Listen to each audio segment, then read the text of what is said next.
That's why I stare off into space, pouring liquor on her face. Swear the memories never fade. And if you got something to say, middle finger to your face, yeah. I got revival, yes, that's the top flow. Yes, that's the motto. It's anywhere I go. It's up, and you know it. Said he treat me well, that's on.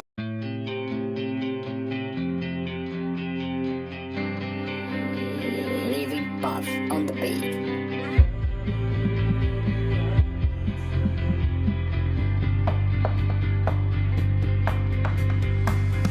Wake up, can't see, faded, help me. Shout out the pin, but all these thoughts keep fucking with me. Why can't I go through this alone? I know these drugs don't help, but I just don't care anymore. Every day I try to know the pain, higher than a motherfucking plane. Pray to God that I won't go insane. Stay faded, call me Lil Wayne. Every night I always feel the same. Wish I could just forget your name. You played me like a fucking game. Tell me who's to blame. It's 5 in the morning and I can't sleep. I pop some Maddie for no reason. I'm in too deep. My friends keep telling me that they're all concerned about me, but I don't need your sympathy. I'm just trying to be happy.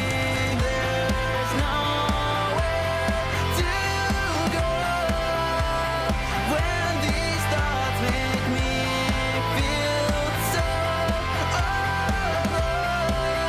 Can't do this on my own. Wake up, I try to go outside. I cry, tears fall, but still reside.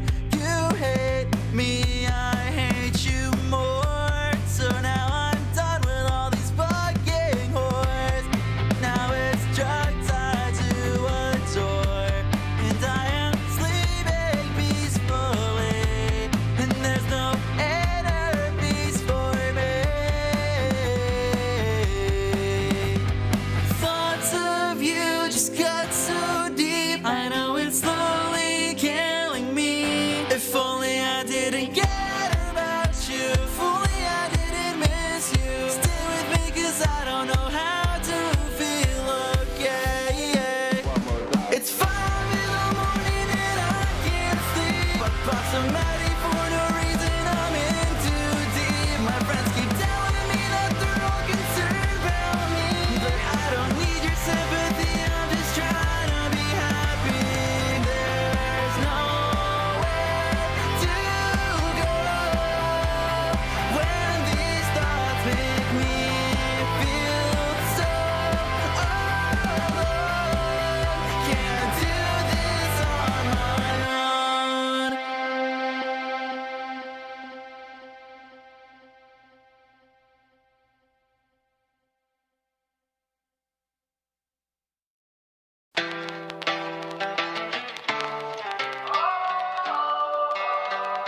I know that look on your face. You're coming my way, you're coming my way tonight. Here goes another mistake. I know I'm gon' make, I know I'm gon' make tonight. I wish I let it go.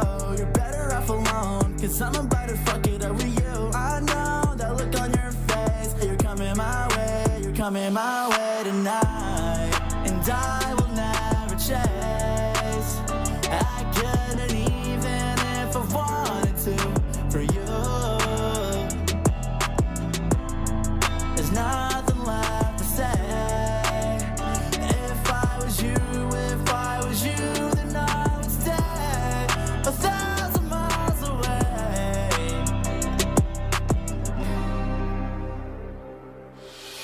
Verse 2, and I'm still thinking about you. Tell me, baby, have you found someone new? Never gotta tell you how I felt about you, blaming me for shit that I ain't even do. Fuck that, baby, you were my world. Didn't want nobody else other than my girl. Now I'm on my own and my heart's turned cold. Don't wanna be alone, I need someone to hold tonight. I will never chase. I couldn't even if I wanted to for you. There's nothing left to say. If I was you, then I would stay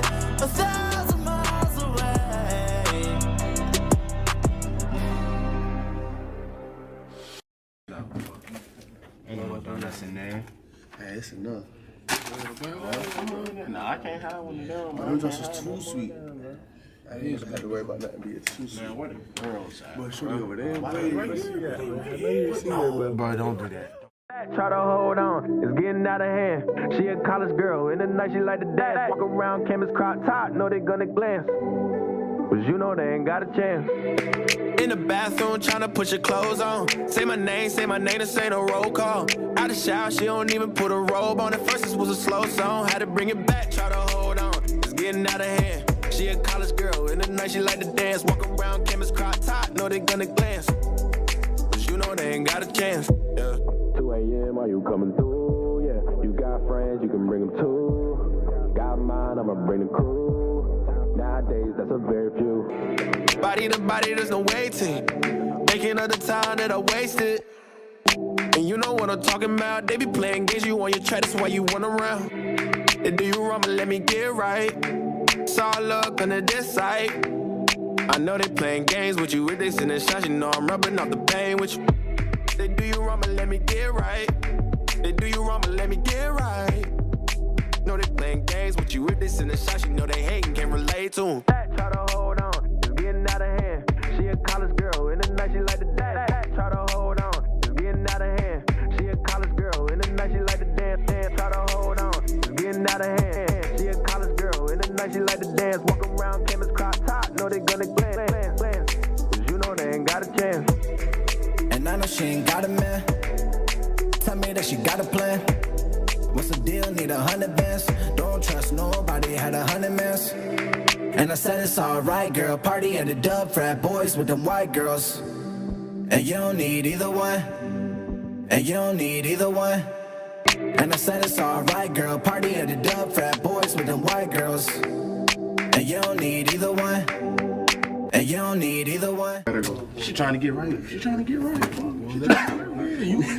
Get right to get left. Get right to get left. I get right with you. And you don't need either one. And I know she ain't got a man. Tell me that she got a plan. What's the deal? Need 100 bands. Don't trust nobody, had 100 mans. In the bathroom, tryna put your clothes on. Say my name, this ain't a roll call. Out the shower, she don't even put a robe on. At first this was a slow song, had to bring it back. Try to hold on, it's getting out of hand. She a college girl, in the night she like to dance. Walk around campus crop top, know they gonna glance. And you don't need either one. They do you wrong, but let me get right. They do you wrong, but let me get right. Know they playing games with you. If they sending shots, you know they hating, can't relate to them. Try to hold on, it's getting out of hand. She a college girl, in the night she like to dance. Try to hold on, it's getting out of hand. She a college girl, in the night she like to dance. Try to hold on, it's getting out of hand. She a college girl, in the night she like to dance. Walk around campus crop top, know they gonna glance. Yo, what's cracking, Got a chance. No, you're fine. You're fine. I'm just trying to get right for this exam. I'll let you be. I'm not going about it anymore.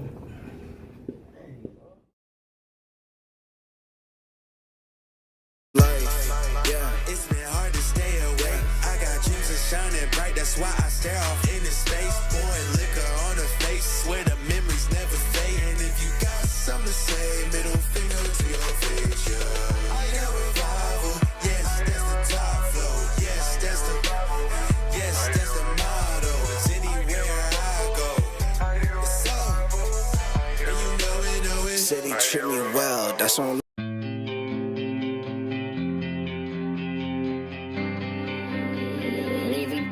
On the beat.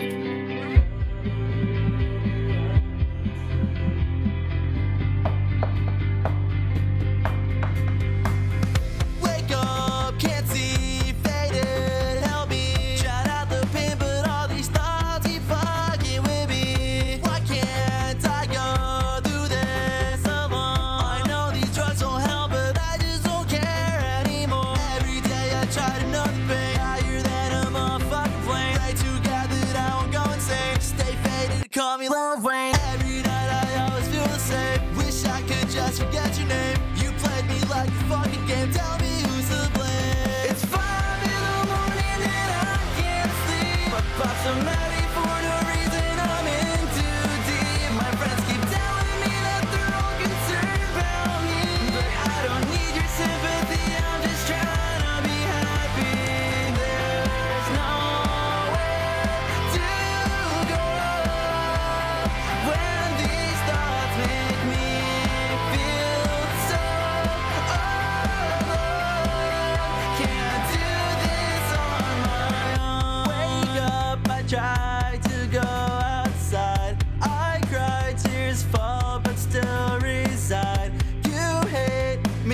Hi, guys, and welcome. It is the day. It is that Forsaken Queens of Halo 4v4 tourney that we've been waiting for. I'm Grace, GraceFace20 on cam, on mic, in the booth with Phoebe Rocks today. Someone you might not have seen before, but someone I adore. How are we feeling today, Phoebe?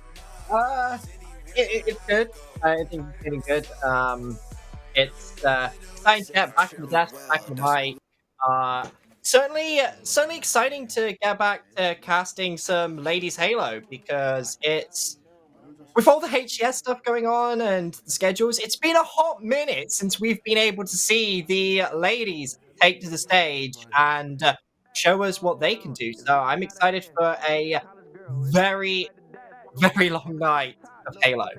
It's going to be an interesting day. We've got a good bracket ahead of you guys. It's going to be some really spicy games, but I just want to remind you guys why we all are here today. Halo is for everyone, and that's exactly what we want to show to everyone out here. I'm glad that all of the ladies who got to participate today. And if you haven't already, we did broadcast that we made a Halo is for everyone t-shirt on that Forsaken website. You can find Team Forsaken on Twitter for a direct link to that website. I'm sure we'll also have a link to that in chat for you guys. We also have a Forsaken Queens of Halo jersey that Freezy also designed for our tournament today. All the proceeds that we make off of those jerseys, off of those t-shirts, are going to be donated towards the Trevor Project in support of recent events, and just kind of to show that we are here to make sure that everyone feels welcome and everyone is cared about. So don't forget to check out those Halo is for everyone t-shirts, or check out the Forsaken Queens of Halo, or even if you just like to donate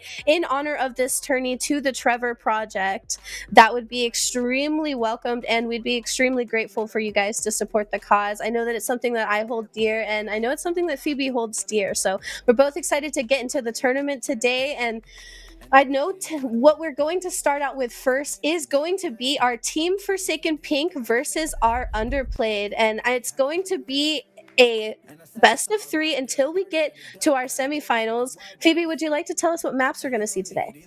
So, as you can see on your screens, we're going to be kicking things off with map number 1 on Live Fire. Then we'll be heading over to Aquarius, and map number 3 should be familiar to everyone by now. We've played it on Halo 5, we're playing it again on Halo Infinite. It's Plaza, renamed to Solitude, brought to us through the power and magic of Forge. And I believe, if I'm reading the game type correctly on the symbols, we've got Strongholds, Slayer, and then King of the Hill, which should be exciting game types to play. I'm excited to see what these teams bring to us as we jump in. So, I want to kick this off. Let's start at number 1. Live Fire Strongholds is one of my favorite modes to watch, and it's one of my favorite modes to watch just to see how a team starts off, how a team chooses to pick this. We're going to start off with Underplayed. Our view is Tyra Snipes. If you watch her stream, you know with the sniper in hand, she's an absolute killer, someone to be scared of. But it seems like we're going to take this mouse and keyboard player, not give her the sniper, we're going to give her the heat wave. Tiff from Underplayed is going to pick up that overshield. So not only that, it does seem we might have a little bit of a lag out. We are going to probably restart this game of Strongholds Live Fire, but as we get this situated, this fixed, it's just one bump in the road that we are going to have to experience. But you might see some familiar friends on your screen today. A lot of these ladies are streaming this event, so if you feel like you want to see some other POVs or anything like that, do check out some of the names you see on your screen. But just remember, while we're all here to support these ladies, give them a chance to compete. We are going to start off with Forsaken Pink and Underplayed, because I think that they're a group that doesn't get to be on broadcast quite a bit. What do you think, Phoebe? I am entirely unfamiliar with all of these players, so this is going to be a new sort of experience. Me getting to see new players. It's always good to see new talent. The only player I'm a little bit familiar with is on Forsaken Pink, and that's Malafar. As Malafar played in a previous 2v2 tournament and got into the top 10. placement. So some nice talent on both these teams here, and I'm excited to see sort of like how these two teams meet, what the play styles are like, how they sort of respond to each other, and sort of learn a bit more about these new players, as at least new players to be, as they progress through the tournament. I've played very, very recently with a lot of the people in this lobby right here, and I've come to know a few of their play styles. I've played with Boa. I love playing with Boa and her boyfriend Nurni. I do believe they might be engaged. Maybe. We'll see.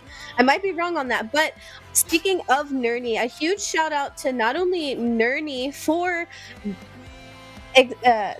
giving us our prize pool for today, but also shout out Malafar and Team Forsaken for giving us that 1K prize pool that we are competing for today. All of these teams are going to fight tooth and nail through this bracket, trying to put themselves a little bit closer to winning a part of that prize pool. Top 3 are going to get a chunk of that prize pool. It's exciting when you have, maybe someone who wants to earn a little bit of their money back competing in your tournament today. So we might see some spiciness come out of this lobby. We are going to hop right back into it. It is going to be Strongholds Live Fire, Phoebe. You got to have 250 points to win. You've got to dominate this map while paying attention to the overshield, that S7 sniper. And if the team of Forsaken Pink knows anything, they're going to keep the hands off of the sniper if it's Tyra Snipes and Villainize. Extremely dangerous players to keep an eye out for. Yeah, sniper is definitely an important thing to control on this map and mode, and not only the sniper but the overshield as well. As we are getting underway, we've got Lil Miss Saint over towards the screens area off the break, trying to just patrol that area, but moving towards playing defense now on the B side, as they will get a few shots down. Gets the kill and just opts back away to play their shields. So, as we're getting this one underway, there's been a bit of a change recently in Halo. We said goodbye to the BR in favor of the bandit rifles. So, how do you think this is going to sort of play out with this tournament, as we've got everyone effectively with a new starting weapon in their hands? I think we've given everybody enough time to get accommodated to this. A nice repulsor play from Boa the Goddess gets a mind the gap, but we get taken down. The sticky does just a little bit of damage. It does seem that everyone might be a little bit more comfortable with this bandit than before, than earlier in this new release here, but we are seeing these ladies kind of keep it equal, kind of keep it even, and it's a constant back and forth right now as Malafar is going to rotate our top mid position, just try to keep an eye out. Know that the numbers are back and forth between the teams here. Malafar staying alive. Bottom pillars is going to find an eye on the Little Miss Saint, but Tyra Snipes with the fling, catches her off guard, gets her taken down, and it's now a 3v3 situation on that map. Yes, 3v3 situation. B was able to trade in favor of Forsaken just briefly, but they will get the reset, so that isn't going to go into the hands of Underplayed just yet. Score lines at the moment, 39-20, and it looks like B will actually finally get converted to Underplayed, and they will be scoring. So we've got a fairly close and even game off of the start, which is good to see. We love to see it when teams are able to sort of respond to each other. Looking at the numbers at the moment, it's 3 dead for Underplayed. C will be trading out in favor of Forsaken, and they will be back to scoring yet again and able to answer back to the capture that Underplayed took. And not just answer, Malafar and team are going to take 3 down for Underplayed, sending them to the respawn screen, causing them to completely reset as a team. They're going to have to take C and branch out from there. It does seem that Villainize is going to rotate a little out towards that overshield and try to go for the flank to A, while the brute force is going to push up and try to protect C, but also do damage so we can push up and maybe take that B stronghold. But right now, as A switches hands, it does seem that we're going to see that AC hold for Underplayed. It's going to be 2-3 down for Forsaken Pink, and it's a back and forth situation like we said before as Villainize picks up the sniper. We're going to miss that first shot. Malafar with the strafe is going to get away as Boa comes in with the flank. Yes, flank indeed. We've got Heatwave coming through, but player will be taken down there. And it looks like the cap will be in favor of Forsaken Pink. Still have a sniper in the hands of Boa. Looking across the numbers at the moment, Slays are heavily in favor to Forsaken Pink at the moment. Tiffy having a little bit of a rough game off the start, still on the breadstick, as Boa will connect with the sniper just then. So, I'm going to be looking for Underplayed, as good as they are at sort of keeping scoring at the moment and keeping this Strongholds game close. They are going to run into a bit of a problem maintaining that if they can pick up the Slays, as Tiffy will fall trying to get the overshield sniper out of bullets at this moment in time. They will get the cleanup shroud screen going down. That should be a overshield into the hands of Forsaken Pink, and it's going to be interesting to see what they do with this and if they can push on to A here. Them to keep scoring, but we definitely want to see Underplayed put themselves back on the board. We don't want to count anyone out just quite yet, but it is Forsaken Pink who is going to hold that B and C stronghold, putting some more points on the board for their team here. Can we see them constantly rotate in and out, trying to just stay alive? But it is going to be Underplayed who's going to rotate together to C. We have that A and C hold once again. So we're seeing a back and forth. The rotations are coming through, and it almost seems like each team is trying to be that one step ahead of each other.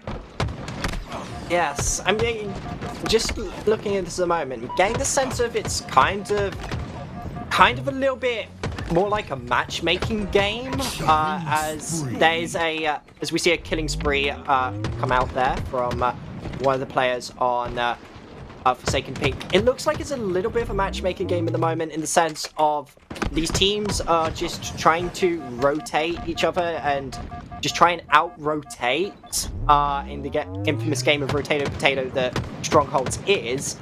And we've not really seen a team sort of like be able to have that setup, hold that setup, and just hold a team back at the moment. That said, it does look like Forsaken Pink are starting to get a little bit of that hold and setup at the moment with the B and A, as the plasma pistol will come through, but they are able to hold the defense, and that is going to help them gain a points lead here, as they're up about 70 points, as Pink Cat gets her head ripped off, and that's another one. No scope coming in onto Boa.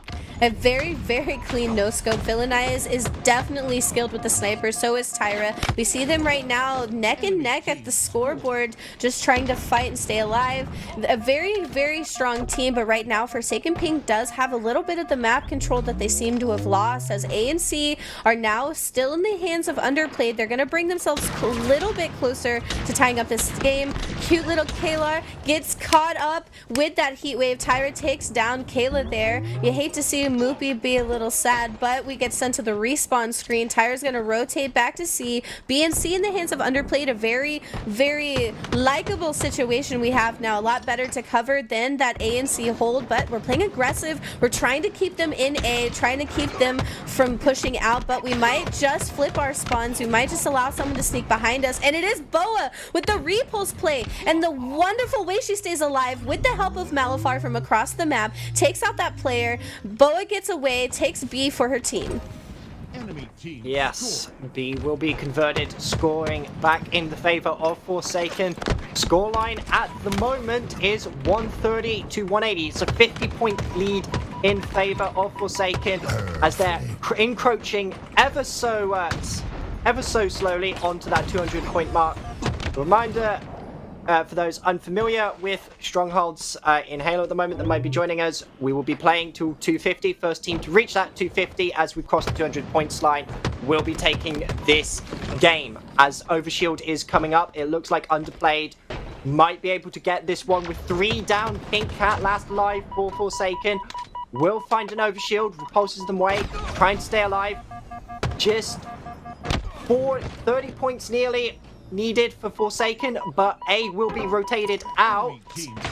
And scoring is stopped and in the favor of Underplayed at this moment in time. Underplayed is trying super hard to keep themselves in this game. Forsaken Pink has 217. Underplayed only has 140. It's going closer and closer to possibly getting to that equal mark, that tie position, but it is 2 down for Forsaken Pink, leaving Malifar and Boa by themselves. Tiffy and Villainize are going to be at A, pushing out, defending that stronghold as we try to rotate in and out of B, trying to take that back for ourselves. Forsaken is going to get taken down, but it's the numbers advantage that Forsaken has that's now going to take back B. As to see the respawn screen for Underplayed, it's now going to be Little Miss Sane who's going to have to try to defend B and stay alive long enough so they don't score any more points. 1 point has been scored right now, but the life not lived long enough. We do see 3 down almost for the side of Forsaken, but they are continuing to score. Yes, continuing to score. Perfect shots coming out there from Pink Cat, but will be taken down. Capture still going through, but the cleanup is there. They get the reset. The other player comes in, is able to trade with Malifaux, but will fall here. Scoring is still ticking up. This is 230 to 156 at the moment. Less than 20 points on the scoreboard to play for. There is only about 1 push left in it for Underplayed here. They've got to pull something together right now. They are challenging for both B and C here. Player in C will fall. B looks like it is at a stop at the moment, and B will be reset as well. 5 points on the scoreboard, it looks like. Forsaken Pink will be taking map number 1. Map number 1 does fall into the hands of Forsaken Pink, and it is a very well fought battle from both teams. We can't count out Underplayed just yet. That is the first game of our series. It is a best of 3, so you have one more chance here to possibly bring yourselves back, keep yourself in this series, and take us to a game 3. A big shout out to the team of Forsaken Pink for playing very well together. Malifar with a KDA of 12.3, 22 and 12 with 7 assists. I do believe Malifar plays inverted as well. I don't know how they do it. Boa is also a very well team player with 9 assists. That's one thing her and Nerny do oh so well, is the assist count. And Pink Cat with a dreamy stat line, 14, 15 and 13 assists. In every gunfight that she could be in is exactly my kind of player. And shout out to Kayla for definitely having a high assist count, still making those plays. It's all about the teamwork when it comes to Halo. And a huge shout out to Underplayed as well. Villainize and Tyra Snipes definitely played their hearts out, had the weapons, had the sandbox, and it's all just about those small little windows where you can take advantage of your enemy teams, which brought Forsaken Pink to that victory. We are going to go into Aquarius Slayer as our map 2, and Phoebe, how do you feel about Aquarius Slayer? So, while you were breaking that down, I was doing a little bit of maths and was toting up the total amount of kills. So, the Slays dropped in that game.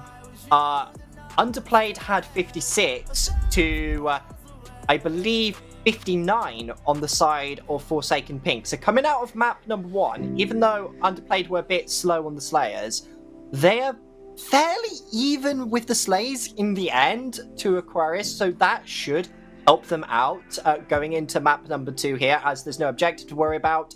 It's just purely Team Slayer. So that is in their favor, but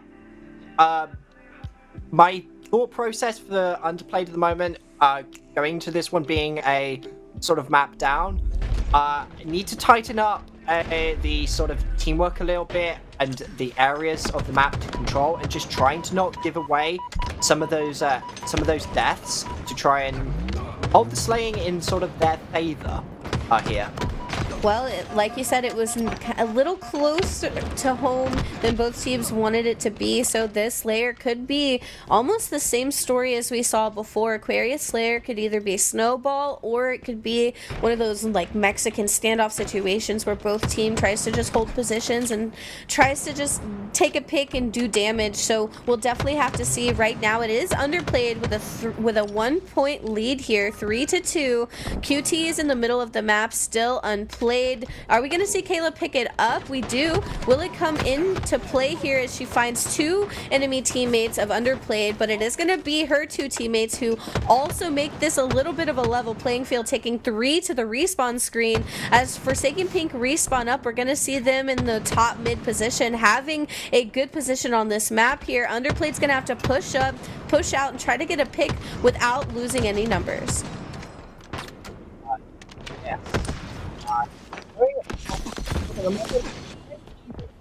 Right, 6 and 8 is if you're in the position of underplayed, you're down at the moment, but it's not as bad as it could be, as there's still plenty of time, plenty of lives to play at the moment, as they're down by 3. Little Miss Saint will find one in the closet area here. Nades flying in, staying alive, able to get their shields recharged, pushing up towards the midsection. Will find Boa there, one shot. Just trying to look around at the moment to troll for the QT setting up. And that is, I believe, 2 dead at the moment for Forsaken Pink, as that QT is coming up right now. Little Miss Saint is going to rotate back yellow, find her teammate who's one shot. Malifar and Pink Cat, Boa the Goddess right behind them, are going to flush into yellow base here. Malifar doing the damage, baiting that teammate, switching out with her teammate, getting the kill there. 2 now down for the side of underplayed. Right now they're just getting a little outplayed when it comes to the teamwork coming out of Forsaken Pink. They're doing very well. You can just see the communication between that team coming through with the baits and the switch. It's still only a 3-point game, as the team of underplayed is going to be back blue fridge here. We're going to see Team Forsaken Pink. Kayla's going to be top mid, going to be closest to them. We're going to see underplayed rotate out. Kayla with the heat wave is going to do the damage, take some herself, and rotate back out with the teammate who also has damage there. But we're going to see, again, they're going to fall back. We're not going to try to take any numbers. Now it's still just that 3-point game. Both teams being very, very cautious not to let this game run away from each other. Yes, both teams being very cautious indeed, as Tiffy's going to get caught out a little bit in the fridge, will fall to the grenades. 3 players trapped by the looks there. 2 players trapped in the closet on the other side, trying to escape through and not get pinned down. QT in the hands of Malifar there. We'll find one underneath them. Help is there. QT's back up to the top of the map. Maintain map control. We'll find the second player, but is taken down. Scoreline at the moment 16-22. Underplayed still slightly behind here, and it looks like slaying is going to be in the favor of Forsaken at this moment in time. Going to be looking for Underplayed to just kind of slow this game down a little bit, try and gain map control, and try and get themselves back into this one. Right now it's 23-16, and Forsaken Pink has the lead. They have the know-how, they have the position at the moment, and right now underplayed with the numbers disadvantage is going to have to try to stay alive. We're going to see Tyra pick up the BR and try to win that 1v1 versus Pink Cat, but Pink Cat's going to take that player to the respawn screen, keeping underplayed at a very, very good distance away. Right now Forsaken Pink has a little bit of a comfort zone with that 10, now 11-point lead here. 2 on the respawn screen for underplayed means that once again Forsaken Pink's going to be a little bit of an aggressive team, knowing they have the damage, knowing they have that pick. They're going to send 2 teammates after you, and Pink Cat's going to get that cleanup onto Tyra, sending her to the respawn screen as well. Pink Cat's going to get the assist, Malifar with the help there. Bo's going to pick herself up 1-2, and now it's 2 down for underplayed, and now it's just going to be that constant snowball of aggression. They're going to push you. They're going to know where the spawns are, and the spawns right now are going to be that blue utility. And with 2 down for Forsaken Pink, Underplayed has their pick. This could be their chance to get a few more kills under their belt. Yes. Looking at the scoreline though, at the moment, it's 19-34. So this is at the point where usually we see Slayers start to sort of, you know, steamroll off in favor of one team. So the momentum is definitely with Forsaken Pink at the moment. They need to be careful here as well, not to give away too many easy deaths, or Underplayed will be able to catch up to this. The setup player is going to back off at the moment. The nades will go flying in. They will be taken down at the moment, so I feel like this is a bit of a reckless push coming out here from Forsaken, but it's working out in the end as they are getting the picks. Just 10 now away from closing this one out. Quantum Translocator is back on the field, and it looks like maybe Forsaken Pink that are in the better position to pick this up. Just as I say that, the player will fall. We're seeing now Malifar is going to rotate with team once again to that blue utility. The QT is going to be top mid, and the players of Underplayed are going to be your pumps area here. Bottom pumps, top pumps, and now we're going to see the picks come through. As if you see the respawn screen, it's going to be 3 down for Underplayed, 2 down for Forsaken Pink. 46-25. Forsaken can afford a few deaths, a few trade situations here.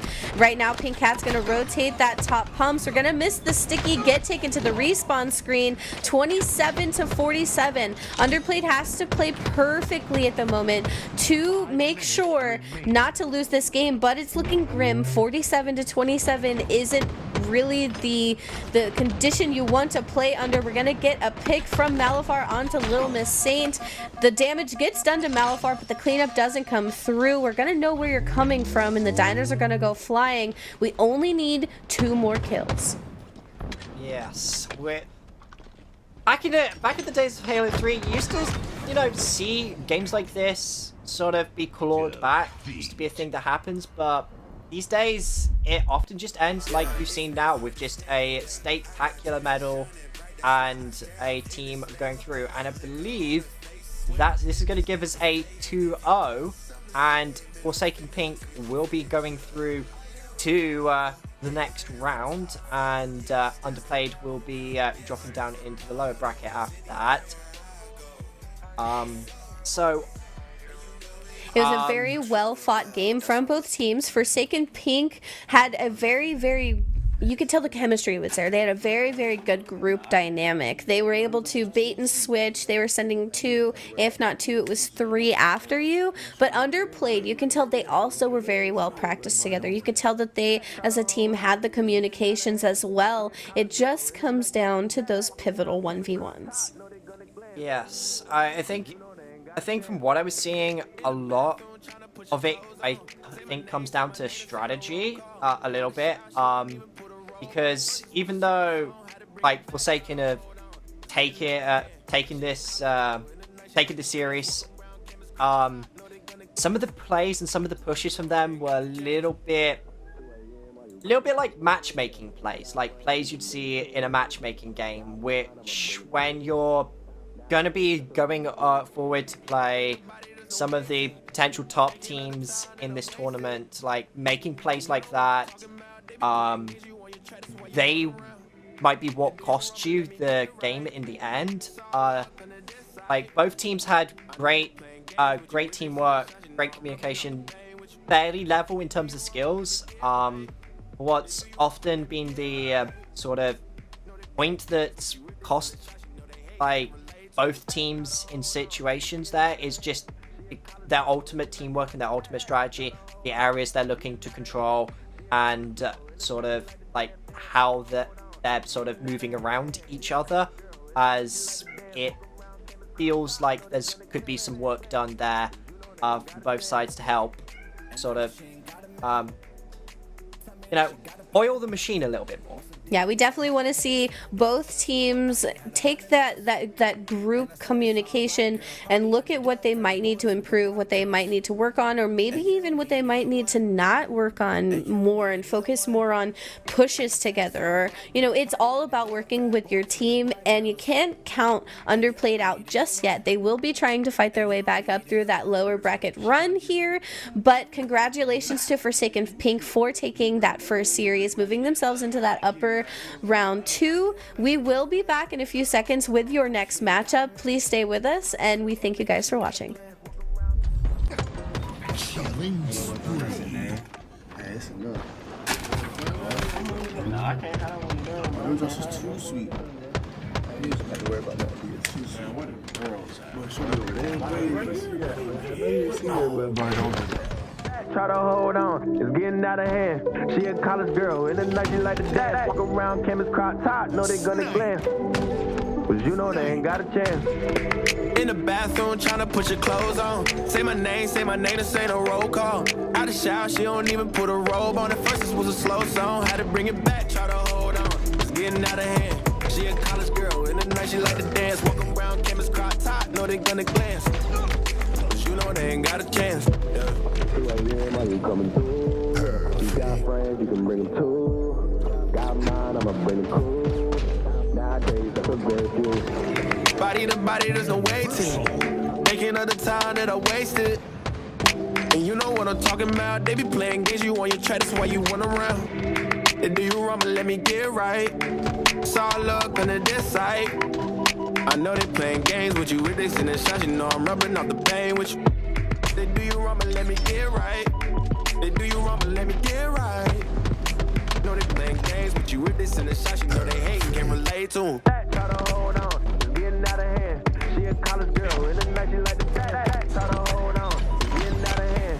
She a college girl, in the night she like to dance. Try to hold on, it's getting out of hand. She a college girl, in the night she like to dance. Walk around campus crop top, know they gonna glance.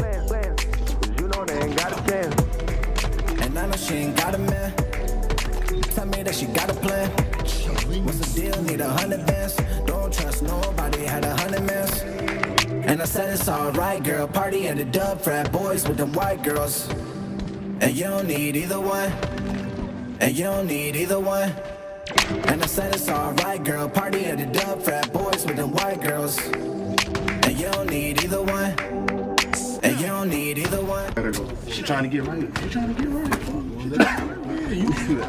Get right to get left. Get right to get left. I get right with you. And you don't need either one. And I know she ain't got a man. Tell me that she got a plan. What's the deal? Need 100 bands. Don't trust nobody, had 100 mans. In the bathroom, tryna put your clothes on. Say my name, this ain't a roll call. Out the shower, she don't even put a robe on. At first this was a slow song, had to bring it back, try to hold on. It's getting out of hand. She a college girl, in the night she like to dance. Walk around campus crop top, know they gonna glance. And you don't need either one. They do you wrong, but let me get right. They do you wrong, but let me get right. Know they playing games with you. If they send shots, you know they hate and can't relate to them. Try to hold on, it's getting out of hand. She a college girl, in the night she like to dance. Try to hold on, it's getting out of hand. She a college girl, in the night she like to dance. Try to hold on, it's getting out of hand. She a college girl, in the night she like to dance. Walk around campus crop top, know they gonna glance.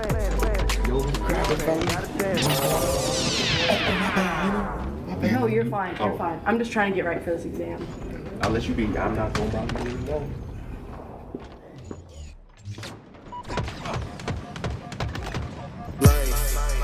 It's been hard to stay awake. I got shoes shining bright, that's why I stare off into space. Pouring liquor on the face, swear the memories never fade. And if you got something to say, middle finger to your future. I got revival, yes, that's the top flow. Yes, that's the motto. Yes, that's the motto. It's anywhere I go. It's all, and you know it. Said he treat me well, that's on.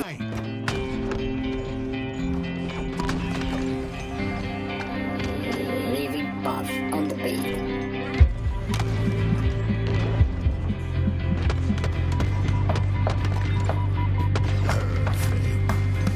Wake up, can't see, faded, help me. Shout out the pin, but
coming my way tonight, and I will never chase. I couldn't even if I wanted to for you. There's nothing left to say. If I was you, then I would stay 1,000 miles away.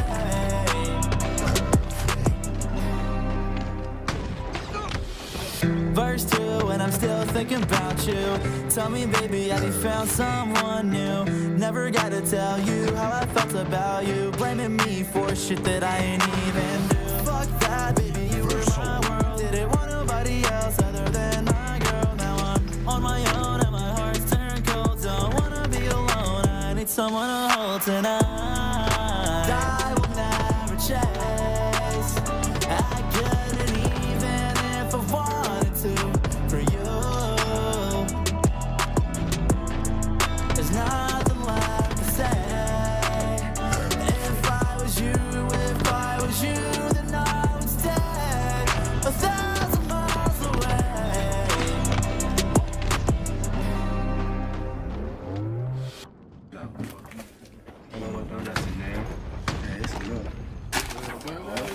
Nah, I can't have them there. We got some too sweet.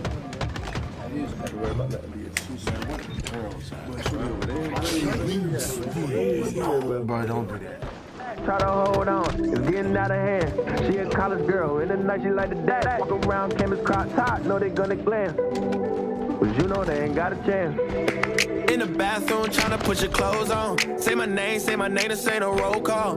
Out of shower, she don't even put a robe on. At first, this was a slow song, had to bring it back, try to hold on. It's getting out of hand. She a college girl, in the night she like to dance. Walk around campus crop top, know they gonna glance. Cause you know they ain't got a chance. Yeah. 2 a.m. while you coming through? Yeah, you got friends, you can bring them too. Got mine, I'ma bring it through. Nowadays, that's a very few. Body to body, there's no waiting. Thinking of the time that I wasted. And you know what I'm talking about. They be playing games, you on your track, that's why you run around. They do you wrong, but let me get right. It's all luck on this side. I know they playing games with you. If they sending shots, you know I'm rubbing off the pain with you. They do you wrong, but let me get right. They do you wrong, but let me get right. Know they playing games with you. If they sending shots, you know they hating, can't relate to them. Try to hold on, it's getting out of hand. She a college girl, in the night she like to dance. Try to hold on, it's getting out of hand. She a college girl, in the night she like to dance. Try to hold on, it's getting out of hand. She a college girl, in the night she like to dance. Walk around campus crop top, know they gonna glance. Cause you know they ain't got a chance. And I know she ain't got a man. Tell me that she got a plan. What's the deal? Need 100 bands. Don't trust nobody, had 100 mans. And I said it's alright, girl. Party at the dub, frat boys with them white girls. And you don't need either one. And you don't need either one. And I said it's alright, girl. Party at the dub, frat boys with them white girls. And you don't need either one. And you don't need either one. She trying to get right. She trying to get right. Get right to get left. Get right to get left. I get right with you. And you don't need either one. And I know she ain't got a man. Tell me that she got a plan. What's the deal? Need 100 bands. Don't trust nobody, had 100 mans. In the bathroom, tryna put your clothes on. Say my name, this ain't a roll call. Out of shower, she don't even put a robe on. At first, this was a slow song, had to bring it back, try to hold on. It's getting out of hand. She a college girl, in the night she like to dance. Walk around campus crop top, know they gonna glance. And you don't need either one. They do you wrong, but let me get right. They do you wrong, but let me get right. Know they playing games with you. If they send a shot, you know they hating, can't relate to them. Try to hold on, it's getting out of hand.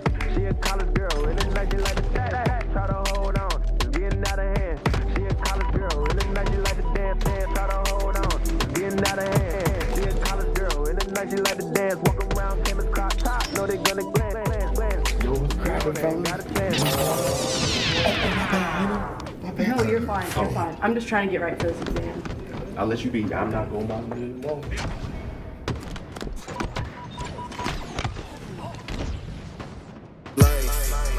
It's been hard to stay awake. I got dreams of shining bright, that's why I stare off into space. Pouring liquor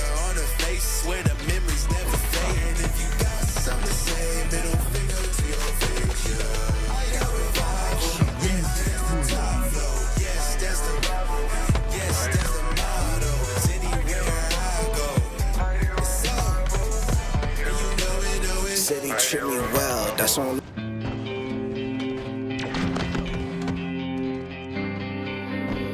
Leaving path on the beat. Snipe.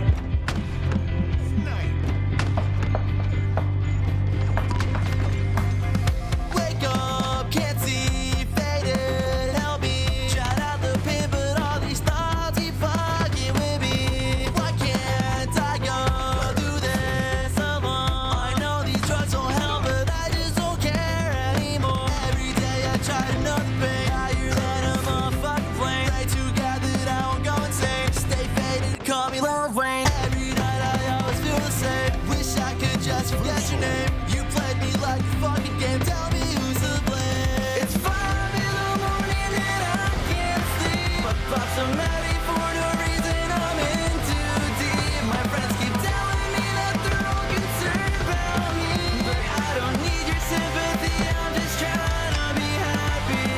There's nowhere to go when these thoughts make me feel so alone. Can't do this on my own. Wake up, I try to go outside. I cry, tears fall, but still reside.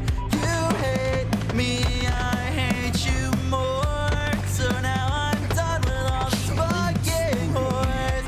Now it's drug time to adore, and I am sleeping peacefully, and there's no inner peace for me. Thoughts of you just got so deep. I know it's slowly killing me. If only I didn't get about you. If only I didn't miss you. Stay with me 'cause I don't know how to feel okay. It's 5 in the morning and I can't sleep. My thoughts are many for no reason. I'm in too deep. My friends keep telling me that they're all concerned about me, but I don't need your sympathy. I'm just trying to be happy. There's nowhere to go when these thoughts make me feel so alone. Can't do this on my own.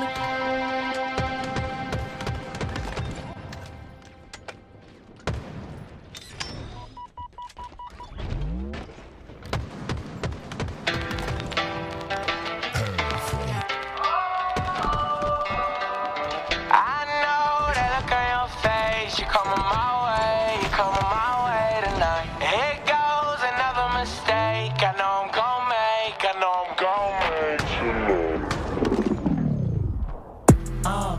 I wish I let it go. You're better off alone, 'cause I'm about to fuck it up with you. I know that look on your face. You're coming my way, you're coming my way tonight, and I will never chase. I couldn't even if I wanted to for you. There's nothing left to say. If I was you, then I'd stay 1,000 miles away.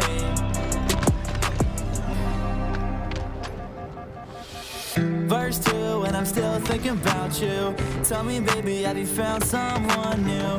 Never gotta tell you how I felt about you, blaming me for shit that I ain't even do. Fuck that, baby, you were my world. Didn't want nobody else other than my girl. Now I'm on my own and my heart's turned cold. Don't wanna be alone, I need someone to hold tonight. I will never chase. I couldn't even if I wanted to for you.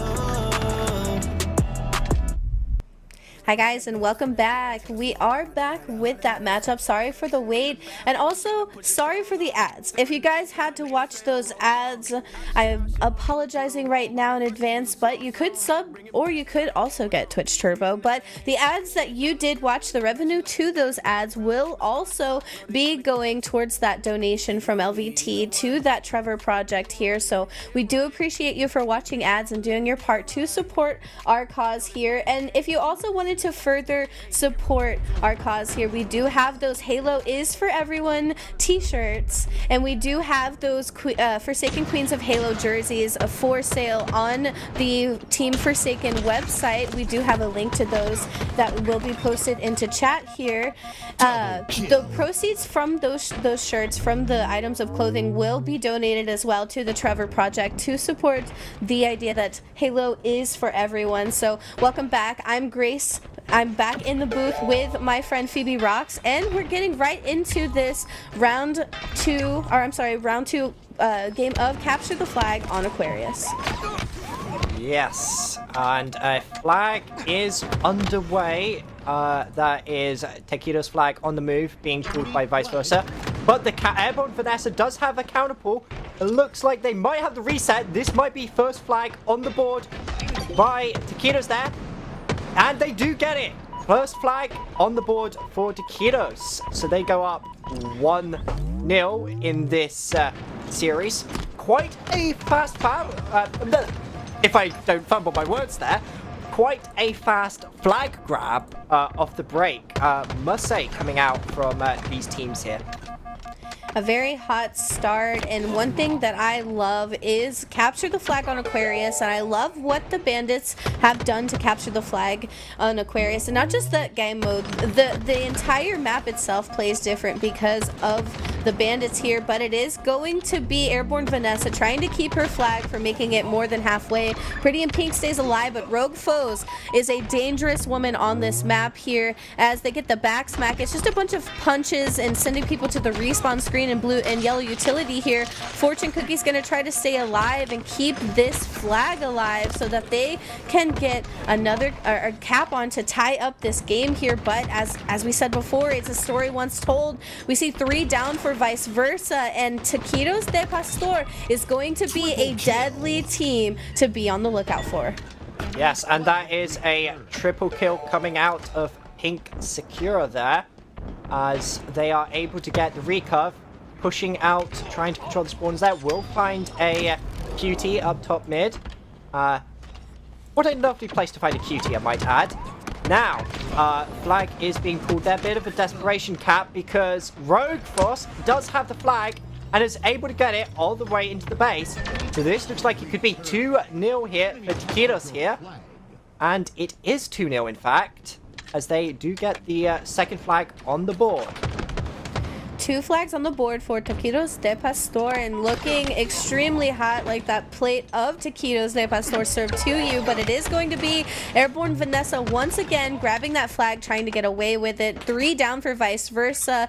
Doesn't really say much, even though they did take down that flag carrier at first. The numbers are going to be down for them. We're going to have that flag out, and right now my friend Daycool and her team are going to be fighting to try not to get anywhere near losing this game. We're going to try to tie this up, but once again we're going to push together. Pink Sakura and team is going to push into the base of vice versa, and we're going to try, into our base, trying to get vice versa out of it, and we're just going to try to keep them on the respawn screen. We have 2 up, we have the points, we don't really need to be overzealous, but vice versa is going to have to work extremely hard to try to put 2 flags on this board.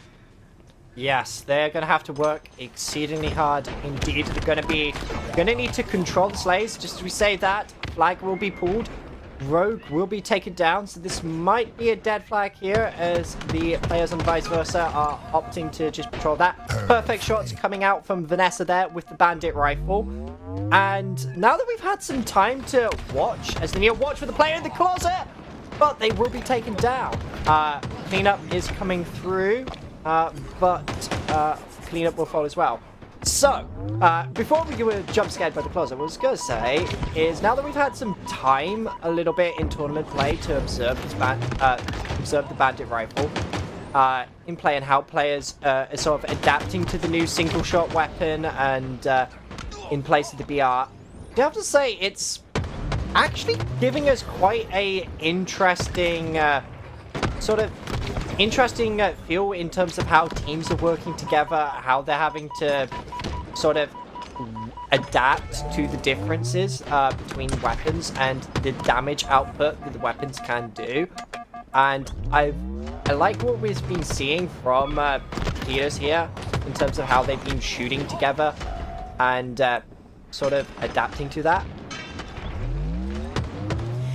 You definitely want to see these teams come and adapt. Adaptation is definitely a very, very good thing to have when you're playing Halo. Being able to adapt to the playstyle of your enemy team is exactly what you want. 2 down for vice versa and 3 down for Taquitos means that right now this flag out for Taquitos is going to have to just be that one distraction flag. We're gonna have to try to get something off of this if we're vice versa. Maybe as they're trying to return, we're gonna grab and run with it. Now both flags out on the field. QT is going to come up in a few short seconds, and if I know anyone from the side of Taquitos de Pastor, at least Rogue Foes or Pink are going to pick up that QT. They definitely know how to use the QT and the heat wave as well. Rogue Foes was in a FFA tournament we just recently had, came in definite clutch that heat wave did for them. As we do take out a trade situation from both teams, Bianca's and Nidakul are going to see the respawn screen. Rogue Foes picks up a kill, 10 assists. I love watching this girl play. She doesn't just win her fights, she also helps her teammates win their fights, and that's just an all-around adaptation that she has no matter what team she is on. 3 down for vice versa spells trouble as Rogue Foes grabs their flag and books it down the middle. Yes, and while we were focused on the QT, off-screen the flag was able to actually be put in. So it is a 3-0 lead in favour of Taquitos at the moment. With the flag on the run, they are looking to make this 4-0, but the reset does come in. Double kill coming out of Pink Sakura here. So opting to just try and stay alive at the moment, play the shields back. Liking from what I'm seeing at the moment, just playing it slow, not giving away the position because they don't have any help from their teammates at this moment in time. Do need to be careful as the spawners will find out. Assist comes in, will be taken down. And they do have some help now as Brand Kiss is still able to control their base and get the flag on the move. It's been a chaotic game of capture the flag. Each flag run has felt like a madhouse of emotions, a madhouse of punches, and no one knows what's going on. But Bianca's, with the slays from their team, seem like we're gonna get this flag all the way home, but not unless my friend Dakul has something to talk about. It is going to be grabbing that flag and last resorting that effort here, trying to get that flag out of the base, but it does get returned, and we do see the side of Taquitos get themselves a 4th flag cap. This team is absolutely frying. 25-9 on the side of Bianca's. Rogue Foes, Pink Sakura, Airborne Vanessa. This is a team that I haven't gotten to cast before, but these are ladies that I have gotten to cast before, and definitely excited to see how you guys turned up and turned out. On the side of vice versa, Dayquil, last-ditch effort to grab a flag, put a point on the board. There's still plenty of time if we play perfectly to maybe even tie this game up if we want to, but we have to see what the answer from Taquitos is going to be, and it is going to send 4 to the respawn screen. Yes, a situation that vice versa can't afford, especially when the flag is on the move. This could potentially be the 5th and final cap of this match, but it looks like a player will get the stop momentarily. Rogue just opting to look over that and try and bait the players out. Will get the cleanup. Flag is kept alive. And it looks like they will be able to get the cleanup on Fortune Cookie here. Player will fall. Killing spree for Rogue. Opting to just stay alive a little bit, but will be taken out. Does have the help there to just keep this flag alive. And yet again, another messy, another scrappy flag on the move from Taquitos here. But they are able to keep it alive and keep it on the move. This might be the final flag cap, potentially still, and I do have to say, I like the discipline from this Taquitos team. They have sort of said, okay, we're gonna run the flag through the closet side of the map, and we're just gonna do it.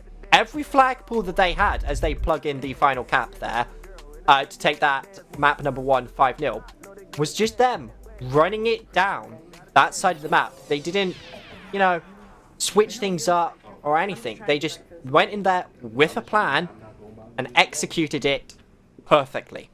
Yes, exactly. You want to go in there and execute it perfectly. And that's one thing that the side of Taquitos do extremely well. Rogue Foes plays extremely smart, constantly staying at least 2, maybe 3 steps ahead of where the enemy team is going to be. Airborne Vanessa has extremely steady aim. If you watch her POV when she streams, she's extremely smart. She knows how to use the sandbox to her advantage. And same thing with Pink. They are definitely an aggressive player, but they're kind of like that aggressive player that is constantly going to win those pips. You send them in there to do that damage, and they're going to always resort in trying to get that last minute touch on the flag or that last minute push here. A great triple kill, as I say that, out of Pink for the return here for her team, and they were now going to move into that 5 flag cap here. It's a well-rounded team, but you can't count out this side of vice versa, because Kiddo, they're dangerous. Fortune Cookie, she's badass. Pretty in Pink, Night Dayquil, not only is that team completely beautiful, gorgeous, but they are killers at Halo, and this is just the first game of the series. Yes, indeed, first game of the series. We do have 2 more games potentially to play in this series. We'll be going into a Slayer just shortly.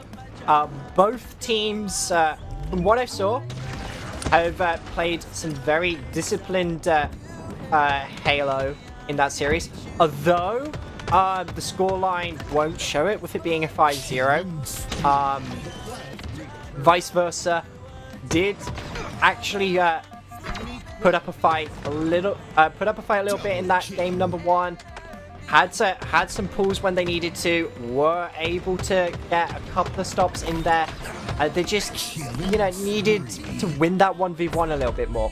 Win that team fight, just to put themselves in a position where they could convert on some of these flags. Going into the Slayer now, I think these teams might be a bit evenly matched on here.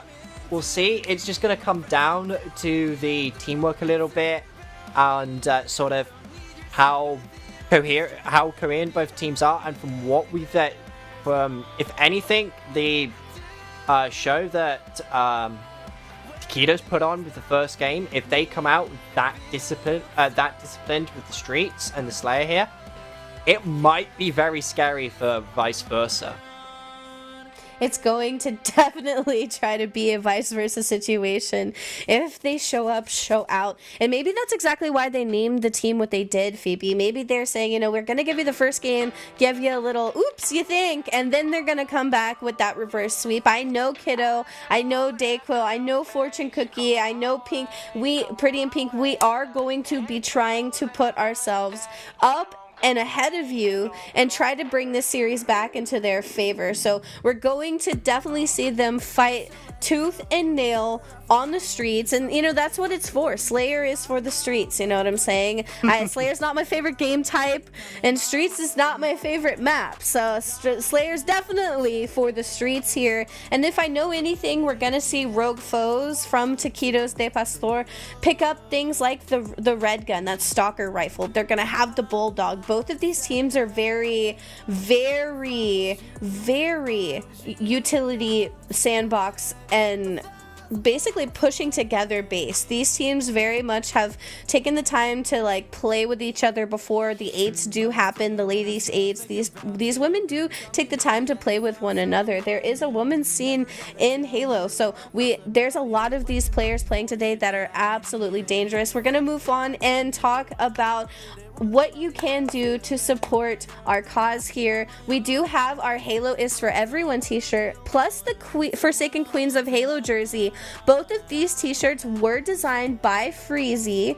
Freezy is the owner of Forsaken, who has helped me out putting this tournament together. Making this tournament come to life for me has definitely been something that I want, and Freezy and his org and everyone who's helped has definitely made this so much easier for all of us around. If you do purchase one of these, you could also choose to donate towards the crowdfunded prize pool, but I do believe since we do have that 1K prize pool, all of the proceeds from the shirts and from the jerseys are going to go towards the Trevor project, and it's going to go to support that Halo is for everyone. I want you guys to know that we appreciate you guys. For any watchers in chat, anybody watching ads, anybody just supporting in chat today, you aren't required to buy any of these, but just know that if you do, the proceeds are going to go towards a very good cause, and we appreciate you guys for hanging out with us today. I know I'm excited for the rest of the bracket. It does seem we had a little bit of a lag out, but we will bring that matchup back to you. Phoebe, what are you most excited to see for our grand finals? Ooh, grand finals. I'm gonna be honest, like any grand finals, you want to see a reset. You want to see the team that comes up through from the lower bracket take it to the team that made it through in the upper bracket, force the reset, go the distance. So I'd love to see the full 10 games, like a full series there. As for who to see in the grand finals, I'd be remiss if we said that Need 8's Bad won't make it all the way through to the grand finals later on today. But as we put a pin in that thought, it does look like we have Streets and Slayer getting underway. So to turn our attention back to this game and this series, what are we going to be looking for Vice Versa to do off of the start of this one to sort of maybe take control of this series being 1-0 down? We definitely want to see the Rockets being played. We want to see a team push up and push out together. Vice Versa is definitely going to try to win over these Rockets. We're going to spawn in our back A area. Biancas is going to take some grenade damage, and Fortune Cookie's going to get a kill onto that player. Nidaquil on Vice Versa is also going to be on the respawn screen. It's now 2 down for Taquitos, and this is an opening. I'm not sure who was able to pick up those Rockets, but with Rockets out on the board, we're going to see a change of pace. 2 down for Vice Versa means that Taquitos has the number. It's a tied game, and it's off to an extremely hot start. Yeah, I have to respect the play there from Pink Sakura there, running around the corner, trying to go for the ninja, but the player from Vice Versa was aware of it. But, you gotta respect the plays there. Sometimes you just gotta go for the showy plays, go for the ninja, even if it doesn't work out. Scoreline at the moment, 5-5, tied game. At the moment, perfect shots coming out as Fortune Cookie will fall. On board with Dayquil. Dayquil will fall. It is Curse of the Cast at the moment. No matter who we switch on, they will fall. 3 dead momentarily for Vice Versa. On board with Fortune Cookie off of the spawn. Scoreline 9-6 in favor of Taquitos here. And it looks like off the break, they're sort of...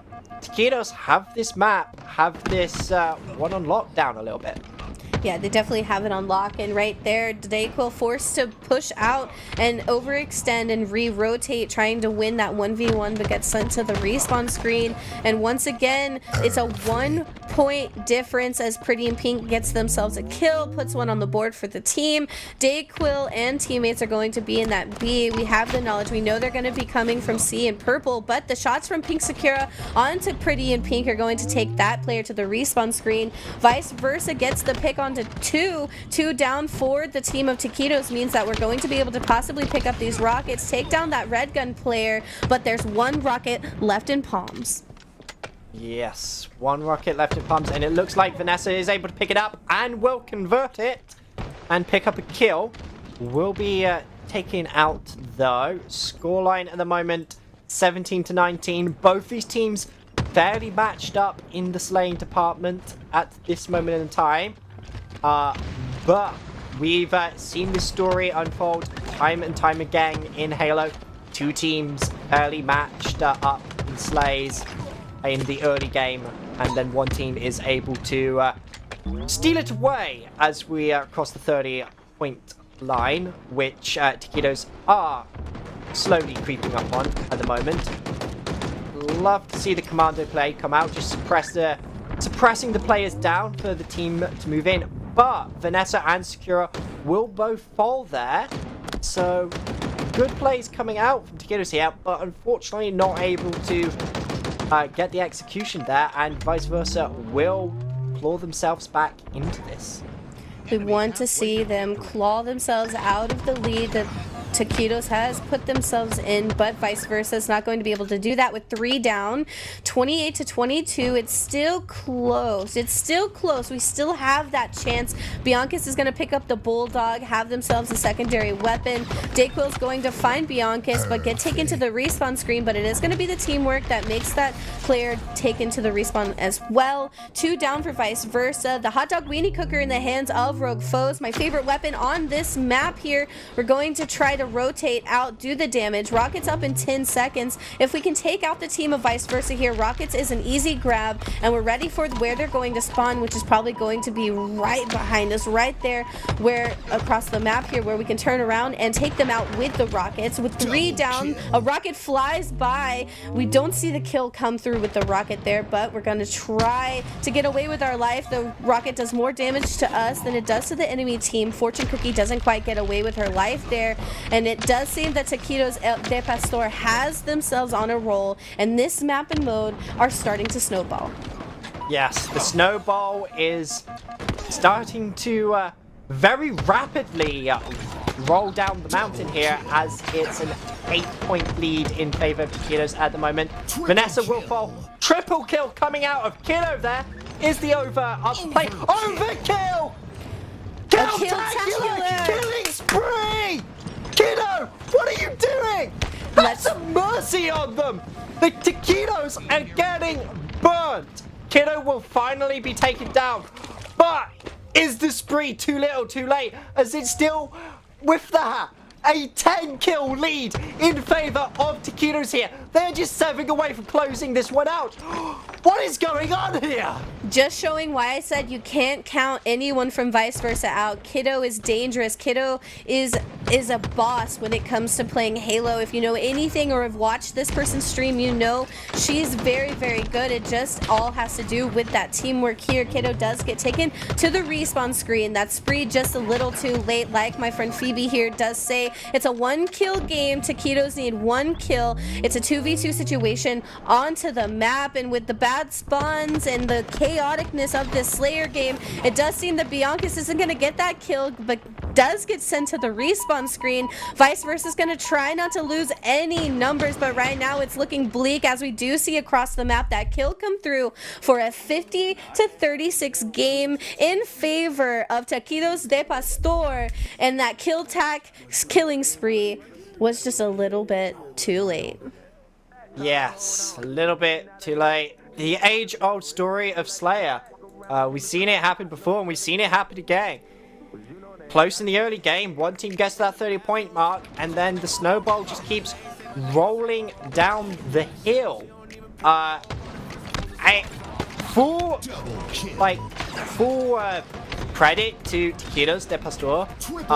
They came into this series, came into these maps with the strategy, knowing how they wanted to play it, and they were just able to play their game, force their game. And at the end of the day, if you can play your game, play Halo the way you want to play it, you will come out with the wins, and you will progress further into the tournaments. Vice versa will be dropping down to the lower bracket. They still have more chances to play more Halo, to make a comeback. Lower bracket runs can happen. We've seen them happen before, especially if the players on your team are starting to fire up as much as Kiddo is firing up at this moment in time. Yeah, absolutely. That kill-tacular was spicy. Yeah, it was a very well played game, and vice versa tried very, very hard to keep themselves in a position where they weren't going to lose the game. They tried to stay in this game. Very well played from both teams, and I do believe Tacos de Pastor are going to move into that upper bracket round 3 to meet Need 8's Bat. That's a team you've probably seen before, and it's a team that we've all been on the lookout for. So they get to move up, and it is going to be vice versa who is going to drop down. I do believe they are going to play underplayed in our lower bracket. Now, we did have a team not check in, so our bracket was a little edited there. So we do now see vice versa drop down into that lower bracket versus underplayed. Cragettes right now are waiting for their matchup, and after we get back, we will have a new set of casters. We will have our Jolly and our Honor, and it's an honor to have both of them. But we appreciate all of you guys for hanging out, all of you guys for watching. I'm GraceFace20, and I'm in the booth with Phoebe. It's been exactly what I wanted it to be start to this tournament, and we'll bring you guys your matchups and a new round of casters when we come back.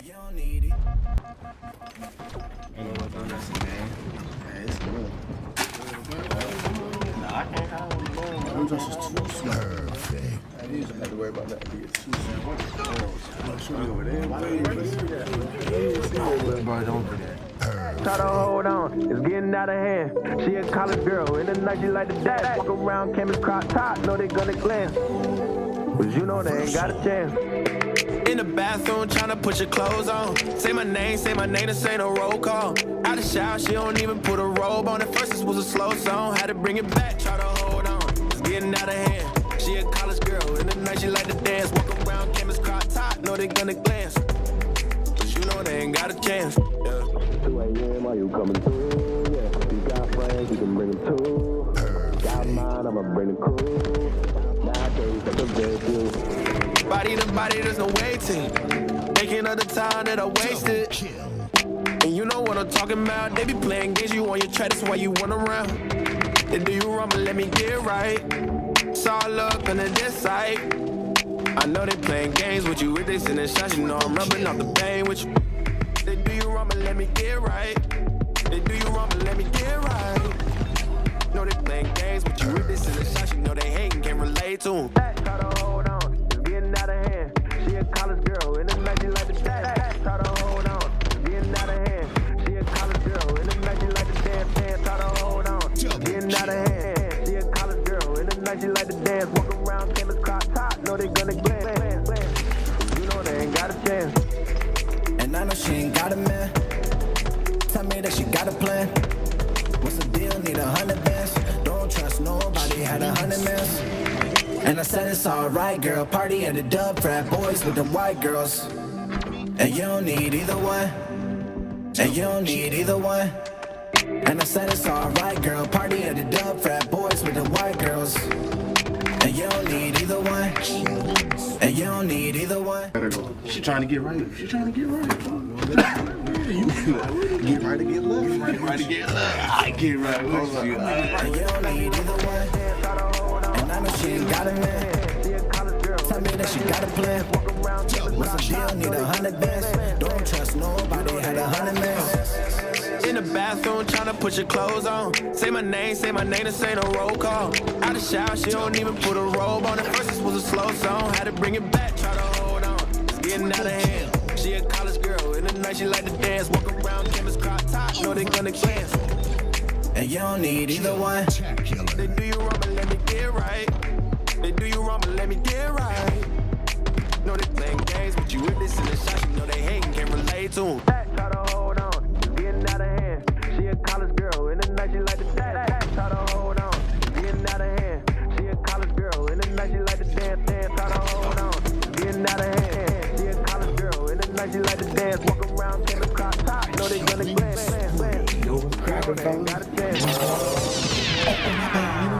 No, you're fine. You're fine. I'm just trying to get right for this exam. I'll let you be. I'm not going by the wall.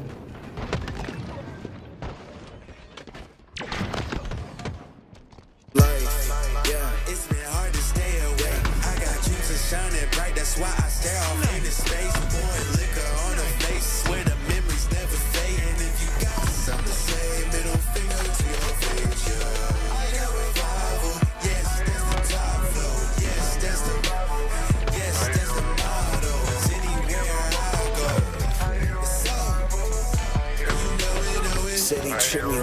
That's on.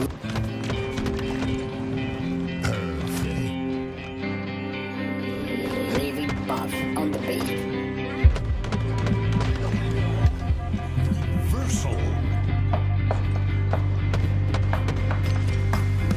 Wake up, can't see, faded, help me. Shout out the pin, but all these thoughts keep fucking with me. Why can't I go through this alone? I know these drugs don't help, but I just don't care anymore. Every day I try to numb the pain, higher than a motherfucking flame. Pray to God that I won't go insane. Stay faded, call me Lil Wayne. Every night I always feel the same. Wish I could just forget your name. You played me like a fucking game. Tell me who's to blame. It's 5 in the morning and I can't sleep. I pop some Maddie for no reason. I'm in too deep. My friends keep telling me that they're all concerned about me, but I don't need your sympathy. I'm just trying to be happy. There's nowhere to go when these thoughts make me feel so alone. Can't do this on my own. Wake up, I try to go outside. I cry, tears fall, but still reside. You hate me, I hate you more. So now I'm done with all these fucking whores.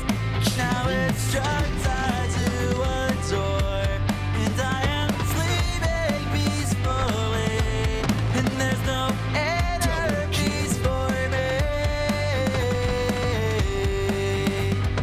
Thoughts of you just got so deep. I know it's slowly killing me. If only I didn't get about you. If only I didn't miss you. Stay with me 'cause I don't know how to feel okay. It's 5 in the morning and I can't sleep. I pop some Maddie for no reason. I'm in too deep. My friends keep telling me that they're all concerned about me, but I don't need your sympathy. I'm just trying to be happy. There's nowhere to go when these thoughts make me feel so alone. Can't do this on my own.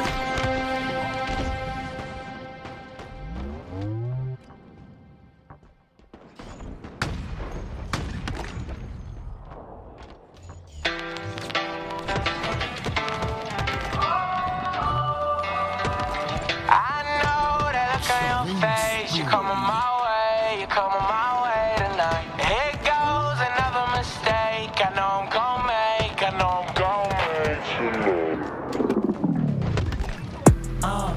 I wish I let it go.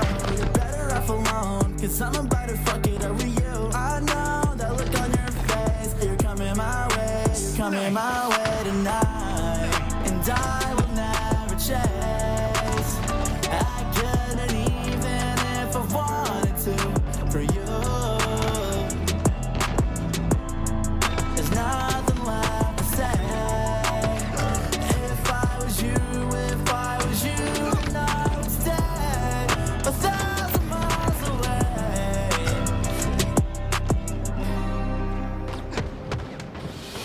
Verse 2, and I'm still thinking about you. Tell me.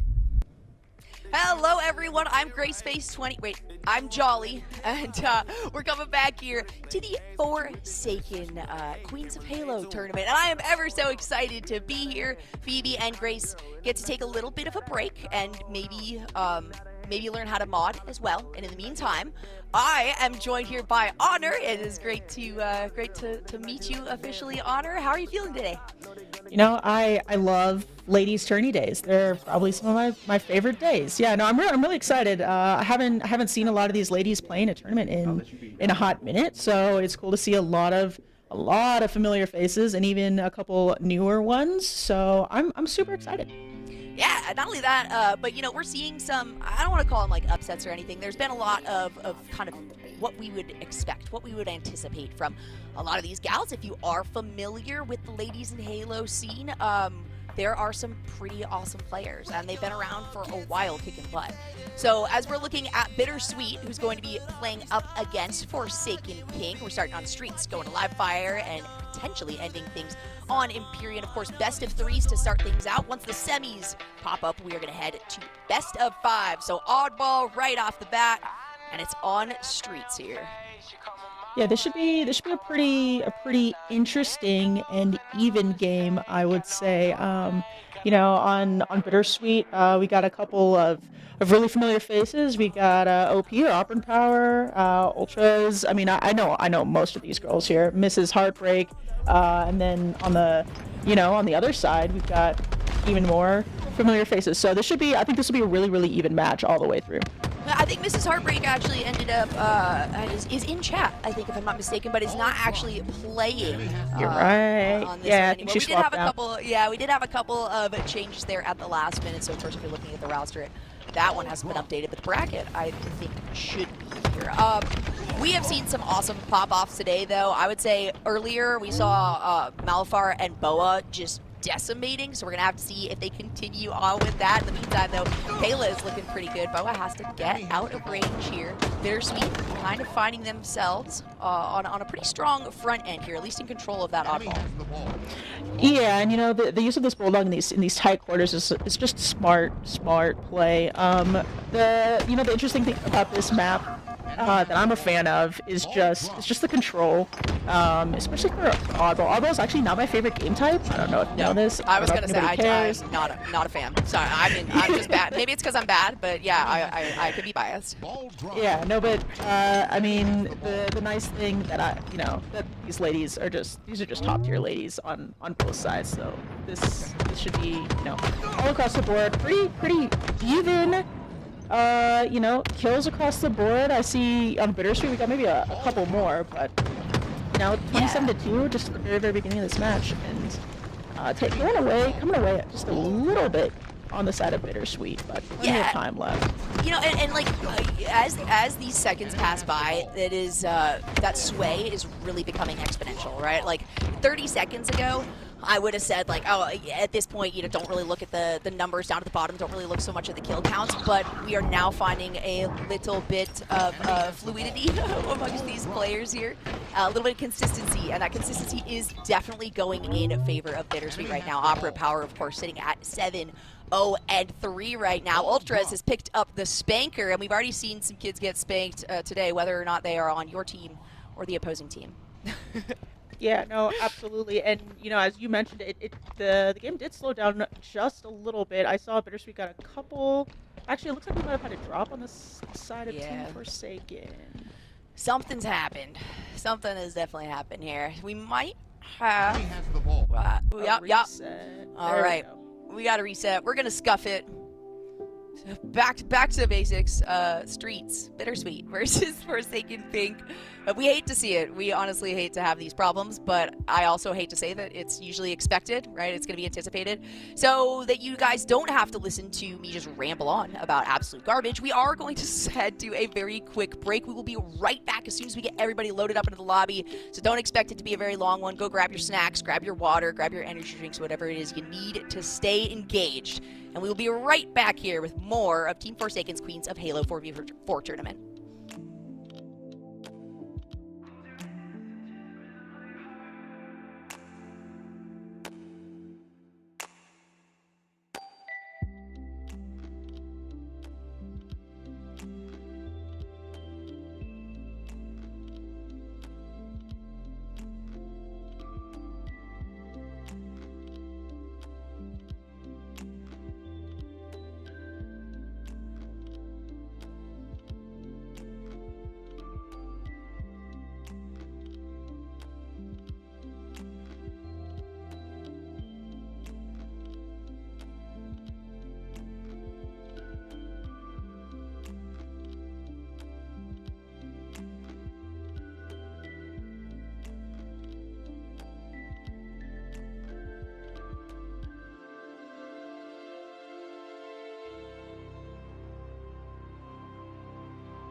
not going to waste anyone's time talking about the game. It's already started, and it's a lot more even now. Full reset on this one. We did see that Bittersweet was ahead by a few dozen points, but we're going to scuff it once again. Yeah, it looked like somebody got disconnected the last match, but we are back, and, you know, it's, again, Bittersweet kind of starting off pretty strong here, putting a couple of points up on the board, and, I mean, they look really clean at the beginning of the last one before we scratched it, so I'm not entirely surprised for them. Woo. Nice shots coming out of Operant Power. Let's take a look at Boa now, who has really played very well today. I was definitely yelling into the mic earlier in the production room, or the green room, as we were watching the first couple of series here. Kazmic as well, it looks like has been popping off. Now it's up to Operant Power. Just try to retaliate. She's going to drop down out of view. A little bit of a reset here for Team Forsaken. And that's not a shot that you want to see coming across from the other side of the map unless it's on your team. No, definitely not. It looks like Gun Goddess right now holding the ball, gives it up just for a little bit, but happens to lose her life, unfortunately. And it looks like now we're getting some Team Forsaken points up on the board, and as you know, if they can pass us this like first dozen points here, then we might be able to see a little bit more of an even match. Maybe, not if Ultras has shots like that though, and a good opportunity here as well as Gun Goddess jumps in the front. The Bulldog here is being held. A nice frontal assault by Bittersweet. That means they're going to gain control here of the tower. And the objective continues to tick up for Bittersweet. You got to make moves if you're Team Forsaken, and you have to do it with good communication here. They are all tight together, but it's not necessarily a good play. In fact, it's a bad play, because look at that. A triple kill for Gun Goddess as everybody just walks directly into her bullets.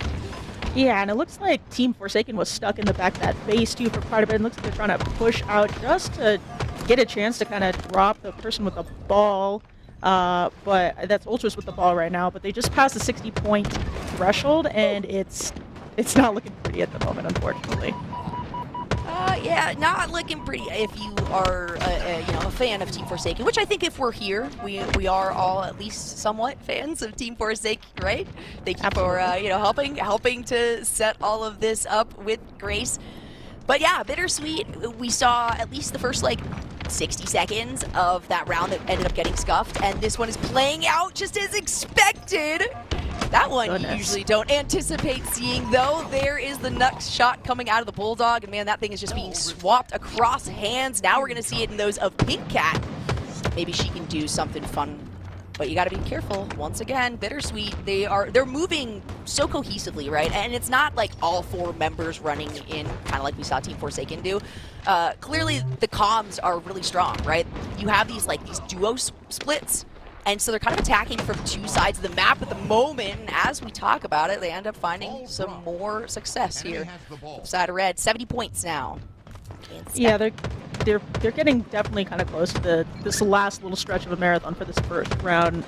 Bittersweet looking very, very strong at the moment, but don't count Team Forsaken out, because they're doing pretty decently. They're getting points up on they're getting kills up on the board, so they're definitely not getting absolutely just kind of obliterated right now. They're just kind of having trouble getting the ball at the moment, but definitely putting good pressure on the ball at the moment. Ooh.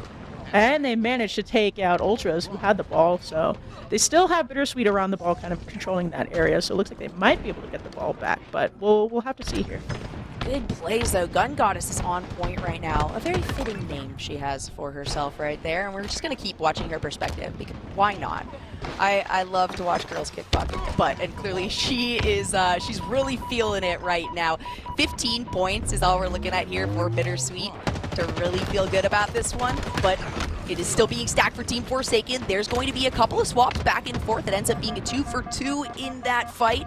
The ball drops down. Operant Power really low. Has to wait for that shield to regen, but it's still Bittersweet who has the active jump on the ball.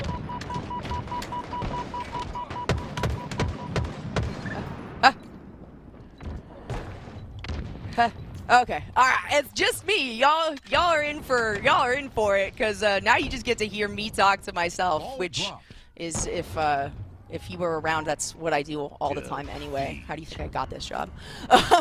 Gun Goddess is going to make sure that her team finds the victory on this one.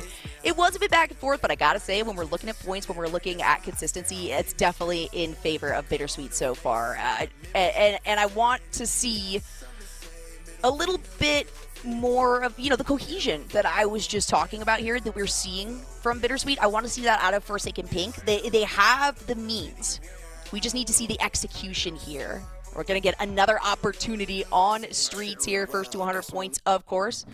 Oh, and see, now I'm getting hungry because we're looking at the restaurants. This is a dangerous game to play here. I might have to take a break after this one to eat something. But Oddball on Streets is not one that I would like to face against any of these women on.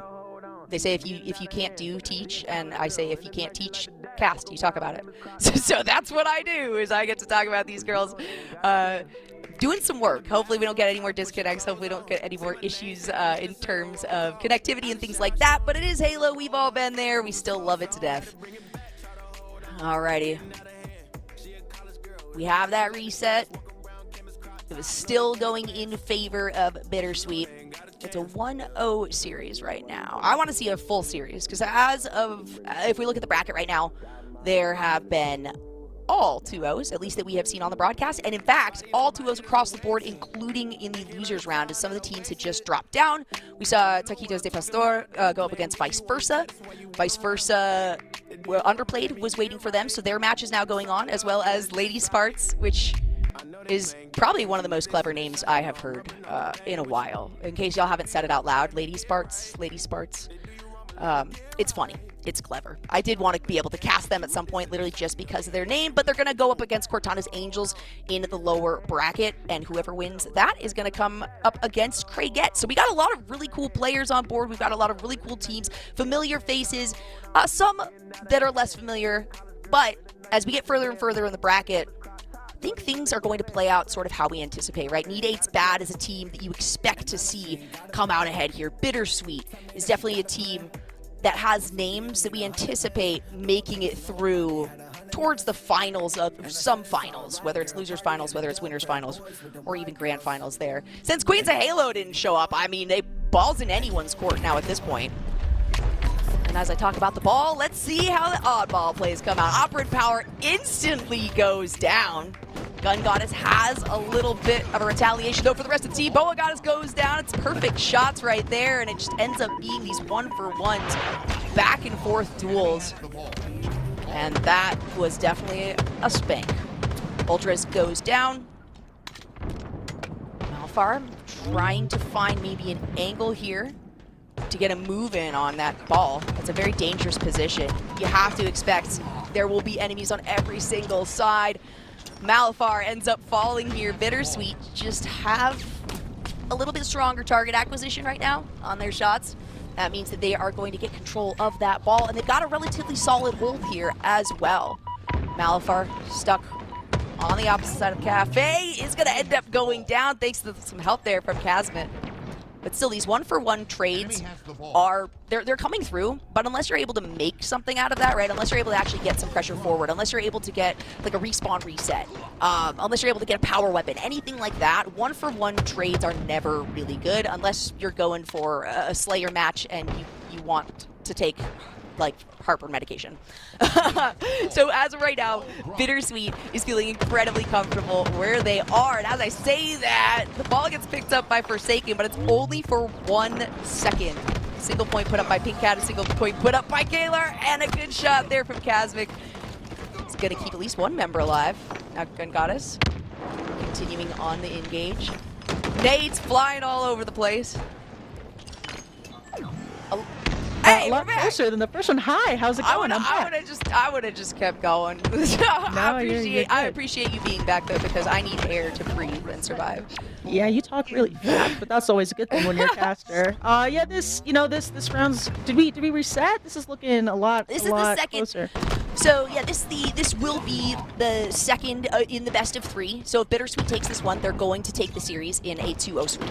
Copy. Thank you very much. Yeah, so just from watching in the past couple seconds, it looks like this is a little bit in a stalemate here as the ball is at the reset spot. OP, as we like to call her, Opera and Power, with a great double on the Rockets there. It looks like we're still just trying to fight for some control on the streets here before we, as right as I say that, of course, Bittersweet picks up the ball to pick up some more points. There it is. It's the curse. Some call it a curse. I call it a curse. Nice double kill there by Kazmik. Able to get a couple headshots before finding that beat down there. And a nice angle right here from Operant Power to be able to pop some shots off. There's a perfect, but a good retaliation through that grenade means that you gotta back off here a little bit. And that rifle's not going to help out as Gun Goddess ends up going down.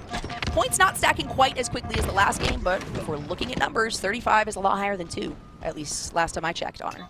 No, you know what? If I know my math half decently, I would say you're right. But yeah, so it looks like we slowed down a little bit again, but we definitely have a bit of a lead here on the side of Bittersweet. And again, this is actually I would say a pretty evenly matched pair of teams here. It just so happens that on the side of Bittersweet, they're just doing a better job of controlling the space around the ball and being able to put some points up. Bittersweet, definitely when we were looking at the rosters and the bracket ahead of today starting at all, Bittersweet is definitely one of those teams that I expected we would see a lot of, that I would expect them to do incredibly well, right? These gals have played together a lot. They have a ton of prowess themselves, and as we can see, like I said, Opera Power is on. Kazmik is showing me the same thing that she has shown up to play today. Not that Team Forsaken has not shown us that. Malafar, of course, and Boa, we saw earlier, just absolutely slapping kids. Nice kid. As I talk about slapping, we're gonna pull out that rocket launcher one more time. We're gonna get a kill from it. A little bit of reset. Bittersweet though is feeling better and better. More on the sweet side of Bittersweet, I would say for them. You know what? I didn't even think about that name before, but a little bit of a play on words. I actually quite like it. But Opera Power managed to get there's the second kill with the Rockets. Doing a really good job of keeping track of the power weapon. But again, that's not super surprising right now. Gun Goddess with the ball, about to cross the halfway threshold to the side of Bittersweet. And again, they're just looking really, really strong right now in controlling the space with the ball, being able to put some shots down. And, no! The trail shots on that. Sorry, there's just the trail. You can see just like a half step too far behind. The shots came through, but if you're not leading with the character movement, with the player movement, it's not going to work in your favor. And Opera Power clearly is well versed in this game and in movement mobility. Oh, close! That stick almost came through for Big Cat, but it's going to be a chase down. Kazmik finds another one. Yeah, and we're at a classic 69 points right now on the side of Bittersweet as they pass, about to hit the 3/4 threshold. Team Forsaken right now at nearly 20 points. So they're if they could just they're trying, but Bittersweet's just got really good control in the back of the space right now, and it's as you can see, it's kind of hard for Forsaken to break into that spot and just get the ball. Yeah. Like that, you're rhyming, you're like rapping for us. Forsaken with the break-in. It's not working out for them. It is unfortunately not working out for them. Last couple of seconds just have to take down for Bittersweet to secure yet another 2-0 on the day. Yeah, they're just flying right now. They look really, really clean. They got 2 seconds left with the ball, and it looks like... Yeah, it's over. I say 2. It was, it ran over. It's, 100 as opposed to 200. So that does seem to be a sweep. Women and brooms. Why is it that it always comes back to this, the brooms come out. That's all we've seen so far today is sweep after sweep after sweep. As of right now, Bittersweet is feeling quite good. So we're going to head on to Live Fire because it's a best of 3 with best of 3s on board, right, Honor? That means we get more than just the streets. We get more than just Oddball. Thank goodness. Yeah, and as one of my absolute favorite female ladies once say, what is it? Champ 4 in the streets, and then maybe something else on the backside. it was this is two very, very good teams, and even though Bittersweet came out with 2 solid rounds, as we look across the scoreboard here, it's actually pretty even kill wise. So yeah, this is definitely not a team that went down quickly, to say the least. And we saw that first game from Team Forsaken; they played very, very well. So I'm curious to see what they do on Livefire. Oh yes, Livefire. Honestly, Livefire is like my basis. If I wanna know how good you are at just like the basic game, right? Livefire, I feel, is a really good option to sort of put somebody up against and say, what can you do with this map, right? It's relatively small. You have a lot of different vantage points, right? With the tower, obviously, a lot of different control points. And we're just going to be seeing Slayer on this one, so we don't have to worry about the control points, but that doesn't mean that those points are not going to be in contest, right? When we're talking A, B, and C on this map, it's crucial to have some sort of control over one of these areas. And it looks like Team Forsaken wants to go for the tower here to start things out. No big surprise. Also trying to stay as close as possible to the power-ups. Gun Goddess has the heat wave. She's going to throw some shots, and she manages to get just that last headshot before being taken out herself. On the other side, Ultras goes down. We're just going to swap all over the side of Bittersweet right now. Still only 1 kill aside on 4th, though. Look at these shots, but you can't go against 3 with a heat wave, unfortunately, for Gun Goddess. Yeah, and it looks like Overshield is up, I believe. Oh, they just managed to not grab it, but it looks like it's still going to get it, I think. Hard to tell who exactly got it. But I expect this game to be a lot closer and more even, as you can see just from the kills in the past match. Now that we're in Slayer, I think this could go either way. It could. We got to see a big part of this map, obviously. When we're talking about power weapons, we got to see, oh my gosh, what can be done with the S7. Clean. And so good coming out of Cosmic, which is now, at this point, 2 at least headshots that we've seen back to back with that S7.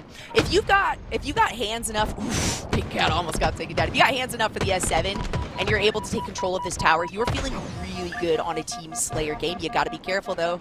Cosmic has to come around this corner. Bittersweet has taken control of this game. Team Forsaken around that around our power spawns has found a little bit of control, but you have to show consistency, right? That's what we were talking about in that game number 1. Yeah, Bittersweet is playing this really, really smart. They got Cosmic up in the tower with Sniper, who unfortunately just ran out of ammo. And they were just playing around her, letting her get those kind of comfy shots, try to pop off a couple of, maybe some easier straight-off kills. And now that the Sniper is gone, we see Cosmic kind of trying to rotate, with Bittersweet kind of on the opposite side of the map now. And Cosmic with that, I hate the AR, but some of y'all are just crazy with some just great shots down. That overshield was picked up as well. So Bittersweet has found themselves a little bit of additional security, and it looks like they're going for a bit of a pinch play here around the tower. Cosmic and Operant Power trying to take down Malifar, who does get removed. Pink Cat as well. A little bit of equalization as Operant Power falls, but Bittersweet still on the upper hand. It is a very close game, though. Pretty much all of this gameplay, I'm surprised by how little play has taken through this hallway. We've mostly just seen this side of the map be held with control, which, hey, you know what? If it works, it works. You're looking at just the overshield. You're looking at that S7 control. Go for the heat wave, I guess, if you get the opportunity to turn your back on your opponent down in those tunnels. Cosmic, Operant Power, trying to find something here. But Team Forsaken, they're working to even it out. Yeah, and it looks like Ultras just grabbed the sniper rifle. I wonder if they're going to try to kind of play the same setup as before, where they hang on to the tower side with snipe, but looks like they're playing it a little bit slower, which I find pretty interesting. Right now they're up by 8 points. Actually, it's Cosmic with the sniper. She might have traded off. I actually might have missed that. But they definitely got the same setup, and right now they're looking very, very strategically kind of set, getting some good kind of shots off. See, OP with like 9 kills right now is doing absolutely insane. So very, very good from both sides right now. That's a lot of kills. And as we look at the assists as well, that's another thing when we're talking about these Slayer matches. I always like to keep track of the assists. Bittersweet has had a lot more assisted cooperation. Team Forsaken has really good ones. I mean, 5 assists here for Malifar as she locks in yet another kill here. 2 members of Bittersweet going down. We're talking about that consistency and stuff, right? Teamwork has a lot to do with that. Obviously, it's a team game. from what I hear. Again, why do they pay me to talk about this game?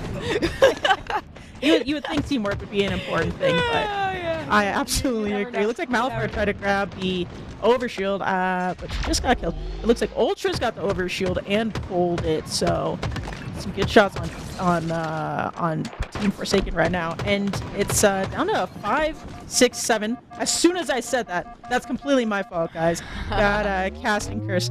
But we're at a 7-point difference right now, and again, just Bittersweet just looking really, really clean, kind of controlling where they want Forsaken to be on the map with their movement. Copper Tower with 11 kills, like you were saying, Malafar and Kalar, 5 assists on the other side. So very, very, very good team play right now from both sides. Yeah, that's what we like to see. That's a scary situation. That is the last place you want to slide in, is to the members, the faces of 3 members of Bittersweet, who have definitely, their game is to take this tower. The commando needs to be reloaded, though. You got to swap over here. You might not have enough time. A nice little peel away from Cosmic, but they ended up getting caught from behind. In the meantime, it ends up being pins falling one after the other, as still control for the tower is where all of these players are going. 32-25, though, starts to feel like the end of a road. Not if Team Forsaken has anything to say about it, though, as they clean up most members of Bittersweet here. Yeah, there we go, taking down Cosmic as well. Yeah, they're trying to claw back, and they're doing a pretty decent job of doing so. Just it looks like that overshield is going to be up in the next 10 to 15 seconds, and Bittersweet looks to be set up to pick it up. But if Team Forsaken can kind of get maybe some players up in top mid, as Sniper's going to come up right about now. Of course, maybe, I wonder. Yeah, I was just about to say she's going to get that pull again. Yep. Hey, I would give it to her if I after just seeing a couple of those quick shots. I absolutely would hand that thing over. Look at that. Very, very quick to send a little scope in. Nice reposition there. It was so close. She's just trying to get the one shot so she can get the shields down. But you get a bit of a vision advantage when you are using that tower side. Yeah, she definitely started on the opposite side of the map, but now she's kind of back to her comfy position. Unfortunately, she gets taken down with the melee from Kalar. And it looks like we're still fighting for this tower side, but right now it looks like Team Forsaken is in control of it, and unfortunately for them right now, we're at a 10-point. As you say it, and as you say it, Ultras decides to go up there. They take down Kalar, who has absolutely been popping off. Kalar has decided to activate. I don't know who turned the button on, but Kalar is now, sweeping through. What kind of equalized this game like a minute or two ago. Only 4 kills away, though, here for Bittersweet. Once again, they're feeling a lot more of the sweet side of their name than the bitter side. And after this, if they do manage to take this round, they're just going to need one more round to be able to take the series for themselves. It's a nice grenade from Ultras, though, to send Malafar right off the map, and it does look like that's going to be the end of it. Not quite a nail in the coffin, but, we're definitely at the construction part of that coffin here for Bittersweet. You're really good with your metaphors. I like that. Yeah. Knocking on the inside of that coffin, I suppose. I try. Good match coming from Bittersweet to put that away at another clean sweep for Bittersweet. Definitely a good fight coming from Team Forsaken. They're going to fall down to the loser side of the bracket, or as I like to say, the lower side of the bracket. No losers on this on this scoreboard. But definitely great game between the two of them. I'll be interested to see how Team Forsaken does on the lower side. But, Bittersweet looking really, really clean and really, really strong. And it's no big surprise when you're looking at these gals' names. Again, if you've been familiar at all with women in the Halo scene, you should be familiar with all of these ladies on board, right? Including most of the players as well for Team Forsaken. Bittersweet, though, feeling real comfortable, and hopefully we get to see a series that is not a 2-0 sweep. You guys are just going to have to wait to find out, though, because we're going to send it to one more very quick break as we set up the next match. It is another round 3 in the top half of the bracket. Taquitos de Pastor against Need 8 Spad. So don't go anywhere. We'll be right back with more of the Team Forsaken Queens of Halo tournament. That's a name. It's enough. No, I can't have them. This is too sweet.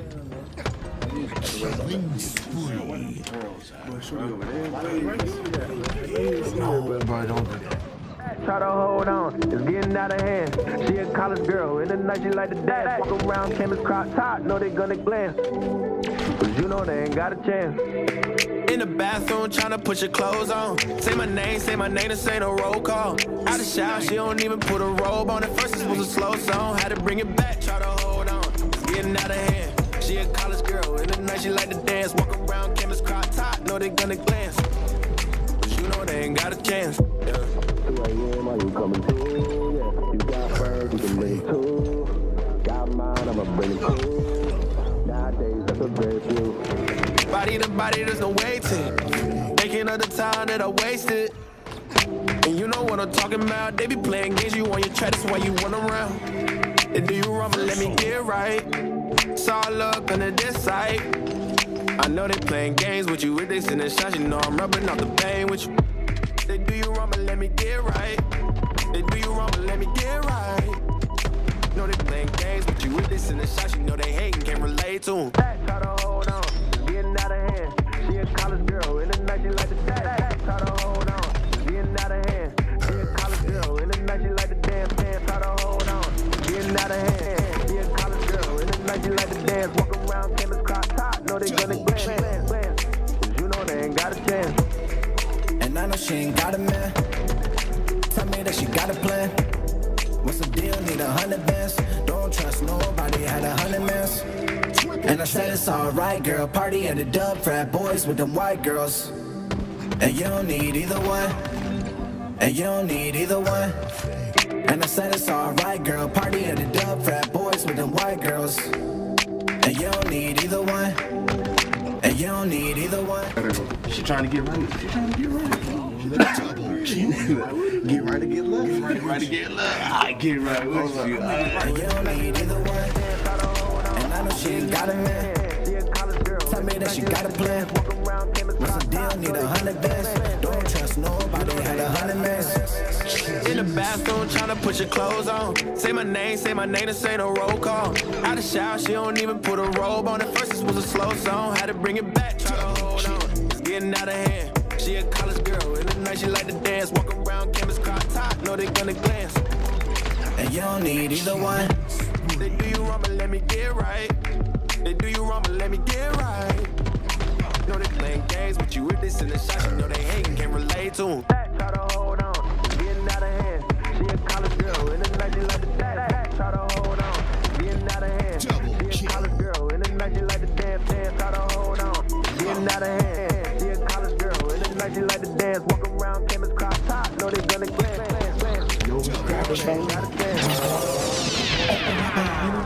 No, you're fine. You're fine. I'm just trying to get right for this exam.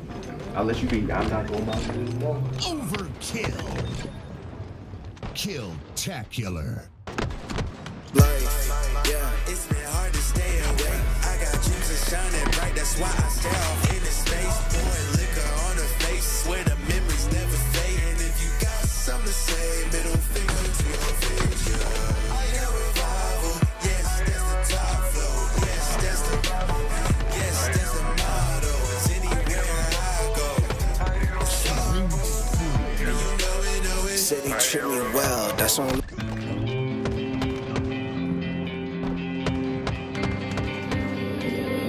Buff on the beat.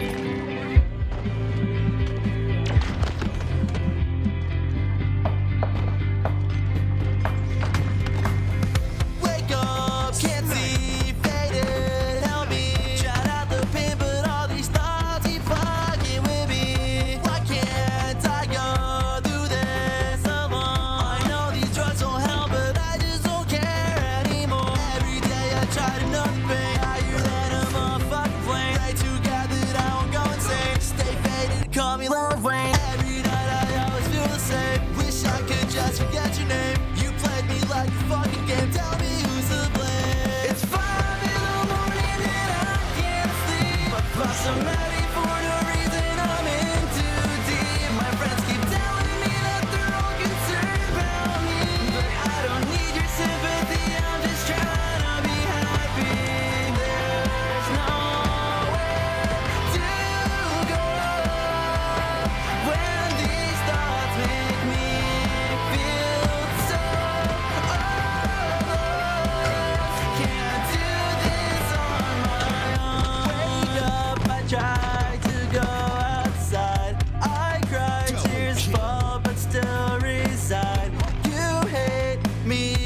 told you didn't have to wait long. Not very long, at least, for us to get back into some more Halo. And I think, at least for me, I don't know about you, Honor, this is the matchup, this is one of the ones I've been waiting for. We have Need 8's Bad taken on Taquitos de Pastor, and this is going to determine who goes up against Bittersweet in the semifinals on the upper half of the bracket. Yeah, this is definitely a game I know probably a lot of people in the chat have been waiting for. Need 8's Bad is not a new team. This should look very, very familiar. I don't know if they've even changed their roster. They haven't even changed their name. You guys, I'm sure, are very, very familiar. But let's not play down the Taquitos de Pastor team. They're some very, very familiar names on that team as well. And as we go into Oddball, on Streets again, it should look familiar because it's gonna be the same lineup. I think this will be an interesting game. I think everybody might be expecting a certain team to go on into the finals, but we'll have to see for ourselves. Yeah, right. I keep saying if you watch women in Halo, like I haven't been around like that long, but I mean, everybody who has ever seen any of these tournaments, Ladies Bar, like whatever women's tournaments, Need 8's Bad, right? I think a lot of people are like, okay, I know some of the names, right, on Taquitos, but I don't necessarily know if they're going to be able to take down the team that usually reigns supreme in every single tournament that I seem to come across them at.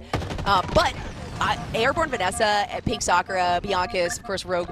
Like these are players I absolutely love, all of them, and they can pop off. And I like to see. My favorite part about all this is seeing all these ladies kind of mix and match, right, and find what works best in terms of composition and for their teams. And it's possible that this is a roster that we're going to see pop up again and again, but there's a lot dependent on how well they're able to perform here today. Already looking really good, though, as we are ticking down points, 35 to now 1 for Need 8's. Yeah, I was going to say, I'm a huge Airborne Vanessa fan, in particular from the side of Taquitos de Pastor. And Rogue, we've seen play some incredible ladies tournaments, just in this past year. So this is not a team to be taken lightly. In fact, right now it looks like Need 8's Bad have the ball. They're putting up some points, but the first team to put up the first third of the points was actually Taquitos de Pastor. Yep, and it's a stall here for Need 8's. This ball gets dropped. Maybe a good position here for Taquitos to try to get a little bit of a pinch. Divine Damsel and Cranberry are going to make sure that is not the case. Oof. And a nice little turnaround there onto Airborne Vanessa. Cranberry moving in, gets the pings out. We are taking control of this ball. And it does look like Need 8's Bad are feeling a little bit more secure than they were in the first portion of this game. It's still anyone's, though. It's still very up in the air. Taquitos de Pastor, they're trying to find a way to engage on this fight. Is this going to be it? Yes, good shots from Rogue. Yeah, and we're probably going to be saying that quite a lot because Rogue has some kind of insane shots. But, on the side of Need 8's Bad, they've got the ball back. Looks like they might be getting kind of close to tying up this game. Maybe not. Ball dropped as unlucky as Queen went down. But this is a very back and forth game, and I kind of expect it to be the entire round. But looks like Divine Damsel gets the ball and tries to throw it to her teammates. She goes 2-on-1. She almost got them both, but unfortunately, yeah. I like that. Really good cognizance, right? Coming there out of her. She grabs the ball. She's like, hold on a second. If there's one, there's got to be another. She was absolutely right. She manages to take the one. And it at least, kind of disperses the power in this position. Queen is going to be the one that gains control of the ball for now. And the points are in favor of Need 8's Bad. Taquitos, we got to see them find a little bit of recovery here. Luckily, this is a B of 3 for Oddball, so even if they fall behind on this one, they'll have a chance to prove themselves. I want to see it now, though. I want to see Need 8's be taken down. Like, I'm not biased or anything, but I've seen these girls win way, enough. I've seen them win more than, I've ever won in my entire life combined. And that's just on the broadcast that I've done for them. So it would be nice to see a little bit of a shakeup, right? Maybe a little bit of, I don't want to call it an upset, but the possibility of one. Yeah, I mean, I think everybody is a fan of Need 8's Bad, but I'm not going to say I want to see them come down. I would love to see just a good game, but Taquitos de Pastor came back. They're only down by, actually, I take it back, every single time. They actually just took the lead, past the halfway point, and they're looking really, really good right now. Like I said, I think this is going to be a close game all the way through, as Rogue gets two kills with both of those rockets, manages to get taken down, and Taquitos de Pastor still coming away with points at the moment, but it looks like that ball is down, and it's going into the hands of E8's pad. Nothing more satisfying than an off the rack, and then you get a second kill to follow it up with that spanker. Definitely a good play coming through. And you know what? Queen is a name that everybody knows. Everybody's familiar with Queen. Queen is absolutely insane at this game. She's been around the scene for quite a while. She's got a really big following, and there's a reason for it. And I have yet to see her like fully pop off, right? This isn't the Queen that I expect, so maybe this is something that Taquitos can take advantage of, right? We've got a bit of ball control right now in their hands. They're only up by 1 point, but right now, at this point in the match, it's all about the positioning here and who can follow up on who. Need8's bad gets the upper hand on this one. Yeah, and you know they got a couple more points up on the board, but it's still a little bit stalled here with just Rogue putting some insane shots down on the other team, and it looks like the ball's going to go back into control of Need8's bad. They need about 20-ish points to go to win this first round of oddball. Looking clean at the moment in base. Just, oh my goodness, shots coming in from Cranberry. Cranberry insane. Absolutely insane with her shots. Still just shots across the entire map. Because why not when you can, when you're Cranberry. I'm so bad with the stalker rifle, so when I see somebody actually, every time I use it, I'm like, why is this should not be such like a high tier weapon, but that right there goes to show why it should be, because it helps if you hit your target in the head with the gun. I'm learning things today. Only 11 points needed here for Need8's bad, but Taquitos, they still have a lot of good opportunity here. A nice beatdown right there is going to give Taquitos maybe the chance to move forward. We do get that spanker picked up as well, but Rogue instantly drops down, so isn't able to use any of those rockets. And it's still anyone's game. And it looks like they're still sitting down there, kind of near mid. Actually, it looks like somebody might have picked it up. It might have been Queen X3. I'm not quite sure, but she gets taken down. I have no idea who has it. But right now, Taquitos, they managed to get the ball, try to toss it to another teammate, but that teammate got taken down. And I believe the ball is free play right now as we try to see who's going to control the space around the ball.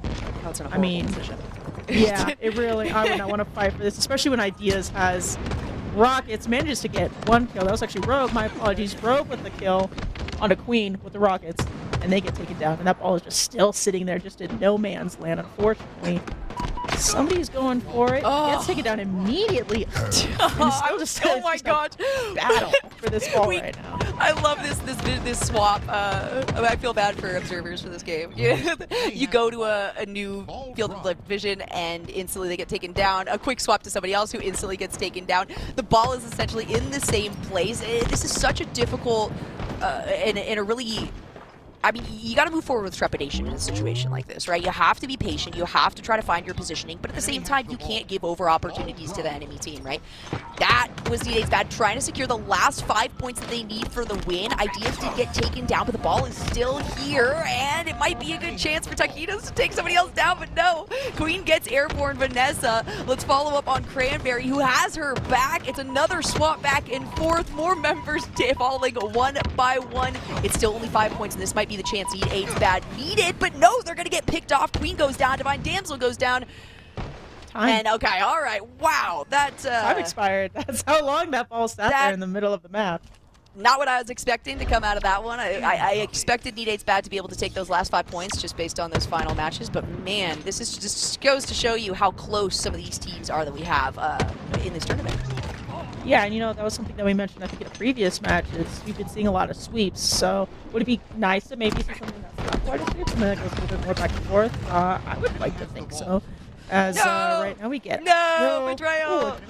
Betrayal on a teammate, unfortunately, that was from Vanessa. That was not her fault. Okay, wait, hold on. Pink Sakura jumped right in front of her rocket. Okay, like I gotta be that guy. I'll be that guy. You feel bad if you get a betrayal, but I can't blame Vanessa so much on that one. The points to start things out are in favor of Taquitos. They find a couple of solid kills as well, but it's only 3 points on the board, and once again, that ball is just not in a happy place.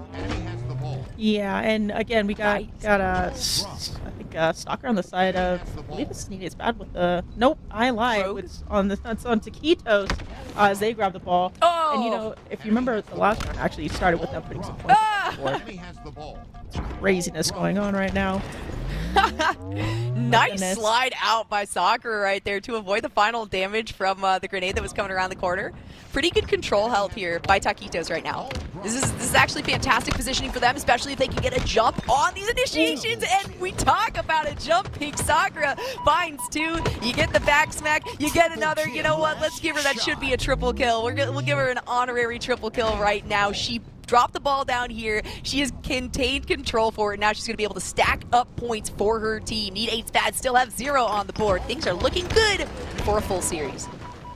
Yeah, I mean, this is definitely looking good on the side of the Taquitos, but let's remember, you know, they started off with quite a number of points as well in the first round, and unfortunately lost that round. So, well, I mean, they could definitely put up points. It looks like Cranberry's trying to put some points up on the side. Need 8 Spad, but Rockets gets taken down immediately, sitting on the dead body of Airborne Vanessa. It looks like no fight way. for the Rockets continues. Way.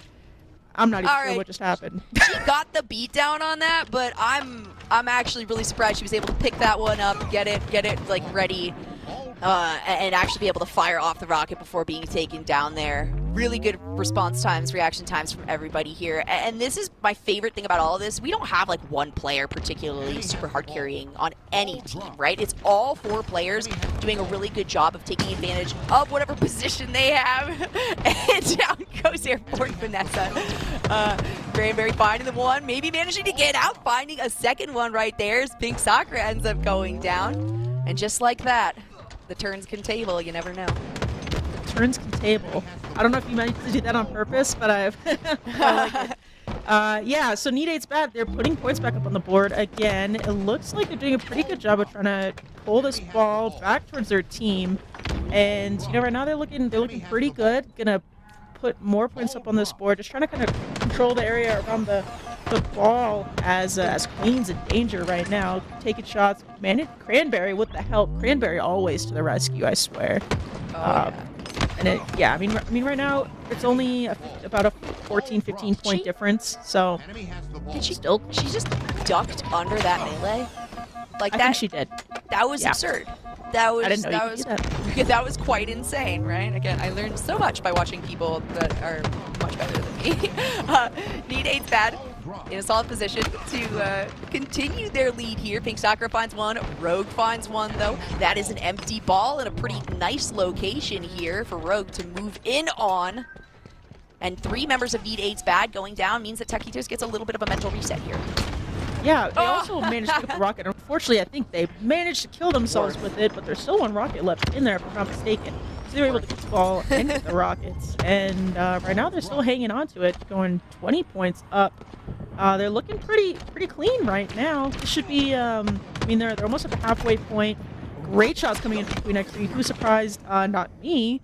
And unfortunately, that's all of Team Need 8's bad down. Caster Curse, I apologize. No, that's honestly, this is going so well for Taquitos right now because these wipes keep happening and they are really paying attention to where the ball is positioned and how they can take advantage of the few moments that they have during that respawn time. Cranberry, Divine Damsel are really popping off when it comes to those kills, but look at Pink Sakura sitting 29, now has the most in the game, and as I say, we get to watch her get some more headshots here. Barely skidding out of the way of some of that damage. Queen has gone down so many times, though. This is almost unprecedented to see 26 deaths for a player like Queen. You know, her namesake, there's a reason that she's Queen X3, right? Like, we're very familiar with with her being the Queen of Halo. She just hasn't quite found her stride on this map yet today. Yeah, she might still be warming up for all we know.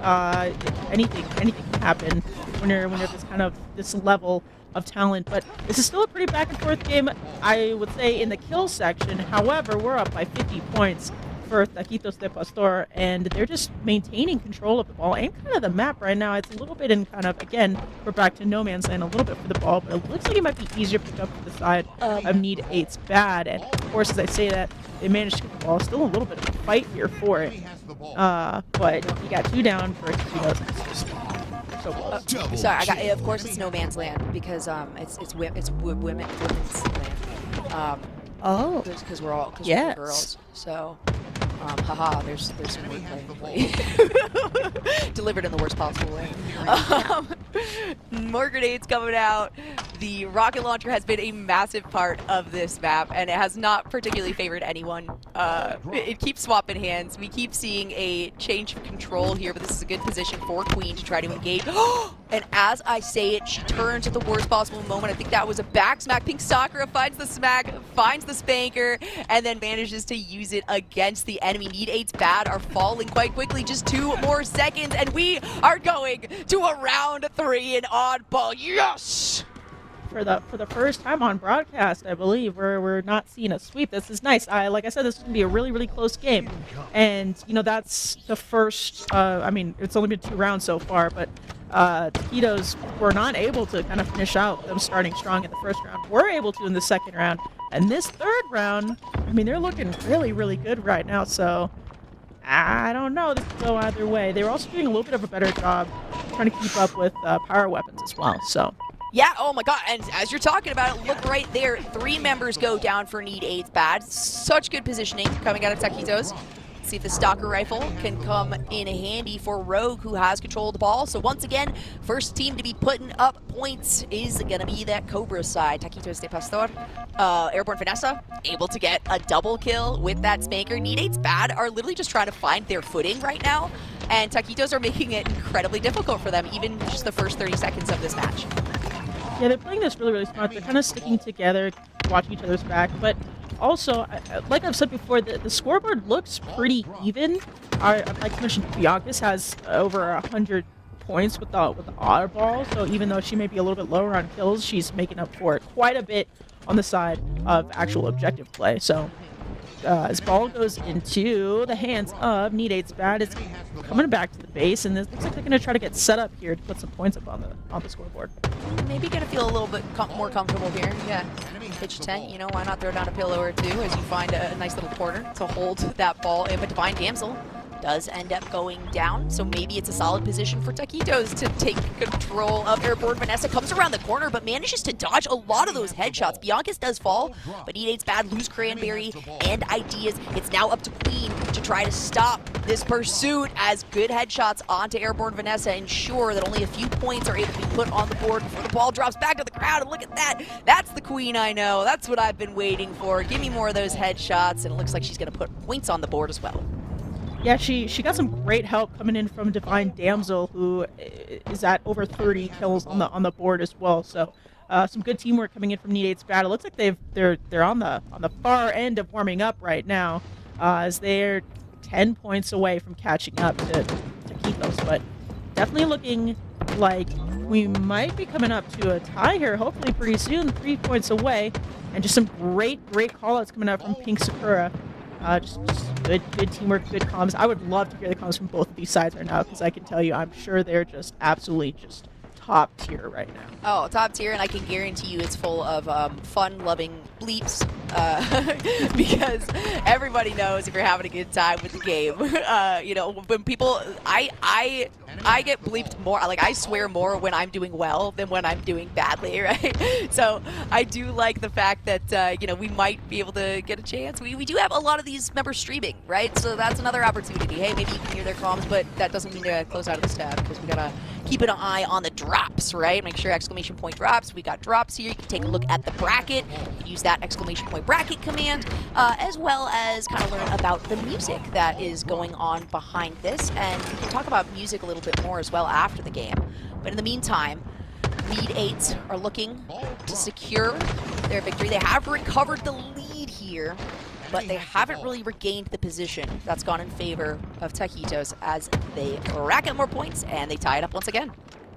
Yeah, and Taquitos right now they're the ones that are set up right now in the back of base, looking very pretty well set up here. Airborne Vanessa looks like she might be able to get the kill. No, she goes down, but it's a trade, it looks like, with help coming in from the other side of base. And Taquitos, again, they're just putting up more and more points just past the halfway point. Looks like they might be a little bit of a stall as IVSaken comes in to grab the ball clean with it right now. It's a little bit more back and forth this round. I'm not surprised. This is the one to take the first round. And Rockets right now in the hands of Divine Damsel. I love to see really good, just, you can see there, do I have to do it? Do I have to do it? Yeah, I gotta do it. You know what, again, I always say that is worth it because at least you guarantee that you're not gonna be the one to fall and drop that rocket, and you remove one of the two, right? As long as you can put up a point for your team, at least get a little bit of pressure across the map, hey, it's absolutely worth it. But such a close match we have here as the tiebreaker, and this is just the first in the best of 3 here for winners round 3. That's where we're at in the bracket. We've already gotten to see some pretty awesome series, but this is by far the closest series that has been played either on stream or off stream. As we can see, only one other game within that bracket had a team pull forward one, so it wasn't a sweep. And again, I don't like to talk about brooms being in the hands of ladies, okay? So let's keep the sweeps out of this screen.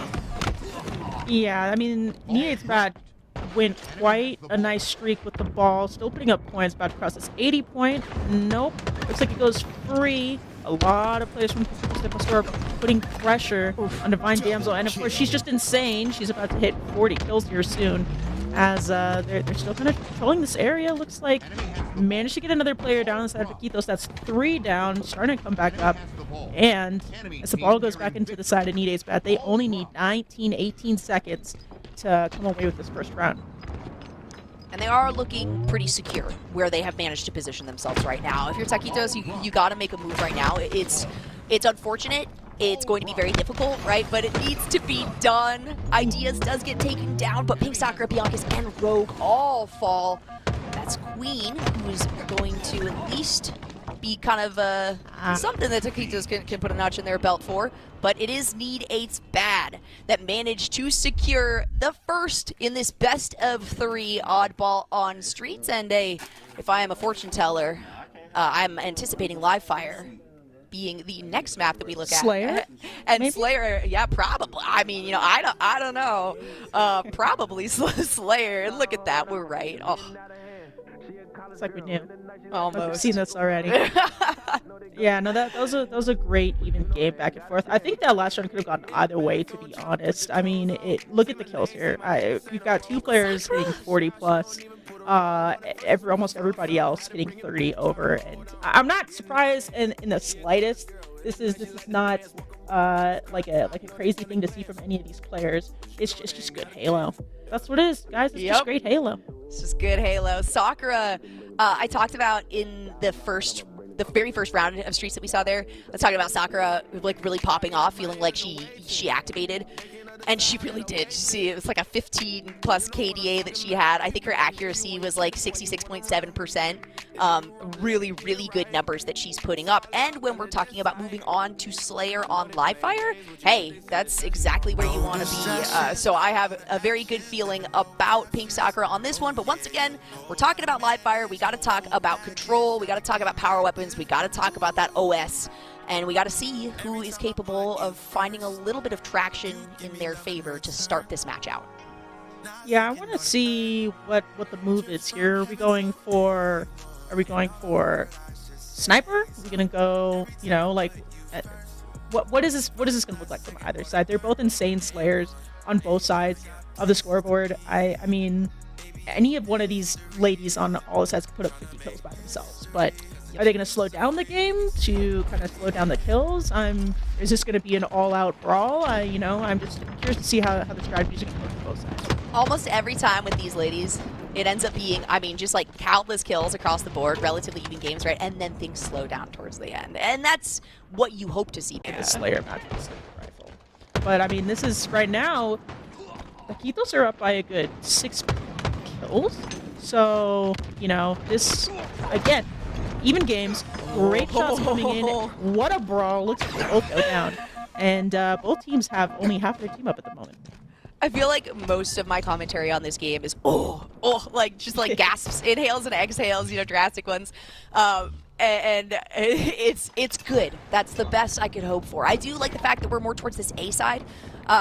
we didn't really get to see a lot of that in the previous matchup where we saw Bittersweet go up against Team Forsaken Pink. Earlier, they were focusing really hard on tower control. But you know what? The A side is about halfway to both of those objectives as well, right? We're looking at the S7, we're looking at the Heat Wave, and when we're looking at the Overshield, which has been picked up and repulsed away here as Queen tries to run in with it. Queen ends up getting taken down. Rogue feeling really good about that one. Literally repulsed Queen into the sight lines of her teammates. Great body shots coming in from Rogue. I mean, Rogue is absolutely insane. I've seen her do some absolutely just crazy things in this lady's tourneys. But yeah, she's looking really strong right now with 5 kills. She's not the only one on her team with that many. And I mean, this is down to a 4-kill game. This is gonna be close all the way into the end, everybody. So, you know, right now, it's maybe even slow down a little bit. We're trying to fight for their sniper rifle again because any one of these ladies can just pop off with that S7. Some good shots coming in on the side of Overshield. Looks like Divine Damsel trying to fight for the ball, or fight for the shots. Unfortunately gets taken down. And the sniper goes into the side of Cranberry on ED. It's very rare that I'm watching or casting a game of Slayer and I don't even care to look at the score because I know how even it is, right? I honestly, I'm paying more attention to like the X's next to people's names to see who has maybe team advantage. And majority of the time you see like it's like dominoes falling on either side, right? One falls on one side, then 1 to 2 falls on the other side, and it just is so back and forth right now. So Need 8s, even though they did take that you know, game 1 in the series here, Taquitos are looking primed and ready to push this out to a full series. Cranberry though says, "You're not talking about me enough, so let me make an awesome headshot." Yeah, she's really good at that. Have you noticed? Pulling the attention back to herself with these great shots. But looks like OS is going to come up in the next 5 seconds. We got Sniper still keep an eye on it, but Taquitos look like they might be trying to push out to poke, but they're a little afraid to because they know that Sniper rifle is just keeping an eye on it so closely. Bianca's poking out trying to get it. I think we might have run out of bullets for the Sniper rifle. Luckily for Taquitos. And I think, was it Divine that got it? Yep. It is. Yeah, Overshield goes in the side of Need 8's bad. And again, this is an even closer match now. It's a 2-point game. And Divine Damsel was just on the hunt right now at a double, looking for the triple right now. Some amazing shots going down. She said, nope, I want everything. I'm gonna go for all of it. Oh my god, that was such unfortunate. Okay, alright, that was so rude, Divine Damsel, because that was the most unfortunate spawning. You got it, like they have families. Like, I feel like I'm watching some cyberbullying right now coming here out of Divine Damsel because the way that they established positioning there was Need 8's bad. Everybody was on the tower, but Divine Damsel was on that A side, and that means the respawn's still gonna come through on the A side of the map, and she was in such a good position that the rest of the team was able to get the distraction, and she just comes up behind and finds those headshots. So you gotta feel good if you're a fan of Divine Damsel or Need 8's bad because things are looking better and better, but still it's only a 2-kill differential, Your Honor. Like, this is such a close game. I could not put money down on this one if my life depended on it. I could, but I definitely wouldn't put too much down at all. Yeah, this is not, again, not a surprise at all by how close this game is. This is an exactly tied game right now. Divine Damsel was going off. She's at 15 kills right now. On the other side, Rogue has 14. Like, you know, if you've ever heard Rogue lead, you know, her team, she's very smart, very strategic. So I'm not at all surprised that this team is keeping up, and not only keeping up, but currently in the lead by a point as it just flips to the side of Taquitos. But right now, Rogue with the, I hate this gun. I hate going up against this gun. It's just not nice. It's just not nice, especially if she gets a kill. Come on, 2 pancakes, really? Like, she knows how to use that much sniper rifle. Yeah, no way. Goodness, managed to get the sniper too, and she's on it. She's on it. She's hunting. She's looking for everybody's face right now. The bullying, so then it cancels each other out, right? Divine Damsel's bullying is canceled out by Rogue's bullying, so it's totally fine that we're witnessing this. This is more than okay. It's still so close, but man, it feels like when it comes to Stride, right? The momentum is in favor of Taquitos, but as I say that, let's see if maybe Need 8s can make a playoff at this. They end up actually having it be a relatively evenly played out match here. It might give Taquitos a bit more of an advantage for positioning on this respawn. have to see, though, is a nice, cheeky little sneak around the corner here by Cranberry. It means that Biancas is going to be the first one to go down. Nice play here by Need 8's Bad to try to gain control at this point. Yeah, and, you know, this is still a 1-point game, but they've both passed 40 kills.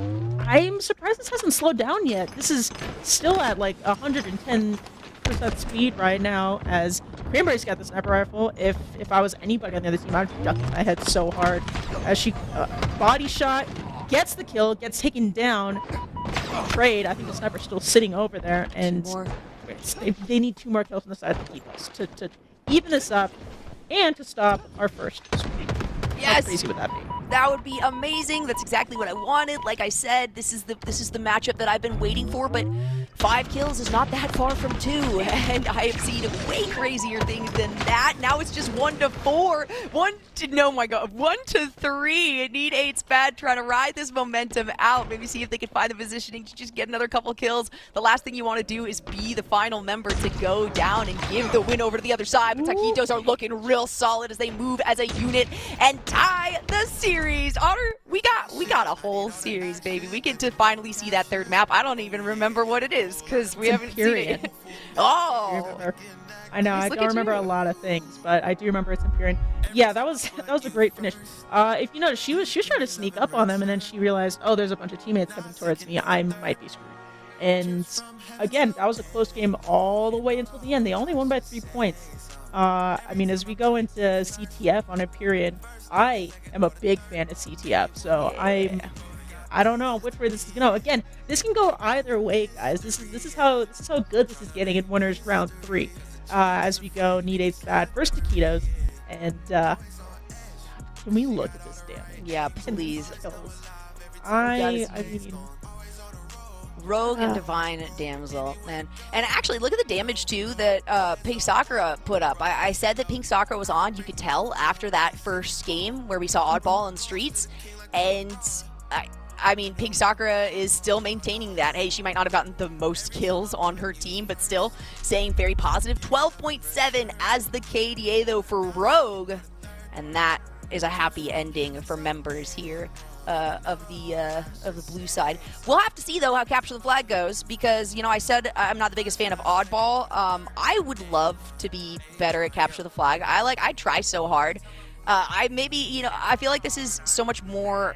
It's a team game, right? Obviously, Halo is a team game. All of this is a team game. But when it comes to actually having proper communication, having proper reticence of what is going on, and being able to execute through and have confidence in your teammates to do that, Capture the Flag is one that really puts you to your wits' end, I gotta say.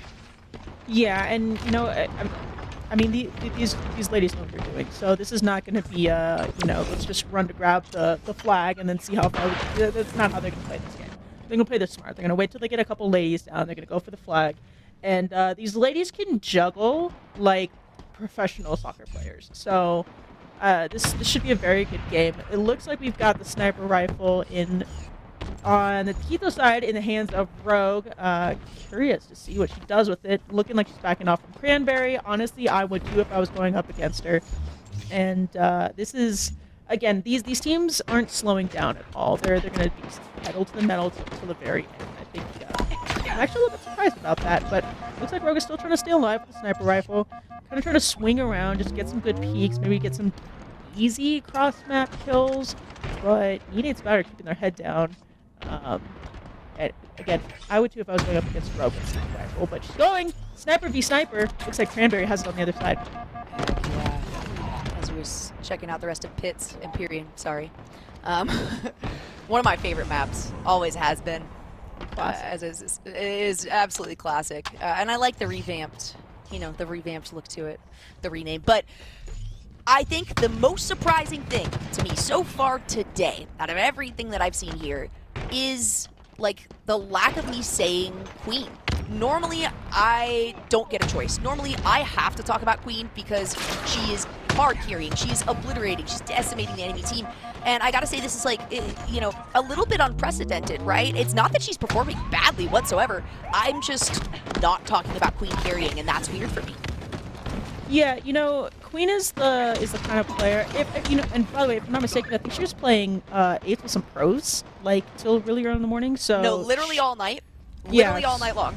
Yeah, so she might just be tired. It happens to the best of us. She might just be starting slow or something. You know, it's okay. She's definitely not holding back her team. She's just maybe a little bit different than we expect from her, but that's okay. I believe in Queen. I'm sure she'll kind of find her way back into this game. But you know, as we're talking about it right now, got no points on the board. This is not, you know, kind of surprising. Looks like we're grabbing, I think we got the rockets on the side of Need 8's bad. I'm not exactly sure who grabbed it, but this is just a very, very, you know, kind of pick at him, see if we can grab a kill before we push up. Manages, I missed who she got a kill with that, but it looks like we might have one more rocket in the barrel for Need 8's bad, as Queen X3 is just kind of being a little sneaky, maybe, a little sneaky, trying to... Yeah, a little sneaky snake trying to find a little bit of an opening. We're not getting Need 8's bad to push into the blue side and just caught in a really, really kind of shitty position, unfortunately. Yeah, that's definitely an unfortunate one for them as they try to come from different angles here. Divine Damsel's going to be able to find one. And it's defense at the end of the day for Taquitos right now. It's a double kill, though, for Divine Damsels. A little bit of a reset comes into play for Need 8's bad. And as I say that, Divine Damsel gets blown into the air.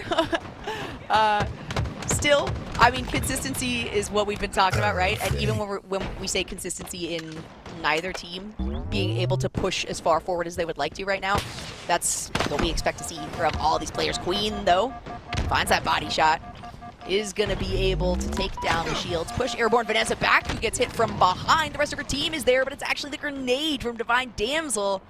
Manages to take her down on the other side here. I mean, I would be more surprised if we got 3 captures in this game than if it timed out. Yeah, I mean, we're down to under 8 minutes. We haven't really made a move on a flag. I don't think we've had a pull on a flag yet. And I don't see one happening soon. We're still kind of just poke and prod at each other and, you know, kind of trying to get a couple players on before we can push in the base. And as I say that, of course, Airborne Vanessa is at I would call it the corner flag if I was playing a different game. But she's sitting on that flag. Looks like she's trying to get some good shots from behind on the Need 8's bad. Unfortunately, gets taken down. And then it's just kind of like a reset. That's kind of what we're at right now for this match. Maybe that's what we need. I mean, I like to see points on the board. Don't say that. I like to see points on the board, but I also like to see, you know, 16 kills here for Divine Damsel. She's sitting at a 2.0 KD, not including the A at the end of that. First shot's going to miss on the S7. Nice little shield there. Ensures that those heat wave shots don't break through. Queen ends up going down, sitting at just negative KD for Queen. It's such a crazy thing to say consistently. That has been the case, at least so far for today. You know what? Maybe she's sandbagged. Maybe she's got like one hand behind her back this whole time. She's just waiting for the grand finals to come through. Because Need 8's bad is so used to taking the grand prize, taking first place. And we've seen it so many times before. So it's not completely unprecedented. Like I said, not quite an upset if this does go in favor of Taquitos, but I think people would be surprised to see Need 8's bad drop into the lower bracket if that's how things play out. And if that were to happen, that'd be the first time I've seen it and casted a tournament where that happened to them. Yeah. So that would definitely be interesting. Right now, Divine Damsel has 21 kills. She's just kind of playing this like a little bit of Slayer right now, just kind of taking out everybody, like she has been in the past matches. But again, yeah, this is just even, we're just going back and forth. I haven't seen anything overly surprising. Queen gets a kill on a Pink Sakura. Divine Damsel pushing up through the middle, just trying to get some shots across to Rogue. Wonder if she has a sniper rifle. That might be why she's putting some good shots down. Weak gets the kill. Looking great. And, I mean, we're almost down to 5 minutes here. We've seen one flag pull so far, and that was from the side of Taquitos. So, as you say it, though, Ideas has a really solid carry. She's got the support of Divine Damsel here. This is definitely going to be a capture. It's the first one on board, and will it be the only one? Because we do only have about 5.5 minutes left, or maybe Need 8's bad can carry this momentum forward and find themselves another flag to really secure their victory here? We don't know because Taquitos has still been performing really well. It's crazy that 1 point in a situation like this can literally make or break the game, and that might be the situation that we're looking at. Yeah, but, you know, also there's still 5 minutes to go. We've seen some crazy runs with, like, oh yeah, you know, less than a minute left. Do I think Taquitos are capable of it? Absolutely.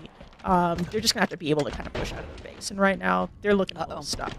So, of course, when I say there's only been 1 pulled, literally it's like back-to-back pull, a cap, and then a second pull. Yeah, that's how I feel. That's why I just say everything, so no matter what, I'm wrong and simultaneously right. And you know what? I'll be the first one to call me out on being wrong. It's looking good, though, for Queen. In fact, she just kind of walks right out in the middle, right out in the open, and she does manage to secure that second one. So really reinforcing... Ooh. Another kill there. That was absolutely beautiful. Finding that headshot to follow things up there.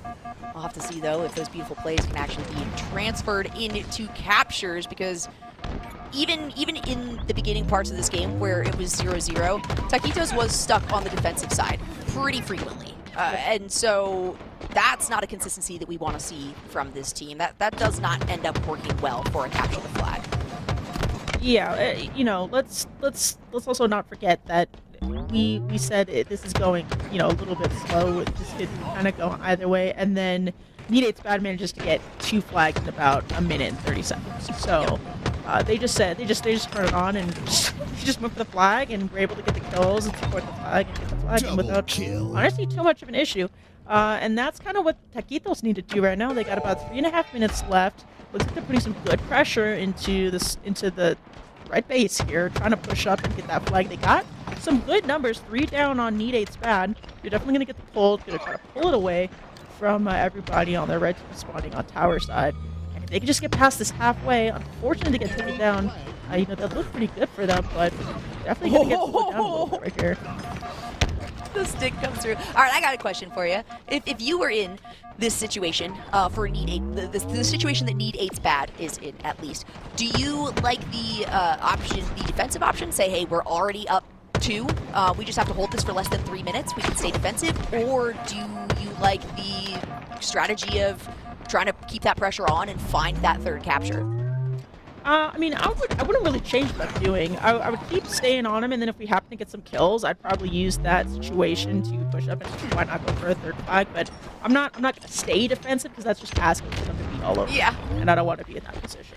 Yeah, it could. Hey, you know what? It could work depending on like the weapons that are held and the positions that are held. But I think all these gals are a little too good for that. They can see through some of these strategies. Because sometimes, you know what? Sometimes I would say, hey, we're feeling really good about the position that we're in. Let's just, at least from a defensive position, right? Not like completely staying in base, but not really going hard for those forward-moving pushes. Either way, there's only 2 minutes on the clock. Taquitos need to get 2 flag captures to tie this up in those 2 minutes, and things are looking more and more dire for them. Yeah, as you can see, they're trying to do this full team push, which is actually working pretty decently for them. They've been able to get a couple, you know, pulls, but they're just unable to get it past the halfway point. And on this map, if you can get it past the halfway point, you know, you've got a pretty clean pathway to cap. But they're kind of struggling a little bit right now. They don't have a whole lot of time, and you know they've got a bit of a way to take that flag and grab it. So they do. They've got the OS though, and they've got a nice kill there onto Cranberry. Some good security coming out of Taquitos. This could be the pressure they need. Only a minute 18 left on the clock, though. It does look like they're going to be able. They should be able to solidify this capture. I don't think anyone from Need 8 has spawned or has gotten to the position there to be able to prevent this one from happening. And in the meantime, Rogue is just making sure nobody is able to get to their side of the map. So that is going to be the capture. Now 60 seconds left on the clock here. What a game we get to see as the tiebreaker here for this series in this winner's bracket, round number 3 to start things out. They have the possibility. They can do it. They just have very little time. Yeah, they're gonna have to play this I don't want to say recklessly, but like strategically quickly. This got to be a full court press. They got to do it together. And I mean, they're down to nearly 30 seconds, so this is definitely dire time, and they got to get this win if they want to move on into the winners round and not drop to the lower side. But you know, right now, Need 8 tries to do a really good job of keeping up the pressure. They got 20 seconds. They got to grab the flag, still stuck in there. Actually, as I said, that, they got the flag. Vanessa is moving No it. way. She gets taken down. No way. Unfortunately. She's got some support, but come on. that flag is down. They need to get this kill on a Divine Damsel. And right now, Pink Sakura is just doing the best she can to get kills and pushes she taken down. They might get this. They might get the 3. It was close. It was close. I had faith. I had hope there. It was incredibly close. And capture the flag does end up going over to the usual winners in Need 8's Bad. But my God, what a fight that we got to see here put up on the opposite side. Again, I think going to a full 3-game series, this is what I was expecting, right, with these players. My gosh, was that close, though. That Empyrean map, that one made me, I'm wearing out the edge of my seat, for sure, after that matchup. So I'm excited to see how far Taquitos can go, navigating through the lower bracket, right? They're not out of it entirely. They are just out of the winners semifinals, which is the next series that's going to be coming up. So we now know Bittersweet, who won against Team Forsaken Pink, is going to be going up against Need 8's Bad. When it comes to semifinals, you got a best of 5. So a little bit more for Taquitos to have to navigate through in the best of 3s. They're going to drop down into losers round 3, and they get to play up against Craigettes. We'll see if maybe we get a little bit of a revival or a meet. But what was it called when they come back together?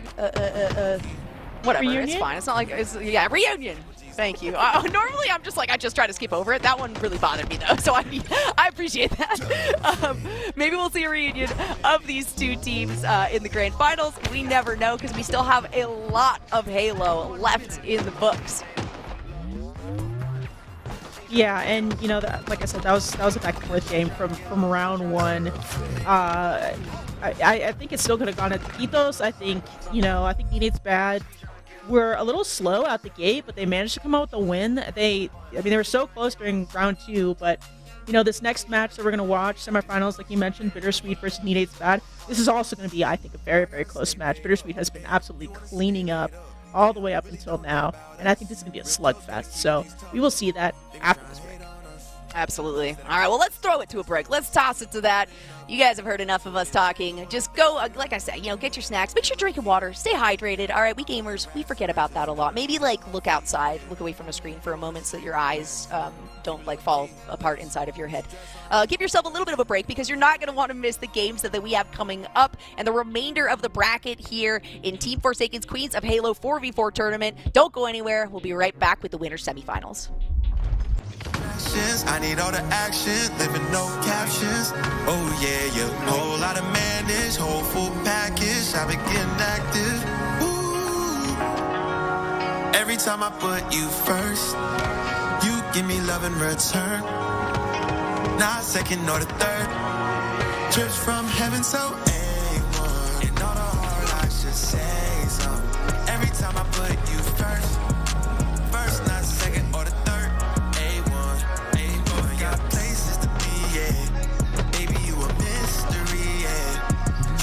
History, cause the drinks are free, it gets slippery, yeah. Always on edge, cause she got all the right angles. Always come alive every time we see the days gone. Always on the road, but anywhere to go.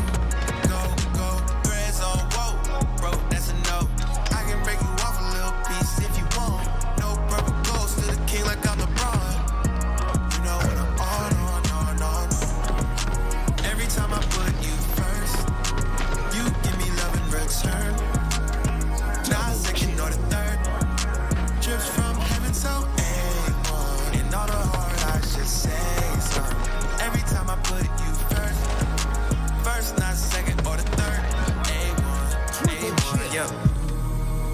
Every time I put you first, and all the hard I should say something. Every time I put you first, not second or the third. Both got places to be, yeah. Baby, you a mystery, yeah. Double kill.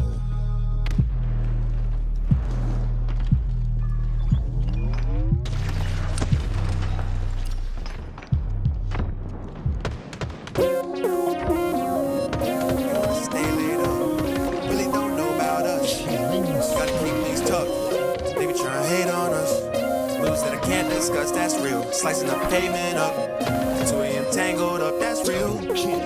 Real low key. I'm talking rats to riches, double G's on her feet, yeah. You on the street, less. Keep it low key, less. Stress on me, less. On you and me. She tryna get a little something, ain't looking for love, just looking for fun. Pull out the rats, where'd that come from?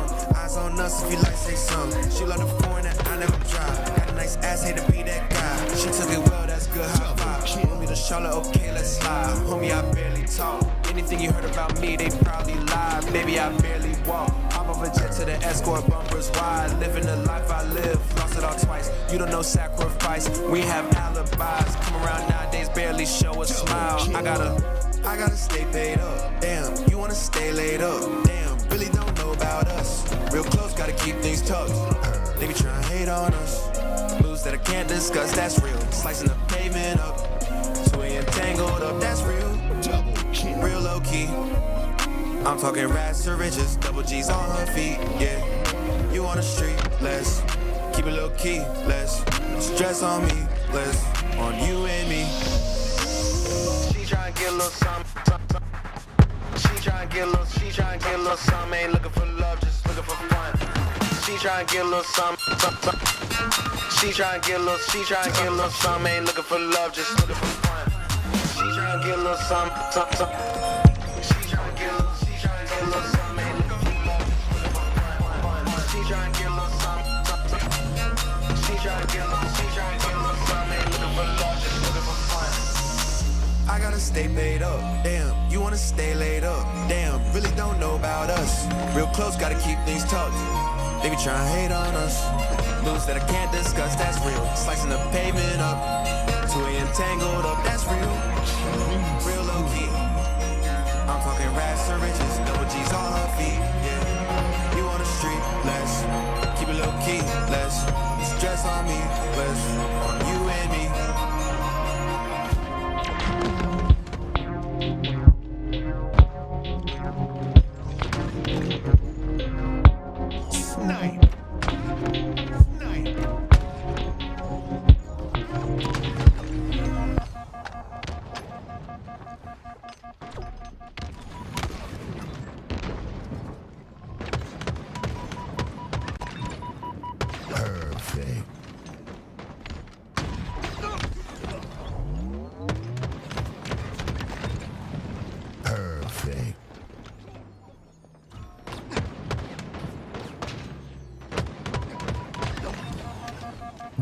Reversal.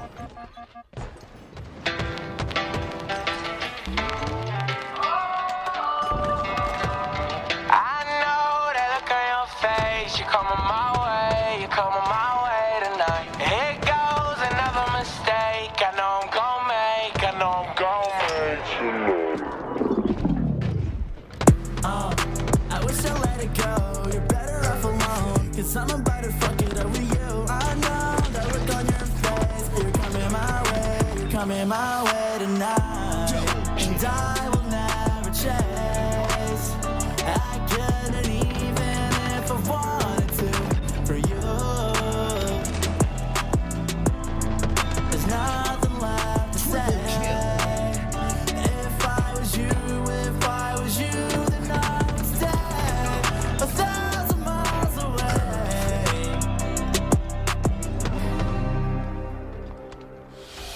Verse 2, and I'm still thinking about you. Tell me, baby, have you found someone new? Never gotta tell you how I felt about you. Blaming me for shit that I ain't even do. Fuck that, baby, you were my world. Didn't want nobody else other than my girl. Now I'm on my own and my heart's turned cold. Don't wanna be alone, I need someone to hold tonight. I will never chase. I couldn't even if I wanted to for you. Double kill. There's nothing left to say. If I was you, then I would stay 1,000 miles away.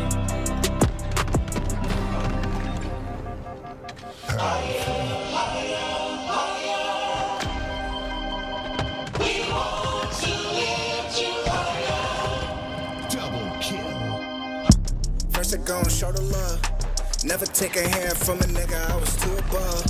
Shawty give me shoulder rub. Double park the Benz at the venue so they know it's us. And they know what's up. Shawty with a man, but she know what's up. Like a sprinter van, she can hit the road. And I'm all about the green like I'm Piccolo. She could pick another nigga, how you live it though. I was on a spaceship, did a figure four. Thuggin' how you figure it out. It's a different mode. California dreaming, it was now and no. Shawty waving, light us up. They invited us. Now we in the party, it's a lot of us. Better put the fire up. I know niggas probably tired of us. Did it independent, they can never try to fire us. And we too committed. Got the same gang, not a new committee. I can see you truly with me. And the city never too forgiving. We just hit the road, it's a good feeling. I can never trade it with them.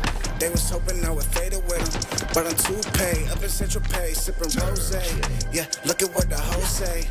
Shawty want couture say, suicide doors say. And we probably doing double in your city.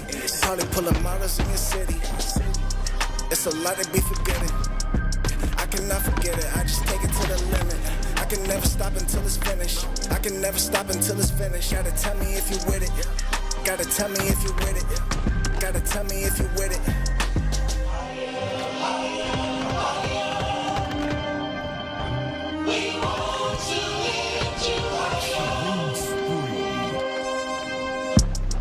Line blingin', they been tempting me. You got money, no respect, no empathy. Way too many foreigns, Market Street sound like a symphony. Moving militant, you hear the infantry. Gotta execute, need my comments legible. Don't be acting phony, please, that is not acceptable. She got me alone, it's RNS, you know we credible. Saying things that sounding like she said before. When you at the top, no haters. Visible, question mark. The way I move so unpredictable. Push the start. Whip it sick, it's time for clinicals. Impulse, eyes wide cause all the chemicals. Look around. I was making beats with free off Windows Vista. Now I step in blues like your boys rushing Sigma. And when it's piling up, they forget about the stigma. I always had the risk, I'm cashing out on my charisma. We want to lift you Reversal. No distractions, I need all the action, living no captions. Oh yeah, yeah, whole lot of manage, whole full package, I been getting active. Ooh. Every time I put you first, you give me love in return. Not second or the third, trips from heaven so A1. And all the hard I should say something. Every time I put you first, not second or the third. A1, got places to be, yeah. Baby, you a mystery, yeah. Tryna make history, cause the drinks are free. It gets slippery, yeah. Always on edge, cause she got all the right angles. Always come alive every time we see the days gone. Always on the road, with anywhere to go. Threads on woe, bro, that's a no. I can break you off a little piece if you want. No purple gold, still the king like I'm LeBron. You know what I'm on. Every time I put you first, you give me love in return. Not second or the third, drips from heaven so A1. And all the hard I should say something. Every time I put you first, not second or the third. A1, yep. Every time I put you first, and all the hard I should say something. Every time I put you first, not second or the third. Both got places to be, yeah.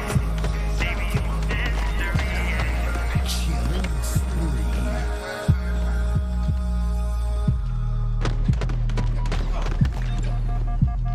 Perfect.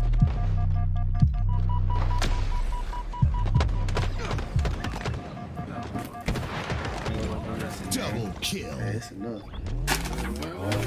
Nah, I can't have them. Them just too sweet.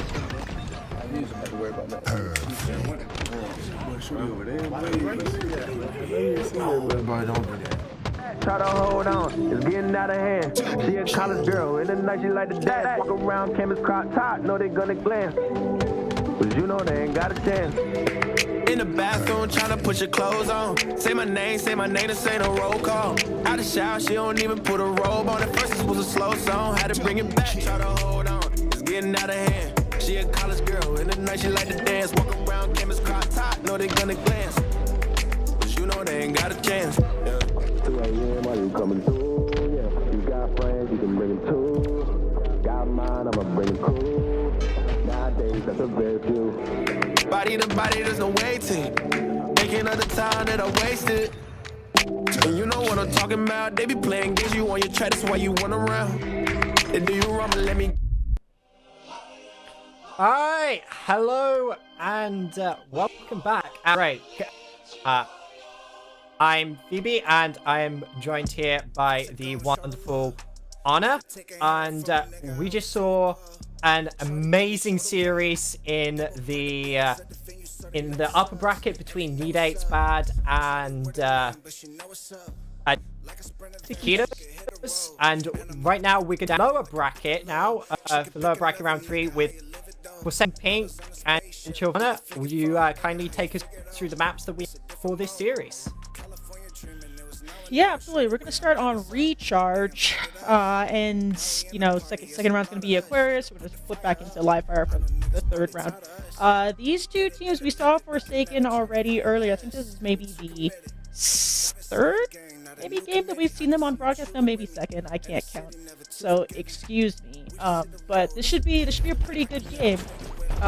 Chill Vibes has some of my favorite players on it, players that I've been around with for quite a number of years. So very, very skilled, been here for a while. We got, you know, I've always called Veronica or Haley mom.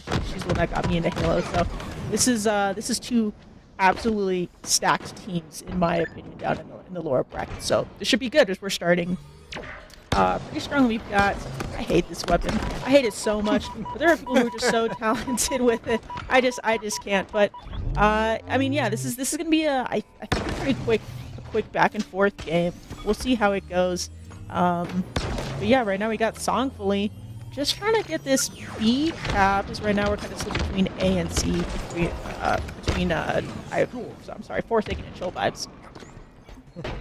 Yes, I don't think you're alone, and the only one that refers to Veronica Haley as the mom. She is quite often the Halo mom of the community, and you know, seem collect finding women in Halo and bringing them into these events and everything. I honestly don't know how she does it sometimes. She seems to pull out women in Halo from the most random places sometimes.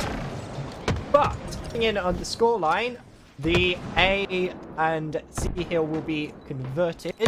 Scoring still in the favour of Forsaken Pink. Scoreline is 20-6. The points slowly ticking up off of the start here as Domino will fall to Malifaux. And with the camo coming up in 10 seconds, it looks like Forsaken Pink have pretty much the optimal setup at the moment. They have decent control over the sort of sideline ammo. That said, Generic will be able to pick it up and get away with it. So let's see what she can do with the camo. Yeah, and right now we still got two points in favor of Forsaken as they're slowly kind of putting points up on the board. They just passed 50 points. And, you know, I have a feeling it's going to be a pretty back and forth game. And, of course, as I say that, trying to prove me right, we've got Chill Vibes trying to convert B. They do. So those points are going to start going into the side of Chill Vibes right now. Looking at the scoreboard. Again, still pretty even. Malifaux and Pink Cat have passed 5 kills. Veronica gets a great kill on a Malifaux.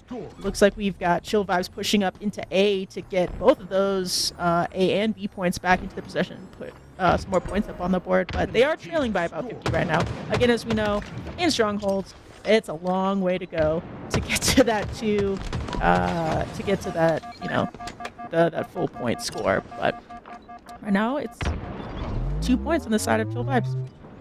Yes, it can be a long way to go. Sometimes that snowball will build steam and roll down the mountain faster than you expect, which is what Chill Vibes are hoping to avoid, and they are doing a good job of that at the moment, maintaining control, maintaining an A and B hold, the same hold that Forsaken had earlier. When it comes to strongholds on this map, this is a fairly decent. Fairly decent setup to hold, as it can be quite difficult to push into A, and B as a hill is often very open and very difficult to capture. So there's certainly a risk-reward element when it comes to pushing this setup. That said, Forsaken Pink are going to be mounting a push onto B, and it will be reset by generic there. So no conversion just yet. Scoring still in the favor, and it looks like we might actually be getting a triple cap in effect now, as C is converted into the hands of Chill Vibes, but the doesn't happen just yet. Yeah, looks like Pink Cap right now is trying to get that C cap, but luckily Domino manages to get the reset, and now they're just putting away points, absolutely. But it looks like Forsaken's got quite a stack over onto C point. They slowed down the bleeding just a little bit. It's about a 60-point game right now. Still pretty even, but Chill Vibes definitely are starting to warm up quite a bit, especially these Malphite are getting some great shots on that takedown on X Domino. And we're still sitting with 2 hills for Chill Vibes. But of course, as I say that, because as it always happens with casting, Malphite are trying to convert B. It's contested. Unfortunately, gets taken down by a great nade from Veronica. And this is gonna be pretty back and forth. Yes. I was able to Pink earlier on in the day.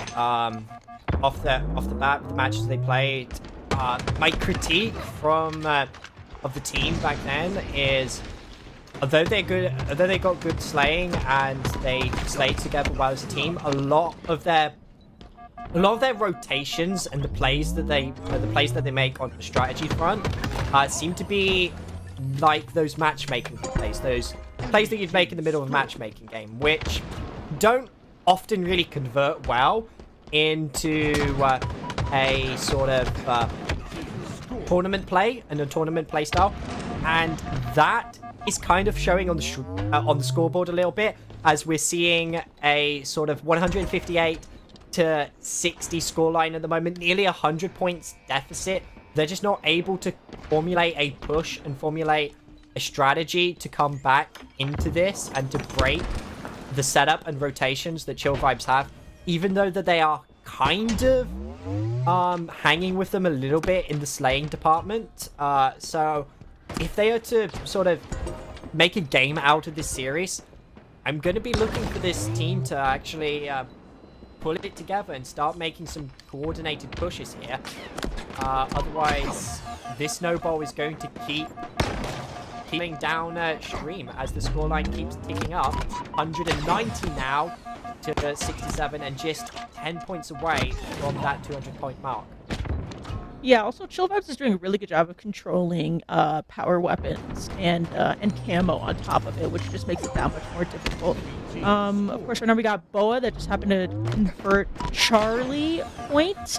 And right now they're actually slow down the bleeding. They're putting up some points. It is a slow creep of points, but looks like they're trying to go for that triple cap. Unfortunately, gets slowed down onto B, as Chill Vibes has some defensive players in that area. Looks like they're actually set up quite a bit around B. Got 3 players in the area. 1 happens to get taken down.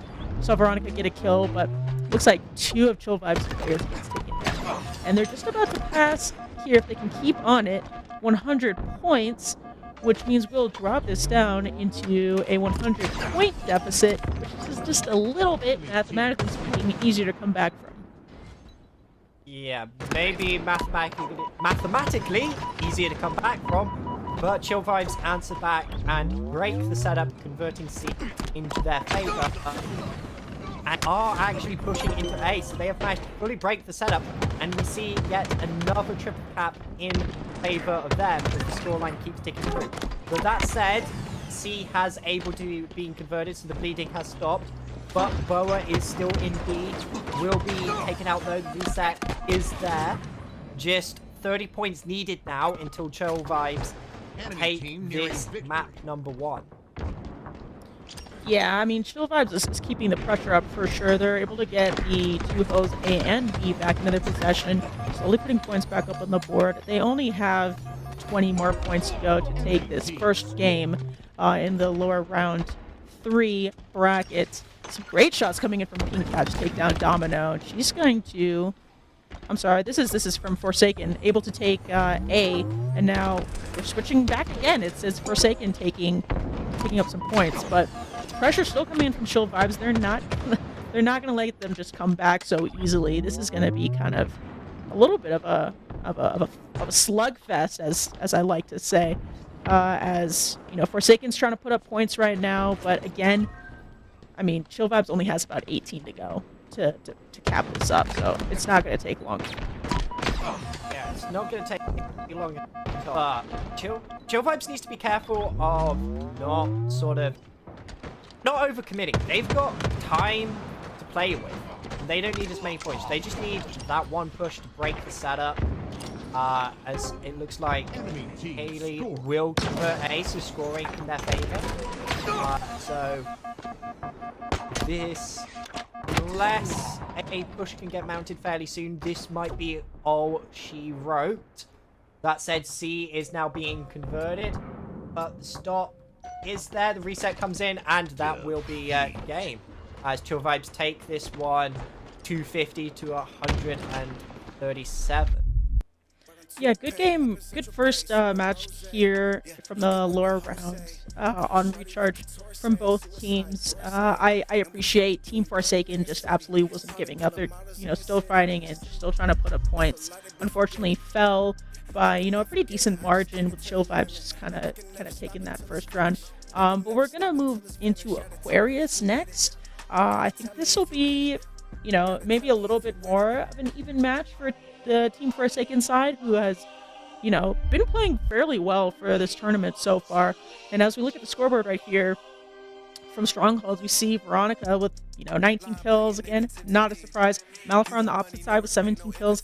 They're definitely looking pretty even with kills. So as we switch to a Slayer, kind of mode, maybe this will be a little bit of a closer game. Yeah, I have to worry a little bit, because switching up Slayer, as Chill Vibes actually outslayed them by quite a bit. They got 56 slays, and if my maths is correct,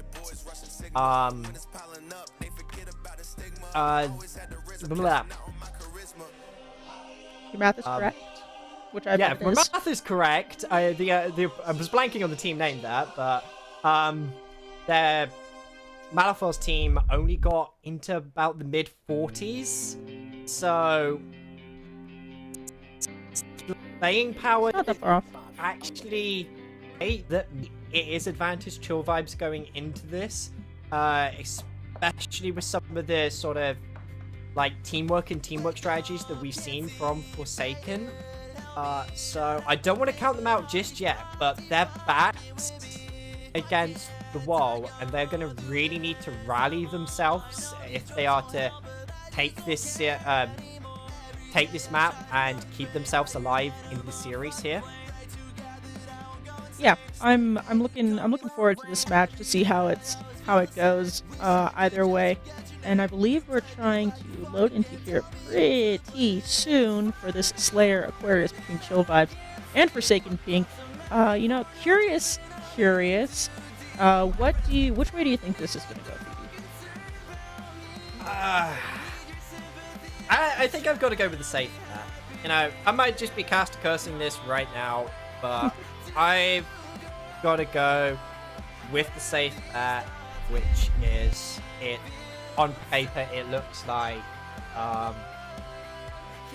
the Chill Vibes are going to take this one. Their slaying power appears to be there at the moment.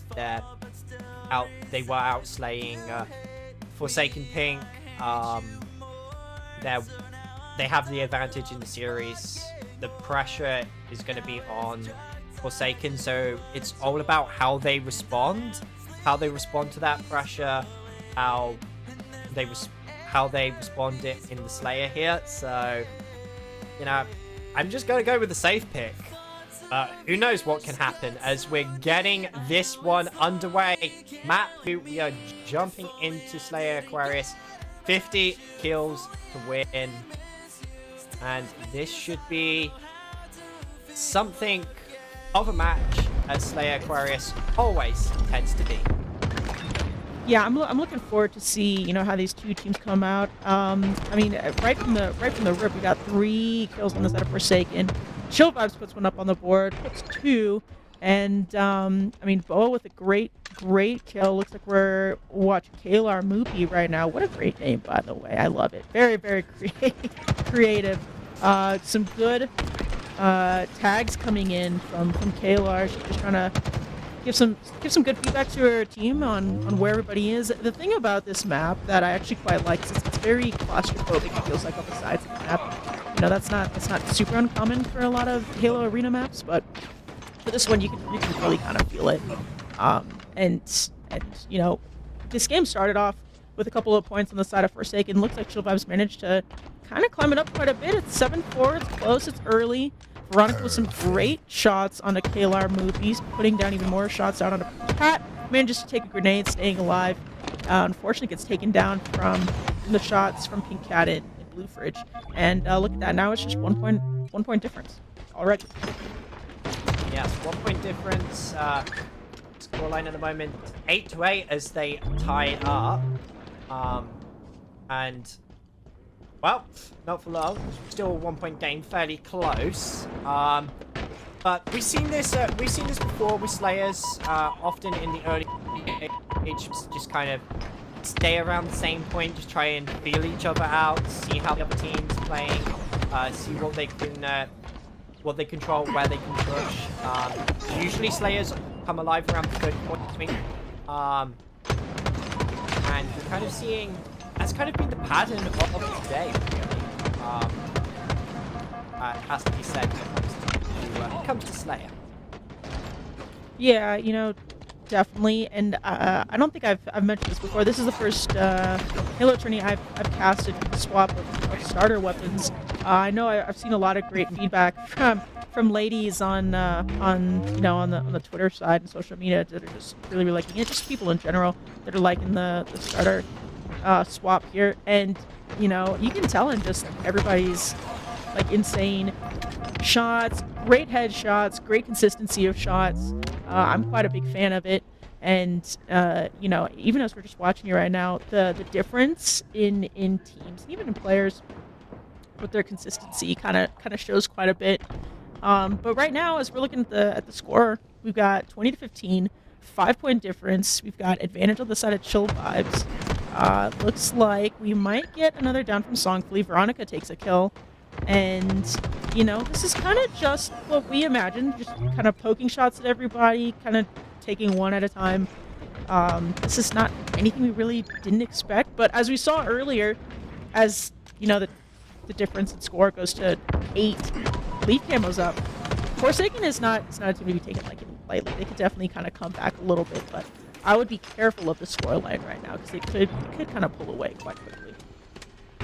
Yes, I would definitely be careful of the scoreline indeed, as Chill Vibes have finally crossed the halfway line at 26-19.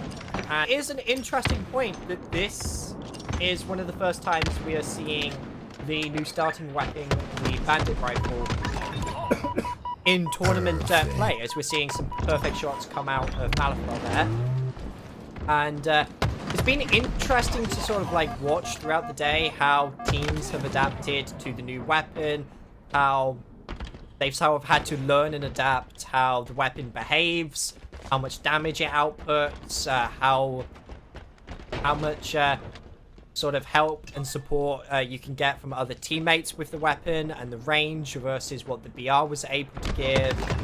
And it's been certainly interesting to watch and learn how these teams play differently with a different weapon. And it's provided some interesting gameplay as we see a double kill come out from, I believe that was Malifaux there. And you've got to ask, with the changes, are you someone that sort of prefers that single shot sort of BR single shot sort of like DMR, Bandit, pistol sort of start, or more of sort of the classic 3-shot burst VR all the way? Because it is a bit of a debate that rages online sometimes between the starting rounds. Yeah, no, definitely. You know, just from watching right now, you can kind of tell that I think a lot of these ladies like the accuracy of a single shot weapon. I am more in that same boat. VR is fine. That's pretty classic. But I kind of like the Bandit, or going back to like Halo 5, the DMR. You know, those kinds of just single fire weapons tend to be more of my forte. I'm quite a fan of that. Unfortunately, Boa takes a grenade to the face, manages to stay alive. But I mean, we're at an 11-point kind of disadvantage here for the side of Forsaken. They need to get this win if they want to stay in the tournament. Right now, they're struggling a little bit to get away from some of these kills. And as I say that, KLR gets a kill. Unfortunately, another teammate gets taken down. I think it was Pink Cat.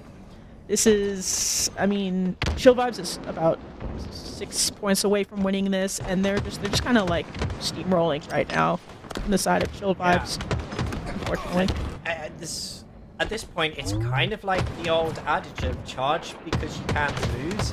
Providing Chill Vibes are able to get at least a trade, like they were able to pick up just then, a lot closer to winning that Forsaken Pink is, so they can afford to just go for these one-for-one trades, and just keep ticking it up as they're doing at the moment, as the scoreline sits at 48-36 at a 12-point game. And just looking across the board at the moment, I have to also highlight the old adage of Slayers. In Slayer, there's this whole thing of you get to 12 deaths, that's it, you're at the maximum death. Every player on Forsaken Pink is at that magic number of 12. That said, one of them's just fallen, and that's put Chill Vibes one away from winning. Forsaken just haven't really been managing their deaths that well, especially compared to some of the players on Chill Vibes that are still in single figures. Yeah, and they're trying to slow this game down right now because they don't want to be the last death, which it looks like Boa might be. Yep, right as I call it. Unfortunately, she's going to fall. And Chill Vibes is going to take this with a 2-0 sweep in the lower rounds. And, we'd just like to point out, Team Forsaken has been playing super, super well. Congrats on a really, really good tournament. Unfortunately, they are out of it now after that loss and after the earlier loss that we saw from them on the winner's side of the bracket. Chill Vibes just played very, very cleanly, very smart, and they were able to take both of those games. Yes, they definitely played very cleanly, very smart, Chill Vibes, and sort of controlled the series right from the outset. Really, they were able to have more methodical pushes in the game. Push together as a team, hold setups together as a team. They were able to identify and find the weak points in Forsaken's game. And going into the Slayer, they sort of played it like a textbook Slayer in a way, where they were able to just hang with the team, both Forsaken, see where the weaknesses are, see where the gaps are, and then as things started to get towards the 30-point line, just kind of start rolling that snowball up a bit and picking up more momentum at a point where they just needed to sort of effectively just trade every engagement that they're in to sort of close it out. So kind of textbook Halo from them. Is there anything else that you'd like to highlight on that one? I think you pretty much hit it all on the head. As somebody mentioned in the chat, a 10 kill difference as a loss in Slayers is not super crazy. So I think that was pretty even. The next game that we're gonna go to on the losers round is actually gonna be Taquitos de Pastor, who we watched earlier, versus Craigets. So that'll also be a great game. Yes, and we'll have a series coming up for you after a short break, so stick with us because we've got more Halo action coming up after the break. Yeah, it's been hard to stay away. I shining bright, that's why I stare off into space. Pouring liquor on her face, swear the memories never fade. And if you got something to say, middle finger to your future. I got revival, yes, that's the revival. Yes, that's the motto. It's anywhere I go. It's up, you know it. Said he treat me well, that's on.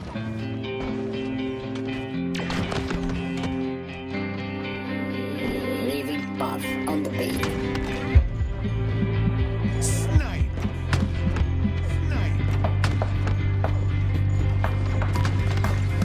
Wake up, can't see, faded, help me. Shout out the pin, but all these thoughts keep fucking with me. Why can't I go through this alone? I know these drugs don't help, but I just don't care anymore. Every day I try another thing, higher than a motherfucking flame. Pray to God that I won't go insane. Stay faded, call me Lil Wayne. Every night I always feel the same. Wish I could just forget your name. You played me like a fucking game. Tell me who's to blame. It's 5 in the morning and I can't sleep. But pops I'm ready for no reason. I'm in too deep. My friends keep telling me that they're all concerned about me, but I don't need your sympathy. I'm just trying to be happy.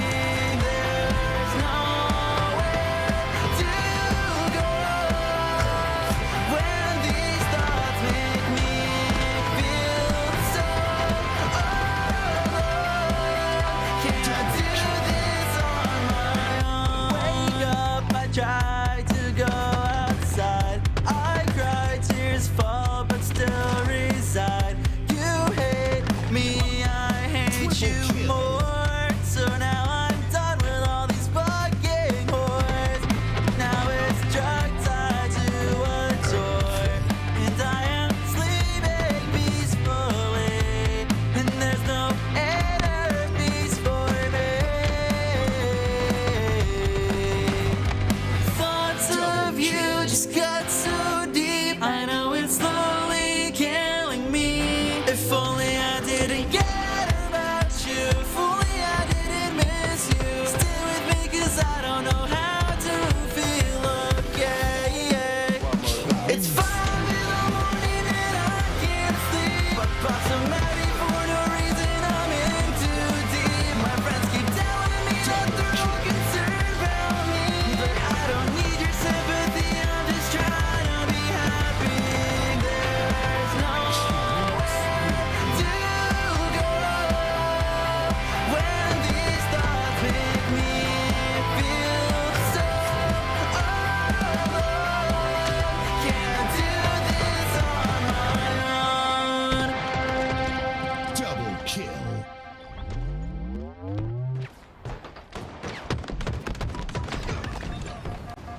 Perfect. No distractions, I need all the action, living no captions. Oh yeah, yeah, whole lot of madness, whole full package. I've been getting active. Ooh. Every time I put you first, you give me love in return. Not second or the third. Trips from heaven, so A1. And all the hard I should say some. Every time I put you first, not second or the third. A1, A1. Got places to be, yeah. Baby, you a mystery, yeah. Tryna make history, 'cause the drinks are free. It gets slippery, yeah. Always on edge, 'cause she got all the right angles. Always come alive every time we see the days gone. Always on the road, with anywhere to go. Threads on, whoa, bro, that's a no. I can break you off a little piece if you want. No purple gold, still the king like I'm LeBron. You know what I'm on. Every time I put you first, you give me love in return. Not second or the third. Trips from heaven, so A1. And all the hard I should say some. Every time I put you first, not second or the third. A1, yep. Every time I put you first. And all the hard I should say some. Every time I put you first, not second or the third.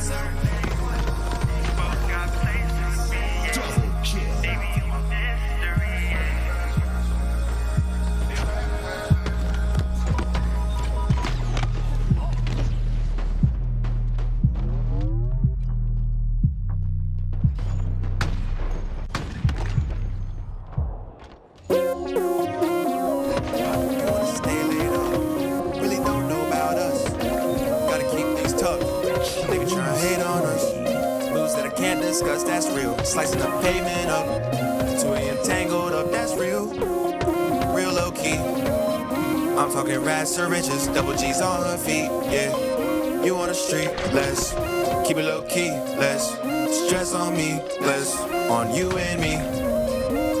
She tryna get a little something, ain't looking for love, just looking for fun. Pull out the racks, where'd that come from? Eyes on us if you like, say something. She love the foreign that I never tried. Got a nice ass, hate to be that guy. She took it well, that's good, high five. When we just show her, okay, let's slide. Homie, I barely talk. Anything you heard about me, they probably lie. Baby, I barely walk. Hop off a jet to the escort, bumpers wide. Living the life I live, lost it all twice. You don't know sacrifice. We have alibis. Come around nowadays, barely show a smile. I gotta stay paid up. Damn, you wanna stay laid up. Damn, really don't know about us. Real close, gotta keep things tucked. They be trying to hate on us. Moves that I can't discuss, that's real. Slicing the pavement up. 2 a.m. tangled up, that's real. Real low key. I'm talking rats to riches, double G's on her feet, yeah. You on the street, less. Keep it low key, less. Stress on me, less. On you and me. She tryna get a little something. She tryna get a little something. Ain't looking for love, just looking for fun. She tryna get a little something. She tryna get a little something. Ain't looking for love, just looking for fun. She tryna get a little something. She tryna get a little something. Ain't looking for love, just looking for fun. She tryna get a little something. She tryna get a little something. Ain't looking for love, just looking for fun. I gotta stay paid up. Damn, you wanna stay laid up. Damn, really don't know about us. Real close, gotta keep things tucked. They be trying to hate on us. Moves that I can't discuss, that's real. Slicing the pavement up. 2 a.m. tangled up, that's real. Real low key. I'm talking rats to riches, double G's on her feet, yeah. You on the street, less. Keep it low key, less. Stress on me, less. On you and me.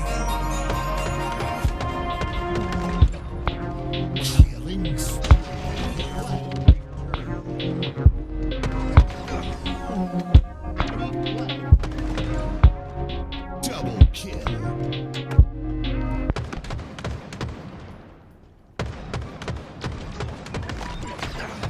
Killing spree.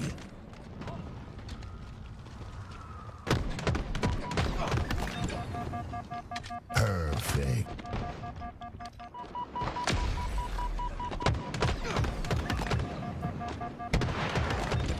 Double kill.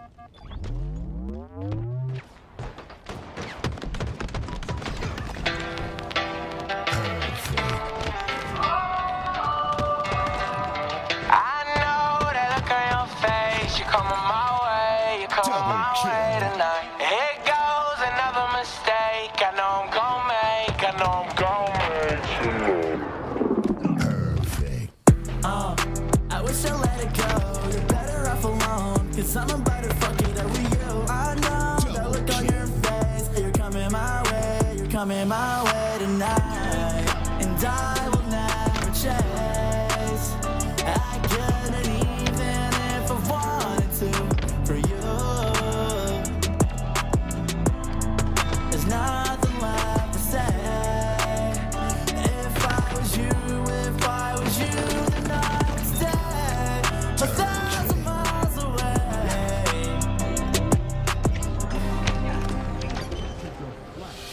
Verse 2, and I'm still thinking about you. Tell me, baby, have you found someone new? Never gotta tell you how I felt about you. Blaming me for shit that I ain't even do. Fuck that, baby, you were my world. Didn't want nobody else other than my girl. Now I'm on my own and my heart's turned cold. Don't wanna be alone, I need someone to hold tonight.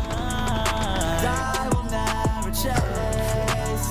I couldn't even if I wanted to for you. Double kill. There's nothing left to say.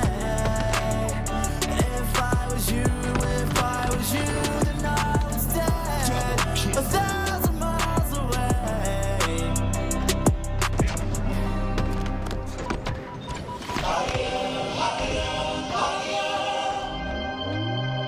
We want to lift you higher. to go and show the love. Never take a hand from a nigga, I was too above. Shorty give me shoulder rub. Double part the bands at the venue so they know it's us. And they know it's up. Shorty with a man, but she know it's up. Like a sprinter van, she can hit the road. And I'm all about the green like I'm Piccolo. She can pick another nigga, how you live it though. I was on a spaceship, did a figure four. Thuggin' how you figure it out. It's a different mode. California dreaming, it was now or no. Shorty waving lighters up, they invited us. Now we in the party, it's a lot of us. Better put the fire up, I know niggas probably tired of us. Did it independent, they can never try to fire us. And we too committed. Got the same gang, not a new committee. I can see you truly with me. And the city never too forgiving. We just hit the road, it's a good feeling. I can never trade it with them. They was hoping I would fade it with them. But I'm too paid, up in Central Pay, sipping rosé. Yeah, look at what the hoes say. Shorty want couture say, suicide door say. And we probably doing double in your city. Probably pulling models in your city. It's a lot to be forgetting. I cannot forget it, I just take it to the limit. I can never stop until it's finished. I can never stop until it's finished. Gotta tell me if you with it. Gotta tell me if you with it. Gotta tell me if you with it.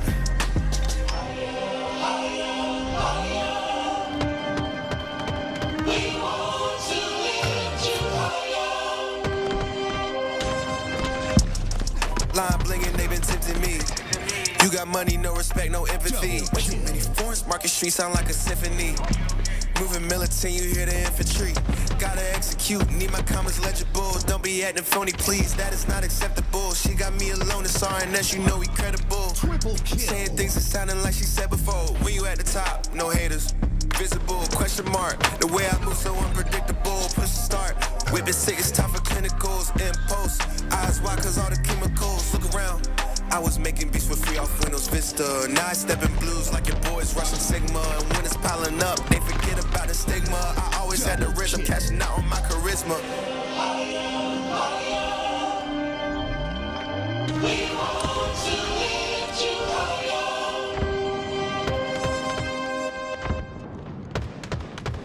No distractions, I need all the action. Living no captions. Oh yeah, yeah. Whole lot of manage, whole full package. I been getting active.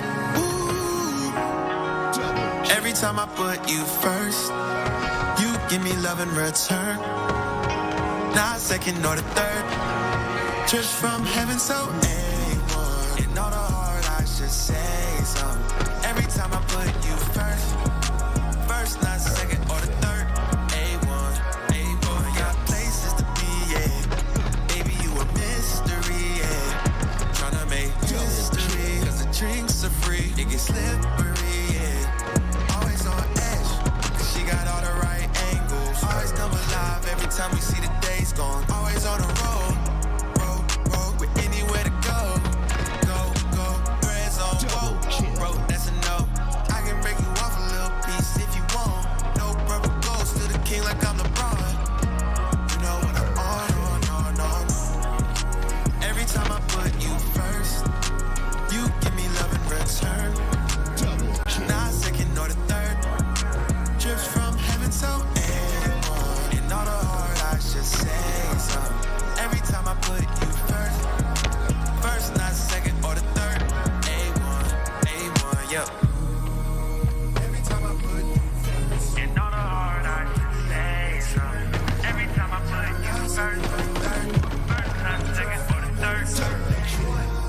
Both got places to be, yeah. Baby, you a mystery, yeah.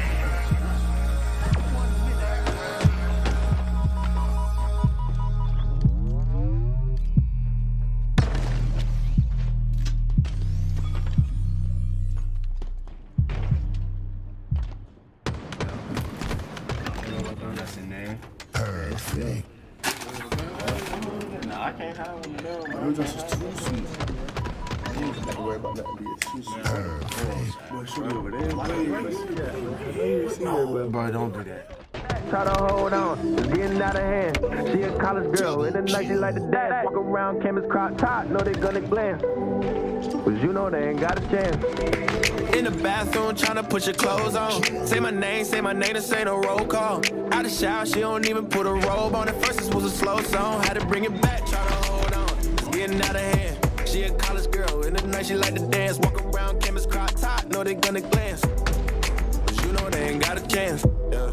2 a.m. Are you coming through? Yeah, you got friends, you can bring them too.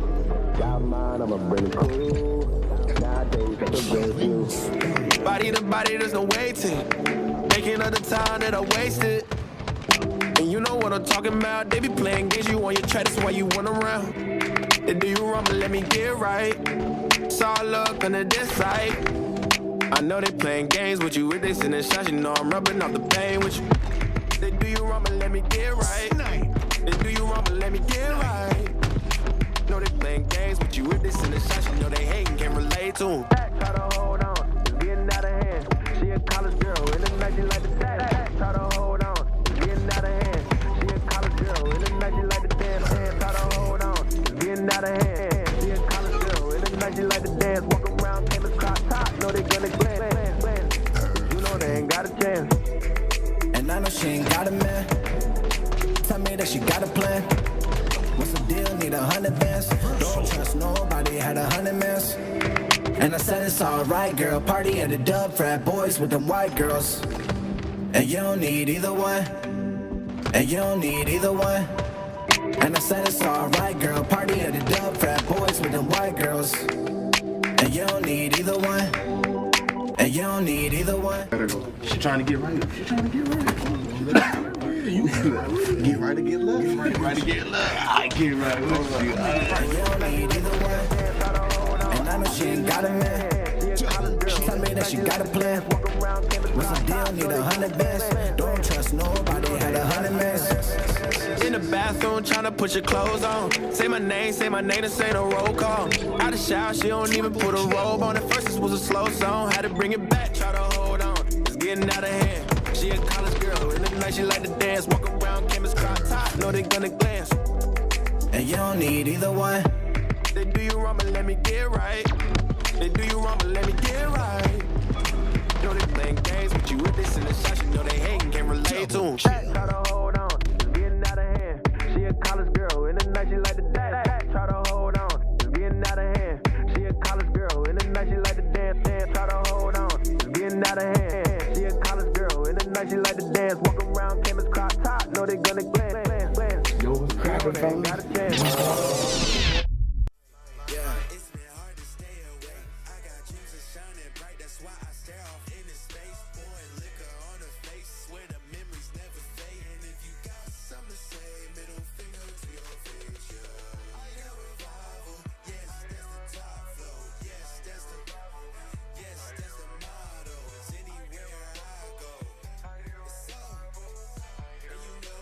City treat me well, that's on. Ain't no donuts in there. Hey, it's enough. Nah, I can't have one of them. Them just is too sweet. I didn't have to worry about nothing being too sweet. Man, where the girls at? Boy, shoot over there. Boy, don't do that. Try to hold on, it's getting out of hand. We don't like wasting time here. At least, I know I don't like wasting time. I'm Jolly, I'm back, and we got Phoebe still on the microphone. We are covering so many games today, Phoebe. We are dropping losers round 3s, but we're covering Taquitos de Pastor against Craig Getz. Yes, covering so many games. Halo is hitting us rather rapidly today. Sorry on the time, not enough time for us to say hello to you on camera, but at least we're bringing the Halo to you thick and fast, and it looks like to tick up some points and gain control of the A and B strongholds are the Taquitos de Pastor. And they, off the break, put themselves in a position of being able to control the map, it seems. Yeah, and we got to see Taquitos de Pastor go up against Need 8's Bad and perform incredibly well, right, in the upper round 3. So it is nice to see some new faces from Craig Getz, Queen Viper, Savage Giggles, Sweetheart, and Luna Rose. We haven't gotten to see really much FaceTime of at all today here on the broadcast. So I'm excited to talk about some of these new players and to see how they fare against a team that almost took down kind of the team that always reigns supreme in these women's tournaments. can I just say, game tags go, player handles go, savage giggles, that is up there. I just have the questions of what is a savage giggle? Yeah, it sounds like a fit of some sort. Like, I feel like you have to be institutionalized or something, you know, based on that. But Yeah, like, where's the line between a savage giggle and then, like, a murderous any other? laugh? Yeah, that's a good question. It's true. You know what? I really enjoy names. That's why I was a fan of, you know, one of the other teams. Like I said, very clever, Lady Sparks. Lady Sparks was just. I mean, I'm sad I don't get to you know, talk about them, but they did end up falling to Craigettes, who we are now watching. That was a 2-0 series, and it happened pretty quickly. So Craigettes, you know, there's a lot to prove here, especially considering how this game has already started out, right? We're looking at full control right now. We're looking at a pretty decent disparity between points here, almost 100 now, with the Craigettes struggling to find any. But that's the unfortunate side about the lower and farther parts of these brackets, right? Is we do start to see some of the gaps between these teams that made it so far through in the upper side. Yes. At this point in the tournament, even if it's in the lower bracket, it's like you've got to be on your game. And for some of these players, they've probably been playing Halo for so many hours now at this point. So it's all about the sort of mental fortitude at this point, as well as just sort of what your game is like. And we're looking into the scoreline at the moment. Craigettes are off of the mark. They do have 14 points on the board. They are trying to convert C at the moment, so maybe they'll be able to scrape up a few more points here. But it is a 90-point game as it stands, roughly. C does tick over in their favor. They will be able to get the reset as well, so they are ticking up some points and closing that deficit down at the moment. Good for them. And I'm going to be looking to just see sort of how this team plays, how this team responds, because Pastor, they are potentially one of the teams that we are expecting to see in the grand finals now. I know this is a lower bracket, this is round 3, this is probably not where they wanted to be, but they did meet up fairly early on. One of the other teams that we expected to see in the grand finals. Need 8 to put them in this position. Yeah, hence where, you know, the first round maybe is kind of finding your footing for Craigettes. They just came off a good win previously against Lady Sparks, but this is a new monster, right, that you have to deal with, and we already saw what Taquitos are capable of here. They are going to continue to rack up these points. Nice shots coming out of Pink Sakura, who has really been on it today. I'm also excited, Phoebe. We have worked like a lot of events. We worked many events together, and we never get to cast together. So I'm pretty stoked about that. That is exciting for me. Yeah, it's exciting. It seems to be the schedule's always, you know, always against us. This is like, I think, our third event, and first time working together as Killing Spree comes out of King Sakura there, taking down Queen Riker, and is able to stay alive from Terry. No! Doesn't quite get the stronghold. What even happened? But just taking a moment to look at the scores. Taquitos are nearly at the 200-point mark. Yep. That's that's a rough one, and they continue to tick up. I mean, we've seen them have total control at points. Only 1 or 2 times have Craigettes been able to secure a second point, and pretty quickly after that, even if it doesn't get taken right away, it gets contested, and that is something that they're really struggling with to find any sort of security on. Right? We have seen some really good plays though. Sweetheart and Luna Rose both popping up 5 and 6 kills a piece here, but when it comes to cohesion, right, where you can see team communication, Taquitos de Pastor, these are players that we know for a fact have been playing together for quite a long time. We're very familiar with all these names, so they have an advantage as well over the top of just being familiar in the scene. They're familiar with each other, and sometimes that can really give you an edge. But this just kicks things off, right? We're still looking at the lower round, so that means that we're not on a best of 5 yet. Craigettes have one more opportunity here on Aquarius, where they're going to be playing Slayer to prove themselves. And I like that we have that in these best of 3s. Round 2 is Slayer, because it does kind of get it's back to basics, right? It's like, all right, let me just prove that I am good at using using what is kind of offered to me, using the resources that I am given in the game. My gun and your head.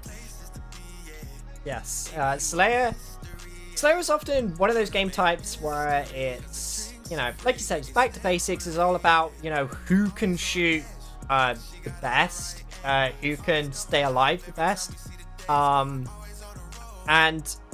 I think also more so in a way than objective games at time, all about the teamwork and how you work together as a team. Because if you get into too many of those 1v1 fights or 1v2 fights, the game's just going to bleed away from you slowly over time. Whereas if you're constantly with your team fighting as a team together, trying to keep each other alive, then you have more chance of winning. So teamwork is vitally important.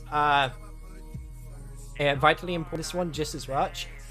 This is a map also that we've seen like so many times throughout the Halo broadcast. We see it in like 2v2s, we see it in the 4v4s, we see it in all the HES stuff. This is a map everyone's going to be familiar with, so Slayer on this map should provide a very, very interesting game with these two teams matching up against.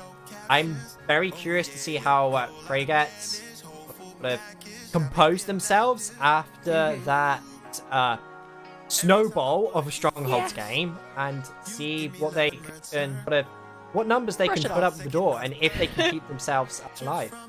Brush it off, right? You know, I got this, Kragets. It's kind of a mental reset, also a literal reset, because we're coming in 0-0 is how these are going to start, right? That's how all Slayer starts. But there's also a lot on the line here when we're looking at the tournament in general, because we're narrowing down to the top three teams which are going to be able to secure a cash prize, right? $1,000 is that prize pool. First place gets $600, second place gets $250, and third place gets $150. So for these gals that want to go home, and not just having played some awesome Halo, but maybe having some extra money in their pockets, you know, you gotta work your way through this portion of the bracket, and you potentially lose chance on taking home any of that money. So even more to prove for themselves. I do, like I said, I like to see new faces and stuff like that, though, so I do enjoy that I've been in this scene for a little bit, and I'm still learning about new players who are up and coming, and Kragets certainly have those up and coming players as we hop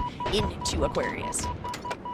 Yes, and on the subject as new as well, we're running this tournament during a phase of transition within Halo, because we've said goodbye to the age-old trusted starting weapon of the VR and replaced it with the Bandit and a single-shot weapon, which provides a very different and very unique experience and ways to play the game. So it's been exciting to see how the teams adapt to the new play styles and everything. And I have to ask, sort of, what's your preference when it comes to sort of starting weapons? More that classic 3-shot burst, or are you a fan of the new single-shot sort of damage dealer? I don't know if you could hear my response to you talking about that, but is pretty accurate for me. I'm a BR fan. I was an OG like Halo 3 SWAT player, and so BR has always been for me where it's at, right? Like that spray that spread across. Sorry, tacticals. But I do, you know, I don't mind that, but it's like, you know, when the DMR came in and I'm like, get this DMR out of my SWAT game, right? Where's my battle rifle at, kind of thing. So personally, I am biased, but I absolutely understand the allure of having that single shot, really focusing, you know, on target acquisition, on accuracy, on that kind of a situation. But I do like to see here, maybe not that weapon, I don't think it's the prettiest thing ever, but I do like to see the fact that Kragets are only 2 kills behind right now for Taquitos. Taquitos are still in the lead, now 1 point, so Kragets are really handling themselves very well. That first game, they have been able to brush it off like we were talking about, do a little bit of a recalibration, and go back to their strengths. Yes, do a little bit of recalibration, hang with them at the moment, and I'm going to be interested to see how that develops throughout the game, because the pattern that we've been the pattern we've been seeing with Slayers, as I finally hit the reset button of being able to speak, is teams have actually been hanging with each other sort of at the early stages at the start, and then they've one team right around the 30-point mark, kind of like as a textbook Slayer, seems to then just pick up the snowball and run with it. So I'm curious to see how this actually develops throughout this match, and if Craigettes can keep actually hanging with Taquitos here, or whether or not we will see that snowball again. I think that would probably be like the most unfounded thing that we would expect here. I think the expectation after seeing Taquitos play so well against Seed 8's Bad, a team that we are very familiar with as winners, as the, you know, taking it to the grand finals every time, riding through the winners bracket. If Craigettes are able to take even just this game and push this out to another series, I think that would be wildly impressive. I would love to see it. I'm unbiased, but I'm now rooting for Craigettes to take this one. And it is a close match, right? Like, Craigettes is clearly communicating well. Obviously, they know the map, hopefully, after this much time of having the game out. But, you know, another side of it is they didn't let any mental get dropped after that first very quick round that we ended up seeing here. So players like Airborne Vanessa, Biancas, Rogue, Pink Sakura that we talk about so much, they're being taken down by some names like Savage Giggles that I would love to get used to saying more frequently, right? So I like to see it, especially because we're this far in the bracket and because this is where the disparities start to show, because these players are dropping down from the winner's bracket, right? Having won so much and now playing against players who have also won but on the lower side after losing, right? You got a little bit of a recovery, and it's a longer road for Craigettes. Craigettes haven't had a lot of screen time, but they have had a lot of in-game time. They have had to take down a lot of teams to get to this point in the bracket. Yes, they've had to take a lot of teams to get down to this point in the bracket, and they are still hanging fairly close to Taquitos here. It's only a 7-point game, 8-point game at the moment, as Taquitos have crossed the 30-point line. How inconvenient to players just, you know, doing their job, slaying Spartans when casters are trying to pick up the scoreline and do math. So inconvenient. But we're here for the Halo, we're here for the slays. Just doing a quick sort of pass of everything on the scoreboard, and what we were sort of talking about earlier with sort of controlling your life, controlling your teamwork and everything. Seeing a lot of that be reflected in the scoreboards a little bit, as most, in fact all of Taquitos at the moment are hanging around the like 5 deaths mark, whereas sort of Craigettes are closing up towards sort of 10 at the moment. So definitely a well-oiled team here on the side of Taquitos. Yep, well oiled. They're functioning quite well. So we're here for the slays. I'm just gonna try to throw as many puns in as possible. Nah, we're here for the sladies. That's what I'm here for this time. I got one in. I got at least one in. I really liked what we saw from Craigettes at the beginning of this, but it is starting to now feel like Taquitos have hit their stride. All right, up until just like 2 minutes ago, this was an even game, and Craigettes have just really struggled on regrouping after a lot of these respawns. It's not like they're getting taken down as a full team. They're not spawning as a team. It tends to be, you know, one, and then there's separate battles, right, happening across the map. Yeah. And that's something that is just going to consistently work out better for Taquitos in this situation. And now only 4 kills away. It's almost feeling like that all is lost moment for Craigettes, but I do hope that we see you know, some like a good final stand here from this team, because they have a lot to prove to us.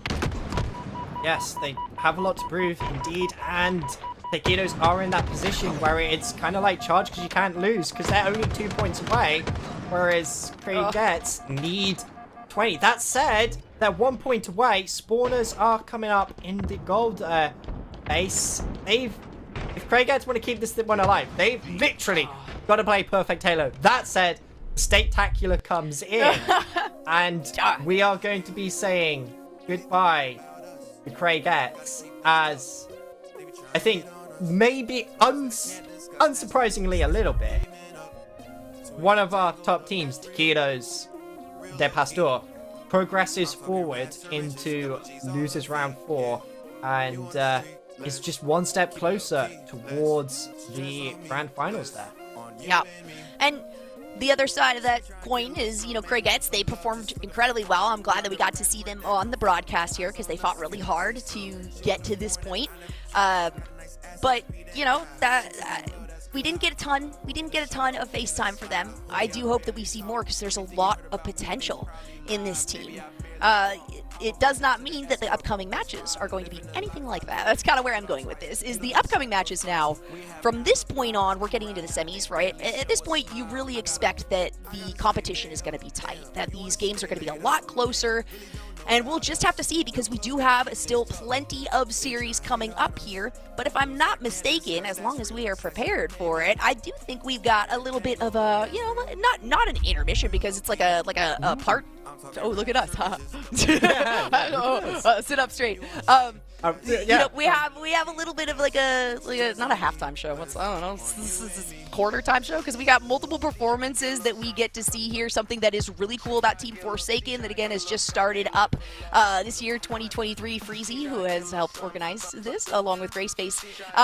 Team IVSaken is not just about the esports, that organization side. They are also really inclusive about the creative sides of things, right? Whether it is the video production and editing, whether it is that content creation, whether it is music. So there are a lot of members here that are parts of Team IVSaken that do their own music production, creation, all that cool stuff, and that is something that we get to highlight on this broadcast, which is very exciting to me. But that means that hopefully you guys already have your snacks because we get to watch a little bit of a show. We have It's Rhythm that's going to be coming on, playing for us a little bit, and then from here on out in between the next several series, we're going to continue to check in with some different performers and get to see some music as well. So I'm going to toss that over. Me and Phoebe get to take a quick break before we head into the winner's semifinals. So please enjoy It's Rhythm.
Whoosh! Lasers, boing, boing, boing.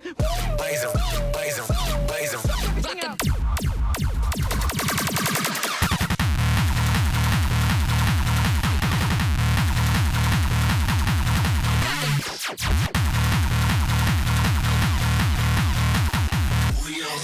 Blaze 'em. Drop them Laser beam. Laser beam.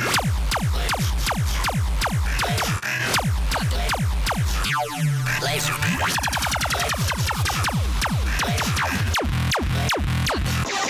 Laser beam.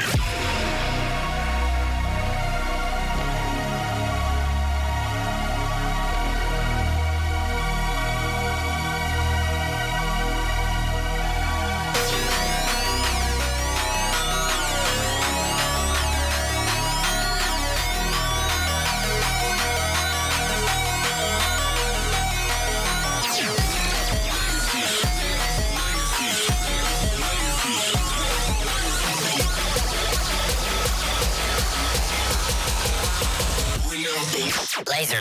Rock them.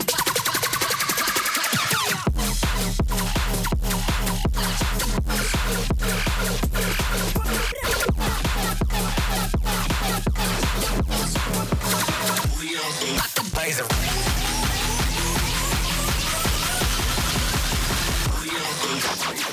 Blaze 'em, blaze 'em, blaze 'em.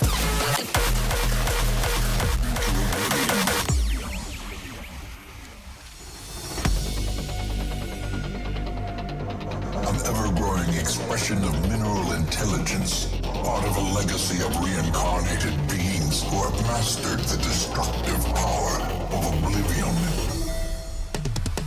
Into oblivion. Domination. Force of destruction. Domination.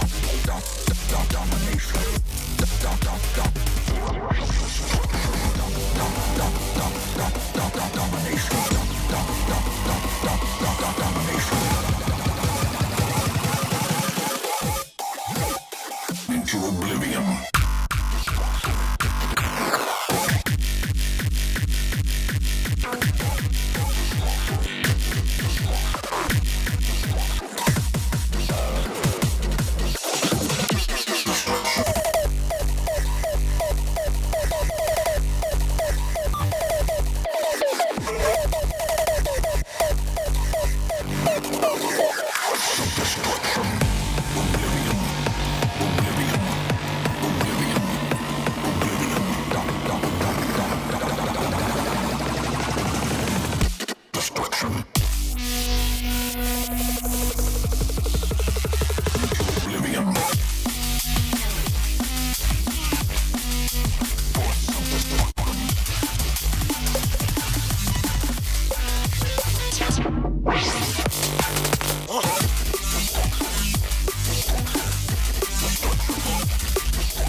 An ever-growing expression of mineral intelligence, part of a legacy of reincarnated beings who have mastered the destructive power of oblivion.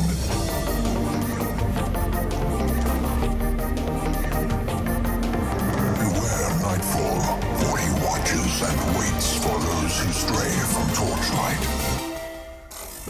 Into oblivion.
See, when I'm at the crib and I'm on my phone, my boyfriend is like, "You still doing that TikTok?"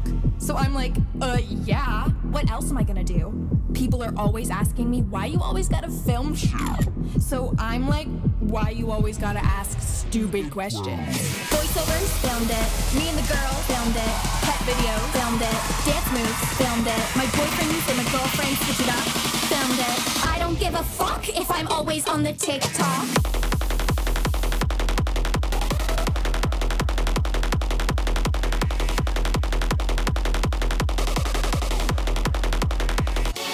Shut this place down.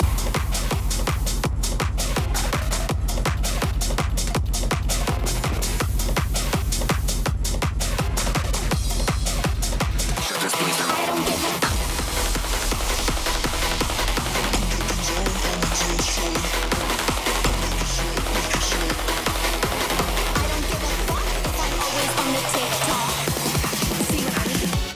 Shut this place down.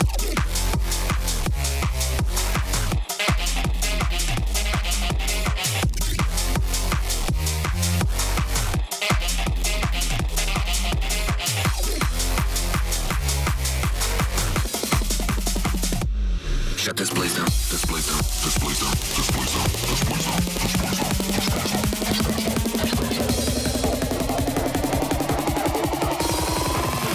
Shut this place down.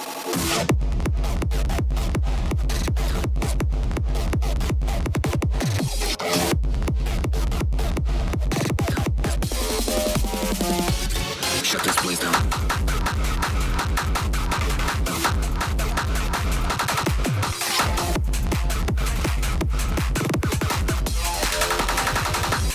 Shut this place down.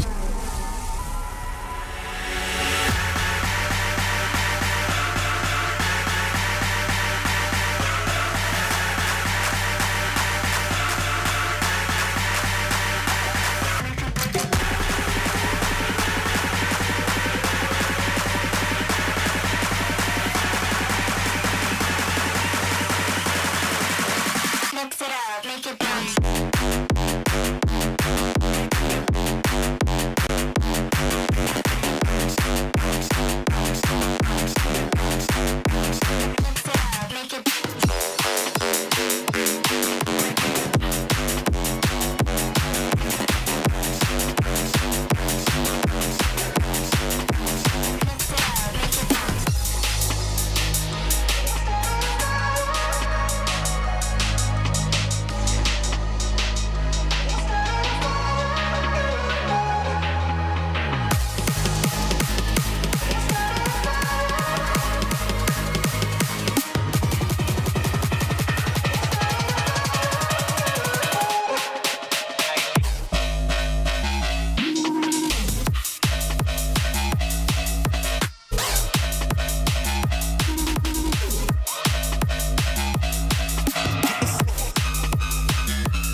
It's just one of those days where you don't wanna wake up. Everything is fucked, everybody sucks. You don't really know why, but you wanna justify ripping someone's head off. No human contact, and if you interact, your life is on contract. Your best bet is to stay away, motherfucker. It's just one of those days. It's all about the he says, she says bullshit. I think you better quit, let the shit slip. Or you can live with one forever.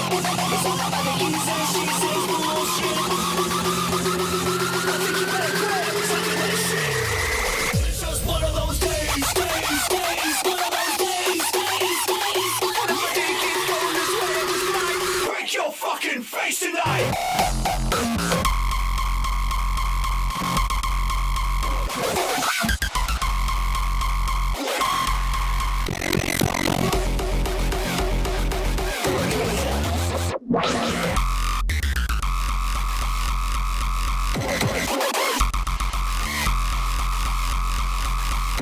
One of those days, feel like a freight train. First one to complain, please with a bloodstain. Damn right, I'm a maniac. You better watch your back, cause I'm fucking up your program. You feel stuck up, you just locked up. Next in line and get fucked up. Your best bet is to stay away, motherfucker. It's just one of those days,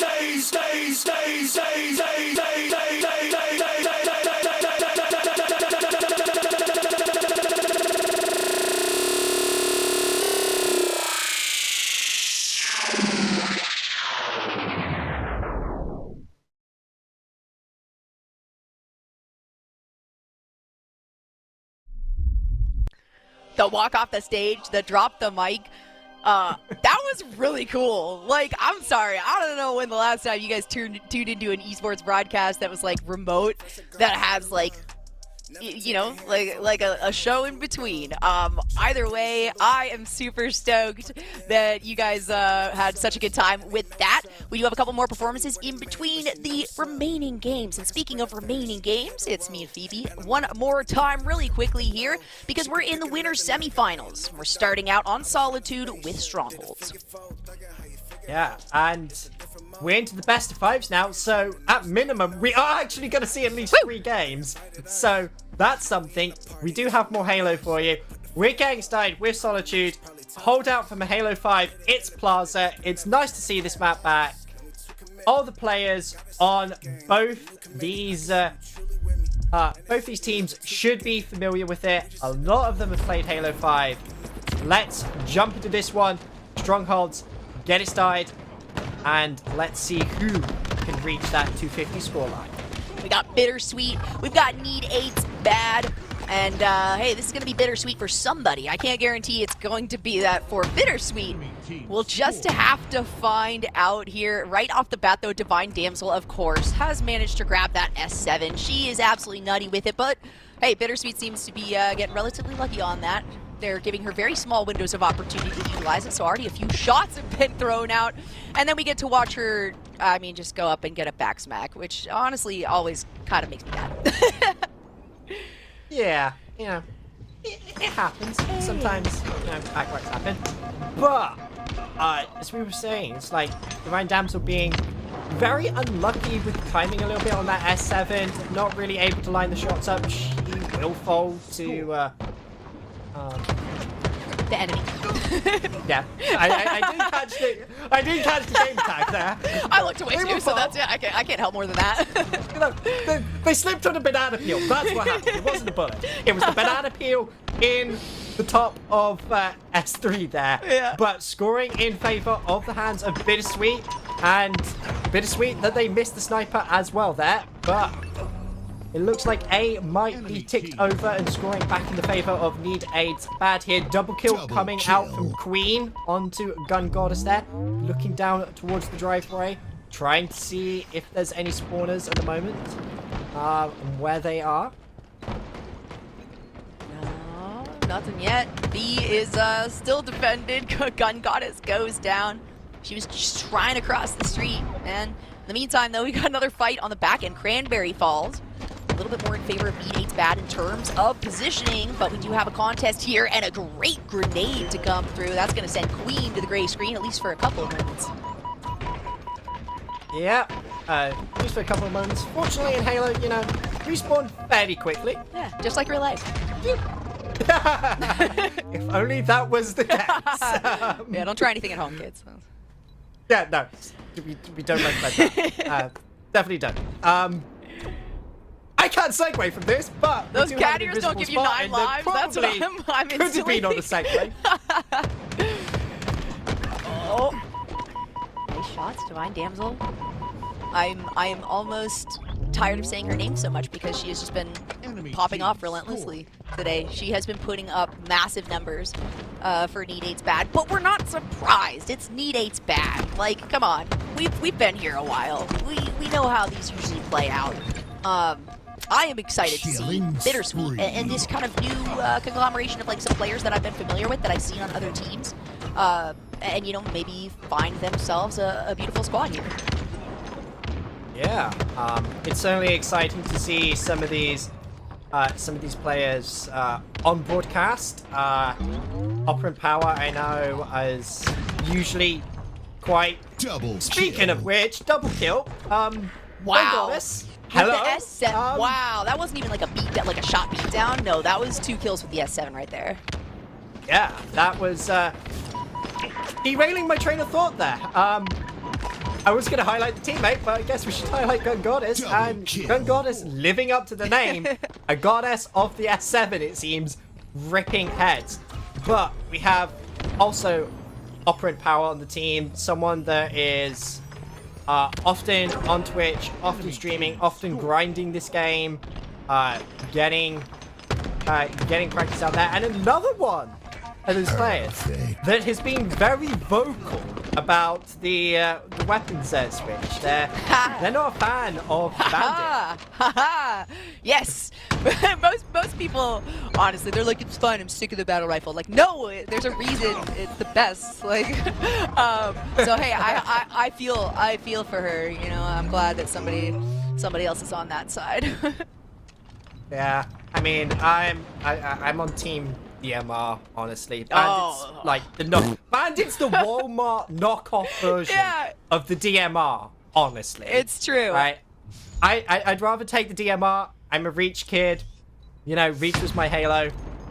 But, you know, I'm happy with a little bit of a single shot, even if it's a Walmart knockoff. Yeah, that's fine. And speaking of single shots, they only had 1 bullet in the S7 to play with. Unfortunately, didn't connect into yard. Scoreline at the moment, we talk about how good Need8's bad are. This is kind of a repeat of what we were seeing earlier in the last series. Scoreline's nearly 200 to 25 at the moment, as we're seeing a 3 cap go on the board. And this is just domination from Need8 bad, which is honestly unsurprising considering the level of talent that we see on this roster. The Queen Divine duo that we've seen time and time again in 2v2s. As we see a double kill come out from Ideas as well. Another player that we've seen very strong in She's nuts! 2v2s. She's nuts! That, double kill, killing spree! She's insane! Who? Somebody take the gun away from her. That's absolutely nutty. She's not only on a spree, she is managing to get these slick shots. The final hit to secure some of these kills there. Gun Goddess might be the next target, but Ideas ends up losing shield. So she's got to back off just a little bit. The move is on to B, but Need8's bad. Just needs 6 points left as we get to see a little bit of a repulsor play right there. Before the end of things, B is contested. Bittersweet needs to hold on to this point if they don't want things to end right here. Of course, it is a best of 5, so you get a lot of an opportunity, but it is looking really good for Need8's bad as they move on to capture C. They say, hey, you know what? Let's just get a full cap here at 249 points, and Bittersweet manages to split themselves between A and B and at least contest things for a moment, but a moment is all it's going to take for Need8's bad to secure this one. My heart was literally in my mouth for a moment there. It's like, no, they couldn't. Could they?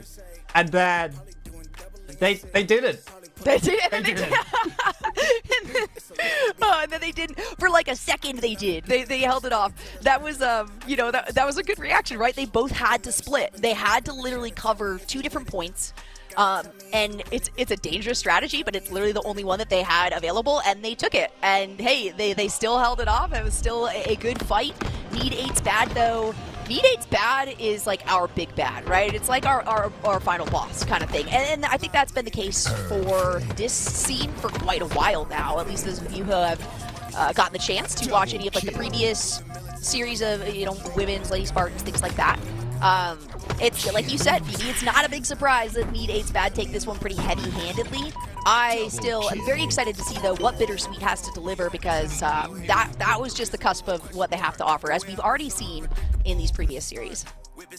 Yeah, can we get a weapons inspection on Idea's bandit rifle just there? Because watching that slow-mo replay, it's the bullets were curving around the wall, weren't they? Would they? Yep. It was literally every time. Matrix level stuff. It's true, and every time it was actually, it'd be more like what's the curve of bullet one? It's not like they were dipping around it. Wanted. There we go. It's more of a wanted play. But that's what I mean. Like, it was always the last bullet that could have possibly gone around. Like all she needed was one more, and she manages to get this impossible angle. And you know what? It still impresses me, though I'm not incredibly surprised, because I've seen it from Ideas before. It's beautiful every time, right? I can't help but give a chef's kiss, and oh my gosh, we only got to see the tail end of that one, but Divine Damsel is on a tear. I've already mentioned that I've been saying her name so much today, and she's going to continue on this grind. Let's see if she's able to make a play here. Gonna pinch around the backside of this point. There's a couple members there that she can turn towards. That was easy. Yeah, I think Divine Damsel likes her Spartans microwaved in a bittersweet flavor, has to be said, because, yeah, that's going to be an interesting flavor of the microwave Spartans coming out of that heat wave on that triple kill there. Seeing the S7 in hands of Queen, a familiar sight on this map on live fire, isn't able to connect with a bullet just yet, but will take down Ultras with the Bandit Rifle. Trying to just stay alive, recharge the shields, try and find some teammates, and just try and play alive. We'll find the spawner, isn't able to connect. It looks like Bittersweet are just getting lucky at the moment in narrowly avoiding the sights and scopes of that S7, as what Hasmic will fall. I've literally been waiting this whole day for like the Rock Lee weights to drop off of Queen and for her to be like, all right, now I'm here, you know, because I'm so used to seeing Queen, you know, be one of those players that is coming in clutch and really pulling up a lot of numbers. And again, not like she has not been performing poorly whatsoever. I'm just used to her just being absolutely insane. And so I'm waiting for that to happen, because we have seen a lot of negative games, and it feels like maybe this might be the one. 3-0 now with the 3 assists, so feeling really good on those kills. And when it comes to Need 8's over the top Bittersweet, at least right now, they're 4 kills ahead, so a lot closer of a game than we saw in that last one. But still, I gotta say, a little bit of control when it comes to like rotations around the map. Need 8's bad just look a little bit cleaner on those. Yeah, they're looking a little bit cleaner, a little bit more disciplined, which, like, honestly, when you've been duoing with someone for that long, like Divine and Queen have, it's almost like you're twins at that point, and you just read each other's thoughts, because your teamwork is that disciplined and that on point. And it's been good to see how they've been able to implement Cranberry and Ideas into their play style, into their sort of playbook of sort of strategies and what they want to do on the map, and how disciplined they're playing Halo. And I feel like we've also been seeing the same sort of thing a little bit from some of the other teams that they've been going up against throughout the day.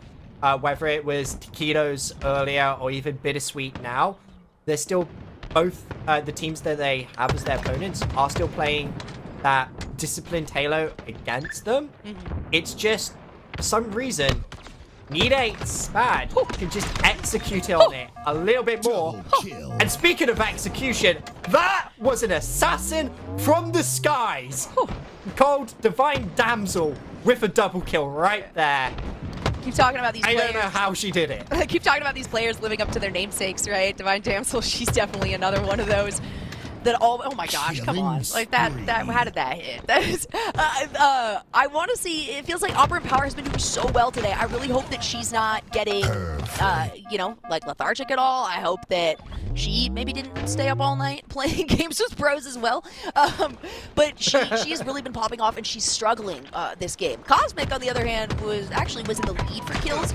So Cosmic has been doing a really good job to help out this team. Operant Power, I expect to see so much from, though, and it does feel like she's kind of being suppressed here. Yeah, maybe it's the bandit. You know, yeah, blame the weapon. I'll blame the bandit. Yeah, I don't know. But yeah, it's unfortunate when you see a poor performance from a player. But like, if there was ever a series to like see a performance like that, it would be against this Need 8's badly team, because they are just that disciplined, that skilled. They are potentially even the favorites to maybe even win this. And looking at the scoreline at the moment, we're just less than 10 away from winning, as it looks like Cranberry's trying to stay alive against an onslaught of people. Will fall, will be taken down.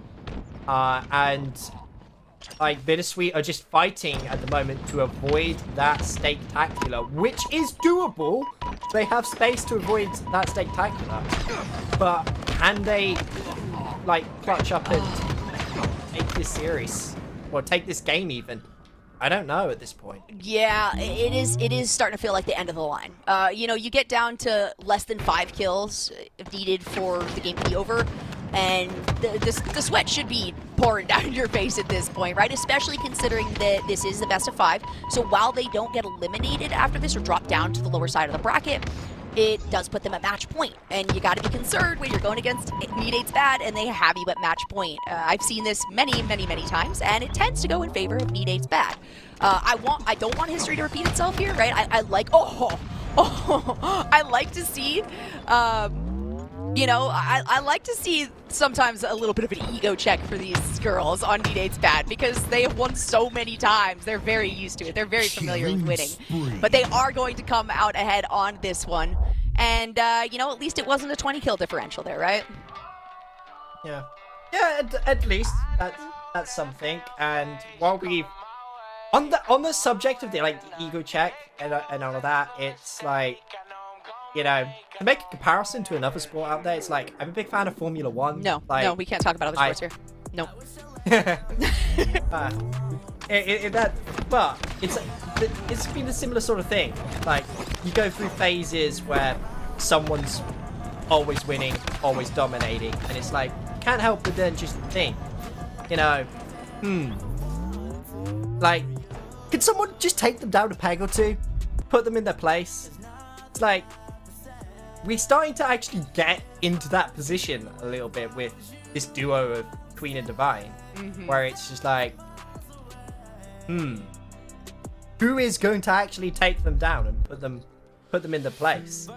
As we jump into Recharge King of the Hill for map number 3. This is where personally if a team likes King of the Hill, they're probably good.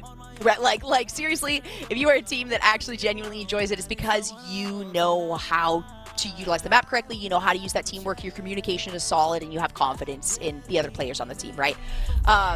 Need 8's bad has in the past definitely said it. Usually Aquarius Capture the Flag is like one of their favorites, but that makes me scared for Bittersweet, because I personally am just, I mean, not good at this, not good. Actually, yeah. King of the Hill. Yep. And Bittersweet's starting it. They're trying so hard. it looks like off of the break, Bittersweet have actually had more control, more time in the hill, which is good, but that may be because just like Need8's bad at kind of giving that hill time, because this hill is one of the more difficult and harder hills to control on recharge to the hill because of just how open it is, how many angles there are, how much nades there is. It's like you've got to get the slays and sort of like kind of scrap the hill time around spawn cycles, as we're starting to see Need8's bad do here, as they're able to pick up some hill time. Yeah, almost halfway for Bittersweet's one, but this is definitely a good hold. Need8s are feeling quite comfortable now. Of course, that hill is going to relocate here soon, but Need8s is going to absorb as much of this time as possible, just consistently taking Bittersweet out of the picture here. They don't really even get the opportunity to try to fight this. And a solid defense now coming out of Need8's bat. Holy cow. This has just been ideas.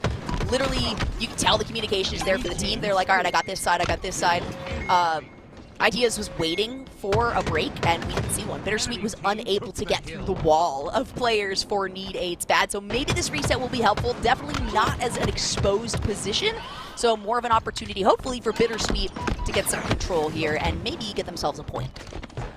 Yes, definitely an opportunity to get some more control.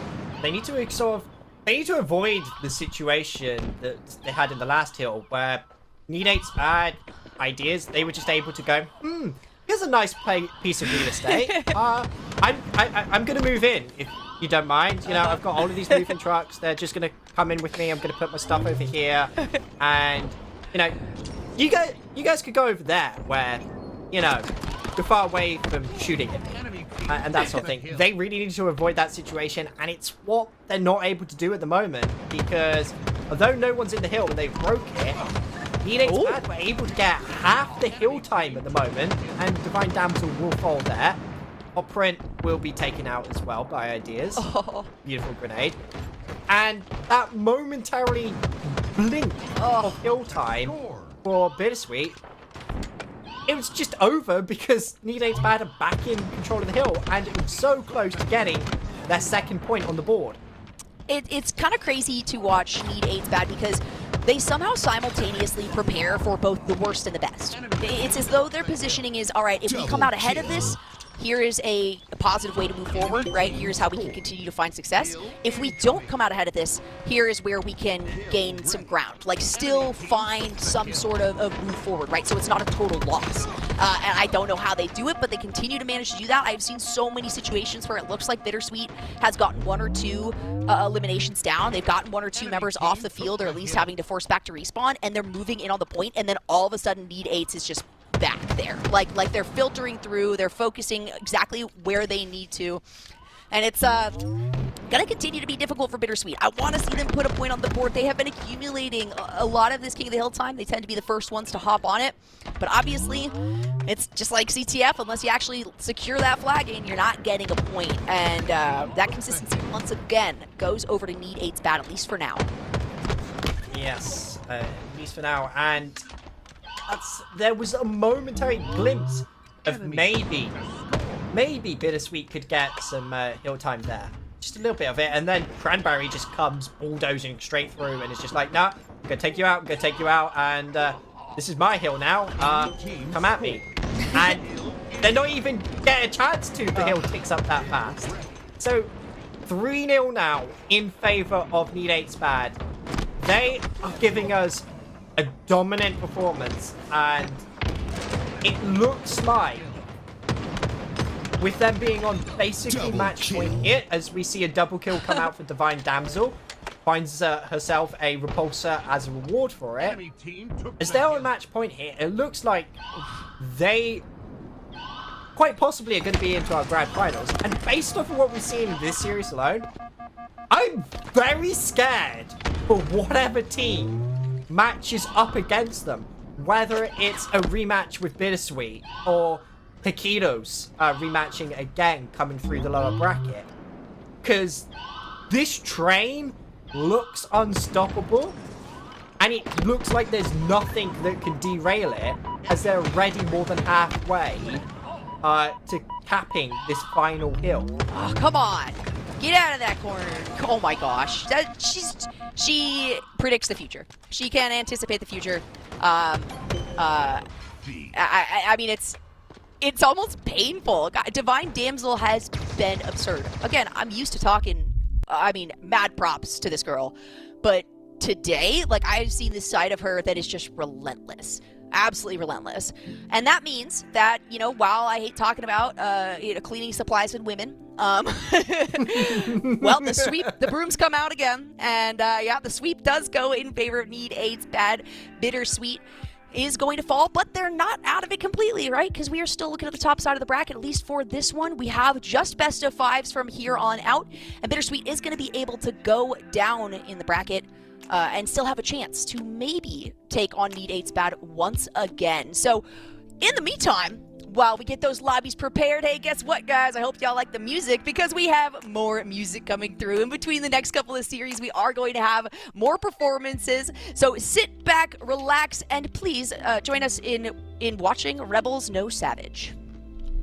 What do you mean we're live? Oh, shit. Stand by. Quiet on set. 5, 4, 3, 2, 1.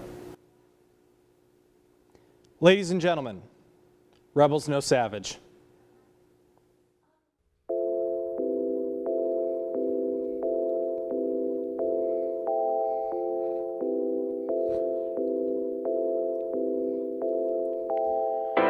Been a little long since we both left. I could never try to run away from things I know. No, I tried too long. You tried alone. Say you want me and no one else. Been a little long since we both left. I could never try to run away from things I know. No, I tried too long. You tried alone. Say you want me and no one else. Hey, look. Dream of the life I'm living, the lies and a piece of visions that you had. Never did it, but you could. Keep a vision, division never the way. I've been stuck in my ways, taking it day by day on my mind. Just a piece of my mind, just a piece of my mental security. Intuition is killing me, oh man. Plans jam, planes land. Tell me what city I'm in, a minute goes by and you calling again. Now I'm stalling again, niggas stalking again, man, they taking me to my ends, oh man. Been a little long since we both left. I could never try to run away from things I know. No, I tried too long. You tried alone. Say you want me and no one else. Been a little long since we both left. I could never try to run away from things I know. No, I tried too long. You tried alone. Say you want me and no one else. Try to hold on, it's getting out of hand. She a college girl, in the night she like to dance. Walk around campus crop top, know they gonna glance. But you know they ain't got a chance. In the bathroom, trying to put your clothes on. Say my name, this ain't a roll call. Out of shower, she don't even put a robe on. At first this was a slow song, had to bring it back, try to hold on. It's getting out of hand. She a college girl, in the night she like to dance. Walk around campus crop top, know they gonna glance. But you know they ain't got a chance. Yeah. 2 a.m., are you coming through? Yeah, you got friends, you can bring them too. Got mine, I'ma bring the crew. Yeah, but nowadays, that's a very few. Body to body, there's no waiting. Making up the time that I wasted. But you know what I'm talking about. They be playing games, you on your track, that's why you run around. They do you wrong, but let me get right. It's all up under this side. I know they playing games with you. If they send a shot, you know I'm rubbing off the pain with you. They do you wrong, but let me get right. They do you wrong, but let me get right. Know they playing games with you. If they send a shot, you know they hating, can't relate to them. Try to hold on, it's getting out of hand. She a college girl, in the night she like to dance. Try to hold on, it's getting out of hand.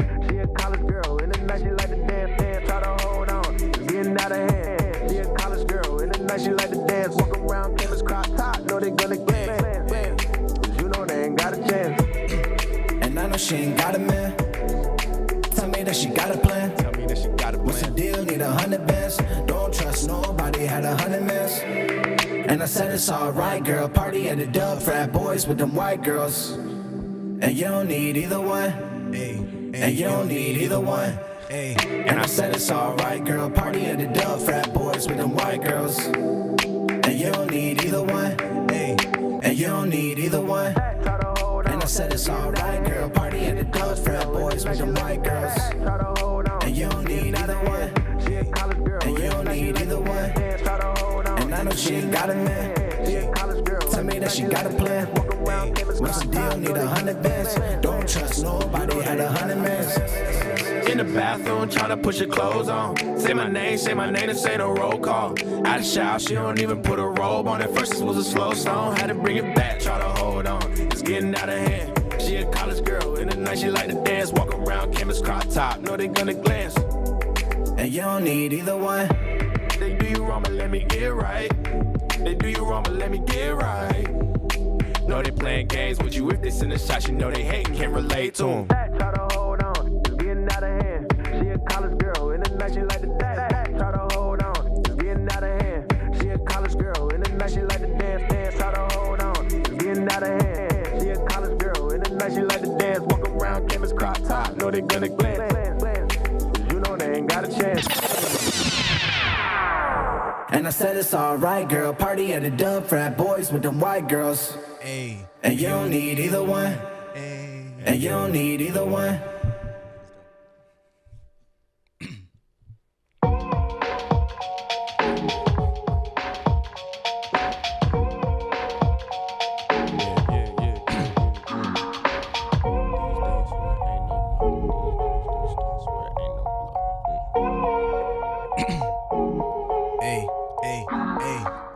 Big bang, big smile, girl, big floss. Last man up, that was his loss. He ain't do it like he should, now he wish he did. Now he all up in your DMs like he wish he could. But it's me and you now, how I feel.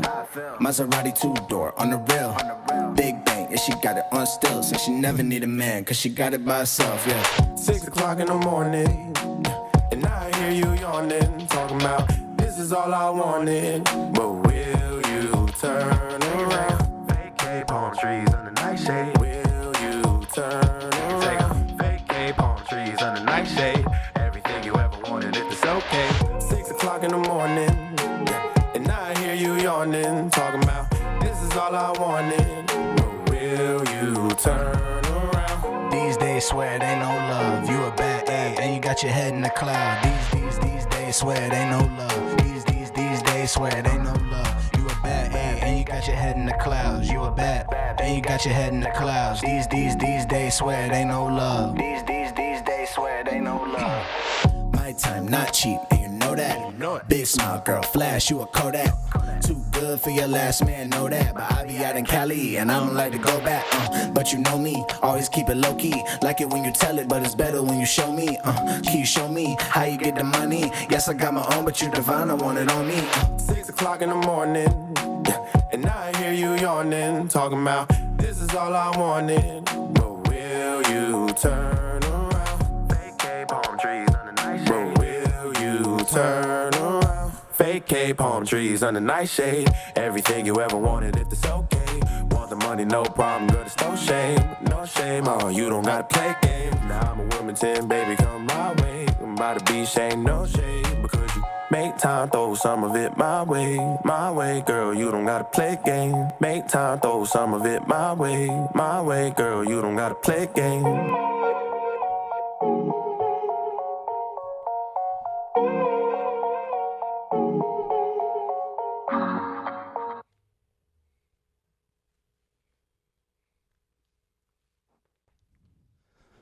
Ladies and gentlemen, Rebels No Savage. You can find their new album, Things Change, on Spotify, iTunes, wherever you get your music. Guys, thank you so much for coming on the show. Thank you so much to our cast and crew. Thank you, one and all. Tune in next week. We'll have a brand new band or some sort of awesome act, and we can't wait to show it to you. Thank you so much, and have a good night.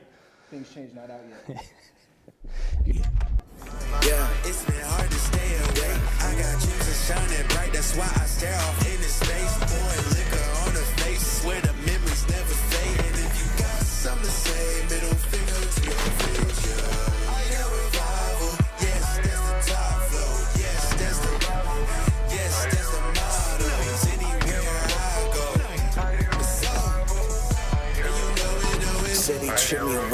That's on.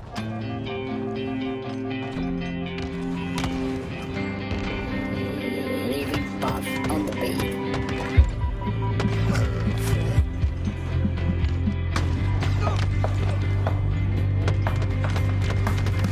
Wake up, can't see, faded, help me. Shout out the pain, but all these thoughts keep fucking with me. Why can't I go through this alone? I know these drugs don't help, but I just don't care anymore. Every day I try to numb the pain, higher than a motherfucking flame. Pray to God that I won't go insane. Stay faded, call me Lil Wayne. Every night I always feel the same. Wish I could just forget your name. You played me like a fucking game. Tell me who's to blame. It's 5 in the morning and I can't sleep. My thoughts are many for no reason. I'm in too deep. My friends keep telling me that they're all concerned about me, but I don't need your sympathy. I'm just trying to be happy. There's nowhere to go when these thoughts make me feel so alone. Can't do this on my own. Wake up, I try to go outside. I cry, tears fall, but still reside. You hate me, I hate you more. So now I'm done with all these fucking whores. Now it's drug time to adore, and I am sleeping peacefully, and there's no inner peace for me. Thoughts of you just cut so deep. I know it's slowly killing me. If only I didn't get about you. If only I didn't miss you. Stay with me 'cause I don't know how to feel okay.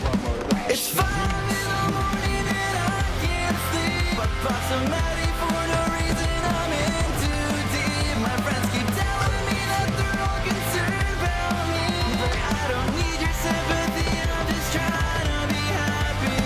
There's nowhere to go when these thoughts make me feel so alone.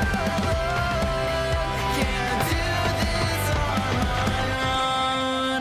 Double kill.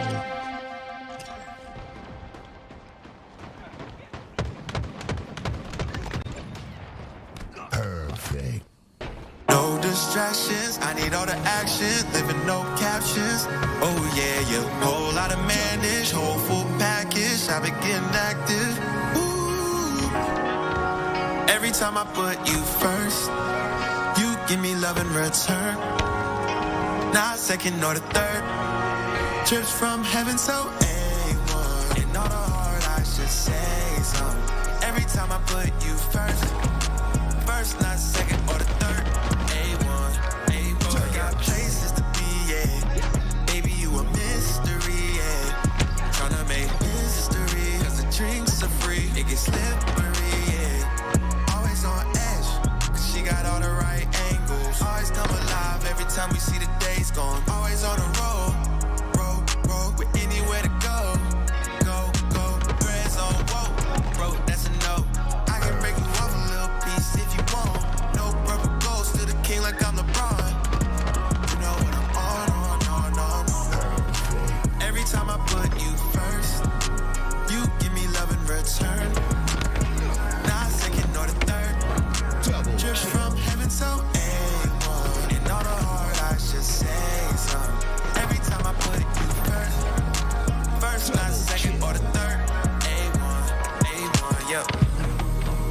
Every time I put you first, you know the hard I should say something. Every time I put you first, not second or the third. Both got places to be, yeah. Baby, you a mystery, yeah. Killing spree.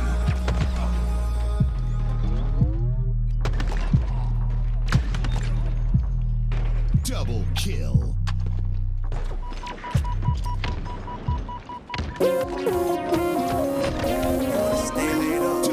Really don't know about us. Gotta keep things tough. They be trying to slicing the pavement up. 2 a.m. tangled up, that's real. Real low key. I'm talking rats or riches, double G's on her feet, yeah. You on the street, less. Keep it low key, less. Stress on me, less. On you and me.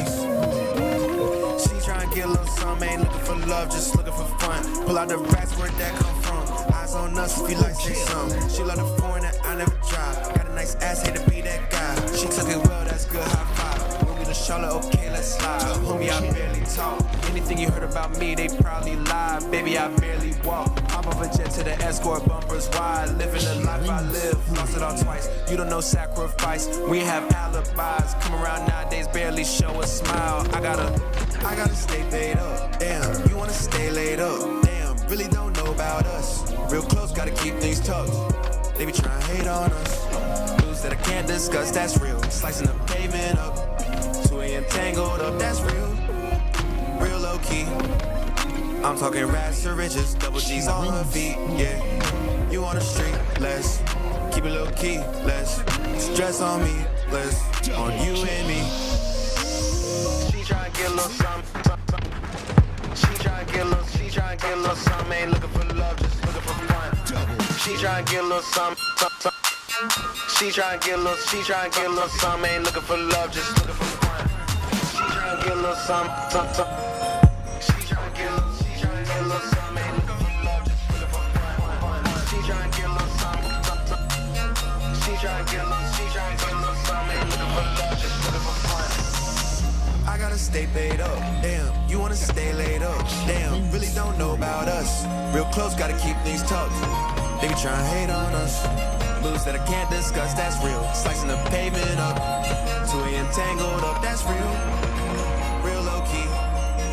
I'm talking rats or riches, double G's on her feet, yeah. You on the street, less. Keep it low key, less. Stress on me, less. On you and me.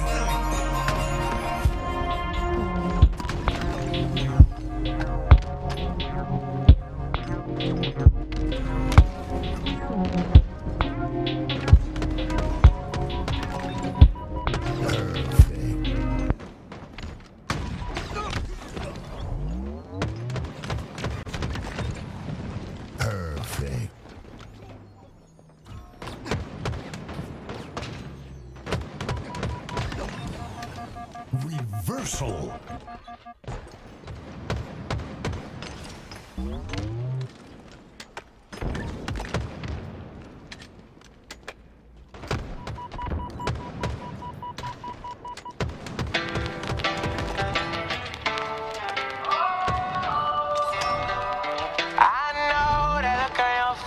You coming my way, you coming my way tonight. Here goes another mistake. I know I'm gon' make, I know I'm gon' make. I wish I let it go. You're better off alone. Cause I'm about to fuck it over you. I know that look on your face. You're coming my way tonight. And I will never chase. I couldn't even if I wanted to. For you, there's nothing left to say. If I was you, then I would stay 1,000 miles away. Double kill. Verse 2, and I'm still thinking about you. Tell me, baby, have you found someone new? Never gotta tell you how I felt about you. Blaming me for shit that I ain't even do. Fuck that, baby, you were my world. Didn't want nobody else other than my girl. Now I'm on my own and my heart's turned cold. Don't wanna be alone, I need someone to hold tonight. I will never chase. I couldn't even if I wanted to. For you, there's nothing left to say. If I was you, then I would stay 1,000 miles away. Double Hi guys, and welcome back. We are bringing you that losers finals to see who's going to bump themselves up to meet Need 8's Bad in our grand finals to find out who's going to take a chunk and who's going to take the biggest chunk of that $1,000 prize pool we have. If we haven't said it before, we are going to say it now. That $1,000 prize pool is going to go to the top 3. First place is going to get $600, second is $250, and third is going to be your $150. So all these teams right now have fought through this bracket to be where we are now, and now these are the matches that mean the most to these players. I'm Grace, back on the booth with Phoebe. Phoebe, how are we feeling after today? Tired. It's been a long day, a lot of Halo, but that's not going to stop us from giving it all and sending one of these teams into a grudge match against Need 8's Bad, because both these teams have met up against Need 8's Bad in the bracket beforehand, and whoever wins will be sent off to face them again. We've got a best of 5, so we've got 5 maps for you. We've got Strongholds on Solitude, Aquarius TS, and Capture the Flag on Argyle, and if needed, we have Livefire, King of the Hill, and a final Solitude TS. So we've got double the plaza, double the fun, and more Halo action from some of our top teams in this tournament. Both these teams, Bittersweet and Taquitos de Pastor, are 2 teams that I had as potential dark horses to take this tournament. These are 2 teams that have made an impact and indent on Need 8's badly to a level. Taquitos has taken them to game 3 in the earlier in the bracket, so it's going to be interesting to see sort of where these 2 teams match up with each other and how whoever wins, how they respond going forward. But before we even get to that, we do have to get through this series, and we are going to be jumping on to Strongholds on Solitude. 250 points to win. This map should be familiar to anyone that's played Halo 5. It's Plaza. Plaza's back. It's back with a vengeance, and this should be fun. And hopefully, after a bit of a rough go around on this map earlier for Bittersweet, they can bounce back and give us a good show versus Taquitos de Pastor. Yeah, it's going to be a hot matchup, and both of these teams have fought their way through the bracket. Bittersweet did start off, I believe both of these teams started off with a bye in this tournament, so we didn't really get to see them until that round 2. They fought their way through round 3, and that's where Bittersweet stayed in that upper bracket, and Taquitos took their lower bracket run here, and now we're seeing that rematch here in our lower bracket in these losers finals here, and it is going to start off on Bittersweet. Ultras is going to get a kill onto Pink Sakura here, but it's going to be 2 down for Bittersweet and 2 down for Taquito de Pastor, which is going to mean it's kind of up to anybody. Right now, Ultras is going to put her feet into that B stronghold, but the damage from Taquito de Pastor is going to get her out. 2 down for Bittersweet, now 3 down for Bittersweet. Smells trouble as Biancas picks up this camouflage. Yes, camo in the hands of Taquitos de Pastor, looking to move into the yard. Will get spotted out. Is able to get the kill, of course. Probably won't get the stronghold here as the nades come flying in. Yep, will be taken down, cleaned out. I admire the enthusiasm there on the push. Fortunate that the execution isn't quite there, but speaking of execution, Vanessa, hello. It's a great snipe. To the map. A great snipe out of Vanessa, but was it enough? 3 down for Taquito de Pastor isn't really what you want to see in strongholds right now. Bittersweet does have their feet in both A and B as he's trying to go for that triple cap here. We do see Operant at the respawn screen. The sniper did switch hands a second ago, like you did just see. And yes, in chat, I am a FaZe fan. Most of you might keep, frame pictures of your family, of your mother, your father, your husband, your wife on your desk. Me, it's a framed picture of Royal 2, and I can prove it to you. Yeah, I don't think I keep framed pictures on my desk. I tend to keep more cables, cables and more cables, and sometimes Lego things on top of this. I have more of a nerdy desk. That's more my vibe. Looking at the scoreline at the moment, Taquitos de Pastor are in the head by about 20 points, more or less. That said, Bittersweet are catching up, and for momentarily look to be on the edge of a triple cap, but the reset does come in.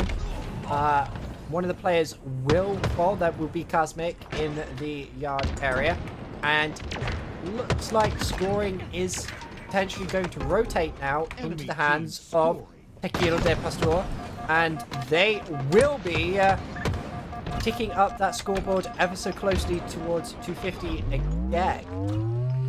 It's a neck and neck game right now, as it's one team seeing 3 down, the other seeing 3 down, but it's just back and forth who's picking up the sniper as well. These teams right now know that this means everything.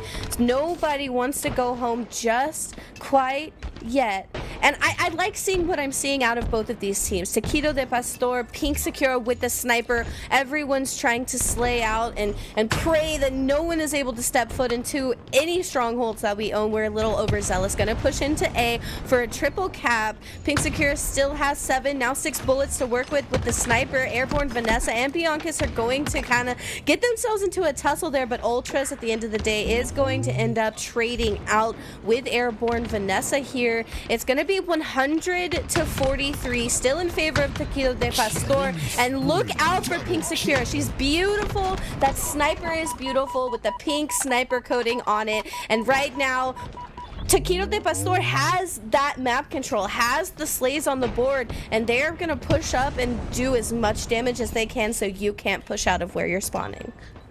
Yeah, looking at the scoreline at the moment, it's a 60-point lead, maybe even an 80-point lead in favor of Taquito de Pastor. And what were you saying earlier about none of these teams want to drop out of the tournament at this stage? Both these teams really don't want to drop out of this stage because, 1, they'll get more money if they stick in, and 2, they will get that grudge match opportunity against Queen and get an option to take them down and take down the Leeds 8 Badly roster, which both these teams, probably want after the grudge slogfest that they were put through earlier on in the bracket. As we look through at the moment, scoring has now ticked over into the hands of Bittersweet, but they now face a 100-point deficit and going 2 down here, it looks like, but the reset does come in, so they're not able to tick over so far. That said, they will lose C, recap in the favor of Bittersweet at the moment until B's ticked over.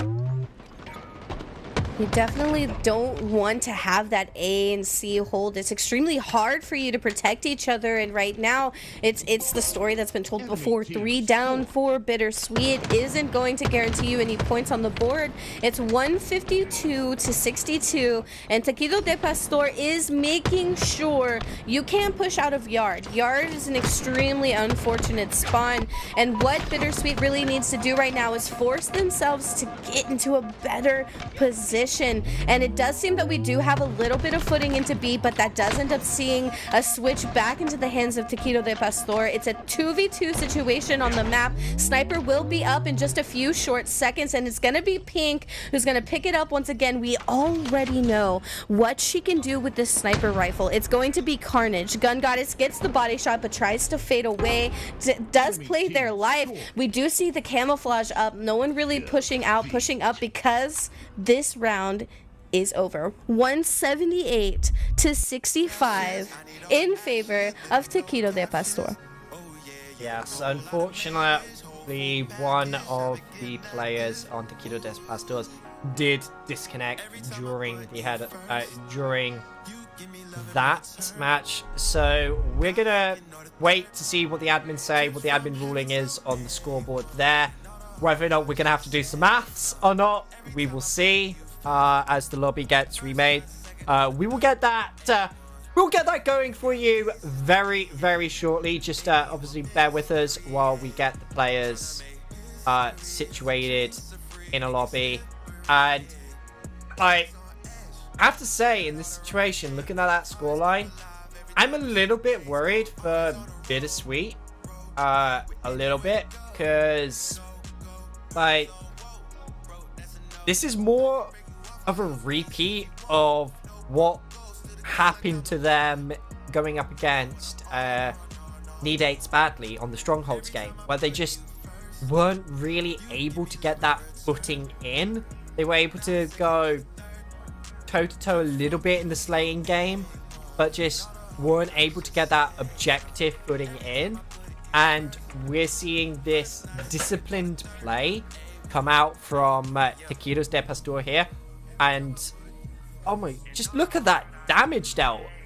Pink Sakura nearly at 4k damage there. Kiss at 5.5. Out, all of them, more or less out damaging Bittersweet during that quick little skirmish, as we're yet to decide. Looking at the series again, you want to take this through it? We're definitely looking at a very hot few maps and modes, but before we get into the maps and modes, I want to reiterate why we are here today, just to shed some light onto the women's scene, get everybody together and get these women out competing. We did have a team that did not show up today, full of extremely sweaty women as well, so we did have a very hot bracket for you, and it's still been exciting. They are fighting for that $1,000 prize pool. First place gets that $600, second place gets that $250, and third place gets that $150. And so it's an extremely well fought battle between all of these teams today, but they did come together to support our cause. We are trying to show you guys that Halo is for everyone. We are open, we are accepting of everyone. Come as you are and just play Halo, play your games with us, and just be accepting of one another. Freezy, the owner of Forsaken, did go out of his way to design that Halo is for everyone t-shirt. It is for sale on the Forsaken website, and so is the Forsaken Queens of Halo jersey.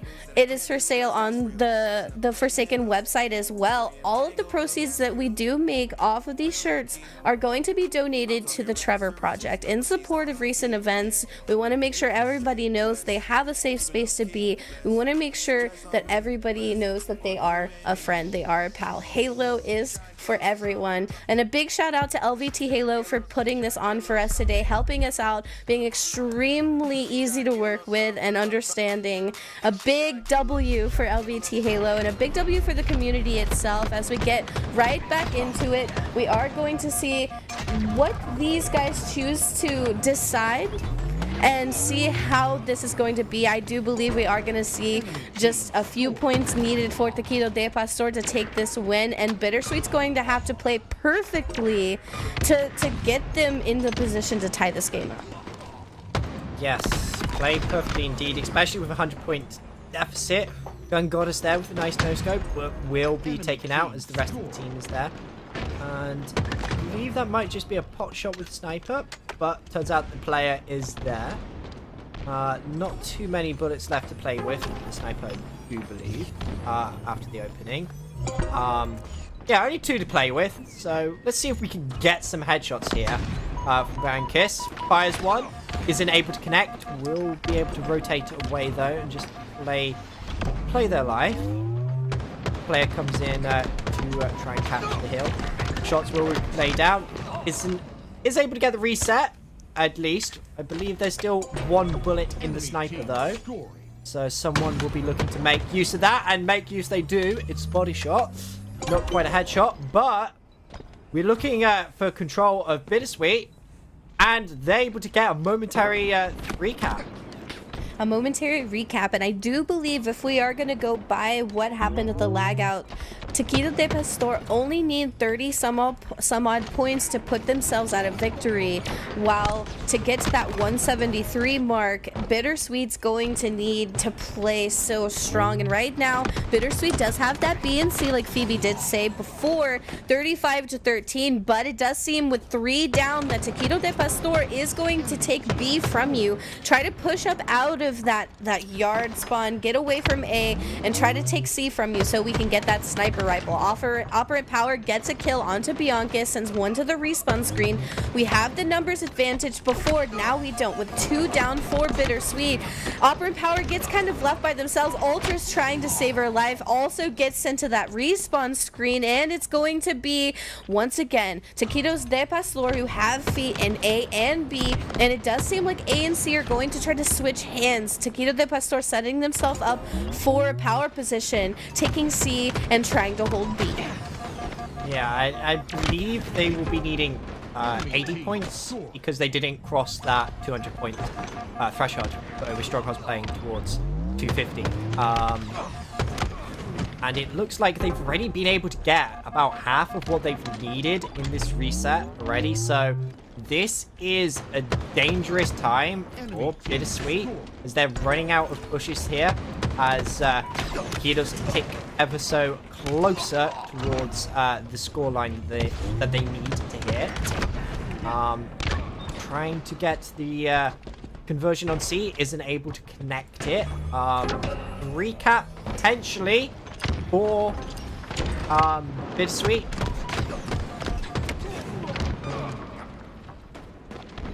As A and B are in the hands of Taquito de Pastor, Airborne Vanessa gets taken out by Cosmic with the sniper. Cosmic is not only beautiful, but extremely cracked on a 5-10-10 sensitivity settings.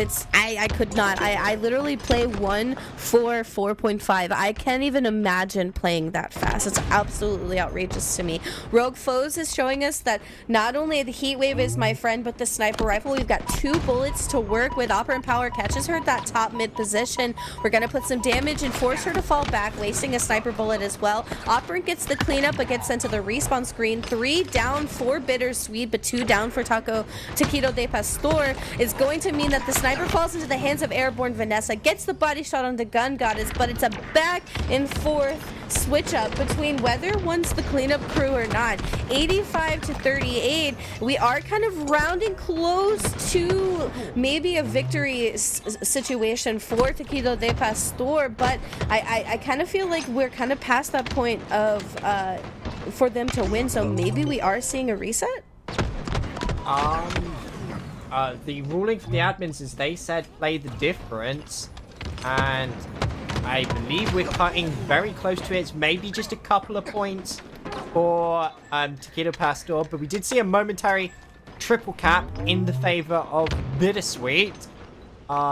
So that's going to score them some points. I believe they've got roughly about 100 points at the moment. 110 or something. I don't know. It keeps ticking up. It's hard to do maths with the numbers constantly moving.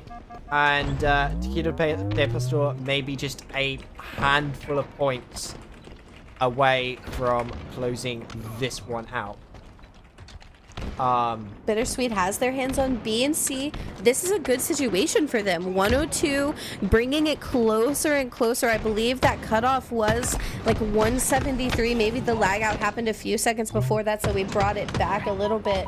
So we are getting closer. Bittersweet trying not to count themselves out just yet.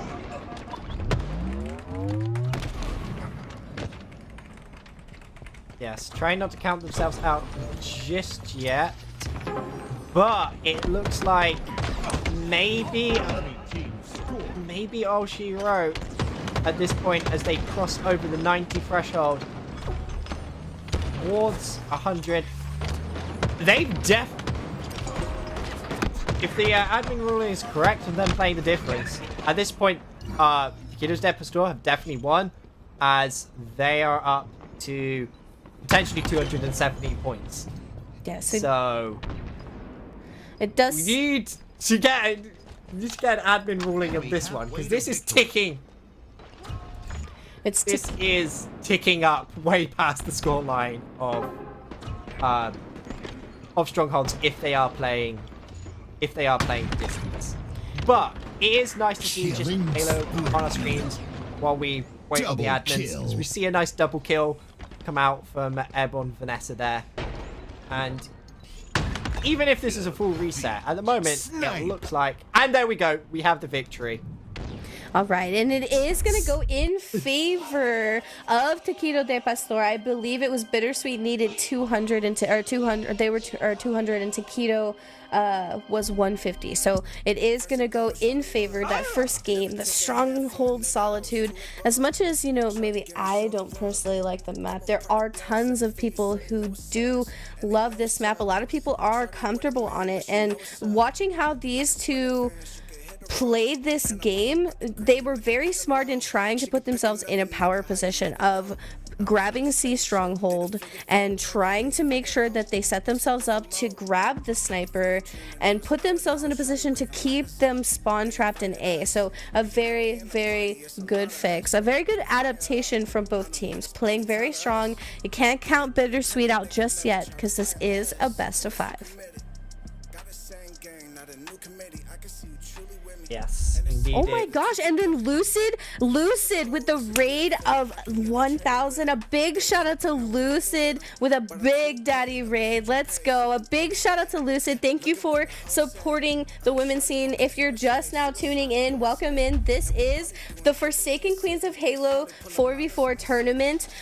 We are now in this lower bracket finals. We are getting closer and closer to our grand finals. This team right now is fighting for, these teams right now are fighting for their chance to bump back up to our grand finals to meet the team Need 8's Bad to take home a chunk of this $1,000 prize pool. And it looks like we're gonna get right into it. Starting off, we're gonna be on to Bittersweet. We're gonna be POV from Cosmic. Cosmic is that 5-10-10 sensitivity we were talking about just a second ago. We do have a kill under our belt here. It's a 2v2 situation, and this game is starting just as quick as you guys entered. Yes, starting just as quickly, and the Slays are already ticking up on the board. And it's a very tight game at the moment, but that's a story we've seen time and time again in the Slayers tonight. Just teams poking and prodding each other, testing the waters, seeing how each other plays, and then kind of, you know, breaking through towards the end of the Slayer. So this isn't really going to be too much of an indication of what's to come yet. We'll see what happens in later stages, but it is nice to see a close open, fairly close opening off of the bat in terms of his team Slayer instead of a steamrolling kills to one team or another. Yeah, it's definitely going to be hot, and it's going to be sweaty back and forth. These teams don't want to lose anything, and right now it is 12-6. Rogue Foes is 3 assists, no kills on the board, but we are staying alive. Teammates are definitely having the backup from Rogue. I love watching Rogue play Aquarius just by itself. Slayer Aquarius, FFA Aquarius, I don't care what it is. We are in a lobby right now with some sweaty e-girls. Dubshot said it correctly, and right now it is Taquito de Pastor with the lead. We're gonna see Airborne Vanessa get a kill and get the help by Rogue Foes onto Operant Power, and it is going to be another one, which is Cosmic seeing the respawn screen for Bittersweet. And right now we know where those spawners are going to be coming from. We know where the team is going to be coming from, and one thing that Taquito de Pastor is doing well right now is having the backup, having the teamwork, and the baits and switch and the pushes from teammates who are full shield versus half shields. The teamworks and the comms are flowing, so it's definitely witching hour. Yes, definitely witching hour indeed, as scoreline at the moment seems to be really taking off in favor of Taquitos de Pastor, as they have a 12-point lead. So perhaps right,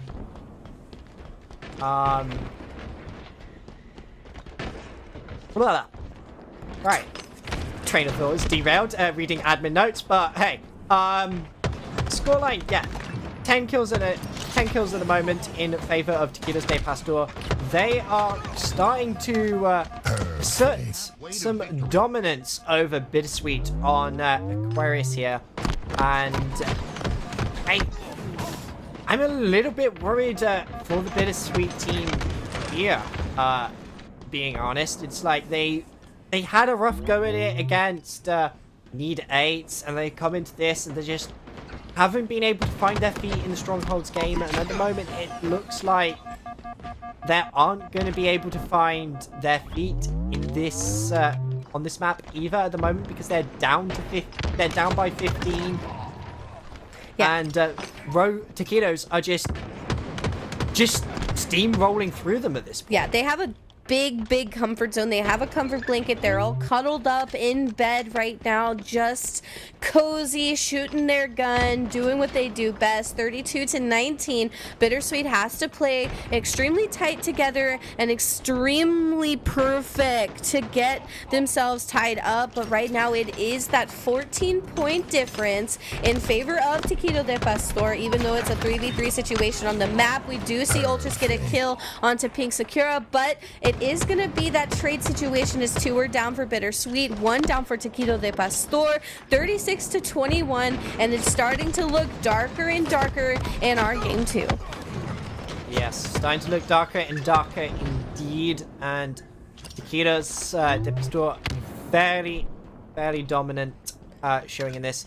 Alright, it looks like we might not get much more time in this Slayer to cast over it. So I guess, got any thoughts on Slayer Aquarius? Get them in quickly before the match is over, because this steamroller is not stopping for anyone at this point. The Taquitos are just barreling through Bittersweet here. Yeah, they're definitely just rolling with the momentum that they have before. Taquito de Pastor is here to slay, and they are not here to play when they come into this blue fridge situation. They're going to take as many numbers as they can, but it's going to be a trade situation. Was 2 see the respawn screen for both teams. It's going to be Pink Sakura who gets that kill onto Operant Power, taking their lead just 1 point. Now we just need 2 more kills. You're going to see the game kind of slow down, kind of change. We're going to see Bittersweet try not to take any more damage, try not to let any pick happen, but they're all going to be gathered up in this yellow base, yellow connector right here outside of Fridge. Pink Sakura and teammates are going to push in. The dinos go flying. Operant's fleeing for their life, and right now Rogue Foes is chasing Operant. I'd chase her too. She's absolutely gorgeous, but Taquito de Pastor is showing just how aggressive and how they're going to win this map, and they're going to take it 50-31. And that right there is your game 2. Yes, Bittersweet narrowly avoiding the steak dinner there, just, but that's a very different Slayer to what we've seen throughout the night. Usually we've seen teams just sort of level pegging, even Stevens feeling each other out, you know, trying to go, okay, what's this team doing? How are they playing this? No, that was a steamroll all the way through from like 10 points. It was almost like Taquito's de Pastor, which is like, you know what? I think we got this one in the bag, and then just, you know, hammer time, and just went for it, and just didn't let up the pressure. And going into game 3 now, very scared for Bittersweet here, and if they can find some legs in this series, because it looks like they are going up against a very strong, disciplined team here with Taquitos de Pastor, as we jump in to capture the flag on Argyle here.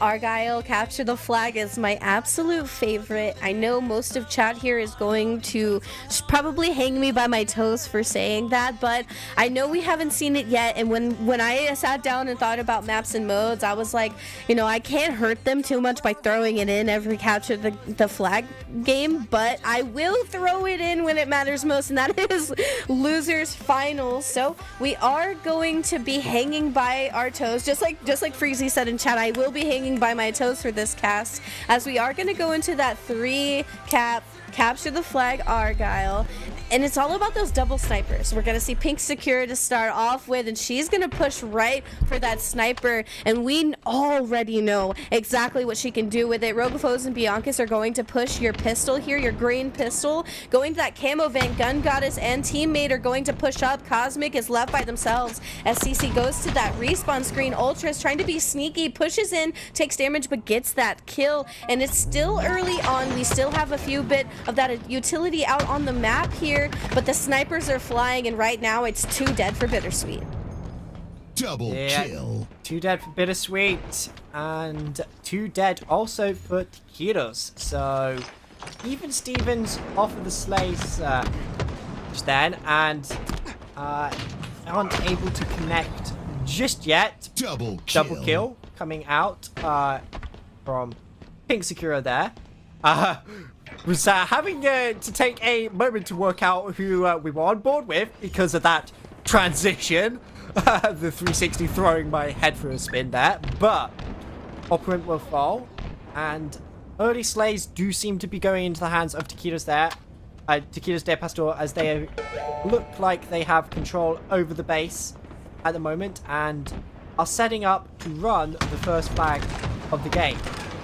They're definitely looking to run this flag, and it gets just as far as that red pistol before it gets taken down there. Airborne Vanessa trying to stay alive, but it's 3 teammates from Bittersweet trying to get the return. The return does come through. Operant Power and teammate do find themselves getting that flag return. QT on the map here, up in about 18 seconds. Argyle is definitely a map you can use the QT on to gain as much map as possible, and then come back if you need to assist your teammates. So definitely want to see the QT come into play, maybe get picked up a bit more, but it's just like we saw before. 3 down for Bittersweet, and Biancas is going to pull your flag. Biancas is going to run that flag, that red pistol, and we're going to try to stay alive, trying to be sneaky, but we already know that Gun Goddess sees you over there. We have the sniper. Pink Secura and Biancas are going to push you, leaving that player absolute, forcing them to fall back. We're going to get a little bit of a body shot onto Rogue Foes, onto Biancas, leaving those players absolute, but it's Pink Secura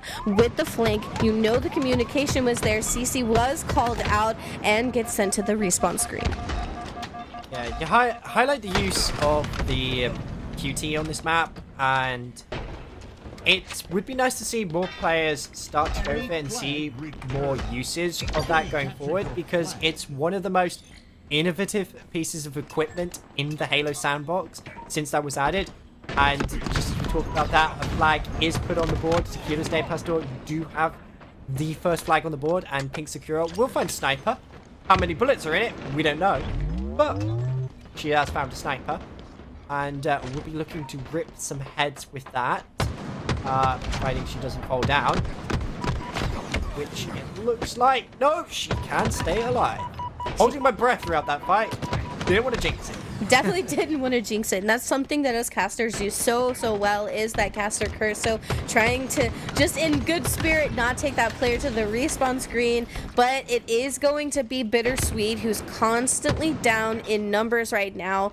Taquito de Pastor isn't necessarily slaying and outslaying to a degree, but Bittersweet is just constantly at that numbers disadvantage, and it's not allowing you to do any damage, push up, push out, or make anything happen. Pink is going to pick up that sniper rifle in just about 5 seconds. We'll watch her do her little dancey dance over the sniper pad. It's going to come up. She's going to pick it up, and that beautiful pink sniper skin is going to pop right onto it. Looking for our next victim. It's going to be Operant Power. As she gets the return, she also gets shot in the foot, sent to the respawn screen. 2 down for Bittersweet means that Taquito de Pastor, it's kind of their playing field right now. They have 1 flag cap on the board, and now it's just either play hard defense or get another cap on the board, or play defense then get the cap. It's all up to how these ladies want to play.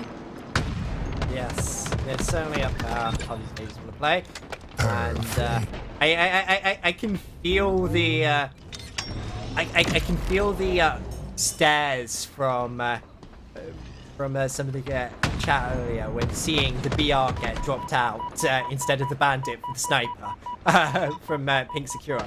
But she is making good use of that sniper and the QT to stay alive. But a grenade is on the feet there, so not able to stay alive so much. Curse of the Caster will take down another player as well. Sniper does find its hands into Vanessa here, so see what she can do. We'll find a foot shot, body shot, leg shot, I think, limb shot. Let's see what she can find with the final bullet, as she's just watching this flag, waiting for the next flag run to get started. We definitely don't want to lose any numbers. Bianca's is already on the respawn screen. We'll be back shortly. Cosmic gets sent just as well as Bianca's by that one last bullet in that sniper you were just talking about. Cece's going to come face to face with Airborne Vanessa. The damage from the grenade leaves her absolute, and Cece does end up getting a kill on the board for herself there. It's still a 1-0 game in favor of Tequila de Pastor.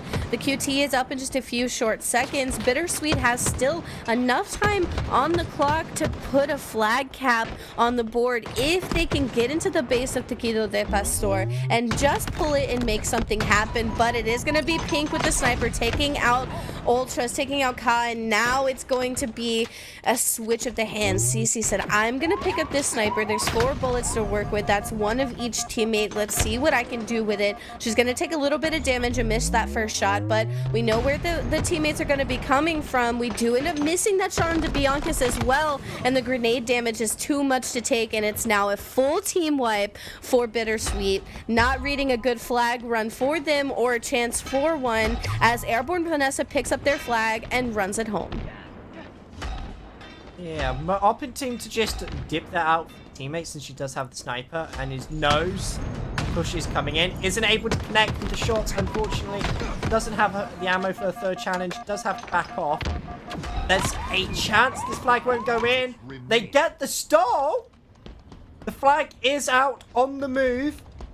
Potentially an opportunity, but the reset is coming in here from Kilos de Pastor, and they will be able to convert this one in 2-0 in favor to Tequilos, and they're just one flag away from eliminating Bittersweet from the tournament.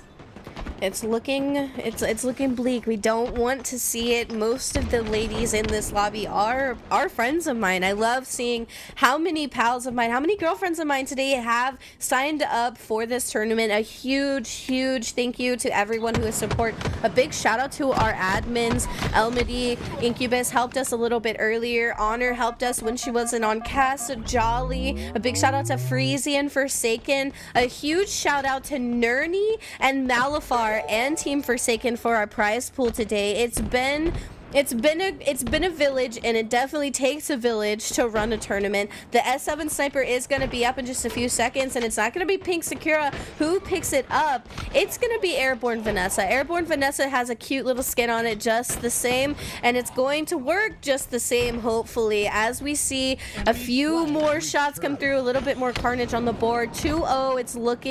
It's looking like Bittersweet has to completely play like goddessly Halo to tie up this game. 3 minutes is still enough to maybe get some flag pulls and get somewhere, but it's just looking tight.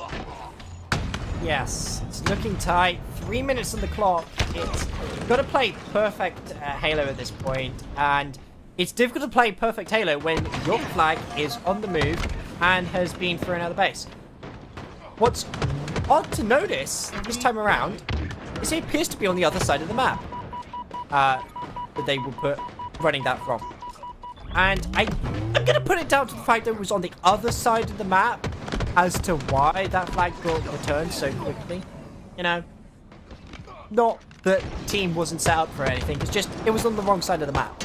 Because whenever Tequila's Pastor seemed to push on what's like the left side of the map from their base, they seem to actually get the flag caps, is what I've been noticing throughout the flag games that they've played. I guess they just don't have good luck with the right side of the map. Who knows? You never know. Maybe it's like, hey, this side of the map doesn't like you very much, so we're not gonna give you a good flag run. It's all about how Argyle feels about you. Rogue Foes has another flag out for the side of Taquito de Pastor, but gets taken down by Ultras. Ultras is gonna sweep her under the rug for a few seconds and try to get the return, but Pink Sakura is gonna fly in like a beautiful butterfly and get this touch, get the kill, and get the help from the teammate. We're gonna ring in this third cap, ignoring that sniper rifle, missing the juggle there for just a second, but we're gonna slide this flag into home, ringing in this third game, making this losers finals a clean sweep for the team of Taquito de Pastor. Can't count Bittersweet out. They had a great run. A big shout out for these girls taking on that name Bittersweet and repping that squad there, and great plays out of both teams. But in the end, it was Taquitos de Pastor who took it all.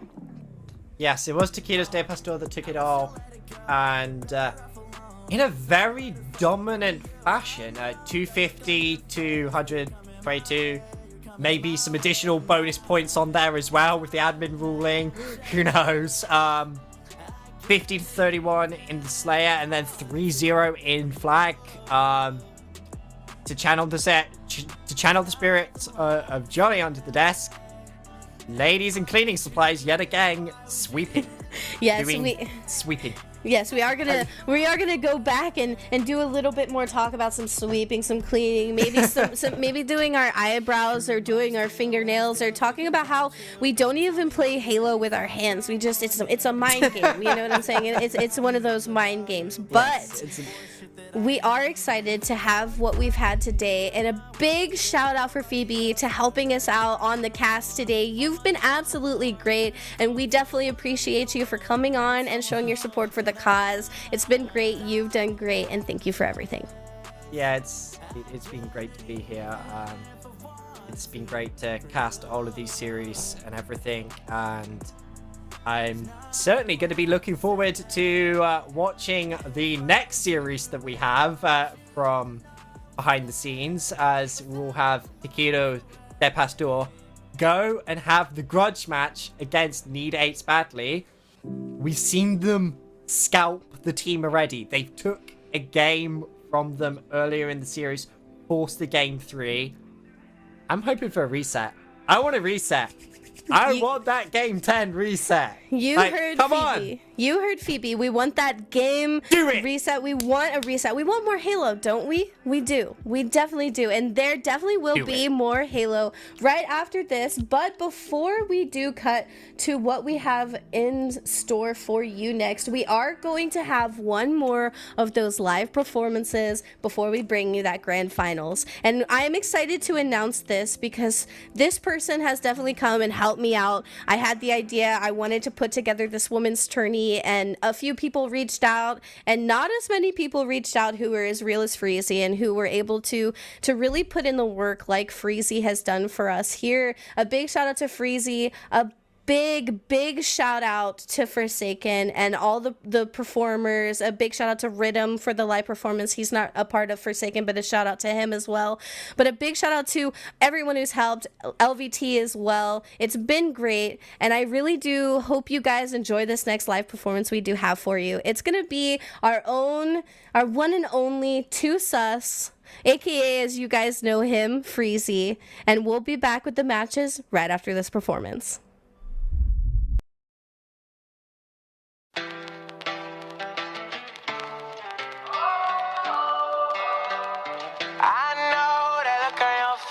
You're coming my way, you're coming my way tonight. Here goes another mistake. I know I'm gonna make,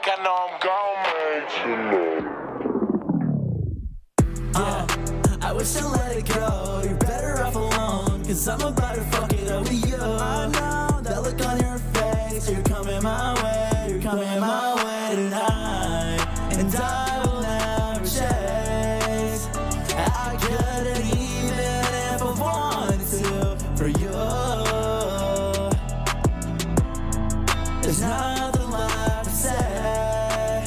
If I was you, then I would stay 1,000 miles away. Look, verse 2 someone new. Never gotta tell you how I felt about you, blaming me for shit that I ain't even do. Fuck that, baby, you were my world. Didn't want nobody else other than my girl. Now I'm on my own and my heart turned cold. Don't wanna be alone, I need someone to hold tonight. I will never chase. Yeah, I couldn't even if I wanted to for you. There's nothing left to say. If I was you, then I would stay 1,000 miles away.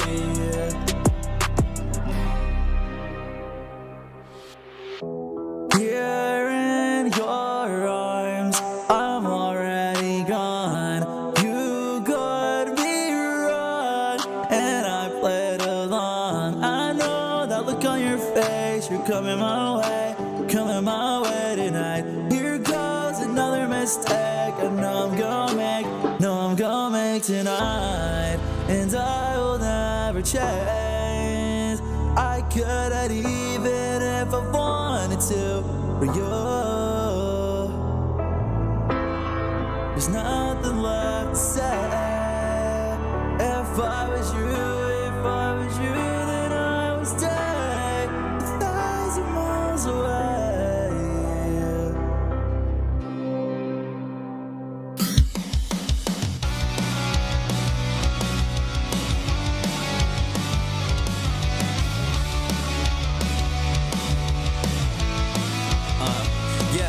Yeah, my pain is never ending.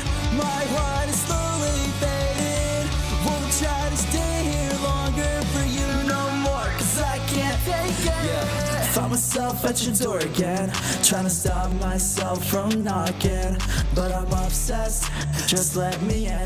Don't know what else to do 'cause I'm addicted. When we argue, I see the look in your eyes. You look at me like every other guy. That face always makes me wanna cry. Sometimes I build my walls to all the lies and all the pain. Try to take my breath away, and I won't end up in an early grave. Let's go, chat. Yeah, look, my pain is never ending. My heart is slowly fading. Can't stand to see you walking away. My life's a sucker searching. My past is not forsaken. Wonder if I'll awaken. Won't try to stay here longer for you no more, 'cause I can't take it. My heart, stop walking away. My past will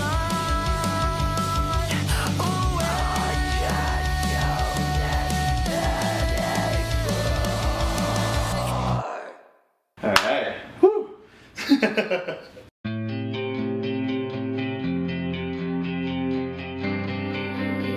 Navy buff on the beat.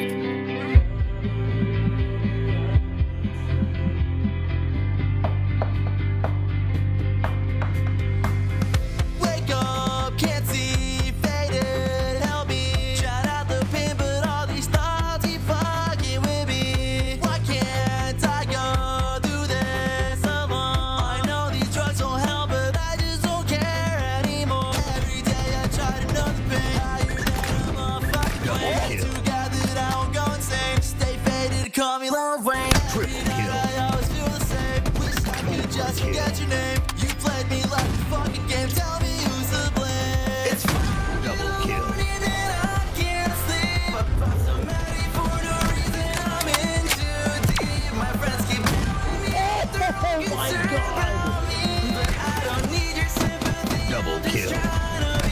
Triple kill. There's no Overkill. when these thoughts make me feel so can't do this on my own. Thank you, Freezy, for that bomb and I mean, just amazing performance you put on. A big shout out to the performances we had earlier, and a huge shout out to everyone who has donated and just put in for the cause today and just put in your time. I'm Grace. I'm back in the booth with Jolly. We're doing it. To bring the vibes and the freaking grand finals. Jolly, how are you feeling? I'm so stoked. I have not had this much fun on a broadcast in a very long time. Honestly, every single minute of this has been incredible, and that is no exception with what is to come here. We got another best of 5, and we're starting with Capture the Flag on Aquarius. My God. Capture the Flag Aquarius is a sweaty one to start off with, especially with these two teams. The way that we have had our bracket fill out today, the stories we've told, the games we've seen, it's been a great turnout. Everyone in chat has been extremely hype. And you know what? I just got to shout out chat. You guys have been great. A bunch of hype emotes in the chat for you guys because you guys are killing it. And again, a big shout out to Freezy for helping me make my dream come true, making this tournament come true. I couldn't have done it without the help of Freezy and Team Forsaken and everything that's gone on. But we are going to start off with that Aquarius Capture the Flag and go into Live Fire Slayer, Solitude, King of the Hill, and then we do see Streets Oddball and Aquarius Slayer. So it's gonna be tough. It's gonna be a sweaty matchup. And guys, this is your grand finals. Woo! I'm so stoked. Oh, darn. Okay, we're not like right in the game. All right, I thought we were just dropping right in there.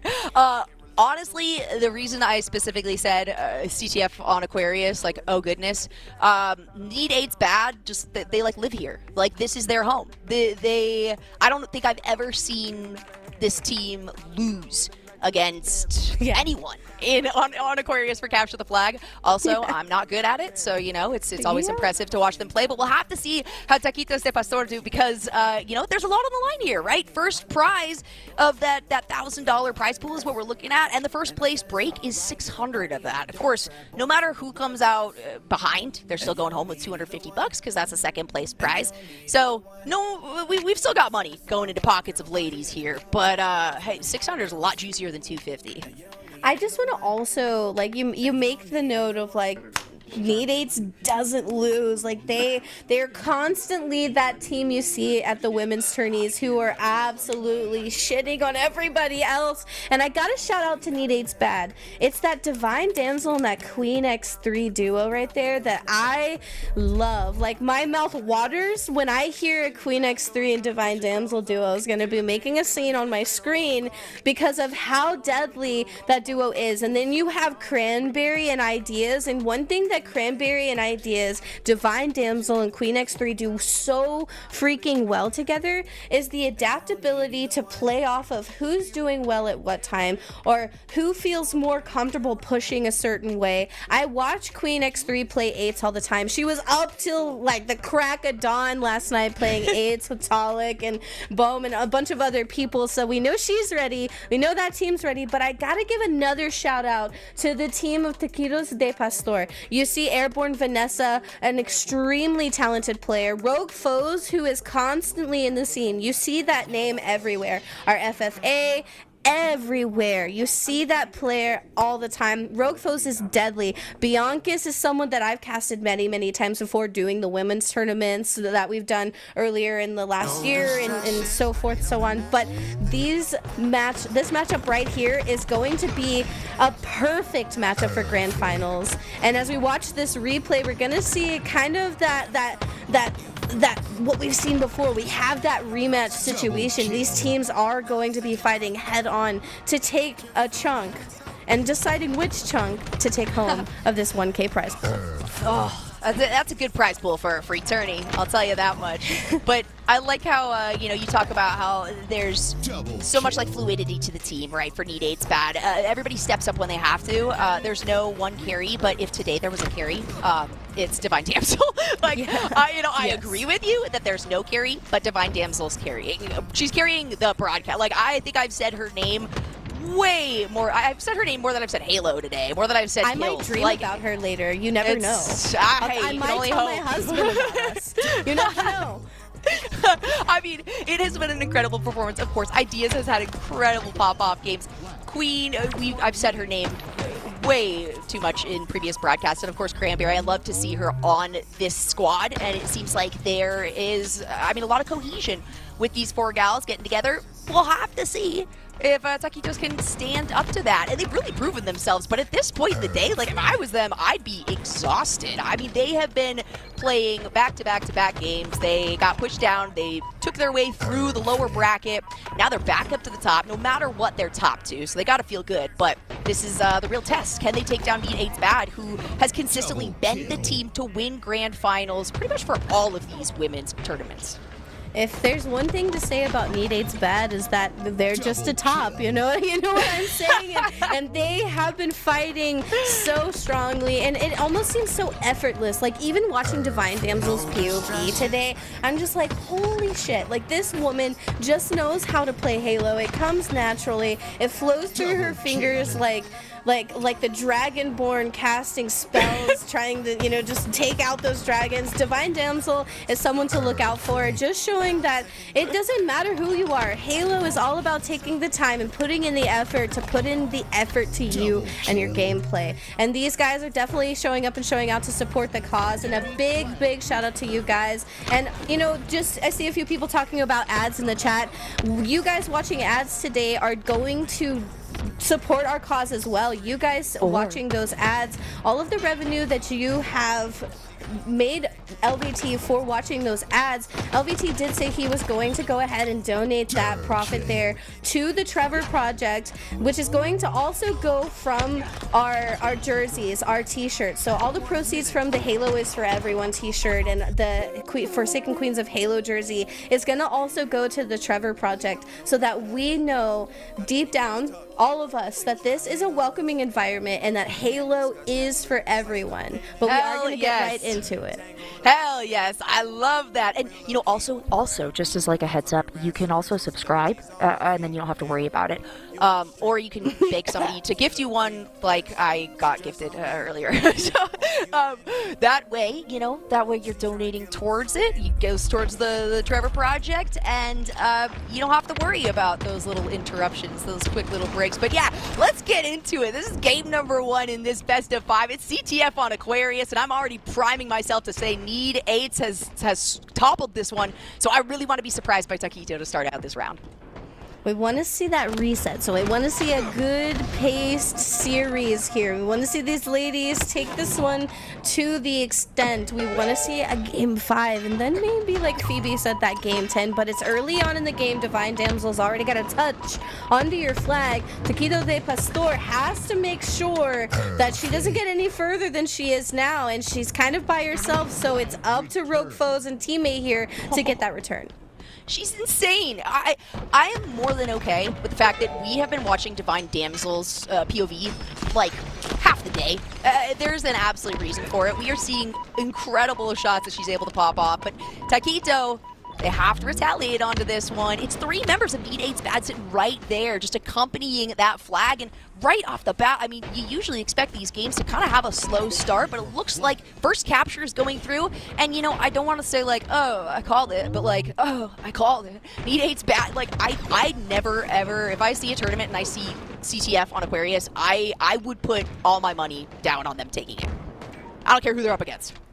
Aquarius is such a rumble pit, and with the way that the Bandit Evo has changed the way the game is played, it's definitely affected Aquarius. But as we see people get adjusted to the Bandit Evo, the Aquarius is starting to pick back up again. People are starting to finally hit those shots, and right now it is 2 down for Need 8's Bad, now 2 down for Taquito de Pastor as well. It's still a 1 flag cap up for Need 8's Bad. We're still early on in this game, so Taquito de Pastor just needs to kind of push together, and work off of one another to make things happen. But it's Divine Damsel who's going to make your life a living hell, just dancing around in the back of your base, trying to just see what's going on as teammates flush back up and try to push up and take that flag. She's going to say, no, I'm going to fall back and I'm going to do that damage. When do I have to talk to HR about the bullying that I'm seeing Divine Damsel perform here? Oh, All right, she got taken down. We got to see it. Bianca's manages to get that one there, already with the 5 kills. Airborne Vanessa is having a bit of a slower start, playing more of this assistive role, like trying to be able to get a retaliation against that early flag capture that Need 8's Bad has locked in.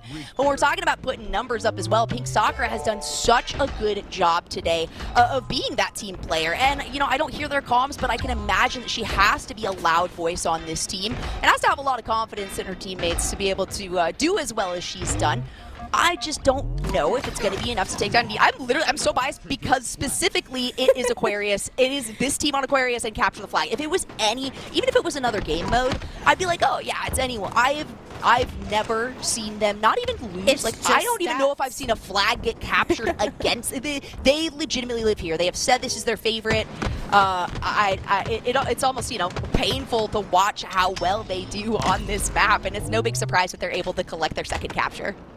Yeah, second capture, and just like Jolly says, it's not quite surprising. But a big shout out to Taquito de Pastor. They're not giving up. They're still trying to slay out, but they have to look out for ideas right now. Who's popping off 11 and 6, and then Divine Damsel, who's just playing that menace role. That look out for Divine Damsel, because she's just gonna do exactly what you don't know. She kind of reminds me of that like gun goddess role almost. I know that if you watch her, she's kind of one to just kind of tee-hee around the map and just like be annoying, be a nuisance. That's your Divine Damsel, and that's why I love the Queen X3 Divine Damsel duo, because Divine Damsel's that aggro in your face, doing something you aren't sure of, and Queen X3 is always there, always someone to count on, and she's always just so reliable. Her shots, her aim, her steps, the way she moves with a meaning. So a big shout out to those two. Absolutely. I mean, again, in the previous broadcast where I've covered these women, like Queen is a name that I've just said over and over and over again, and that's I knew. Okay, I was gonna. I don't know if you heard me go like halfway through your sentence there. I was a little bit confused. We saw maybe some sort of disconnection right there, so I think we're just going to do a fresh restart on this one. Grace, correct me if I'm wrong.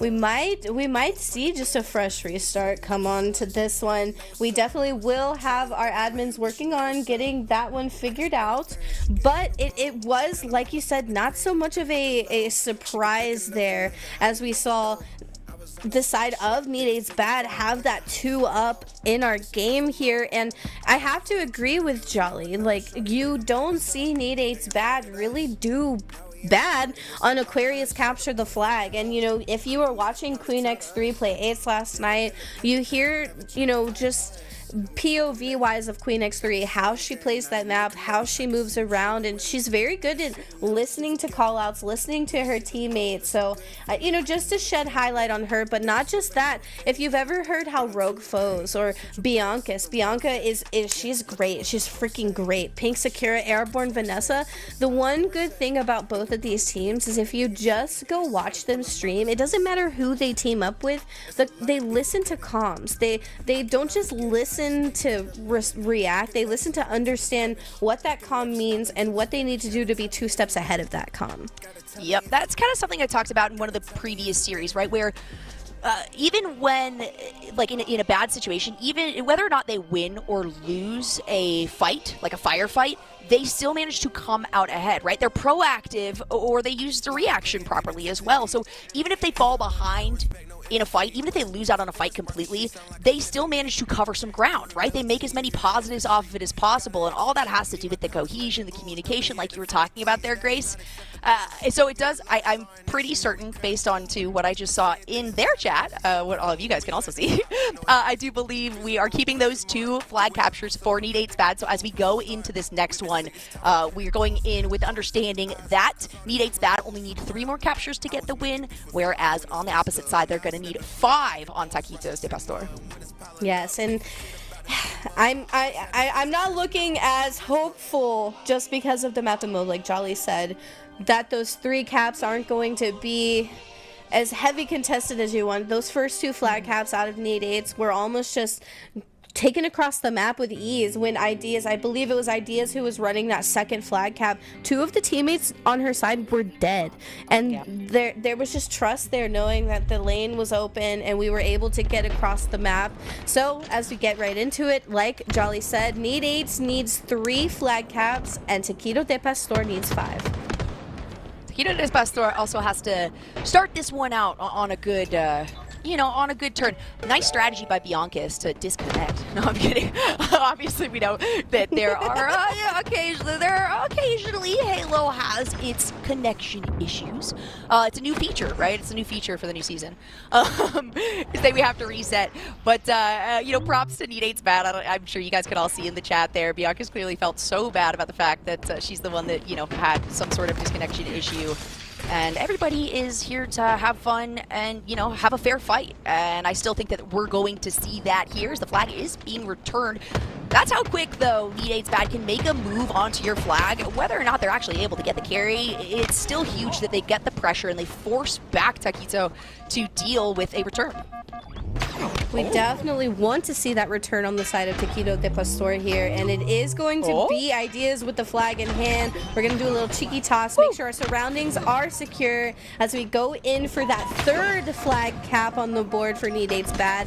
Now Need 8's bad only need 2 more flag caps on the board, and Taquito de Pastor have to play pretty much perfectly here to try to tie up this game and put themselves back in this. Back in it, or in it, because at the end of the day, right, when we're looking at numbers, I hate to be that guy, but I'll be that guy. You got to be in it to get back in it, right? And Taquito de Pastor it's not a surprise. It has nothing to do. Literally, you could be like the best team ever, and I would still say Need 8's bad is they live here, they reside here, they will not fail. It is mind blowing to me how capable they are of carrying these flags over on a map like this. That seems like there's so many different areas you can get disrupted, you can get cut off, you can get shot at from a vantage point. It doesn't matter. I swear they do like time trial, they do drills, right? Like track team for this team of Need 8's bad was just running around trying to get as far as they could with the flag on this map. So 1-1 is very good. Taquito de Pastor, seriously, just try to continue to keep the pressure up. The bigger concern, though, is how quickly Need 8's bad is able to get a carry across. So while you have to be offensive, you also have to be defensive. Little did you know, wow, it's a game that requires both. You definitely want to see you definitely want to see that adaptability come out of Taquito de Pastor. Now that we have a flag cap under our belt, we've got to kind of make what happened last time maybe happen again, push up and work together. But it's trades really happening on the map. It's 2v2 on the map right now. Bianca's trying to stay alive as we see our teammates fall before our eyes here, and it does seem that all of Need 8's bad is going to be pushing over on that pump side, while Queen X3 is going to be pushing Dinos, trying to take out this player here. It is Bianca's who wins that 1v1, but across the map, 3 of her teammates are dead. Woo! That's something you really got to deal with. There were two that fell as well. Need 8's bad had, I think, an interesting time to respawn there, so I can't imagine that they're going to have that crazy of an advantage on this one. And then, as I say it, they're literally right in the enemy base. They're facing down the flag, just waiting for somebody to pop their head around the corner so that they can find themselves yet another kill. And Taquito de Pastor, I mean, try really, really hard to kind of gain some ground on this one, but a lot of deaths are being picked up here by Need 8's bad. And right there, we get to see 2 more members fall, but it's a trade. Trades are just coming through. Divine Damsel with flag in hand, trying to make her way through. We're just trying to put ourselves back here back on that roll. We did get a flag underneath the enemy's belt here, but the damage almost takes out that player. Divine Damsel does end up getting taken out by the grenade from Bianca's here. That flag just trying to be returned. We end up taking that player down, and as this flag gets returned, we're right on the edge of the base. If we can do enough damage and wait for our teammates here, we might be able to grab this flag and maybe get another flag cap for Taquito de Pastor. Oof. A nice engage right there. Maybe a little bit too aggressive, though, because we had some respawns back-to-back for Need 8. So they're going to be able to take advantage of that one. Divine Damsel goes down, and, you can thank whoever you believe in every single time you see the X next to her name, because at least you know that you won't be dying this moment. But Taquito de Pastor, they need to kind of pick up the pace right now, right? If we look at the score line, it looks like it's 1-1, but you cannot dismiss those 2 captures that we're already taking here. So Need 8's bad.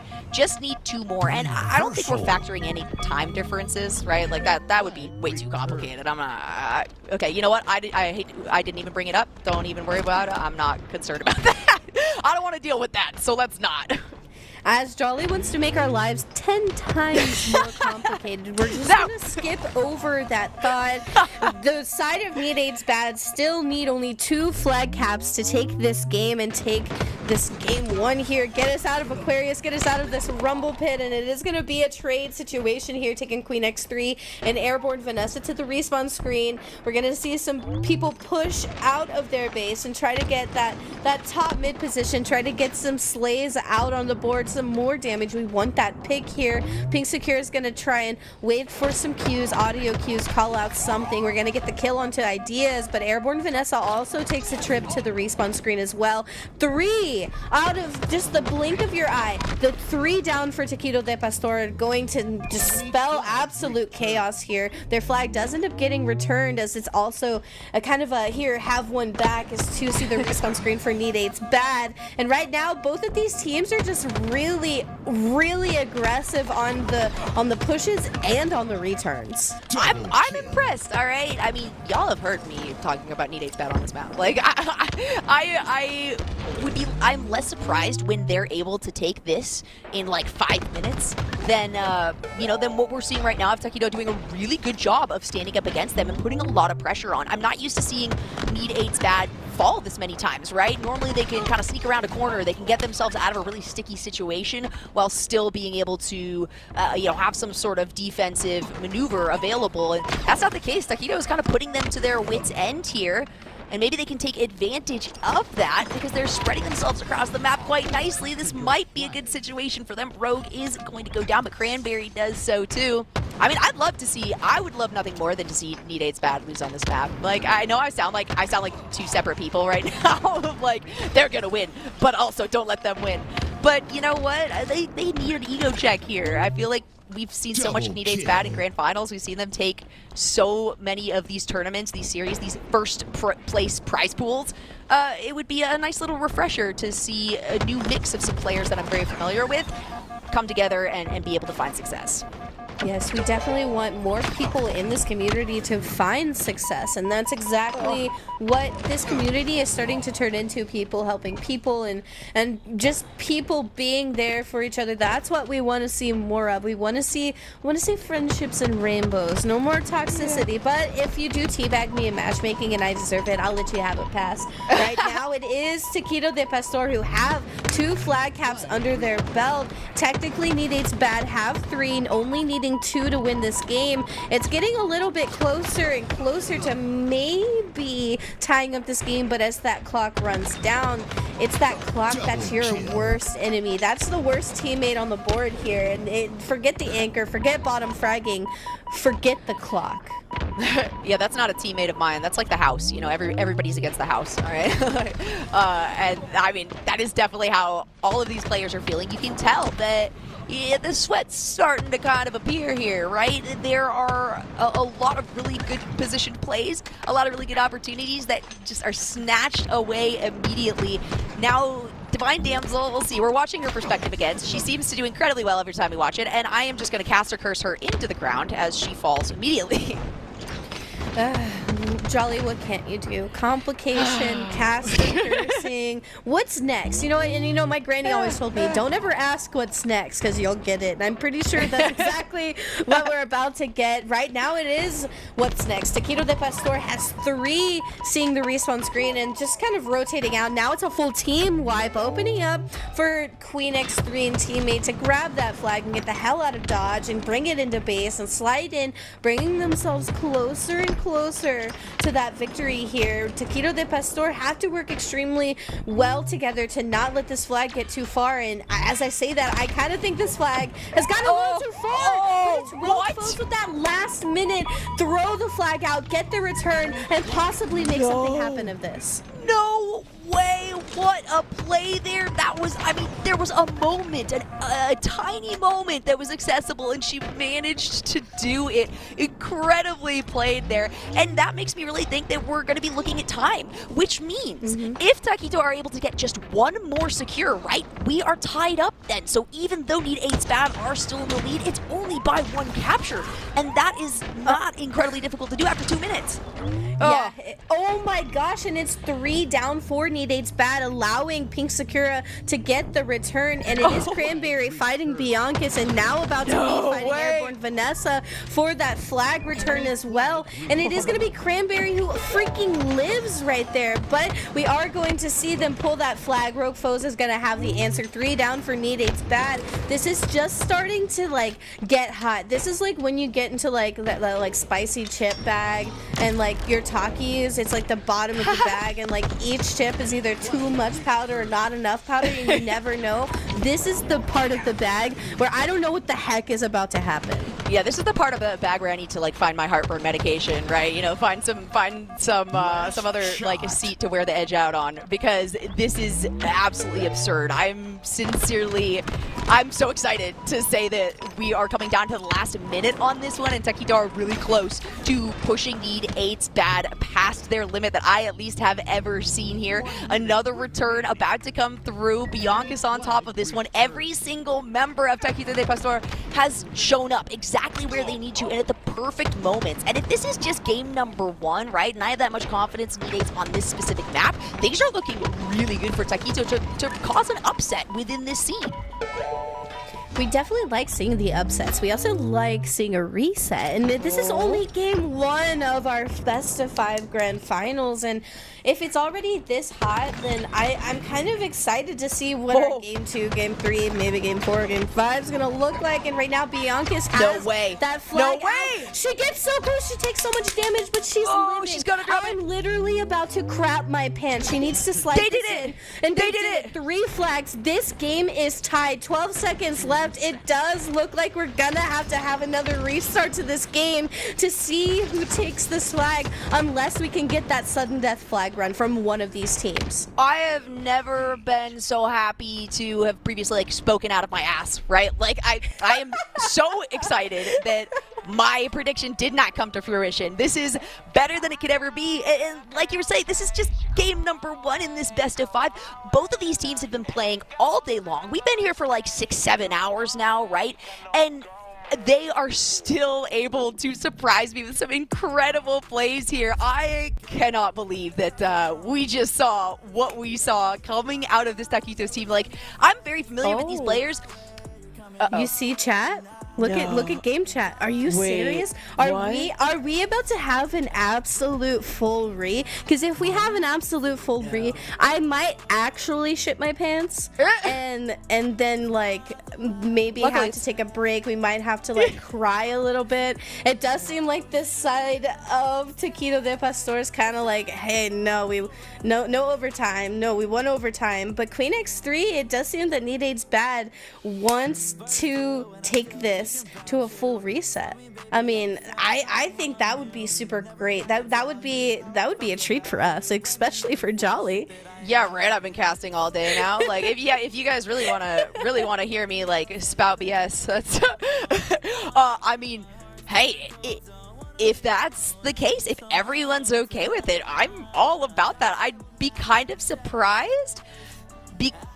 Oh, what do the viewers want? Oh, they're asking you, the viewers at home. Well, you viewers at home get to pick this. Do we want to see an overtime, or do we want that full reset? I mean, this is like the first time ever that you guys get to absolutely pick. So, I mean, what do you guys want? Do we want a poll? Okay, we'll do a poll. We'll do that. Breezy said do a poll. Do a poll. Let's do this. So do we want overtime, or do we want that full re? Yes for overtime, no for full re. Pink Sakura is restarting her game, so you have just a little bit of time to make this happen, guys. You get to pick. Do we see this team full reset this map and mode? Aquarius, capture the flag. It's 50-50 see right now. Come on, we need more numbers. We need more numbers. I've got 1,200 viewers that I see on here, and yet we got less than 50 interactions. Okay, now we've broken that, but this is close. I mean, no matter what, we're getting this best of 5 series, right? No matter what comes out of this, if we do a full remake or not, there's more games to be seen. But again, I'm surprised the players are the ones that are okay with this, because usually you've got at least 1 or 2 players that are like, no, absolutely not. Like, I'm tired. I, haven't eaten. There's something I have to do after this. But it does not look that way for Easy. Look at that. No! Oh, shoot. 51%. Last minute. So it does look like we're going to go ahead and do that overtime instead of the full reset. 39 to 40 votes. Not enough of you. Psh, you know what? Hey, it's votes. Oh wait, no, I'm sorry. I said that wrong. We are going to do the full reset. My apologies. I looked wrong before it ended, and we are gonna go for the full re. I literally can't read. You're talking out of your ass. I can't read. What's happening? I don't know, because like I didn't actually read the thing. I was going based off of what you said, so I still don't know what's happening. But yeah, your votes matter this time around. Like, look at that. Isn't that novel? That's what we freaking mean by Halo is for everyone. Interactive tourney, music performances. This is something that's different. A little bit of flavor to your off season as we get into this full freaking reset of Capture the Flag Aquarius. Jesus Christ, I already said that I've been, I need like heartburn. I need something here to help me out. And now we get to rewatch. I don't even know. I can't talk anymore, Grace. I don't know what to do here. I don't know. I mean, maybe we just start like singing a song. Maybe we'll just make up a Halo song. No, you don't want that got her talking. So maybe if I just keep suggesting things that makes Jolly uncomfortable, we'll keep her talking. And just like Bufaka said, let the pants crapping commence, because we have a full reset. We're gonna start off in the view of Need 8's Bad, and it's gonna be Queen and Idea seeing the respawn screen first, but it's a 2v2 situation on the map now. Cranberry's gonna find herself in a 1v1 across the map here. And we are going to see Rogue foes push up into the base of Need 8's Bad with their teammate and get that backstack onto Queen X3, hopefully getting that last shot onto Cranberry, but we do have the flag out, and that flag's about to start running. All right. Bianca's, you better not have any problems this time around, because I'm done calculating things that are not directly on the screen in front of me.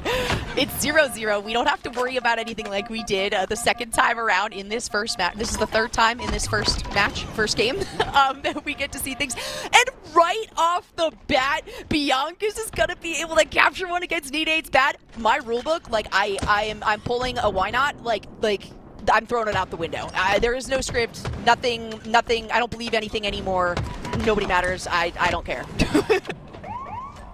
I think we should care, because my health says maybe we should care. Maybe we should stop putting ourselves in like the stressful situations we're in. But I just have to be glad that I'm not the one in the tourney competing against Need 8's Bad on one of their best map and modes here. And it's a full reset. But Taquitos de Pastor starting off hot, starting off extremely hot, like that bag of hot chips we were saying earlier. We do have that one up, that flag cap. The touch comes through. Holy, absolutely, what the heck? How does she keep doing this? Divine Damsel absolutely lives. She's a gosh darn demon.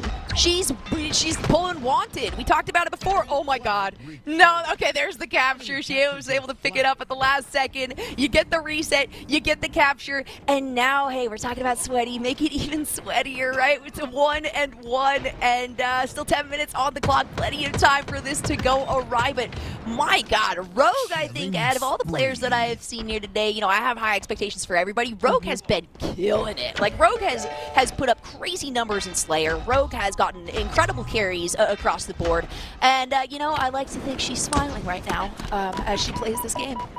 I know that I'm smiling right now just thinking about her. If Rogue Foes has one fan, I am that one fan. I am a Rogue Foes stan. I don't care. I will tattoo her name on my butt cheek. I love Rogue Foes. She just moves around the map with such fluidity and just knows where to be at the right times. And watching her play FFA, Jolly, is unreal. We recently did a tournament with Pure Delight, the FFA tournament, and she absolutely killed it. She slayed out to get that 4th place position there, and the things she had to do just to get there was absolutely great. Right now, as I speak on her name, oh my god, taking 3 to the respawn screen, 4 down for Need 8's bad. This flag makes it all the way across the map, and my pants have been crapped. No, wait, what's the opposite of a caster? Curse, a caster, blessing? Is that what's going on here right now? Oh my god.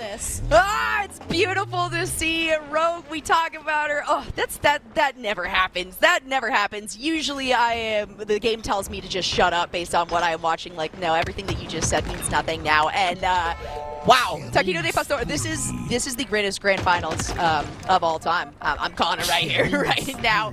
We're gonna see if Rogue can continue on with this pulled out sidekick, doing a lot of damage with that when she misses the melee. But hey, you get a double beat down. That's totally fine.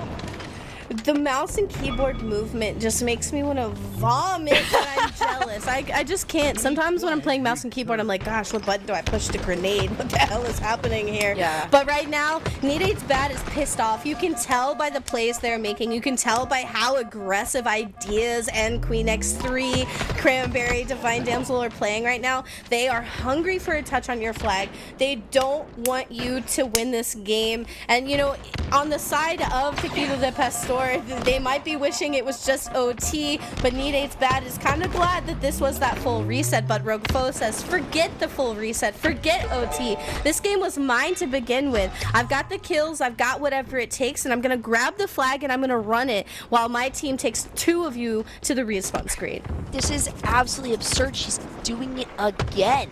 Let's see, Bianca's now on the backside, gonna try to follow her up. She's able to put a little bit of a proxy damage here. Down she gets taken out, but is it too little too late? The half flag has to be returned, and it's too much available. The Need 8's bad is gonna be able to chunk off here. Now they are looking for the retaliating carry. They got the return. Idea's feeling good about that.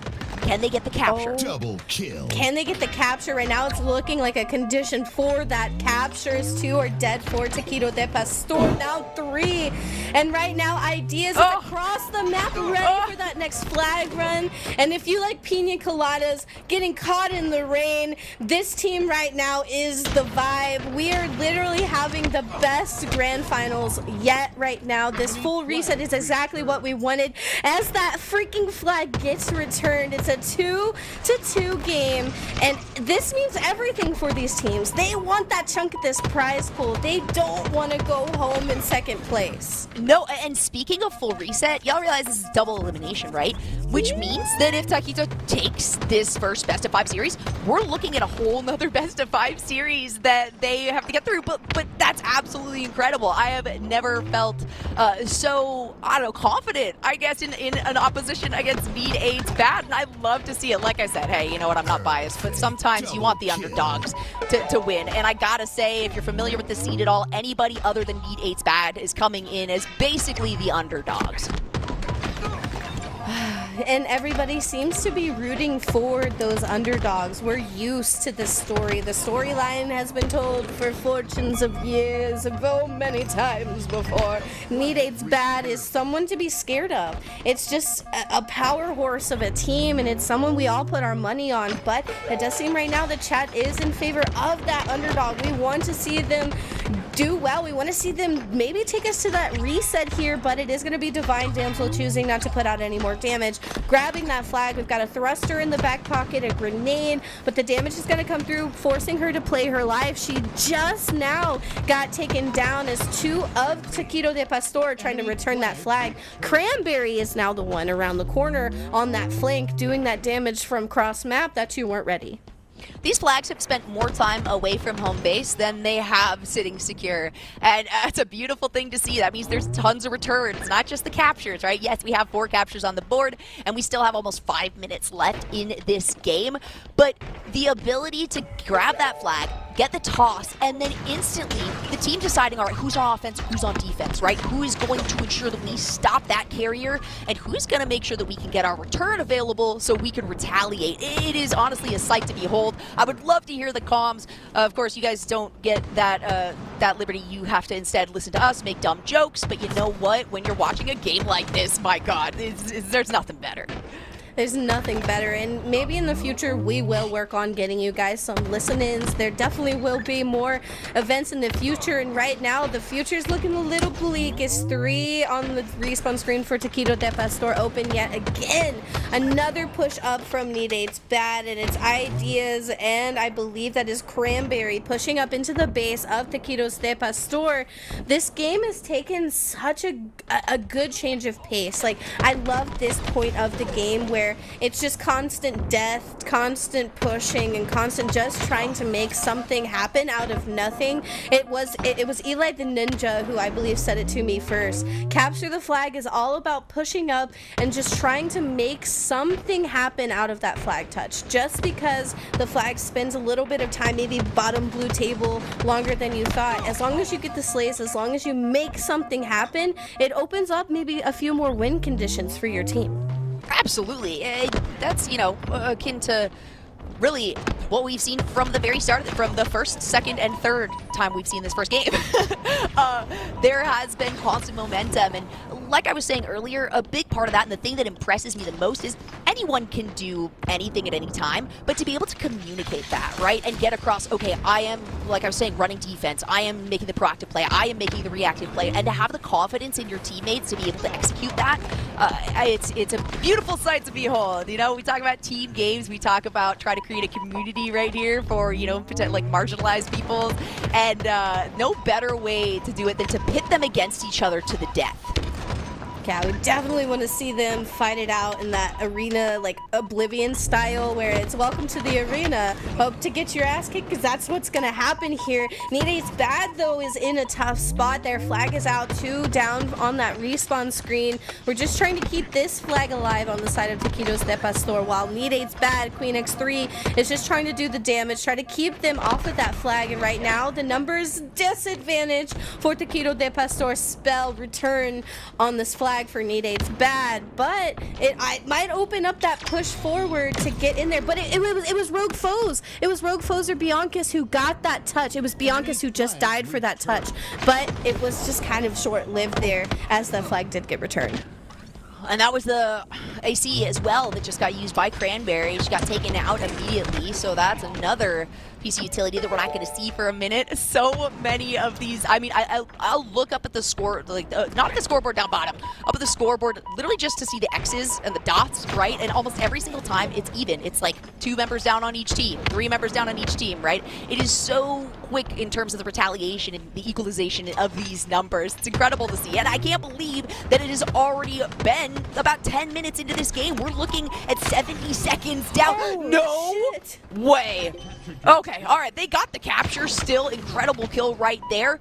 This is Nidate's bad chance. They have 60 seconds, or they lose Aquarius for capture the flag, and the momentum goes in favor of Taquito de Pastor to start out this grand finals.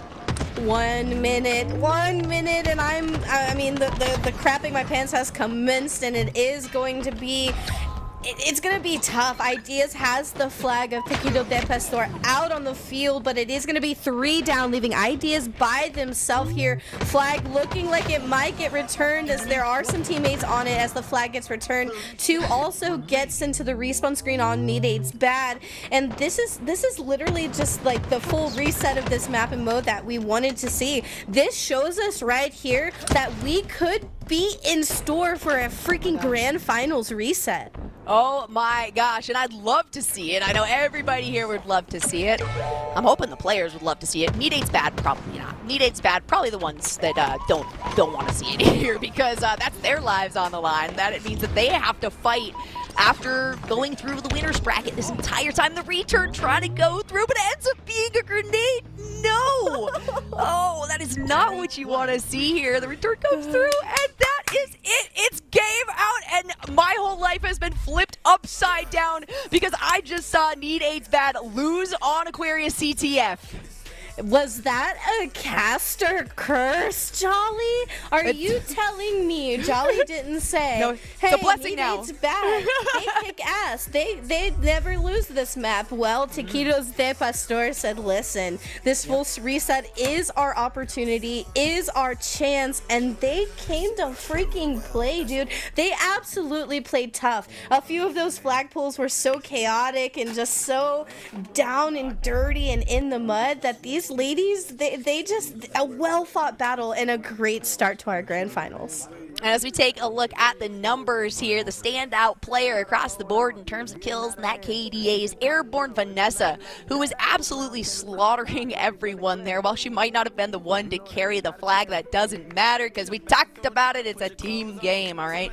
You need those support players essentially, and she decimated. Now we get to, it's weird that I'm going to say now we get to like chill out with Slayer on Livefire.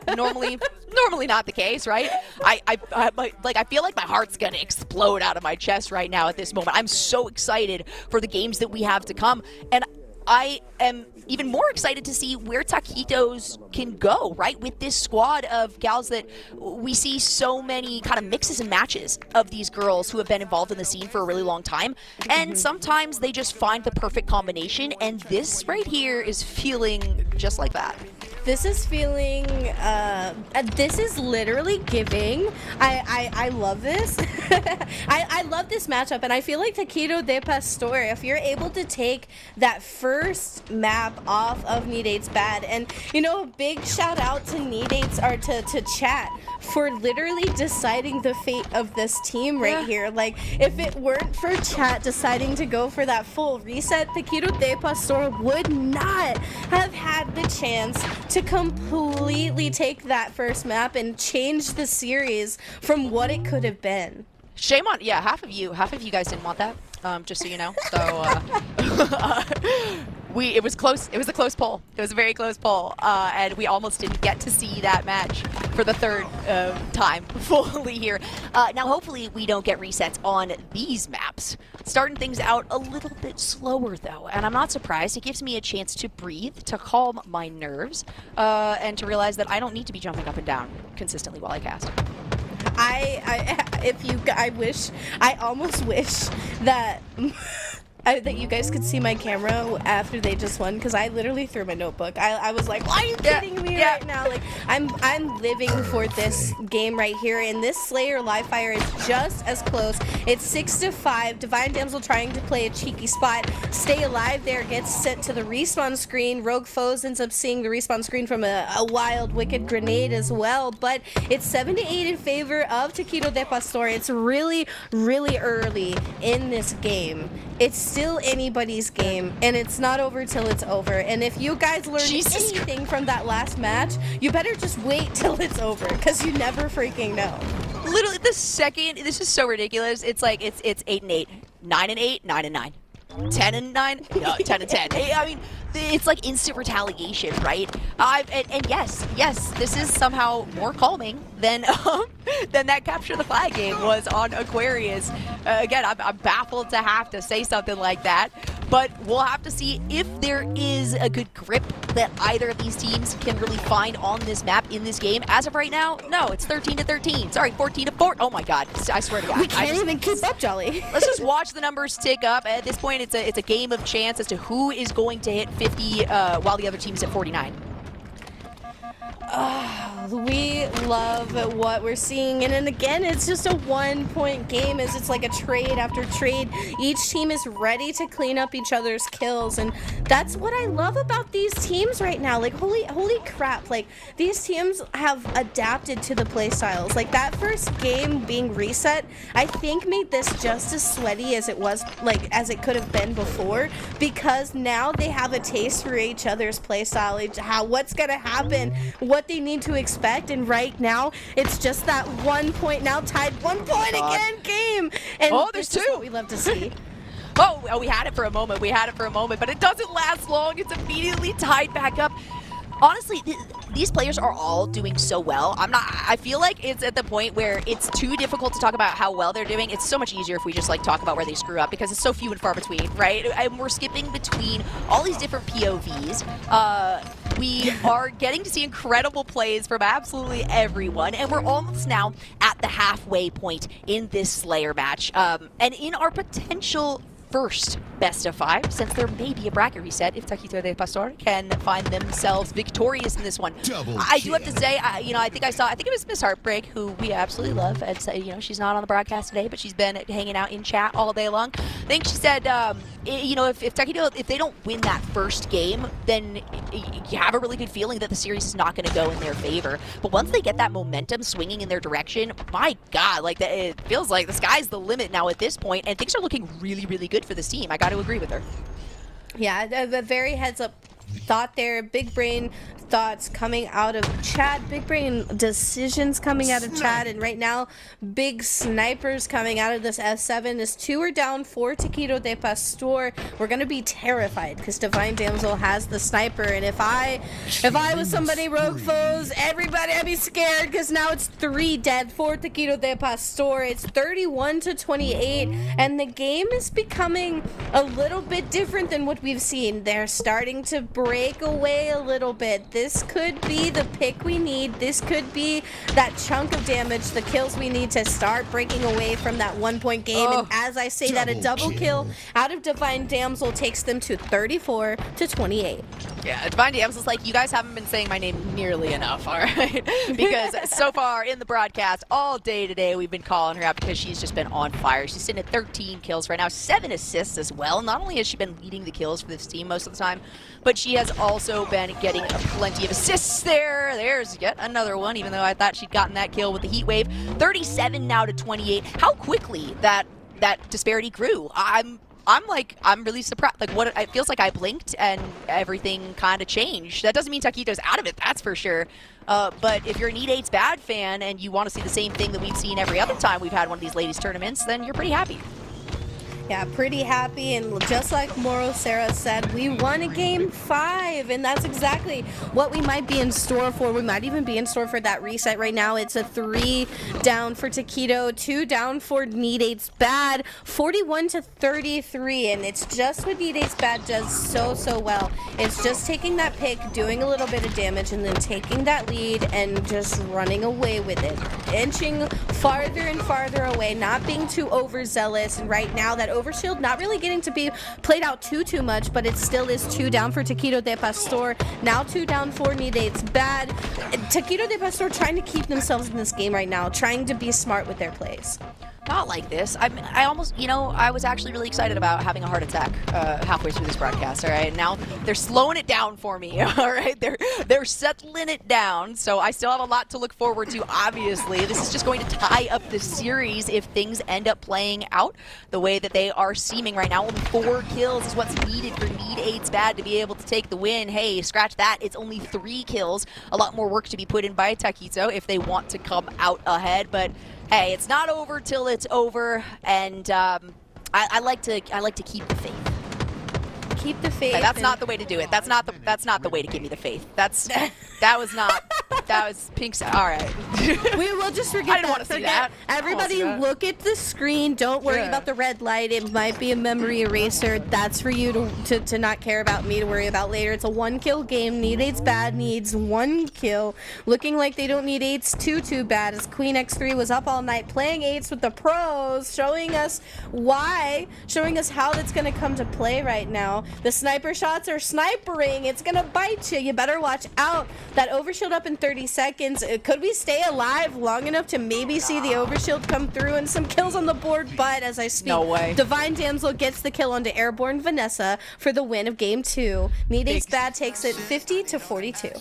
Big City Snipes up in here. It is so good to see that we have an even match to start things out. This is not only a series that is very likely to go to 5 full games, very likely that we have a bracket reset, 10 games potentially total if they can actually stretch out the entire second part of the series. But now this is where, if you're Taquitos de Pastor, you have to say, okay, what happened? What went wrong in the last minute or 2 of that game where we kind of dropped the ball, kind of faltered a little bit? It felt like they were they hit their stride, and it's like there was a little bit of a stumble. It got really difficult there for Airborne Vanessa, who's trying to keep up the pace, like playing really, really fast. And I think maybe they needed to slow it down a little bit, but hey, we don't know how it could have been. We just know how it went, and we also know that the next map and the next game mode is going to be Solitude and Strongholds.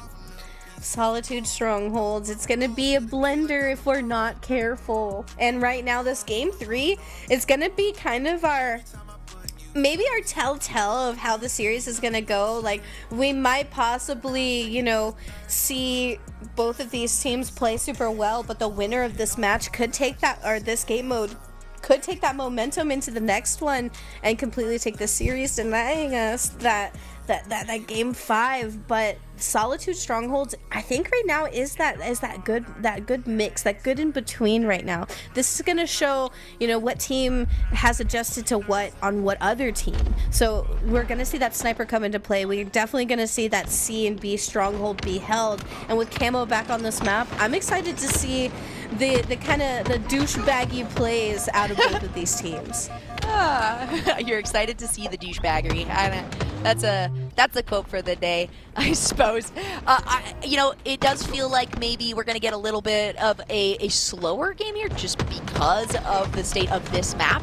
But you're right, it is. It's kind of like a nice little rebound to say, okay, let's recalibrate. Let's set ourselves back to different basics in this game and really focus on, instead of just this constant firefight of working towards these objectives and splitting focus and also deciding where to initiate full focus.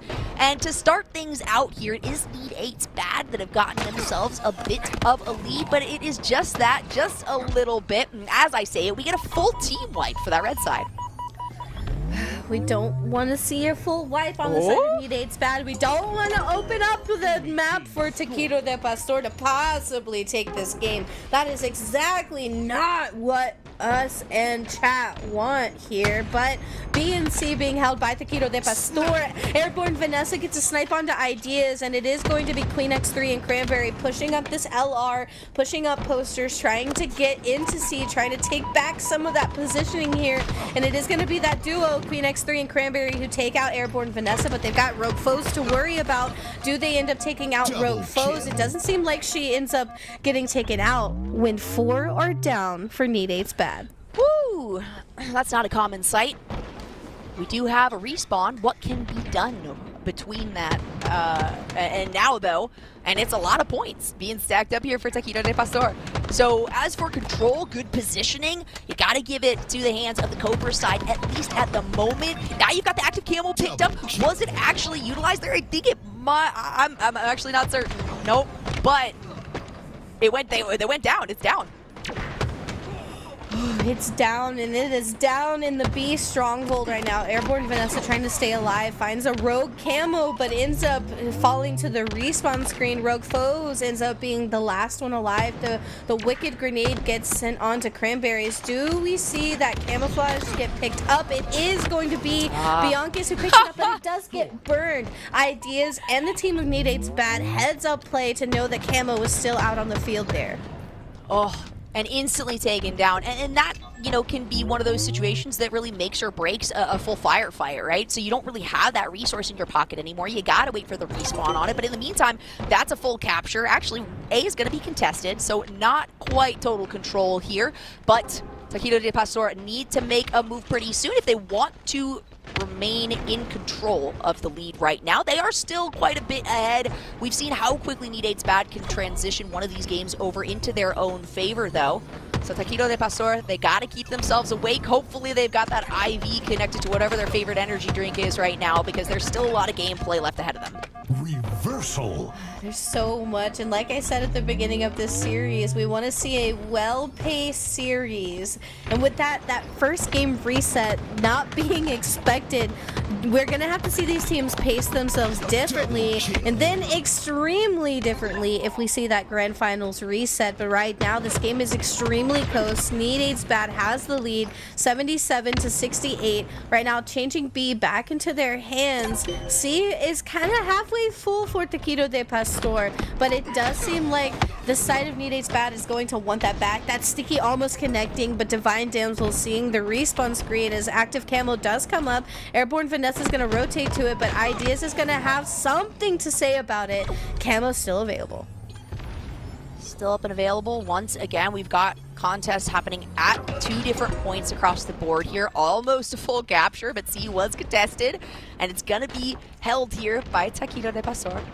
These points, though, have, really changed sides, right? They can't figure out who they like better, Need 8's Bad or Taquito, and at this point, you're feeling pretty good here for Need 8's Bad, 120 points. They're about halfway through to the victory on this one, and almost 5 minutes, about 4.5 minutes left on the clock. We're likely going to see that point lead hit, because, you know what, there has to be a little bit more split focus at this point now for Taquito. It sucks to have to say it, but you need to spread yourselves kind of thin and just take every advantage you can. Against Need 8's Bad, it's always a risky strategy, though. This game is just all about maybe taking those risky strategies, working together as a team. You have your normal team dynamics, those normal team pushes, the normal things to do, but one thing that Need 8's Bad sometimes does is that weird, aggressive, in-your-face play style, and Taquito de Pastor kind of has adapted to that, and they've tried to put themselves in a position to where if they do get swept up like the 4 down you see now, they might be in a better position to come back from it. But with the triple cap of death reaming around your neck here, it's looking grim for Taquito de Pastor. Definitely is, at least for this one. This is just the tiebreaker. We are less than halfway through this series. How crazy is that? Or about halfway through this series, right? In this best of 5. Hopefully we'll see a bracket reset, but if that's the case, Taquito de Pastor need to, figure out what they can do to kind of reconnect as a team. Because when we bring back that cohesion we've been talking about so much, Grace, you have to acknowledge that that off-kilter kind of feeling that I got from Taquito in the last, minute or 2 of the previous round has continued on here, and they just need to find that consistency again. We saw them have it. They're absolutely capable of it. Just not this round, not this match. Luckily for them, hey, they've got more games to play. More games to play, and right now Rogue has camo. If we could possibly do something with this camo, it's not going to be just enough to tie up this game, but maybe enough to put their team in a better position. We do get a pick on the Ideas. Ideas is going to be down for just a few short seconds. We're going to pinch Divine Damsel, send them to the respawn screen, as well as Queen X3 across the map from Bianca's here. Now we're kind of in a better position. We can kind of spawn trap them in yard, maybe market, but if we're not careful, if we're not watching our back, Queen X3 might just spawn back here, but Bianca's and teammate are going to have that teamwork, and we're getting closer and closer to possibly tying up this game, and they just kind of have the map control right now. Rogue, so good. These repulsor plays are absolutely absurd. She's not shy to expend that thing whenever necessary and then run away when necessary, as we can see right there. Rogue has to get the heck out of dodge, otherwise she absolutely would have fallen, but she does get a moment here to reposition herself. The rest of Need 8's Bad has fallen Queen. It's up to you to try to hold some of these points, and that means Taquito is going to say, hey, those numbers don't add up. There's 3 points, there's 1 Queen, even though it is Queen X3. That doesn't mean you can be on all 3 at the same time, and Taquito is stalling this one out as long as possible. While Need 8's Bad is not that far from winning, Taquito de Pastor have kind of come back and turned this one around to where you can almost say the same thing about them. Absolutely, I 100% agree with you, and just watching Rogue Foes there, that heads-up play, we knew where those spawners were coming from, and Rogue Foes was ready. Divine Damsel and I believe Cranberry spawned back there where Rogue Foes was looking, so we do see them take some damage. 1 sees the respawn screen, now 2 down for Need 8's Bad.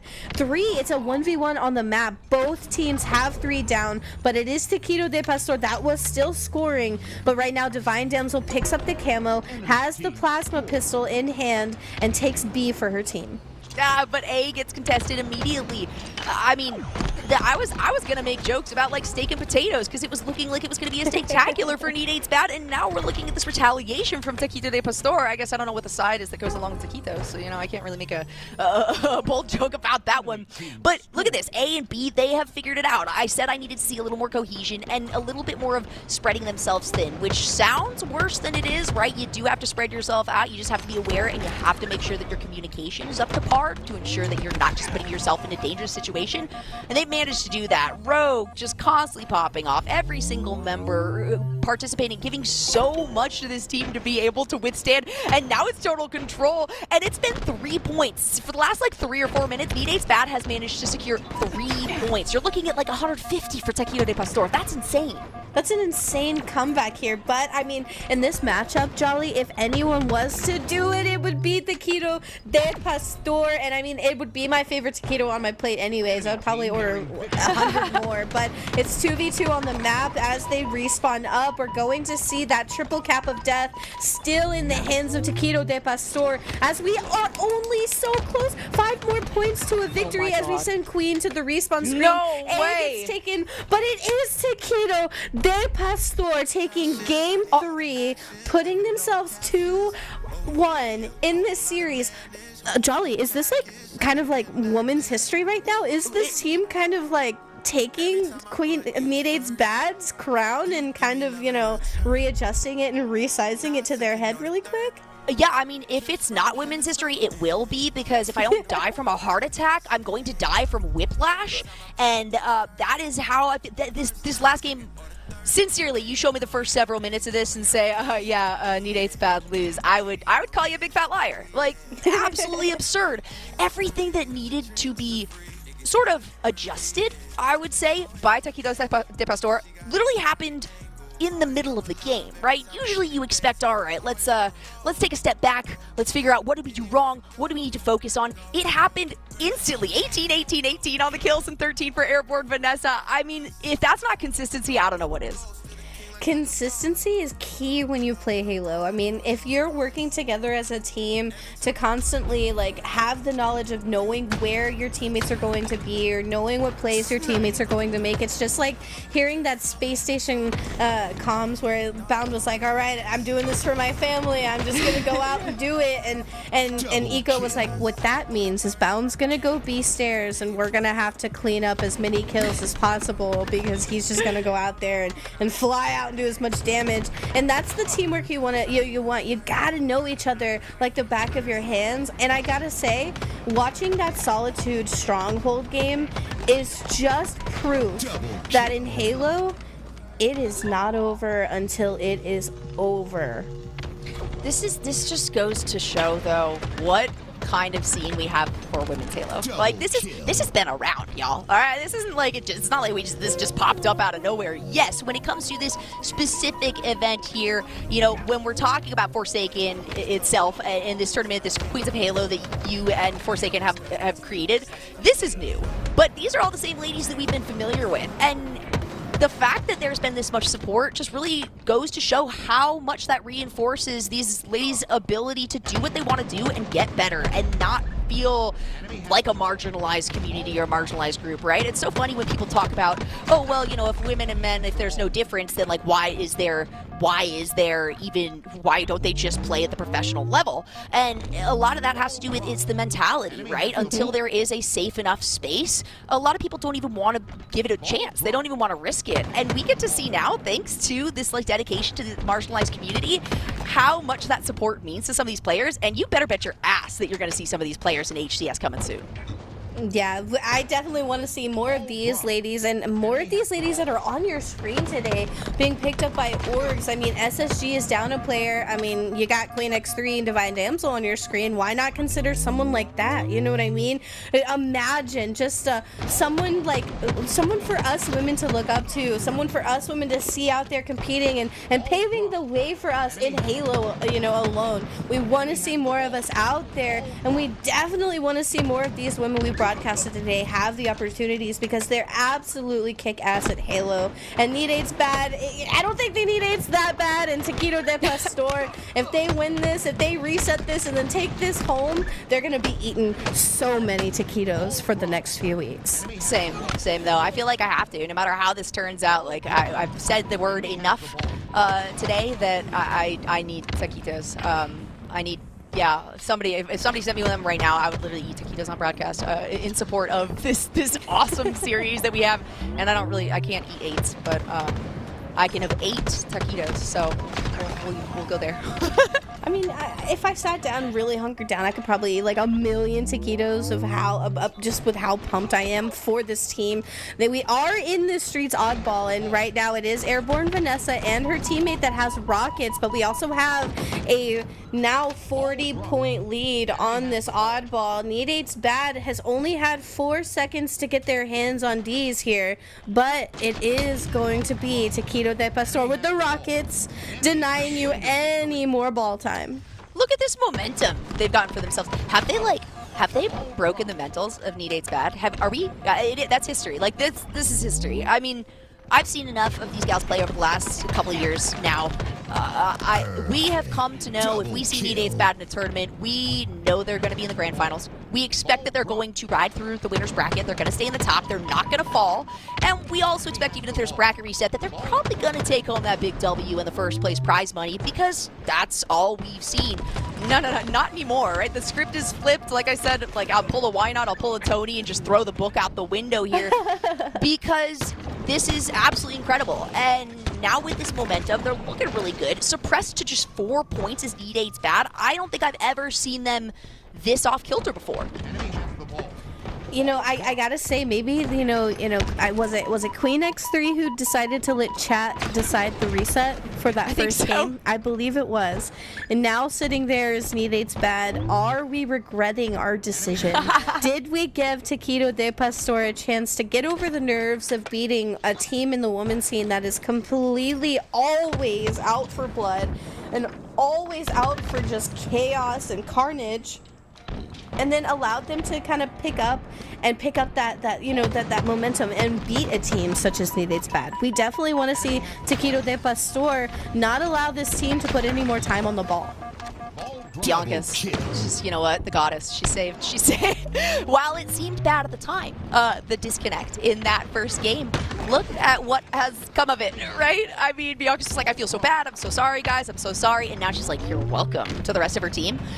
Because Taquito de Pastor, they've hit their stride. They're looking good. We've got some points stacking up here for Need 8's Bad. Divine Damsel has done so much work today. You can tell she's absolutely not ready to give anything up. And once again, even if Taquito de Pastor take this one, we're looking at a bracket reset, right? So we're looking at a whole other best of 5 series here. If Need 8's Bad want to avoid that, they need to swap this into their favor right here, right now. Right here, right now, this is gonna be the game that kind of tells us, Taquito de Pastor. I thought the last game was gonna tell us if they were gonna take this and possibly take this as a reset, and right now it's looking possible. It's looking extremely hopeful for the side of Taquito de Pastor. Need 8's Bad is doing exactly what they do best and not pushing down from that fight. But Taquito de Pastor, something's just woken up. It's like they drank the right gamer fuel from 20 years ago, 44, maybe they found like an ancient one from like another time zone, like another like universe, and it's like ultra cracked, and now all of a sudden they're 10 points away from winning oddball round 1 in our game 4. It's something we did not predict. No, it's the hopium. They've inhaled. Look at that. Round 1 is going to go over to them. Of course, this is oddball, so there's a best of 3 within this best of 5. But now they've combined the hopium and the copium, and you know what? They are making it work for themselves. Now they are looking at just 1 round win away from a full bracket reset and forcing Need 8's back on their heels. And they're going to make the first move on this, getting some early kills, finding that priority on positioning, and Bianca gets to lock down the first few points for the team. 4 seconds on the ball. The rocket does come through from Ideas and takes out Bianca's. Rogue Foes, Airborne Vanessa, and P Secura all in a timely fashion get sent to the respawn screen, allowing the team of Need 8's Bad to pick up the ball and put on just 2 extra points more than what we see Taquito de Pastor have with 1 down. Ideas is going to rotate out and pick up this oddball. Do we see them continue to hold this back A position, or does Taquito de Pastor do what they need to and break this hold here? Oh gosh. like, if we're talking about the players being sweaty, man, I don't think I've ever been this warm right now. Like, I feel like my heart rate is up. It is, my body's like, what is going on right now? Like, are we running a marathon? No. I'm on my ass. I'm sitting here, and I am just watching these amazing, these 8 amazing gals play this game, and it's so close. It's still so close. You know, you wonder every single time we have what we call upsets, anything that's a little bit unprecedented, you're like, okay, well, at the start of the next round, is it going to go back to normal, right? Or is this the new normal? And we are coming to find that, yeah, this is how these 4 players on Tequido de Pastor play together. It just stands up against Need 8's bad, and that's something that we have to accept here, because I was kind of concerned, all right, maybe Need 8's bad is just going to topple this next round, and then you're looking at, you know, the lack of the potential of that bracket reset, but no, I'm pretty confident here. Tequido, they've hit their stride, they're feeling good, and they're going to continue to find success here and force out another best of 5. We definitely love what we're seeing here. And Jolly, one thing I love about you is just the way you break things down. You're just so easy to listen to, and the points you make are just so clear. And chat better step up and respect Jolly Cast, because a big shout out to her for putting the time out today and stepping up and being on the broadcast with us. A big shout out to Darth Honor and Phoebe Rocks as well. You guys have made my dreams come true. You guys have made this a lot easier for me and Freezy today. And a big shout out to LVT Halo again for broadcasting this tournament for us. And a huge shout out to our admins, Elmity, Justin, Incubus we had earlier, and Darth Honor when she wasn't casting. It takes a village to run a tournament, and you guys have been absolutely great to us. It does. Thank you. Are you kidding me? This is literally your brainchild, right? Yes, it did require some assistance, but you managed to find all the right people. This is the first, this is the first kind of like collective, this is the first event kind of thing that has been held here for Forsaken. Is this your first? Like that you've officially kind of headed, I think, right? Yeah, this is my first tournament that I've kind of been in charge of. Yeah. Freezy has definitely helped made this come true, but it was literally one night, me and Freezy in a Discord call, and boom, the idea was out, and Freezy helped make this definitely come to fruition. Well, I mean, that alone is insane. I've done a lot of broadcasts. I do a lot of other games. I primarily do like League of Legends and Rocket League and stuff like that. And I have never once, after the 5 years that I've been doing this, seen a first attempt be absolute perfection. And that's exactly what we've gotten. The teams are perfect. The players are perfect. Chat, you guys are perfect. We appreciate all of your support. And of course, hey, if you really like it, you can get one of those t-shirts, right? There's t-shirts, and then there's also the jerseys. The Halo is for everyone shirt is $25.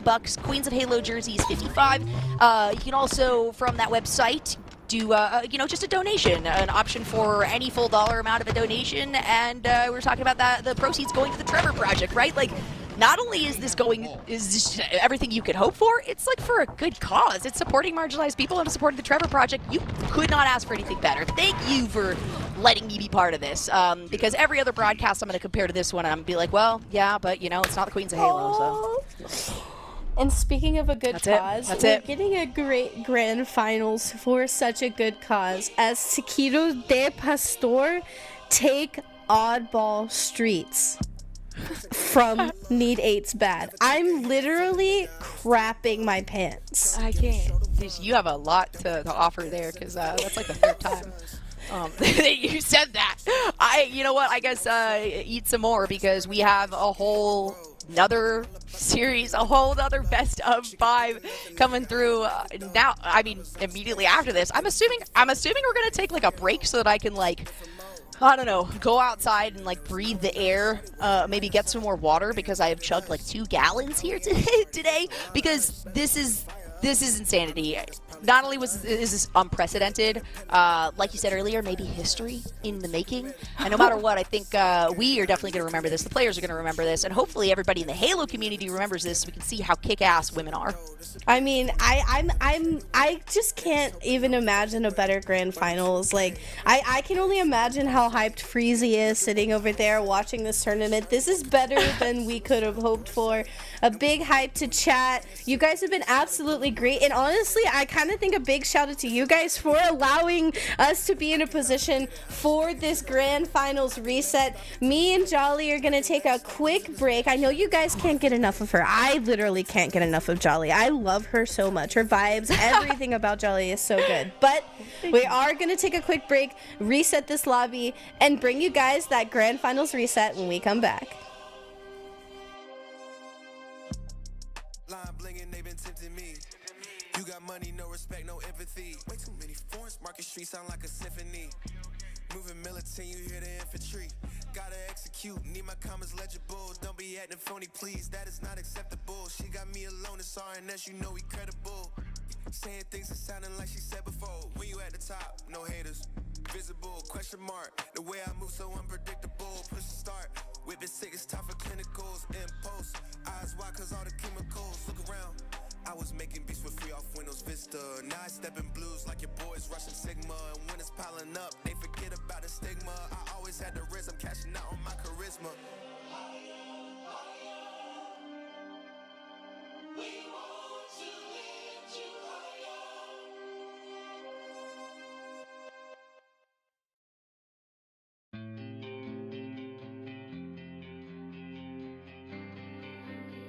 Leaving buff on the beat.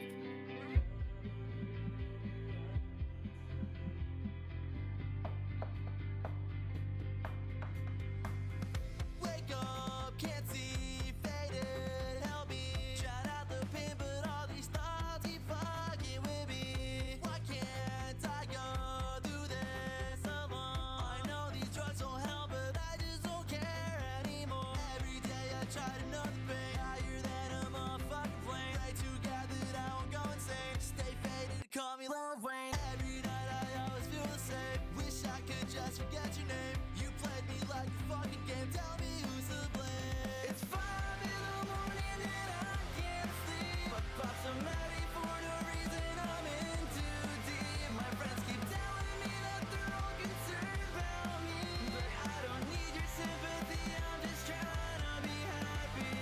There's nowhere to go when these thoughts make me feel so alone. Can't do this on my own. Wake up, I try to go outside. I cry, tears fall, but still reside. You hate me, I hate you more. So now I'm done with all these fucking whores. Now it's drug tied to a door, and I am sleeping peacefully, and there's no inner peace for me. Thoughts of you just got so deep. I know it's slowly killing me. If only I didn't get about you. If only I didn't miss you. Stay with me cause I don't know how to feel okay. It's 5 in the morning and I can't sleep. I pop some Maddie for no reason. I'm in too deep. My friends keep telling me that they're all concerned about me, but I don't need your sympathy. I'm just trying to be happy. There's nowhere to go when these thoughts make me feel so alone. Can't do this on my own.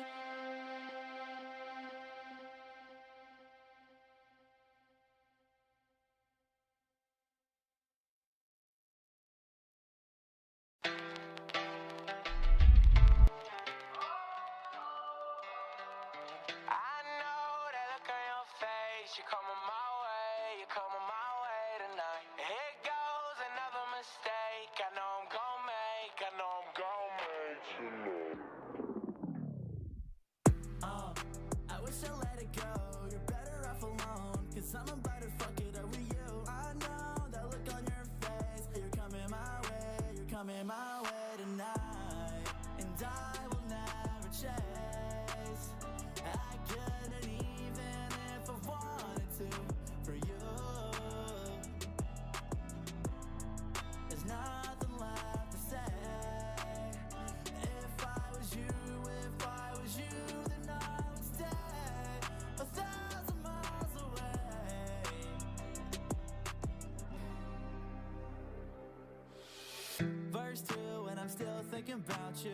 Tell me, baby, have you found someone new? Never gotta tell you how I felt about you. Blaming me for shit that I ain't even do. Fuck that, baby, you were my world. Didn't want nobody else other than my girl. Now I'm on my own and my heart's turned cold. Don't wanna be alone, I need someone to hold tonight. I will never chase. I couldn't even if I wanted to. For you, there's nothing left to say. If I was you, then I would stay 1,000 miles away.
Are you guys ready? It's our grand finals reset. I'm Grace. I'm back in the booth, wherever she is, with Jolly Cass. I'm excited to be here for this grand finals reset. It's exactly what we wanted out of that grand finals reset. Jolly, how are you feeling? So good. Nothing better than realizing that the light has completely changed because it went from day to night, and the entire time I have been here casting Halo. I could not be any happier. I couldn't be any happier either, and I mean, this tournament has been such a great day of Halo. These ladies have really shown up and shown out for us. Chiquitos de Pastor were able to upset, and I mean, like, you could see it in their gameplay, upset Need 8's bad in order to bring us where we are now, which is that grand finals reset. These teams are fighting for first or second place to take home either $600 or $250 of that 1K prize pool presented to us by Nurney. A huge shout out to Nurney and a huge shout out to Malafar and Team IVSaken for providing us such a huge prize pool for a free to enter tourney so we could broadcast these ladies. So good. Honestly, like, again, I have been, every single time I was in the green room, you know, when somebody else had stepped in or was covering the cast, I was just, I felt like he probably thinks it's all fake because I was just commending Freezy. I was like, this is so good. Everything's so good. The music was a great idea, right? Like, there are risks that have been taken here, and all of it has paid off. We got drops coming through. I mean, LVT for like, there are so many people to thank at the end of the day. The first two for me are definitely you and Freezy, Grace, and particularly you for, you know, coming up with this and having this idea, and Freezy for allowing, like, all of this to be supporting and to help reinforce the idea behind this tournament, which is the Halo's for everyone. Halo is for everyone, and, you know, just proving, you know, shining a light on these ladies, showing that they belong in the scene too. And not just that, like, this tournament today has brought us sweat, ice, it doesn't matter, the in between, and we've had it all. And our first game is going to be King of the Hill on Recharge. We're gonna bring it back to what we know, bring it back to, like, the basics. King of the Hill Recharge. We're off to a good start here. Divine Damsel's team, Need 8's Bad, and Roguefo's team, Chiquito de Pastor, are gonna fight it out to see who wins this reset. I feel like every time I ever cast in the future from here on out, I'm gonna be like, yeah, and you know, they got, oh, there's the team wipe. Nothing is as exciting as what we've seen so far. Like, seriously, I couldn't get more hype, more astounded, more impressed. Like, more, again, whiplash coming through on this one. Absolutely perfect. Beautiful game. And to start things out, King of the Hill, I mean, what a way to pit two teams against each other, really. If you want women to not like each other, this is a good way to do it.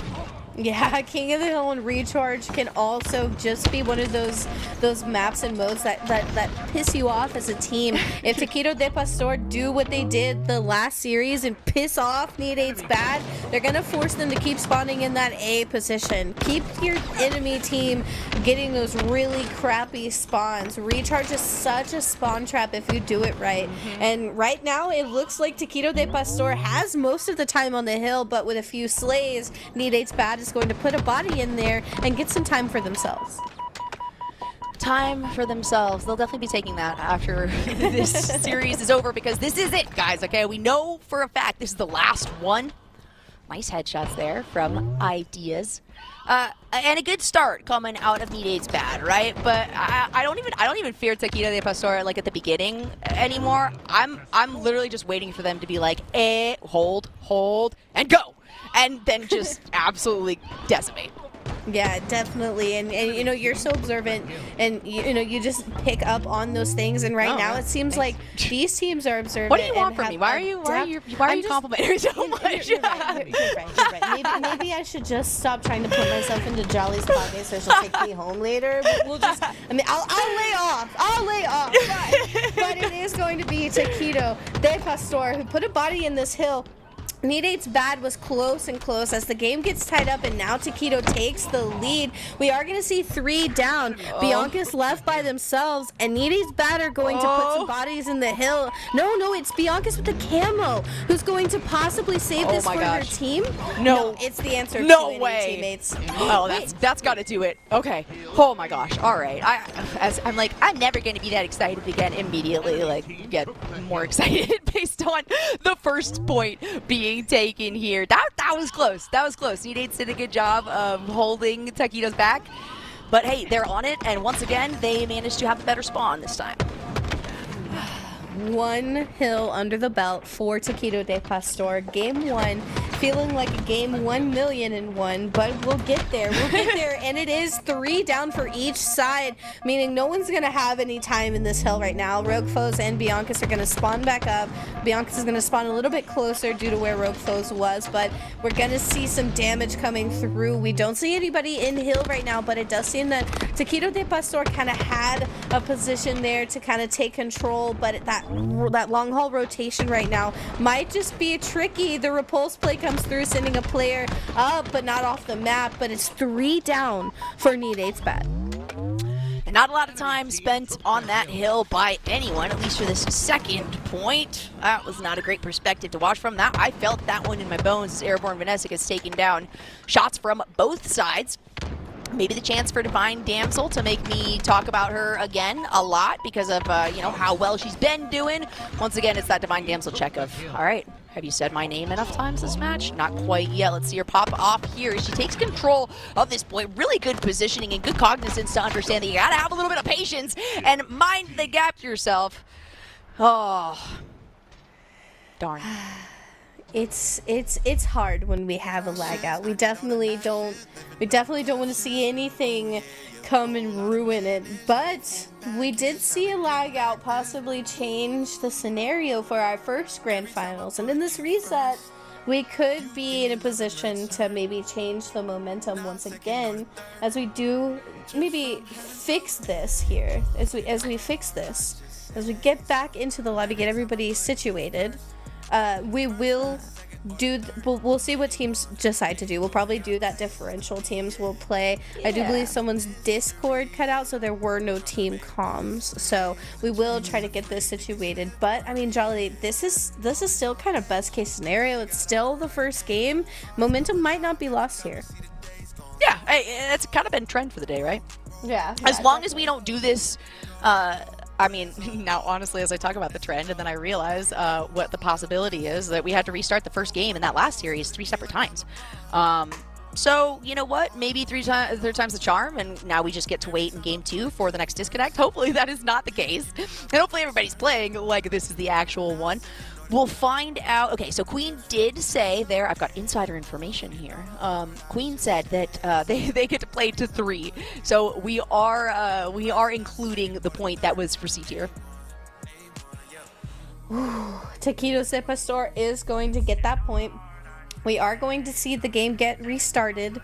Taquitos de Pastor only need 1. Need 8's bad. Need more than 1. Way more than that. We need to put them on the board here, but you can't count them out. You can't count them out yet. It's a very, very strong roster of ladies there. And on both sides right now, Taquitos de Pastor stepping up and showing us what maybe we weren't expecting. They were kind of like the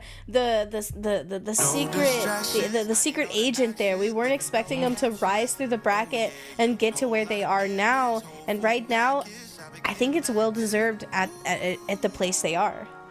Yeah. Oh, absolutely. It's well deserved. I mean, they fought through the lower bracket, right?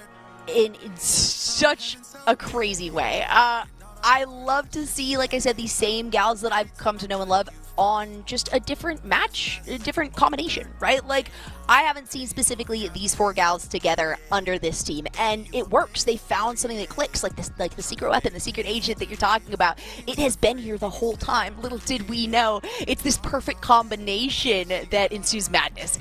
And you gotta anticipate that, hey, if they've kept it up all day, I mean, we're looking at like 8-9 hours here that we have been doing this broadcast, and they have been playing these games. That's a lot more intensive for them when they have to focus this hard and work together as a team. There's absolutely no way that they're going to stop right now. The question is Need 8's able to adapt to that, right? Because we've seen them kind of fluctuate. We've seen things that we don't normally see out of this team. How are they going to deal with those things? It's all about, like we were talking earlier, adaptation, knowing, you know, kind of the situation you're putting yourself in with your teammates, and also what you're going up against your enemies. And now we're in the reset, so they've kind of had plenty of time to kind of play against one another, get a taste of each other's medicine, and this is exactly what we're seeing. We're seeing that back and forth, those last minute wins on that King of the Hill, or those last minute flag pulls. It's all because we're getting closer and closer to being comfortable and fighting each other. So Need 8's bad. You do see on the side of them, you have the Cranberry, Ideas, Divine Damsel, and Queen X3.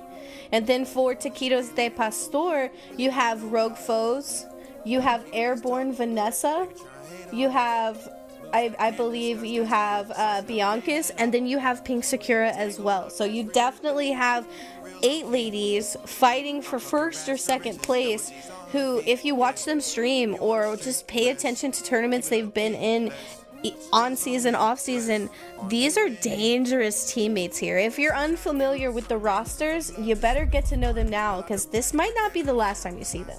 Oh, absolutely not. And you know, the other cool side of this too is we never really consider the making of these teams if maybe there was a more ideal concept they had in mind, right? Maybe somebody was unavailable to play for this day in this tournament, and so they decided to go with something else, and sometimes magic happens in that kind of situation. It's always fun to hear about those stories. Of course, we don't get access to that unless I ask those questions ahead of time. So I'm just saying this hypothetically, but it is a possibility, right? Not only that, there are a lot of really good women that we've seen over the years in Halo that aren't able to be here today. So this is like the best of the best right now. This is the best of the best of who's available today. There are a lot more players to the point where I think we have 3 to 4 teams that are just really damn good, and that we are going to see members of move on to HCS very soon. Yeah, we had one team that chose not to show up today, didn't check in. We're sad to lose them, and I do believe it was that Queens of Halo team. It was Command Station, Miss Lacar, Miss Audie, and Janelle. So, I mean, just considering the fact that we might have had another, like, rocket of a team competing, like, it blows my mind to see where we are now, but just mixed up with that group, it would have been a completely different story. That's what I mean. Like, those are stellar players, right? Those are insane players, and yet the show is still this good. Like, the potential continues to grow. The potential has been here the whole time, and it's just taking the support of somebody like Grayspace and, you know, some people like Forsaken to throw something together and continue to provide a little bit of backing. And also, cool stuff that we get drops and, you know, LVTs here, and we've got all these sponsors. You got a $1,000 prize pool, and you got free entry. I mean, I could go on, right? It's for a good cause. Like, seriously, this is absolutely beautiful. And not only that, we might see the biggest upset that we have seen in Women's Halo ever. Literally ever. Right, and they're fighting for the prize pool here. Third place is going to get a chunk of that $1,000 as well. Third place is going to get $150. Second is going to get $250. And first place is going to take home $600. So that's $150 per player there. That's a good chunk of change. Hopefully no one's going to lose their winnings to any bets today. But we are going to see right now Taquito de Pastor need to play to 3 hills, while Nide's Bad still need 4. I don't want to talk about numbers anymore, you know. I just want to talk about the kills and the not so kills. Divine Damsel. Oh yeah, right, Divine Damsel. It's true. It's true. I'm gonna, like you said earlier, she's gonna be in my dreams. You know, Divine Damsel is now forever a part of me, and hopefully I don't get away from her, right? Because this has been such an experience. There's nothing I love more than talking of amazing players, especially when I can say, hey, it's a girl. It's a marginal, like, you know, I grew up as a girl gamer, obviously, and like that's just not easy. Sorry, yeah, that's not easy. And so to like really be able to genuinely feel this way and say these things, like I'm hyping these girls up because they deserve it. Like, this is absolutely absurd that we haven't seen any of them in HCS quite yet, but I do expect that to change here as we're talking about Divine Damsel. No way. Yes, way. Are you really? She's literally just killing invisible girls. Like, whatever. Invisible girls or not, it is going to be Taquito de Pastor that are now 2 up in this game of King of the Hill due to that reset there. If you're just now tuning in, Taquito de Pastor has 1 hill due to the reset, so right now their score is 2-0. And it does seem, like you said earlier, Jolly, that Taquito de Pastor has either gotten into the mental of Nide's Bad, or they've just really adapted and learned to kind of give them a taste of their own medicine. Yeah, you also have to consider some people, after playing games for, you know, I don't know, like 24 hours, like Queen has been doing, maybe there's a little bit of fatigue coming into play, right? I don't like to really talk about that, as it's not, at the end of the day, right, it's skill. We're talking about who's able to do better. They have more than proven themselves and that they are capable. But those are things that I like to kind of give a little bit of a nod to, right? There are these factors that sometimes as like objective, like, well, I can't even talk anymore. It's been such a long day. As viewers of this, whatever, like, we don't get to see all the intricacies of what's going on behind the scenes. So it is something to at least acknowledge. Yes, definitely something to at least acknowledge. And you know, it's like I'm sitting here and, you know, I'm a caster. I don't even really compete that much because I'm normally like, hey, I'll cast your event before I'm like, hey, I'll compete in your event. And you know, I'm just looking up at these women here. I'm like, I wish I was you. I could be you if I worked hard enough. And that's exactly what these ladies have done. Almost every lady in this lobby today has taken the time to get better at their Halo game, to get better at their understanding of the game itself. And that's exactly what you have to do to put yourself in a better position to just be a better Halo player. Yep. Absolutely. And that is literally the difference, right? When you say like, oh, anybody can do that if they put enough, like if they invest enough in it. Well, these girls are investing enough in it, right? Like, they chose to do that. So yeah, anyone can, but not everyone does. And that means that for us here, actually, it's a pretty exclusive group, and it's awesome that we get to cover them kicking so much butt here. And as we're seeing this hill kind of be gained, it is a bit of contest going on right now, back in favor of Nide's Bad. You still have to acknowledge that Taquito de Pastor they're looking so good. They're looking clean. I'm expecting history to be made here almost. can Taquito de Pastor be like the phase in at Worlds where they got the reset and then they win the reset? That would definitely be something here. Taquito de Pastor would be our own little like phase clan. And I'm not just saying this because I have the phase jersey or I have the framed picture of Royal 2 on my desk. No one has to tell him. You can if you want to. But you know, in my house we love Royal 2. We love it. Like my son, he goes, let's go too. So we're definitely a FaZe Clan fan in our family here. And Taquito de Pastor looking to kind of write that same narrative here, get the reset, win the reset, as they are up 2-1 in this game. Yeah, they're gonna be like they're like FaZe Clan but hotter, you know. So we get that going for ourselves in this women's scene. They're looking so good, and I love to see this click, and it feels like they are clicking, and you know that they are feeling that as well. That's the other side of it too, is all these gals have played together, they played against each other, right? There's this sense of camaraderie. While we're out here killing each other, it's for the benefit of all. Yeah, it's definitely the benefit of all here, and I mean, just looking at how everyone in this lobby plays, like you just know already that both of these teams, it's like they just, Need 8s is their scrims. 8s is just constantly happening for the side of Need 8's bad, but Taquito de Pastor, all of these teammates as well are constantly on the game, constantly playing. So you're seeing that dedication come through as Taquito de Pastor puts some bodies in the hill, take this lead here. It is a 2-2 game. We are tied up right now. We do need to see Taquito de Pastor take this hill and possibly put themselves in a better position to rotate to the next one in order to take this game. And I mean, like you said, the last series, the first game of the series is going to kind of tell you how the series is going to play out. And right now it's literally neck and neck as we lose that pivotal 1v1 here. 2 down for Taquito, 3 down for Taquito de Pastor, but it is right as soon as they tie up this game. Or I'm sorry, take the lead in this game. Oh my gosh, yep. Take the lead, because we got to keep in mind that there is that single point for Taquito de Pastor, right? They just need one more now at this point. Backs of Need 8's bad are against the wall. And speaking of that, it's going to be a whole team wipe onto them. They have to get a reset. That's going to give a big advantage on positioning here for Taquito de Pastor. And it's looking good for them to be able to secure this round as well. The start of a bracket reset going in their favor could mean, just like in that first series that we saw for the grand finals, the momentum heading in their direction. Yeah, the momentum in this series is, like my duo in chat, Pure Delight, is saying, incredibly unreal. This entire grand finals has been incredibly unreal, and as he would say as well, this is absolutely electric. And in Pink Sakura with this electric gun here, trying to get a few headshots under the belt as Camo comes up in 2 seconds. 3 dead for Need 8's bad.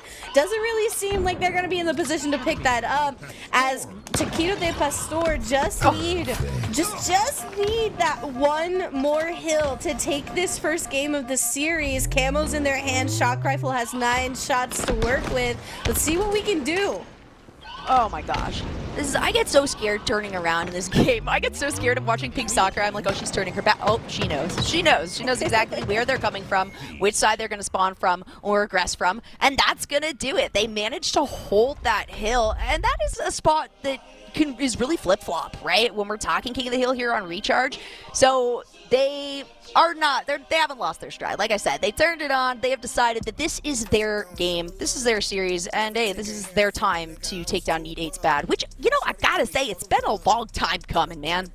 Yeah, it's been a long time coming, and I saw it in chat earlier. Need 8's is a team that you see team together over and over and over again. They constantly are in that top 3, if not top 6 position. Not even gonna have to talk about top 6. They don't even touch lower than like top 4, honestly. So watching this be kind of, you know, a different storyline being told, and Taquito de Pastor coming through to kind of show us that, hey, like, this team is good, but there's some of us out there that are also putting in the same amount of work to be just as gooder as you are.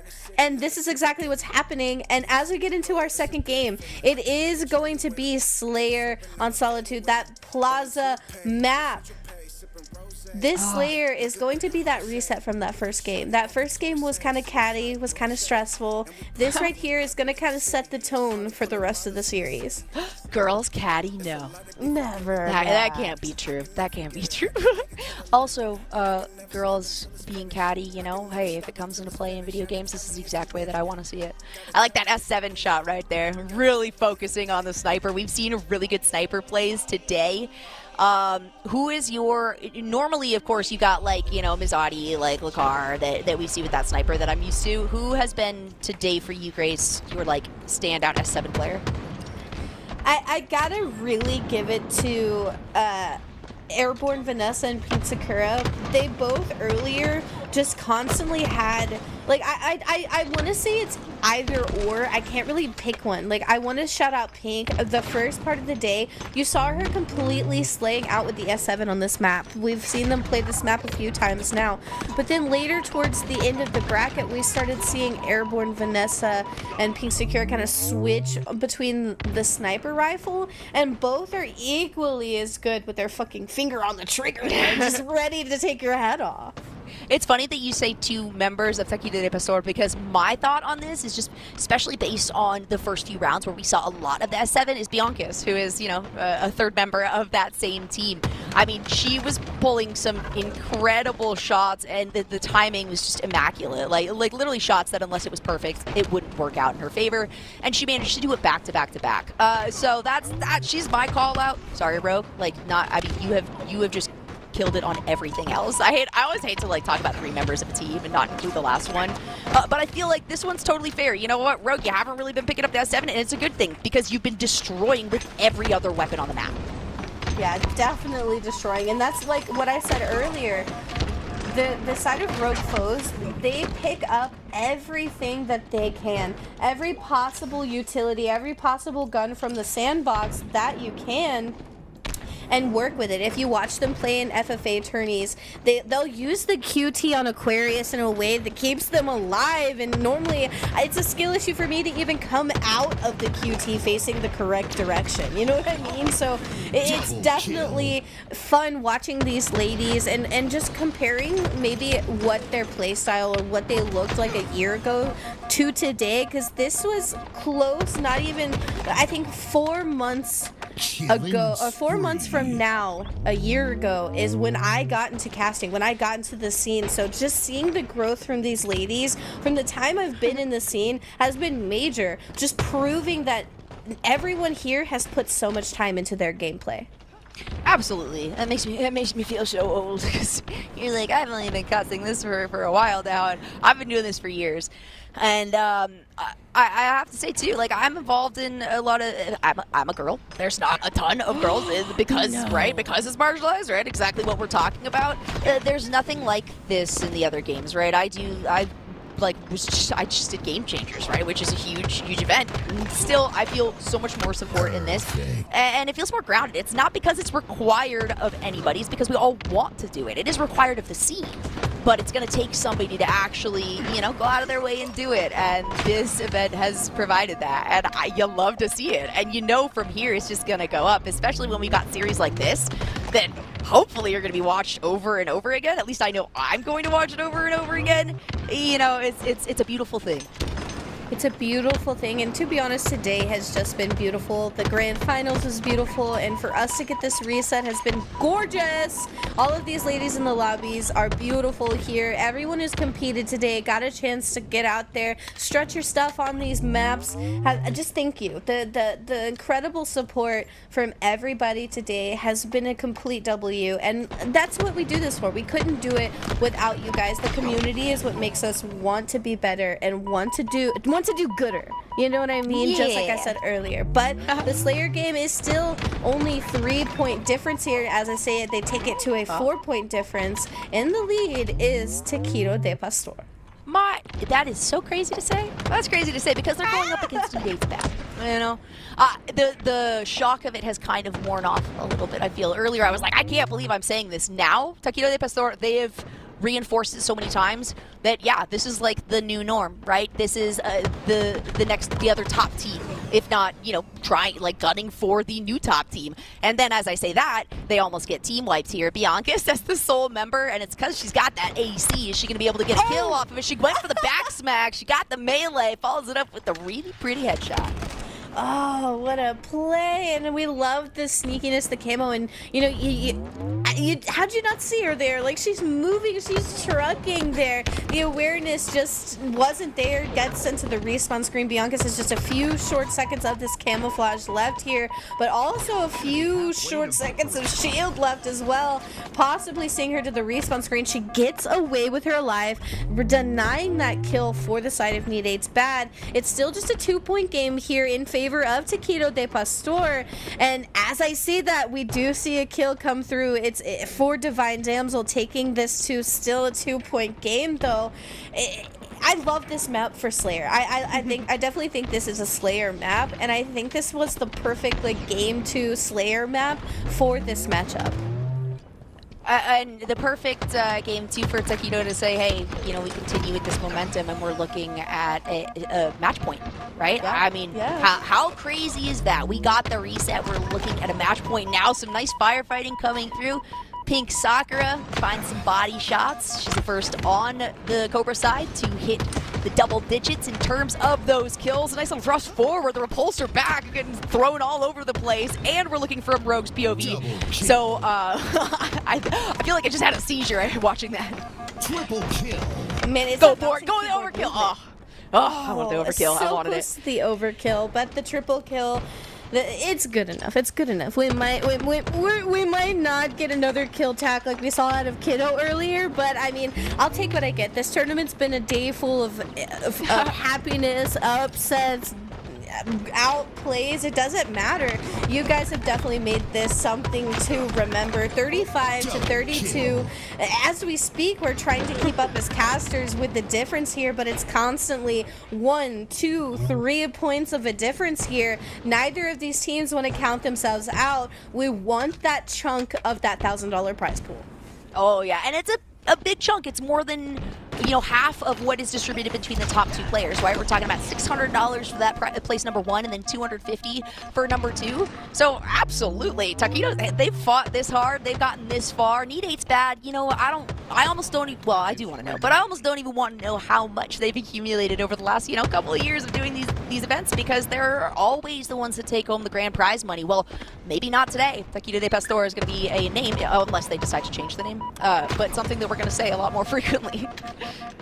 Yeah, definitely someone we're gonna remember, and you gotta be proud of yourself as Taquitos de Pastor. You're gonna be a team that Need 8's bad isn't gonna forget. You're gonna be that one team out of so many women's tournaments to just show up and kind of, I wouldn't say stomp on the team, but stomp on their little happy parade of yeah, we're gonna stroll into every map and mode comfortably because we know we're gonna win this, and it's the double team, the teamwork there from Bianca and Airborne Vanessa that helps take out that player, but also the team sends 3 down to the respawn screen, and it's 43-39 in favor of Taquito. Yeah, they are 7 points away from looking at a match point here after their miraculous bracket reset. I was not expecting to say this, but I'm so confident that this team is this incredible and absolutely worthy of Need 8's bad. I did mention earlier that I felt like Queen hasn't really been on today. Yeah, she was playing all night long, but at the end of the day, she knew, right? If you want to try to say, oh, she's not playing as well as she could have, well, there's money on the line, right? She chose to stay up all night, and if those are the consequences, those are the consequences. But the takeaway here is not something like that. It's that Taquito de Pastor are able to stand up to Need 8's bad, and that Need 8's bad isn't the big bad, the final boss that we have come to know them as over the last couple of years. Yeah, we definitely love to kind of get to know these teammates, but what we reiterated a second ago was, it's just interesting watching how a team like Need 8's bad, who is kind of that final boss for all of us to kind of interact with and try to fight our way up the bracket to meet up with.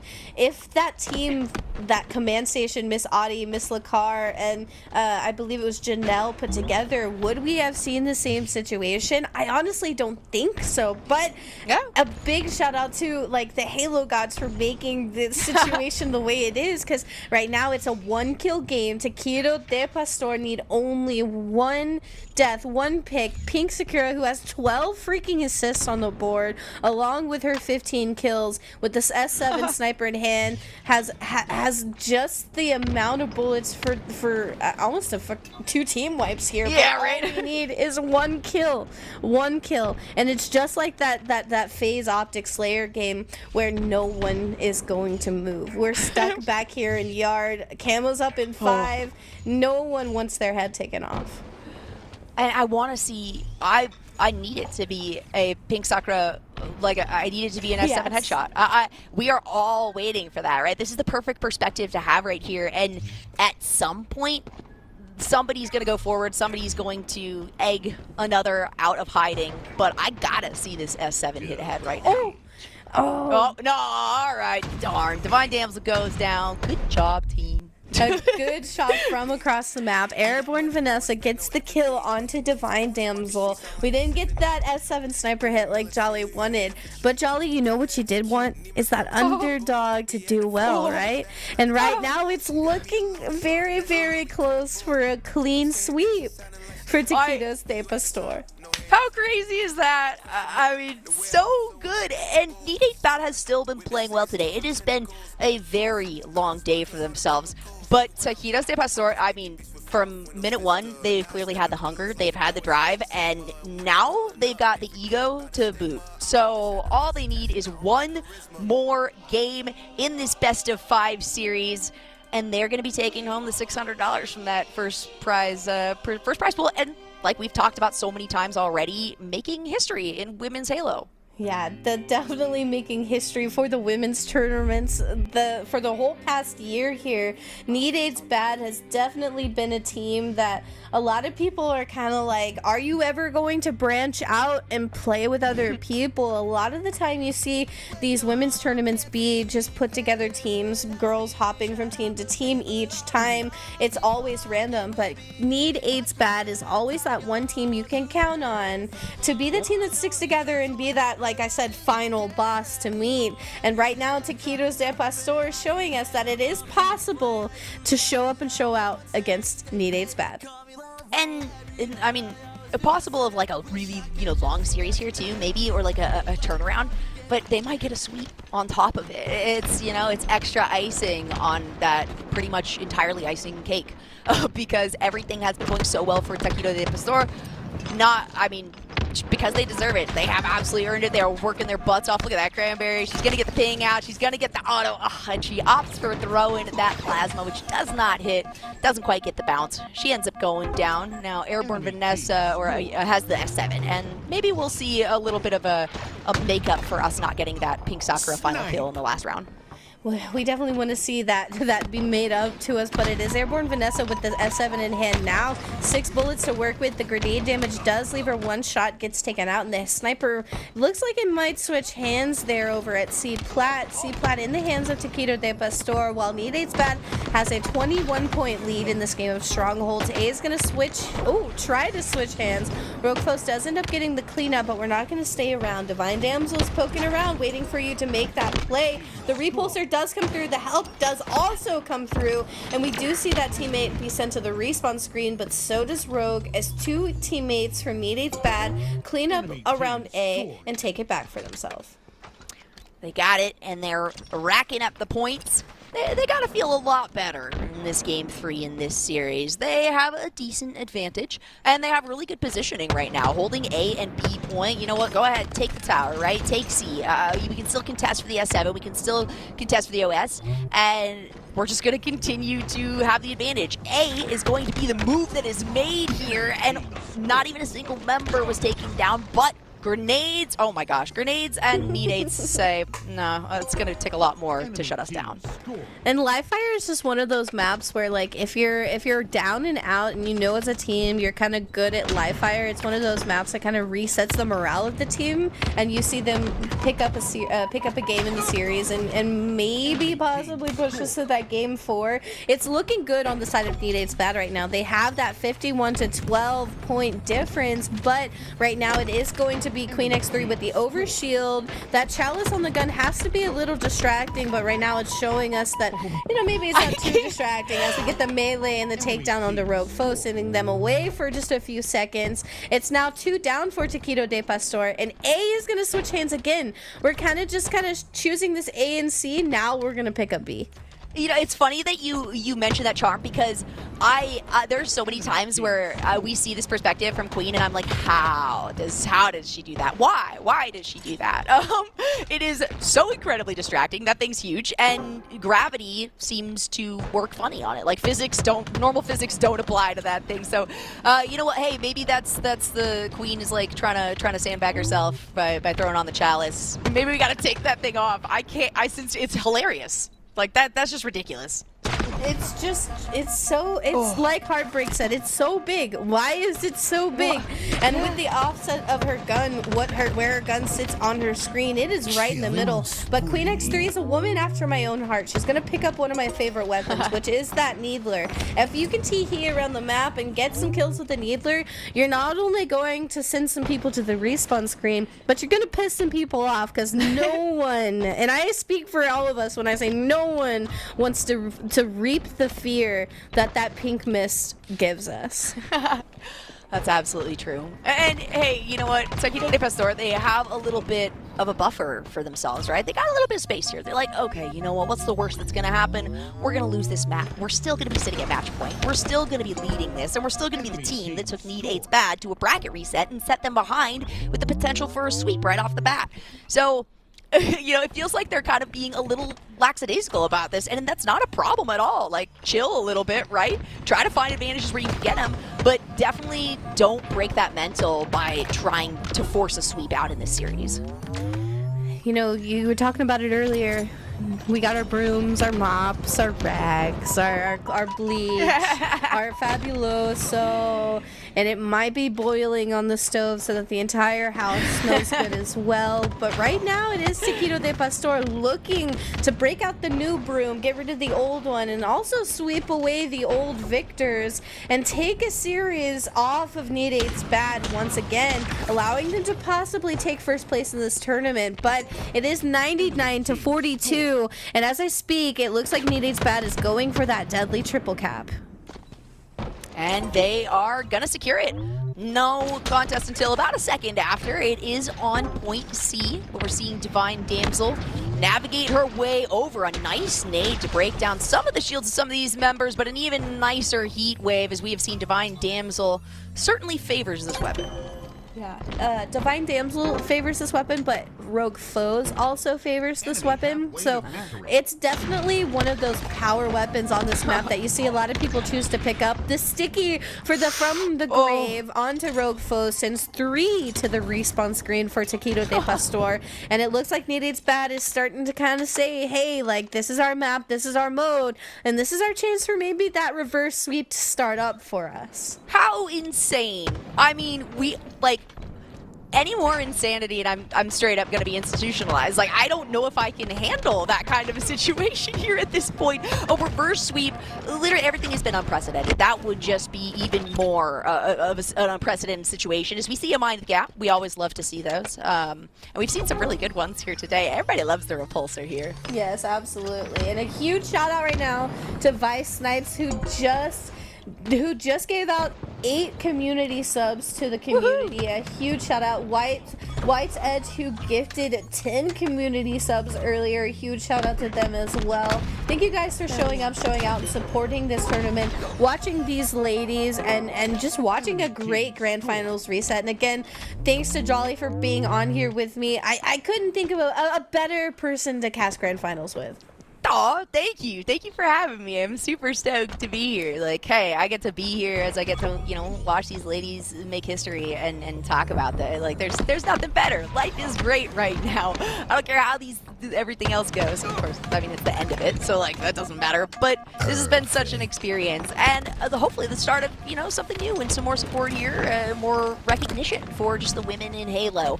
Cranberry is so low. She does not need anyone to pop their head around the corner. She's going to be able to regen shields. And she's going to be able to make a move here onto C. And that's going to be it. She's going to leave me hanging. Okay, no, she got a kill. We're good. We're gonna just leave Jolly hanging. That's exactly what we want to stretch Jolly out just a little bit more. Just make it just a little bit of a longer day here. As we do see trades flying through, the kills coming through. Need Ace Bad still have B and C, even though they were kind of down in numbers there. We're still scoring.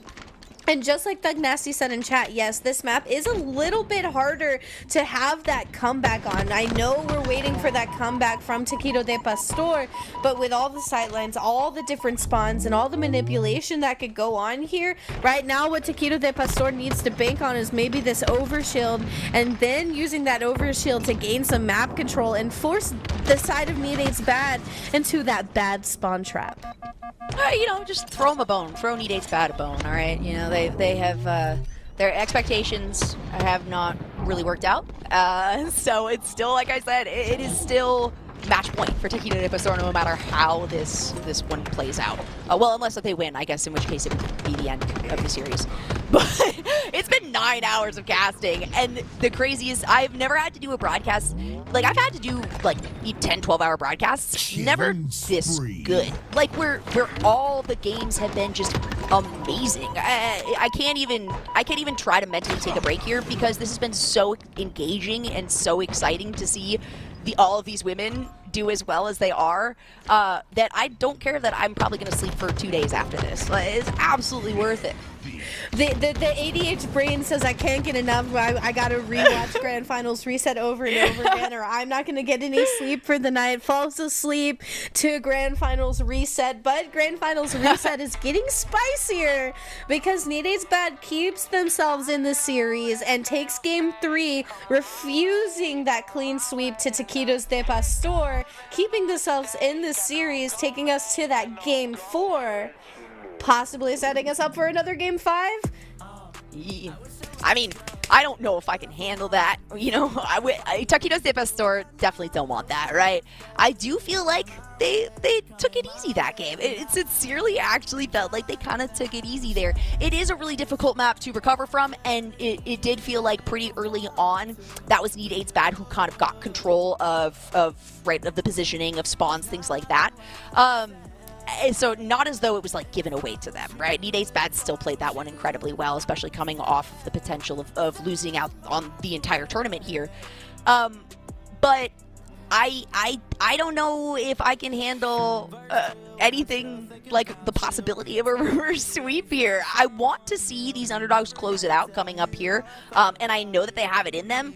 But of course, you know, at the end of the day, I will always be a Need Ace fan. I will always admire a win coming out of these gals. I just, you know, they want enough money. Spread the love, share the wealth. Spread the love, share the wealth, and it does seem like we do have a player from the side of Need Ace Bad, Cranberry, resetting their PC.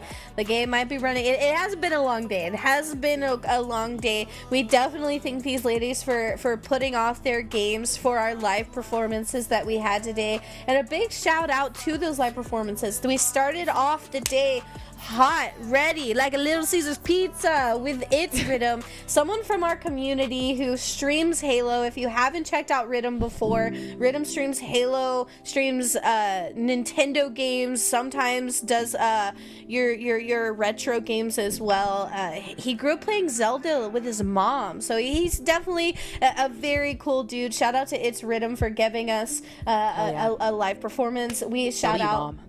Yeah, a big shout out to Rebels No Savage for that second live performance we saw there. I do believe they are underneath that Forsaken org, so big shout out to them. And a big shout out for Tusas, also known as our Freezy, our Pezzy, our Pezzy, whatever you know him as. He is our one and only, our Tusas, our Freezy, and a big shout out to that live performance as well. It's, you know, we weren't sure how you guys were going to take the live performances, and you know, it's not something you see all the time in every tournament. Honestly, I don't really think I've seen them in any tournaments besides like the SSG did the little skits and the little side things for in between matches. So a big shout out to Freezy for having that idea to add those live performances. It's definitely an aspect to a tourney with a little bit more tweaking and a little bit more consideration of the placements of those live performances is something we could probably incorporate in the future once again. again. And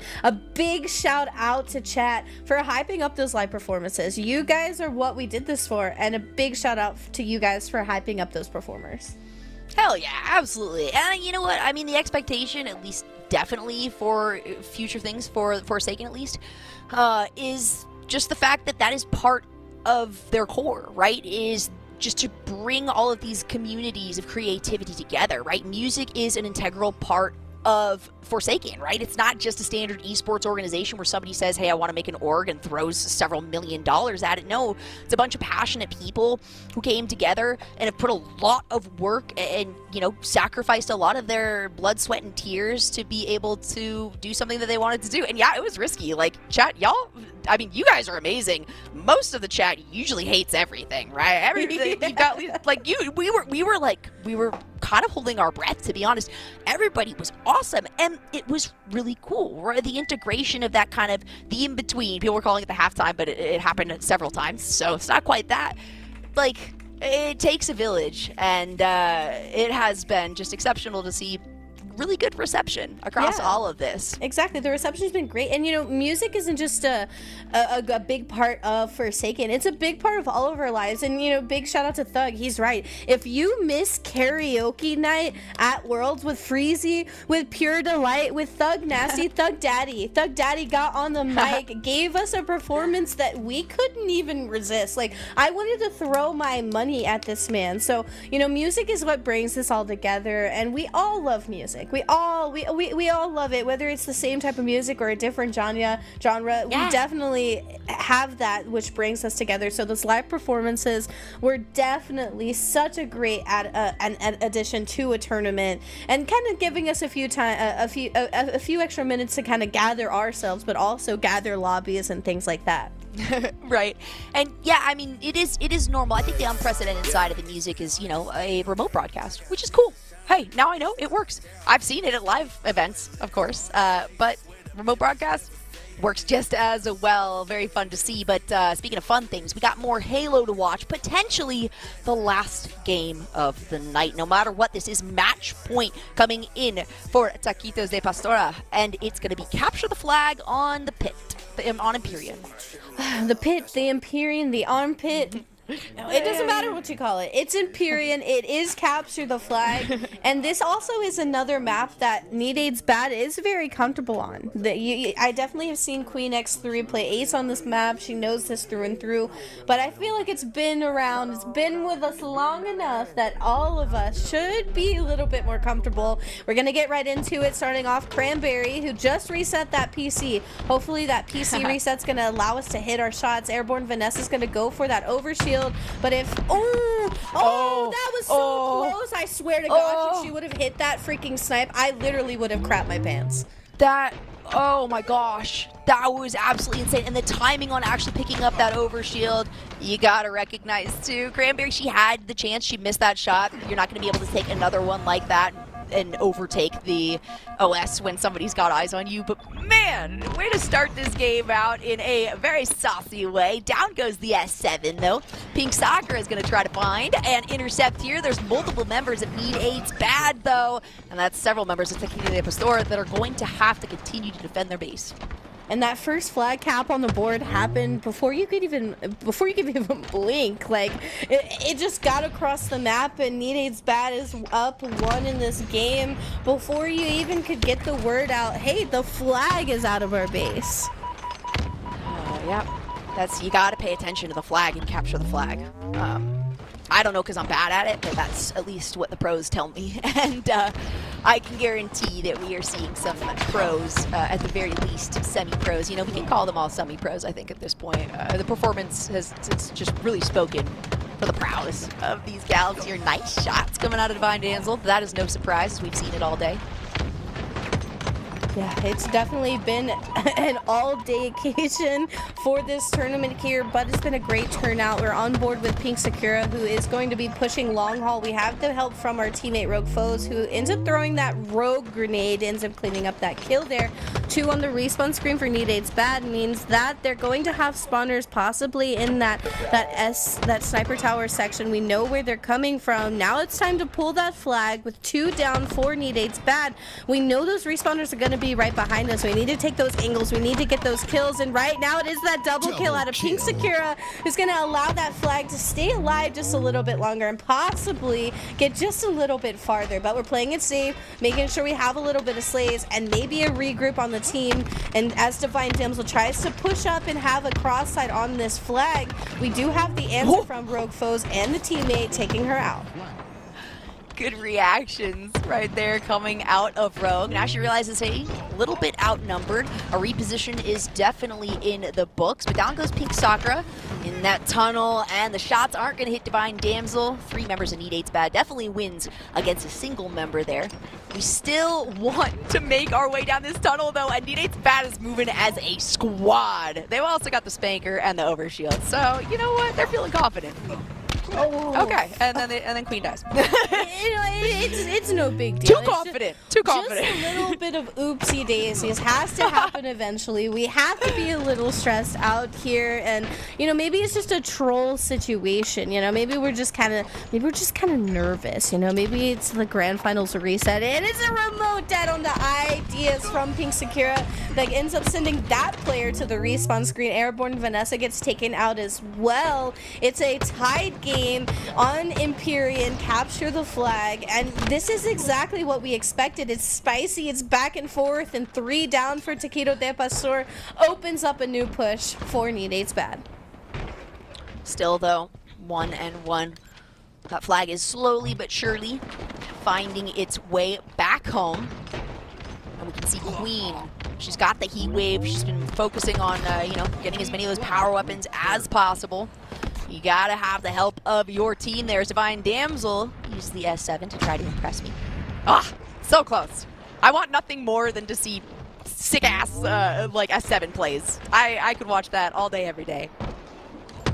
I definitely could watch it all day, every day. The sniper used to be one of the weapons that I was just so, like, unsure if I really wanted to pick it up. I was always like, you know what, you got it, you can pick it up, but, you know, now I've gotten a little bit better, but it's Divine Damsel who has the heat wave and that AR combo, who pushes in for the flag touch, gets the pull, gets it out to that first BR, but gets taken down and sent to that respawn screen. A very different choice of loadouts, as per se. 20 seconds on rockets and overshield. Snipers have already been out on the field. This right here is a good meeting point right now. We're tied on the board.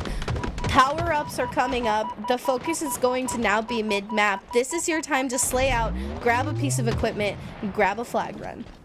It also feels like very even-keeled positioning, too, right now. Like, it could be anyone's. As I say that, 2 members of Need 8's Bad get taken down. Pink Sakura also loses her life. And speaking of good positioning, that is a flag out of base. It's contested. A few solid grenades are going to take down Ideas, and that means it should be a return here for Airborne Vanessa.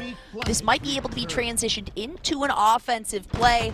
And if Taquito de Pastor want to end this one out in the next 6.5 minutes is what they have left on the clock, they need to start picking up boots. Yeah, the boots are made for walking, and hopefully that's just what they'll do. But right now it's Bianca's with the, oh my gosh, the rocket play onto Overshield. That Overshield was all HP and the biggest dream you could ever think of, ever could dream. And that just gets shut short. 2 down for Need 8's Bad. Rogue Foes is going to grab your flag, start to run with it, and finally Ideas gets shot and gets taken down with a gun and not a grenade. Literally, if you were watching the kill feed, the last 3 deaths that Ideas has been grenade kills. So I definitely can hear the comms there, like those effing grenades, you know what I mean? And it's always Rogue Foes with a rogue grenade. Alright, that was the positioning was perfect. Airborne Vanessa, we saw, not only was providing like security detail, right, to guarantee the secure, but ended up coming out on the perfect side of that firefight. She walked out and started flanking into it. It was absolutely beautiful. That meant she was able to carry through the tunnel, the really risky part of where you have to try to avoid exposure, pass it off to the team. That was a chef's kiss play coming out of Taquito de Pastor, and that means means that there's only just a little over 5 minutes for Need 8's Bad to do something about this. Otherwise, this will be the last game that we see tonight, and it will be an upset not in favor of Need 8's Bad. We wanted the upset, but Lord, did we expect it to be not only in Grand Finals, but in a Grand Finals reset. 2-1 in the series is Taquito de Pastor. Rogue Foes last alive, gets that headshot onto Queen, gets the body shot on the Cranberry, but that bandage rifle with that last freaking shot, that damned last shot there. And speaking of It's the Last Shot, if you didn't check out, It's the Last Shot did win FFA there at Worlds. Big shout out to theirs, sponsored by Darkest Hour. If you didn't see Night Dayquil's picture with It's the Last Shot, it's sweet. I love Dayquil, love her. Big shout out to her. She also got to compete today, so a big shout out, and also a big shout out to Darkest Hour for the tournament that they just put on. It was absolutely beautiful. Like it was such a vibe, and I was so thankful to to be a part of that. I love that picture. She's so small, you know. Really gives you a little a perspective of the size difference of some of the girls compared to some of the guys. She's small, but she's feisty. You don't F with Night Dayquil. Yeah. Oh yeah. She's like a, you know, there's a lot of animals that are cute and they got claws, you know. And I feel like there's a lot of girls here that we've seen play. Particularly, you gotta, if you're a girl gamer, you know what, you gotta have claws, right? Yeah. At least in some sense of the word. So the claws, they've come into play. The stick, the 1, the 2, it is a bunch of kills. Need 8's Bad, don't quite get White Cranberry's able to come back up, and Queen is on the backside of this fight. But it should be a bit of ground covered for Taquito de Pastor, and we're only at 3.5 minutes before the potential end. The potential end, and a potential end to this almost 9-hour day for us. And a big shout out to LVT Halo again with the help on the production side and the observing side. We couldn't have done this without you, making that side just a little bit easier, just showing us why Louis V Titan is our Halo dad. Like, he is the dad of Halo. Like, forget anything you've known before. LVT Halo, Louis V Titan, he is our father. We must respect him. If there's any LVT slander in chat, you will be banned. If there's any LVT slander in my life, you will be banned. Yeah, and probably punched in the face if it's, in real life. Yes. I mean, yeah, I'm also small. I'm squirrely though. All right, you don't wanna mess with the support that we have for LVT, who is just absolutely incredible. And I'm so happy to see, you know, the grassroots HCS partnership. There's nobody that deserves that more. And I mean, we're just gonna continue to see good stuff. One of the most professional people I have ever worked with all the time. Like literally, we're concerned about production and like, ooh, maybe we shouldn't do that. We don't want to have, you know, all these swaps. We don't want to have all these disruptions. He's like, dude, whatever, do whatever. And it's all just him on the backside right now that has, you know, we haven't seen a single issue out of production. That I don't know if I've ever said on any broadcast ever, let alone one that is run by one individual. I mean, it just shows why Sentinels was like, yo, let's pick up LVT to run our production here. They are top of the line, hella fine. It doesn't matter. The whole team, every single one of them, smashing, beautiful, gorgeous, handsome. It doesn't matter. LVT Halo has our hearts. Somebody wants to get banned in chat. Somebody wants to get banned. Banned right now. Dude, bring down the hammer. I don't even care. It's almost over. Get him out of here. Get him out You can't even joke about it, okay? We're that sensitive about it. That one looked promising. I swear that was a headshot. It didn't end up working out, but the flag is still out and about. We've got just over a minute now. Is it possible that once again Need 8's Bad decides to turn the tables on us at the very last moment? Oof, this is their last chance to do it. I am on the edge of my seat. I'm gonna throw up. I don't know if it's the raging migraine. Oh my God, Vanessa! Vanessa, for the last minute slide, and you died for the return, but you died for that return in good cause. Queen X3 picks up a 1-bullet sniper. If you can't tell, I'm sweating. I'm drenched in sweat. Call me sweat mama, because I don't know who I am anymore right now. Taquitos de Pastor trying to play a perfect game, try to keep them out of their base, kind of keep their flag away from any halfway point on this map. That last minute return keeps them in high hopes, and now 2 dead on the side of Need 8's Bad is also high hopes, as we only have 20 seconds left in this game, Charlie. Yeah, this is where Taquito de Pastor, they just spread themselves across their defensive side. and, communicate. Prevent anyone from coming through. 13 seconds left on the clock. We are going to witness the biggest upset. Divine Damsel trying to do something, but 2 members of Need 8's Bad, 3 members of Need 8's Bad are already down. This will at least stall things out for the moment, but it's going to take just 1 death here. That's Divine Damsel, and a quick return on the flag to end things here and now as we hit sudden death.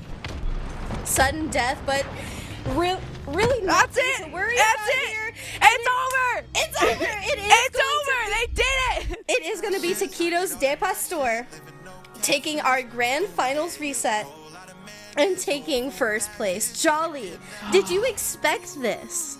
No, I'm pretty sure I've said people are pretty sick of hearing me say I did not expect this. I think because no, absolutely not. Ever since I, got started in this scene and have been watching the growth of women's Halo, it's been Need 8's Bad. It's just, it's a hard truth that I had to swallow. And as much as I rooted for the underdogs, not that I want to see Need 8's Bad lose, I just want to see some good competition, right?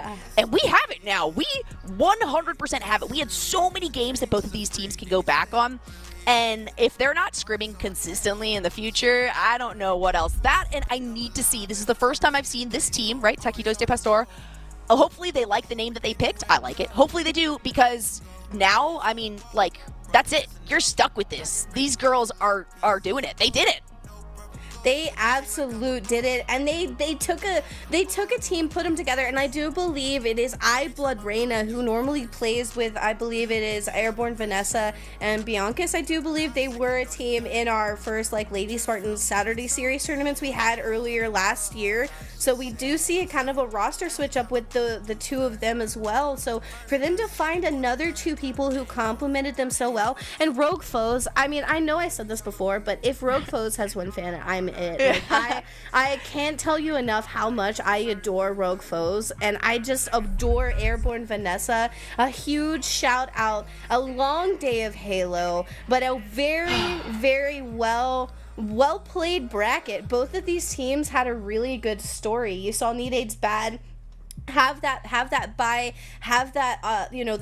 good winners bracket run, and then around I believe it was winners round 3, Taquitos de Pastor get knocked into losers bracket, and then from then you see them go all the way to lowers finals, beating teams like Bittersweet, a very hot bracket as roster as well, to go all the way to our grand finals, and then all the way to a grand finals reset. It's been a great day of Halo. It's been an extremely great tourney, and I gotta thank you, Jolly, for sticking it out with me. Oh, absolutely. I have to thank you for inviting me. You're the only reason that I'm here, right? You said something about this tournament. I said, hell yeah. I was not expecting this perfect of an outcome. Sincerely, I've never said that about any sort of broadcast. I don't think it could have gone better. This was brilliant, and I cannot wait to see what else comes of this scene, and I hope to be a part of it as well, because it's really something to behold. I love the support. Like I said, I work in a lot of other games, and there's nothing like this for any of these other games that I cast. They're trying, but no, this is success right here. We love to see it. And yeah, there were so many people that helped out with this. That's the other side of it too. Everybody pulled their weight. There were so many cool aspects. When I say everybody, that's including Twitch chat. You guys have been incredible. You guys got to choose whether or not a game got reset. Yeah, that's true. Yeah, not all of you voted, but that's fine. It's fine. We'll forgive you for that next time. They know. Either way, we saw history be made. And oh my god, I had such a blast doing it. Thank you so much, Grace. This has been fantastic. Thank you so much for joining. And a big shout out to Phoebe Rocks and Darth Honor, who were also on broadcast today. Our casters, our other casters that we had on here. A big shout out to them for donating their time for the cause. Again, a huge shout out to everyone who purchased that Halo is for Everyone t-shirt, still available on the Forsaken website. And a big shout out to all the ladies, or even the viewers in chat, who purchased the Forsaken Queens of Halo jersey. All of the proceeds are going to go towards the Trevor Project to once again to secure you guys. We believe here that Halo is for everyone. We want everyone, even marginalized, even not, to know that you have a place here. And I just want to know, I want you all to know that you guys all have a place with me. I want to be all of your friends. And a huge shout out to Forsaken for helping me make this tournament. This was one day out of the blue, I wanted to put together a tournament, and Freezy was probably the only one who hit me up, who kind of had the same like morals and actual drive to want to put together an event like this. So a huge shout out to Freezy and Forsaken, the live performances from Rhythm, a community member who donated his time for us as well, and also a huge shout out to our admins, Elmity, Incubus, Justin. We had Honor as an admin as well. A huge shout out to those people who helped us, and a bigger shout out, and I can't reiterate this enough, to LVT Halo. You guys were able to open up a spot for us, give us an option to put this tournament, give these ladies a chance to be broadcasted on something probably bigger than a lot of the ladies have been broadcasted on before. The viewership today has been great from all of you guys. So again, a big shout out to LVT for helping us put together, supporting that cause. And once again, all of the ad revenue from you guys watching ads is going to be donated to the Trevor Project from LVT Halo as well. So a big shout out to them for supporting the cause as well. I'm GraceFace20. This is Jolly. We got to witness Taquitos de Pastor take Knee Dates Bad and step on them just a little bit, get into their mental and take their place as those reigning queens, those people who are constantly in the scene, and someone as that final boss you have to fight and go against constantly and take that first place. First place is going to get that $600 chunk of that $1,000 prize pool. Second is going to have that $250, and third is going to have that $150. So a huge turnout today and a great prize pool for a free tourney. And again, Jolly, thank you so much. Thank you. I'm gonna go to sleep. Yeah, I think we're all ready for this day to be over. Again, shout out for such a W chat. Shout out for all of you guys, and thank you guys for such a great tourney. The next tourney is kind of up in the air, but be on the lookout for the next one because there definitely will be more. Again, thank you for joining today. Thank you for all competing. This has been the Forsaken Queens of Halo 4v4 tournament. Shout out to Taquito de Pastor for taking first place. Second place going to Knee Dates Bad, and third place going to that bittersweet roster. It's been great, it's been fun, and it's been really great fun. But I'm ready for some food, maybe some Waffle House, and I know Jolly's ready for bed. So we'll catch you next time, guys.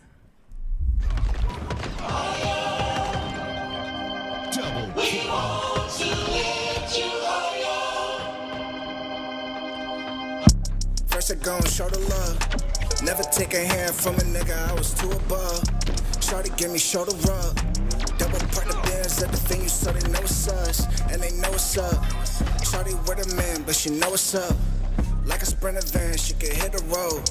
And I'm all about the green like I'm Piccolo. She could pick another nigga, how you live it though. I was on a spaceship, did a figure four. Thuggin' how you figure it out. It's a different mode. California dreaming, there was no one knows. Shorty waving lighters up, they invited us. Now we in the party, it's a lot of us. Better put the fire up, I know niggas probably tired of us. Did it independent, they can never try to fire us. And we too committed, got the same gang, not a new committee. I can see you truly with me, and the city never too forgiving. We just hit the road, it's a good feeling. I can never trade it with them. They was hoping I would fade it with them, but I'm too paid. Up in Central Pay, sipping rosé. Yeah, look at what the hoes say. Shawty want couture say, suicide doors say. And we probably doing doubling in city. Probably pulling models in your city. It's a lot to be forgetting. I cannot forget it, I just take it to the limit. I can never stop until it's finished. I can never stop until it's finished. Gotta tell me if you with it. Gotta tell me if you with it. Gotta tell me if you with it.